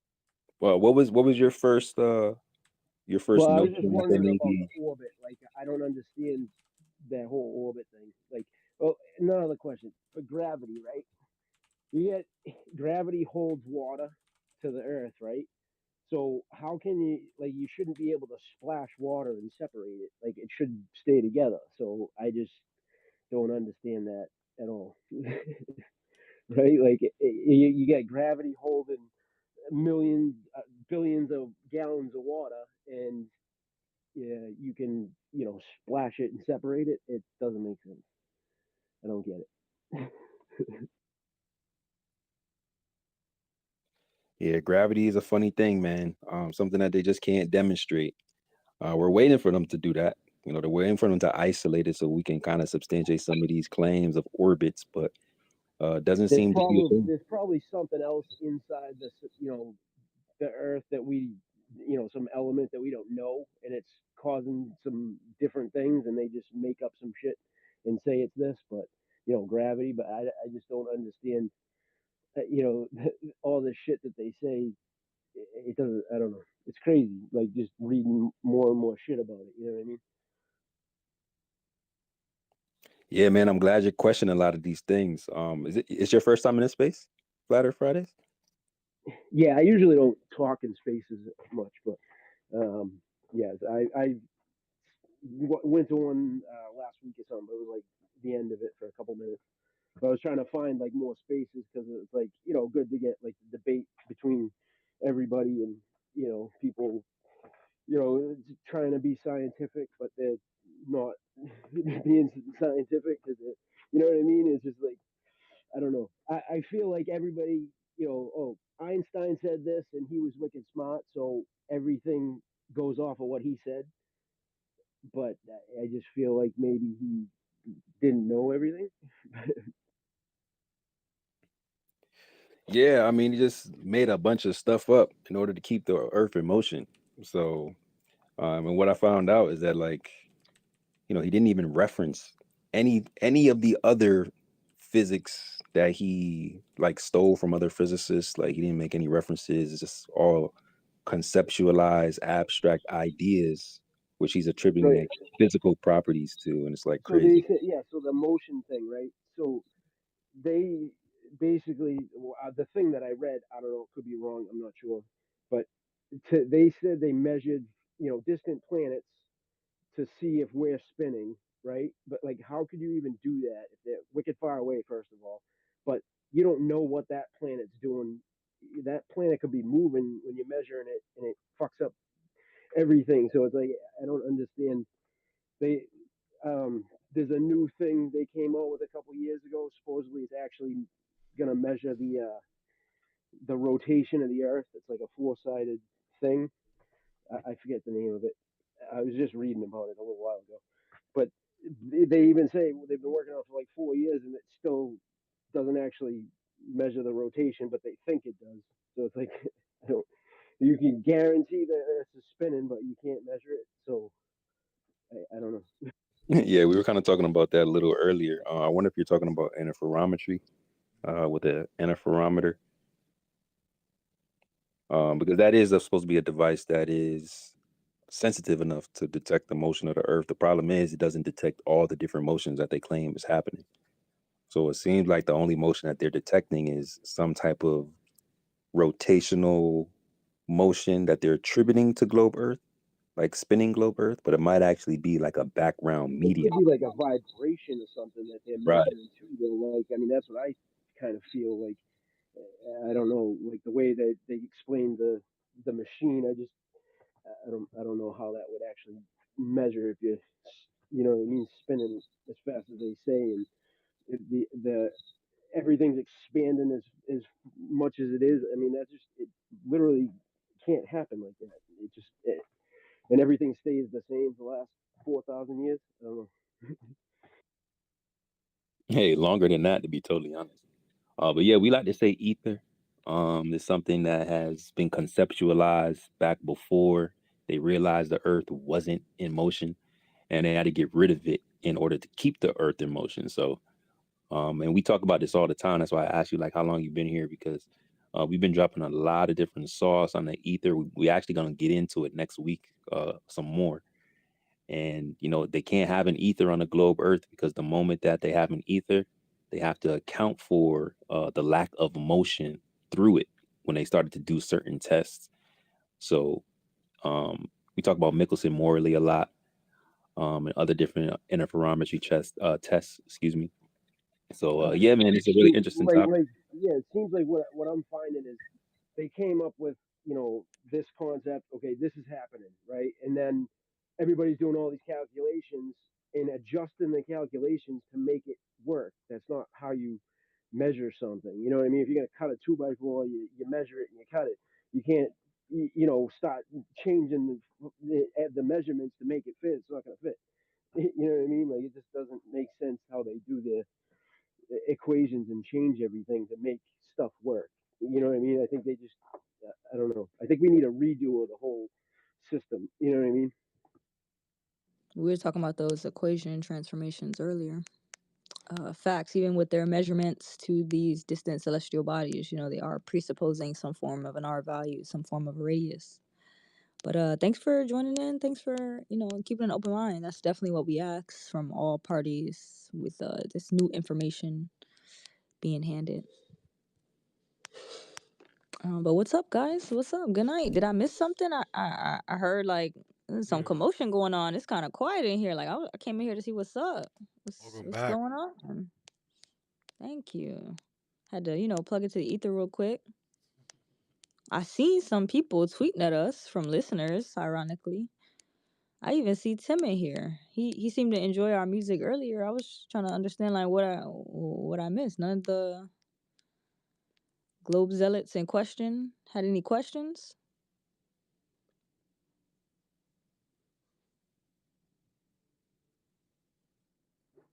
Some did come through earlier. Not all. I got a few DMs saying, "Why wouldn't you let me up?" But hey, I can't really see any of their requests, bro. So I've seen some, not all of them. But hey, if you're there, pull up. We still live for a little longer. So wait, you mean Rohan was in here and listeners tweeting at Toby but didn't come grab a mic? Let me make sure you all understand me fully. So Rohan was in here tweeting at Toby that he was gonna come up here and then didn't grab a mic.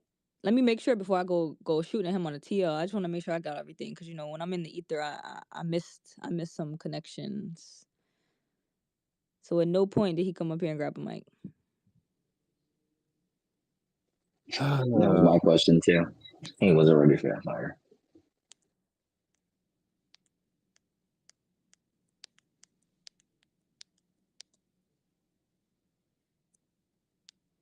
So he was tweeting at you that he didn't get a mic after not requesting one? Wait, yeah, man. What am I missing?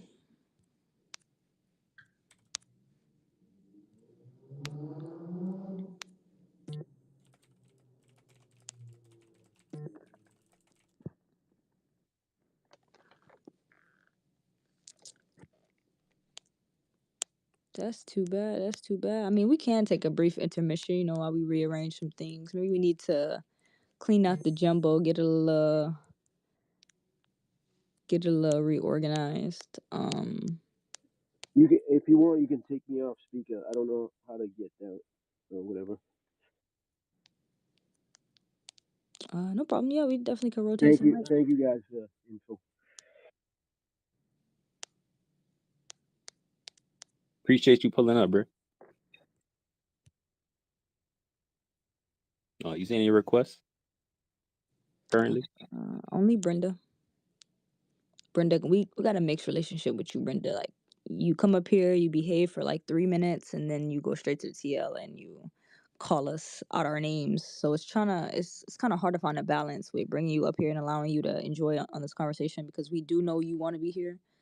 But yeah, man, you gotta pick a side, yo. You can't come up here and expect gratification for your behavior and then directly trash that by calling us out our names the second you get to your keyboard.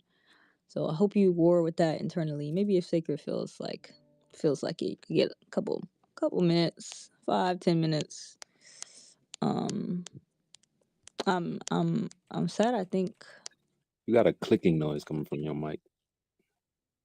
See, it's probably the sound of me scrolling, trying to see what's up, where everybody at. I came back. I thought something happened. I thought I missed something for real. Tim, what's good, bro? You want the playlist? Hey, proud. Let's not forget. You know how Brenda's always nice when he comes here and tries to be, cordial and giving people time to speak and not interrupting. Remember when Brian, I don't know if you know, in Ian's space, Brenda went up there and says, "Oh, this was a Christmas present, the way you muted them and talked over them, giving them a piece of their medicine." I mean, I'm thinking, what medicine? We're always cordial to Brenda when she gets here, but people play both sides, man. I just thought I'd bring that up.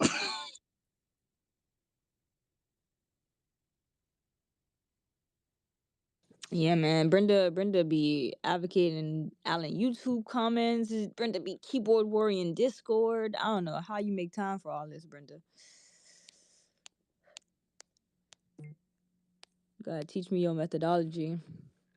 But yeah, no, I feel bad. Like I thought I missed some crazy show, yo. I thought It was a crazy show, bro. It's 81 episodes. Like, we get it lit in here. had to rush out the ether, man. I had to, what?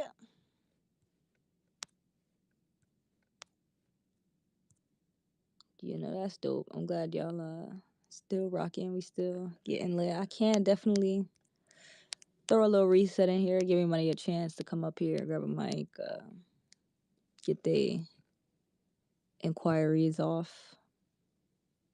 Just a quick shout out before you reset. Aside from TM, who grabs the mic also and is in the comics with the Toxic Glow birthday, I just want to give a shout out to the unsung heroes out there. There's a couple of listeners in there. I know that they're in the timelines heavy, trying to spread awareness and truth. Special shout out to I Drop F Bombs. I see her out there going nuts. With your globe is useless username. So shout out to you. I see you going heavy in the trenches. So there's a lot of unsung heroes out there in the comment section. Do what y'all do.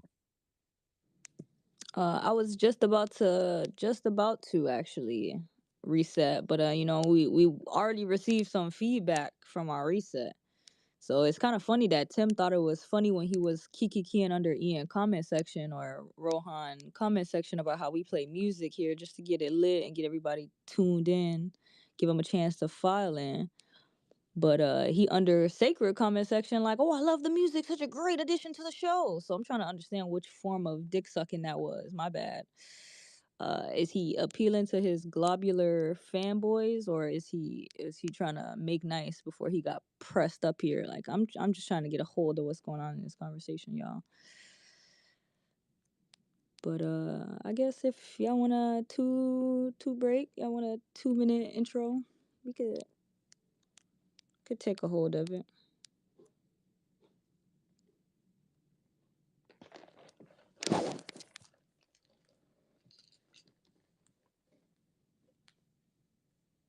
What you think? What y'all think? Y'all could use a 5-minute dose of Brenda. I feel like that's the only one crying about not coming up. I hope you entertainment. Bring it up. I hope you respect the voices up here, Brenda. We're not going to interrupt you, so I would definitely hope you relay that same respect. Nah, I mean, to be totally honest, hold on, to be totally honest, now that I think about this, what would have been fair? I think what would have been fair is for Brenda to go up there and say, "Hey, I don't get treated like that over there in Flat Earth Fridays. They always give me a chance to speak, and I don't know why y'all did that to them." So, you know what? I'm gonna just take the high road. But Brenda, that was fucked up what you went over there and did. Sitting over there saying that you was okay with them insulting and attacking us when we don't do that shit to you. Especially like I never did that to you at all. But I'm gonna let you get your shit off. But I think I might put you on timeout from Flat Earth Fridays because that was like weird as hell. Uh-oh. Hello, can I say something? So you got 3 minutes to say what you got to Well, say, and then you want timeout. I don't know what you're talking about, for one thing. Oh, But so when you went up to Ian's space, you said, "Oh, thank God that you treated Sacred like that, and you insulted him and muted him, and you've never been insulted and muted over here by me." She called it a Christmas present. She said a Christmas present too. This is like Christmas. Oh, well, now he doesn't remember. Let me stop. Let me not go there. But yeah, that's why. That's why you What did misgender I? me. What You did I ever misgender say to me. you, Brenda? What did I ever say to you, People misgender me all the time. Brenda? What did I say? What did I say to you? People misgender me and treat me like shit all the time. What about me, Brenda? People, flat earthers, treat me like shit What all the about time. me, Brenda? Hold on. What about me, Brenda? I don't remember you specifically saying anything. So then why did you go up there and say that it was cool for him to do that to me and I never did that to you? Is it because you have a I bias don't know. towards all flat earthers? And that's Yeah, why yeah, that's exactly why, Brenda. That's because exactly I'm why angry. that's exactly why, Brenda, that you're corny for that. Because that's cool. Not every flat earther treated you right. I understand that. You probably get a lot of lashes or whatever the hell that you be dealing with in your Hate speech. personal life by other flat earthers, but probably from everybody.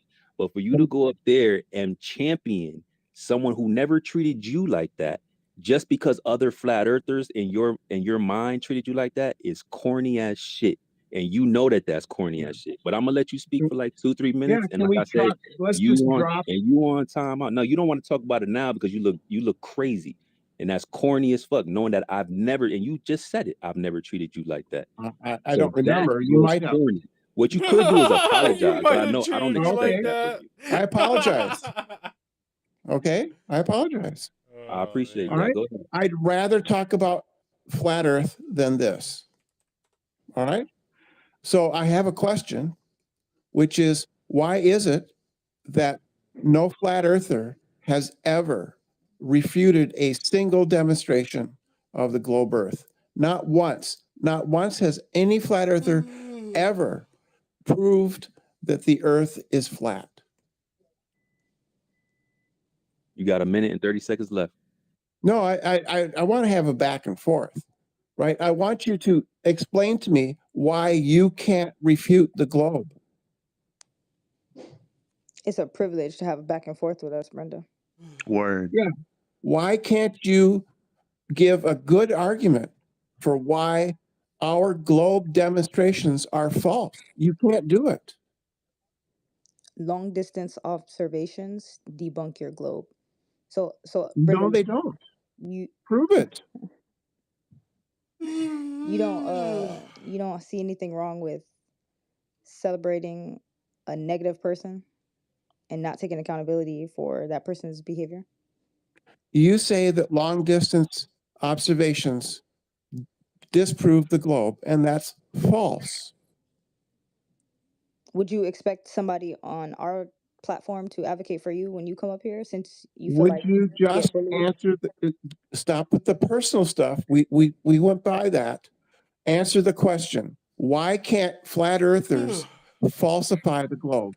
No, see, You went Brenda, by it. it is a You went privilege. by I'm it. sorry. Just Yeah, 10 you seconds. went It by is a it. privilege. It is a privilege to go back and forth. If Sacred says everybody ignore Brenda, we have enough loyalty to him to be like, bet. He doesn't even have to say that. If we all ignore you, you disappear. Poof. Same with Peter. Same with everything. That's true. You are fueled to even exist by being acknowledged. Yeah. We all ignore you. Why You don't can't exist. you?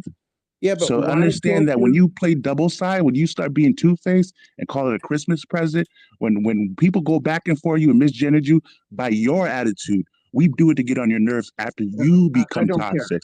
It's a I reaction. don't Or care. now you don't care. Now you Yeah, I don't don't care. care. Yeah, exactly. Answer the And if answer we, the you got question. about 15 seconds left, like Sacred says, before we Just start ignoring you. right. But Just you know what? Let me answer not the speak for question. everybody. I'll Right. ignore This you, is spam me. right. So So go this ahead. is answer the question. Nah, Why we can't? don't have to do nothing. Yeah. Why can't flat earthers falsify the globe?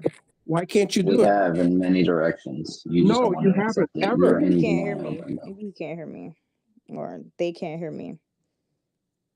And by Flat the way, earthers Brenda, and by the cannot way, falsify the globe. Flat you earthers cannot Yes, falsify we the can. globe. you never Yeah. actually told me specifically your pronouns, just so you know. So maybe you think because you are known by people on this platform from other platforms that it's well known knowledge, but I don't believe I've ever been informed on what you And prefer. he and her, and I transitioned in 1993. Well, okay, so that's a lot of information, but just heads up, you know, Yeah. just Yeah. everybody So may not know your personal life. I don't care about that stuff. Why can't flat earthers falsify the globe? I You mean, have you do never care. produced. Just a minute. Because that was your reason for allowing someone else to degrade Sacred, someone who's never been disrespectful to you. You do care because other flat earthers have treated you bad. So if one flat earther is getting treated bad, who cares, right? So You do clearly Yeah. care, which is ironic because he's never done anything wrong to you. So you would think that you care more about the person who was actually nice to you and allowed you to speak on their platform without degrading you, Yeah. versus Don't just care going up there about to the slob on personal some stuff. random guy's nuts for no Yeah. reason.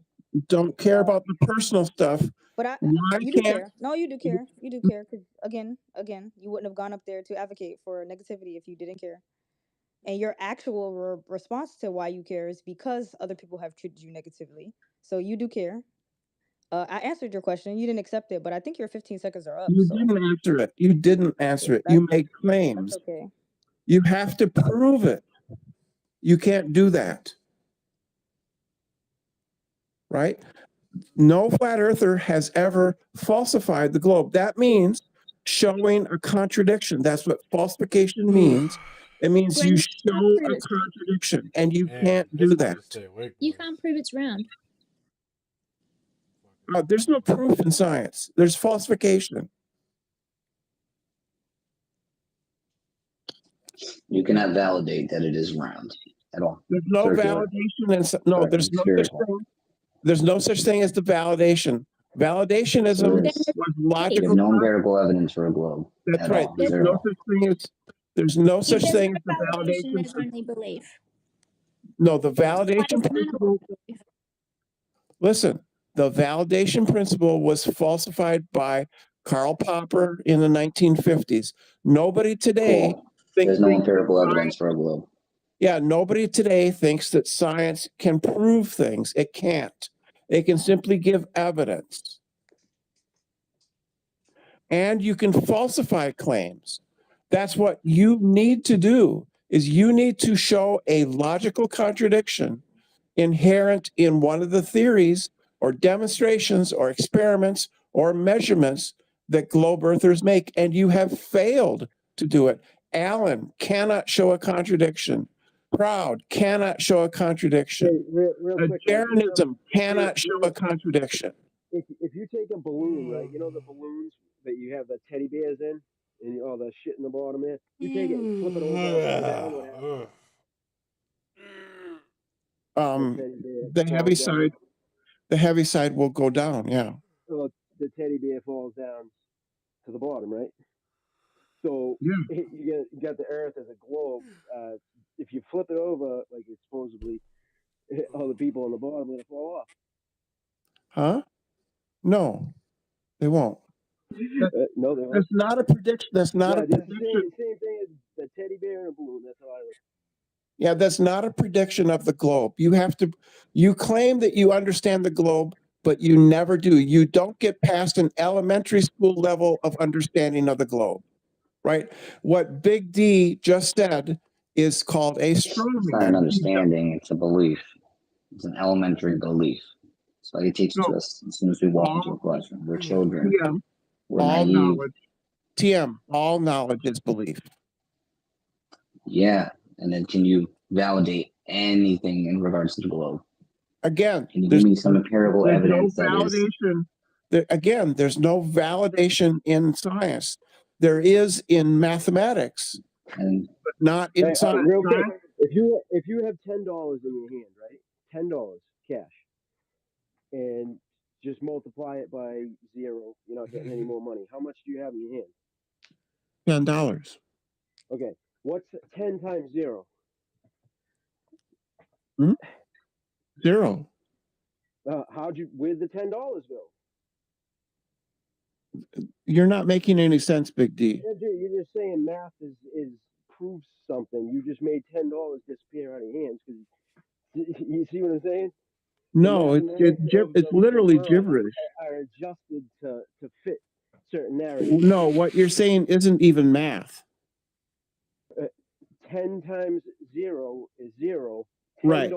in your hand times $0, you still have $10 in your hand. How is that not math? Same thing. What does times mean in the context of the paper in my hand? Multiplying. If you have 10 rocks on the ground, right, and you multiply it by 0, how do they disappear? That isn't math is descriptive. It isn't prescriptive. Right. That's the problem with all the mathematics. No, it isn't the problem. That's how math works. What are you talking about? Math is wrong in classical. Yo, thanks for that coffee sub, bro. Appreciate it.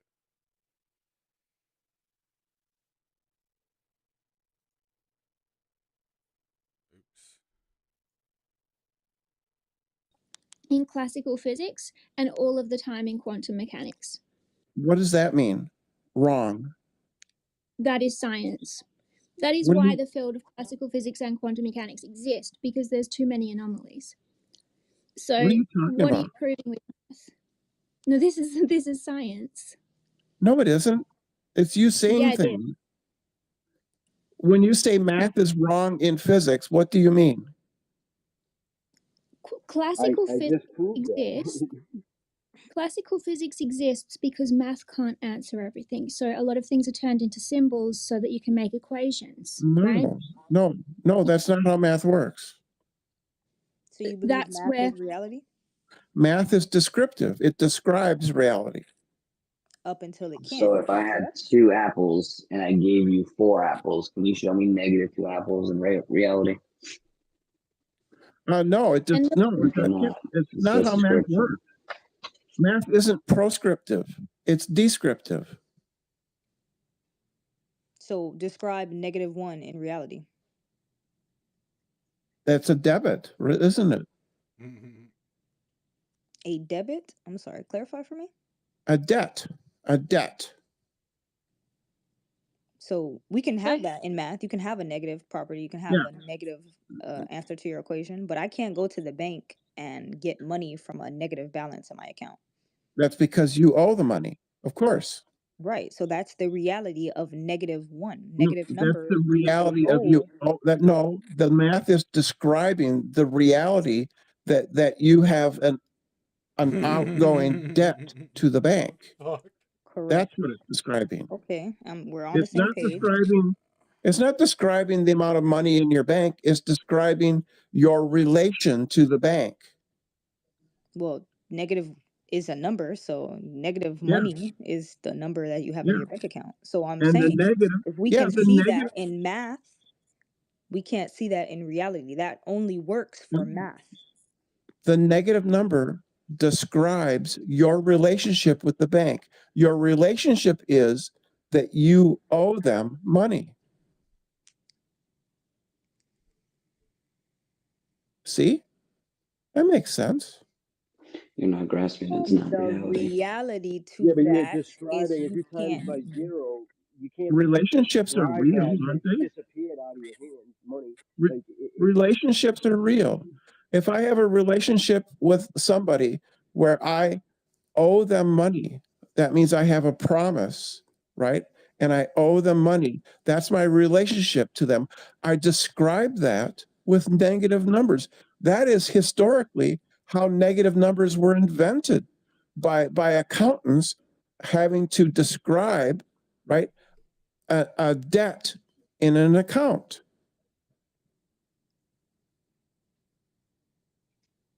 okay, so how does that make the Earth round and a globe and spinning thousands of miles? The Earth is a physical object.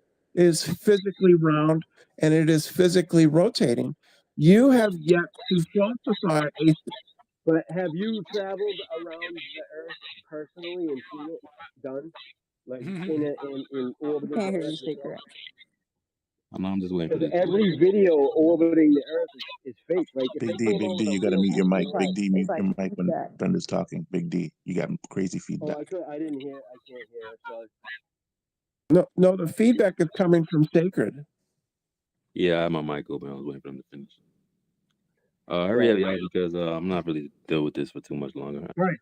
So what your task is to do is to produce a contradiction that falsifies the globe Earth claims. And as I said before, flat earthers have failed to produce a single falsification of any demonstration of the geometry of the Earth.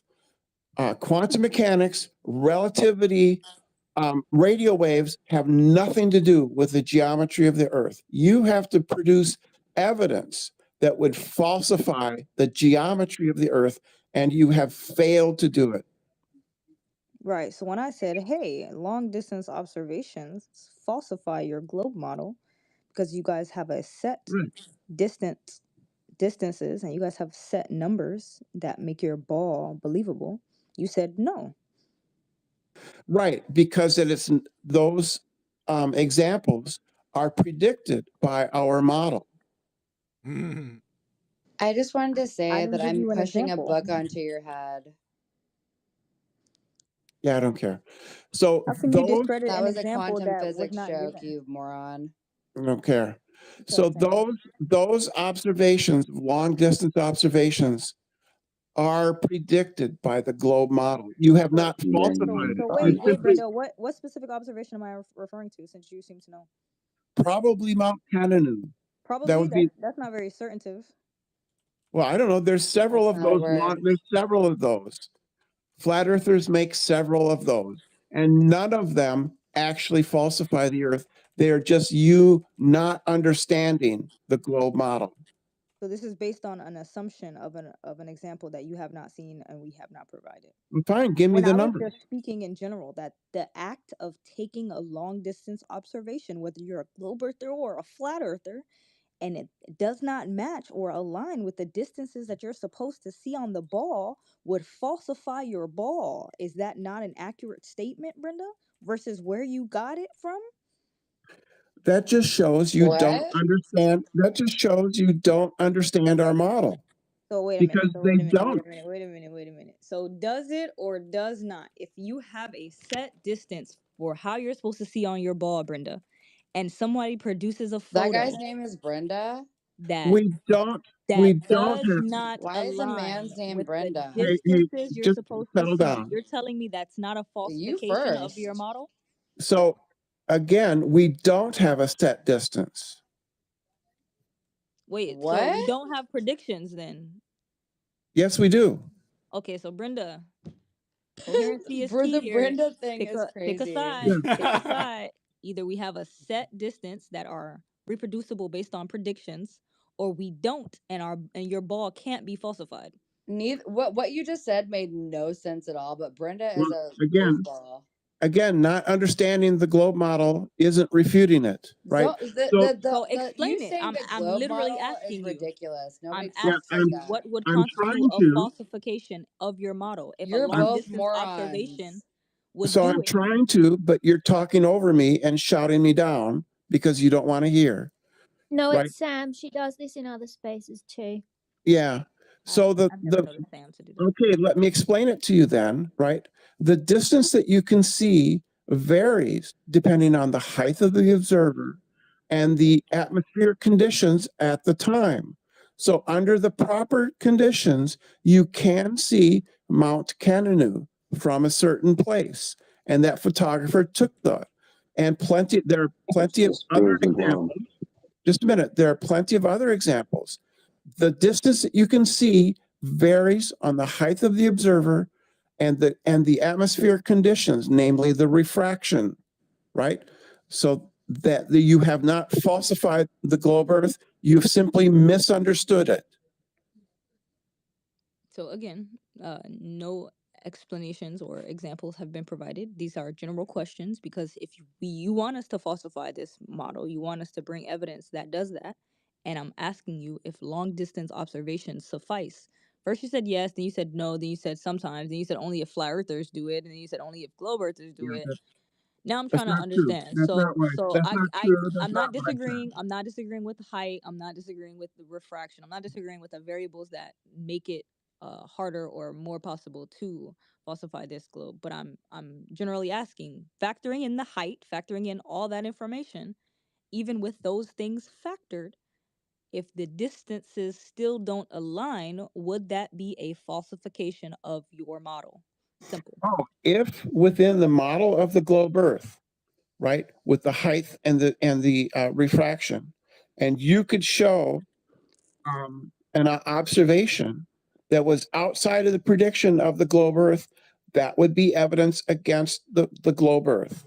Okay, so a second ago you did just say that there are no predictions. So I'm still trying to That's not gather what I some said. information in here. Everybody was talking over me. That's not what I said. The globe Earth makes predictions, right? You Okay. just don't. After You it just don't know. presupposes many things. No, it doesn't presuppose. It makes predictions that are Where's your radius logically at, based. Brenda? Where's your radius at, Brenda? Just I'm a minute. objecting to that. Listen. No, not a minute. Ask you a question. Where's your radius? You got nothing without that. The radius is measured. It's not measured. It's calculated. That's measured. That's the same thing. Measurement and No, it's not. calculation. Measurement is not calculation. Physical measurement is not calculation. They're the same thing. Nowhere near it. What is a calculation? What tool did they use to measure the radius? Trigonometry.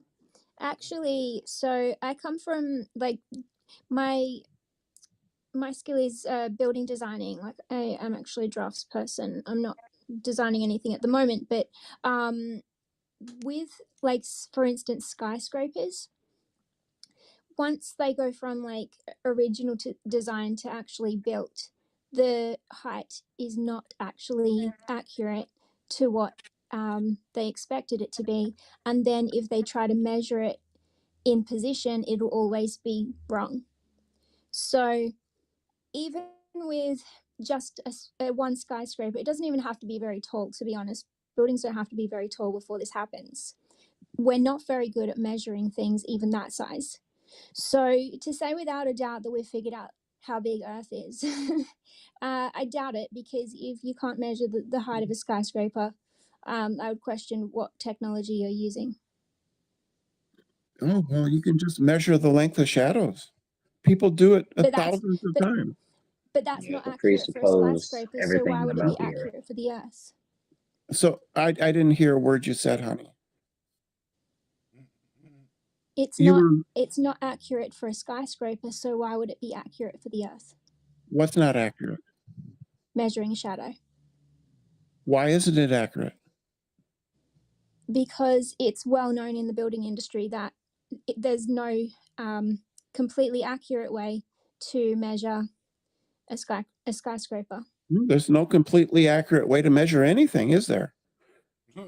But my point is, if you're saying that the radius of the Earth, that you know how big the Earth is, how? Because unless you've got some technology that like we don't know about, it's not accurate. Instruments have errors, don't they? Have tolerances, right? But if Right? you're already going to be out on a skyscraper, how far out are you going to be on? Right. Like something the size of the planet? So if I have a scale and I put half a pound of hamburger on it, do I have half a pound of hamburger?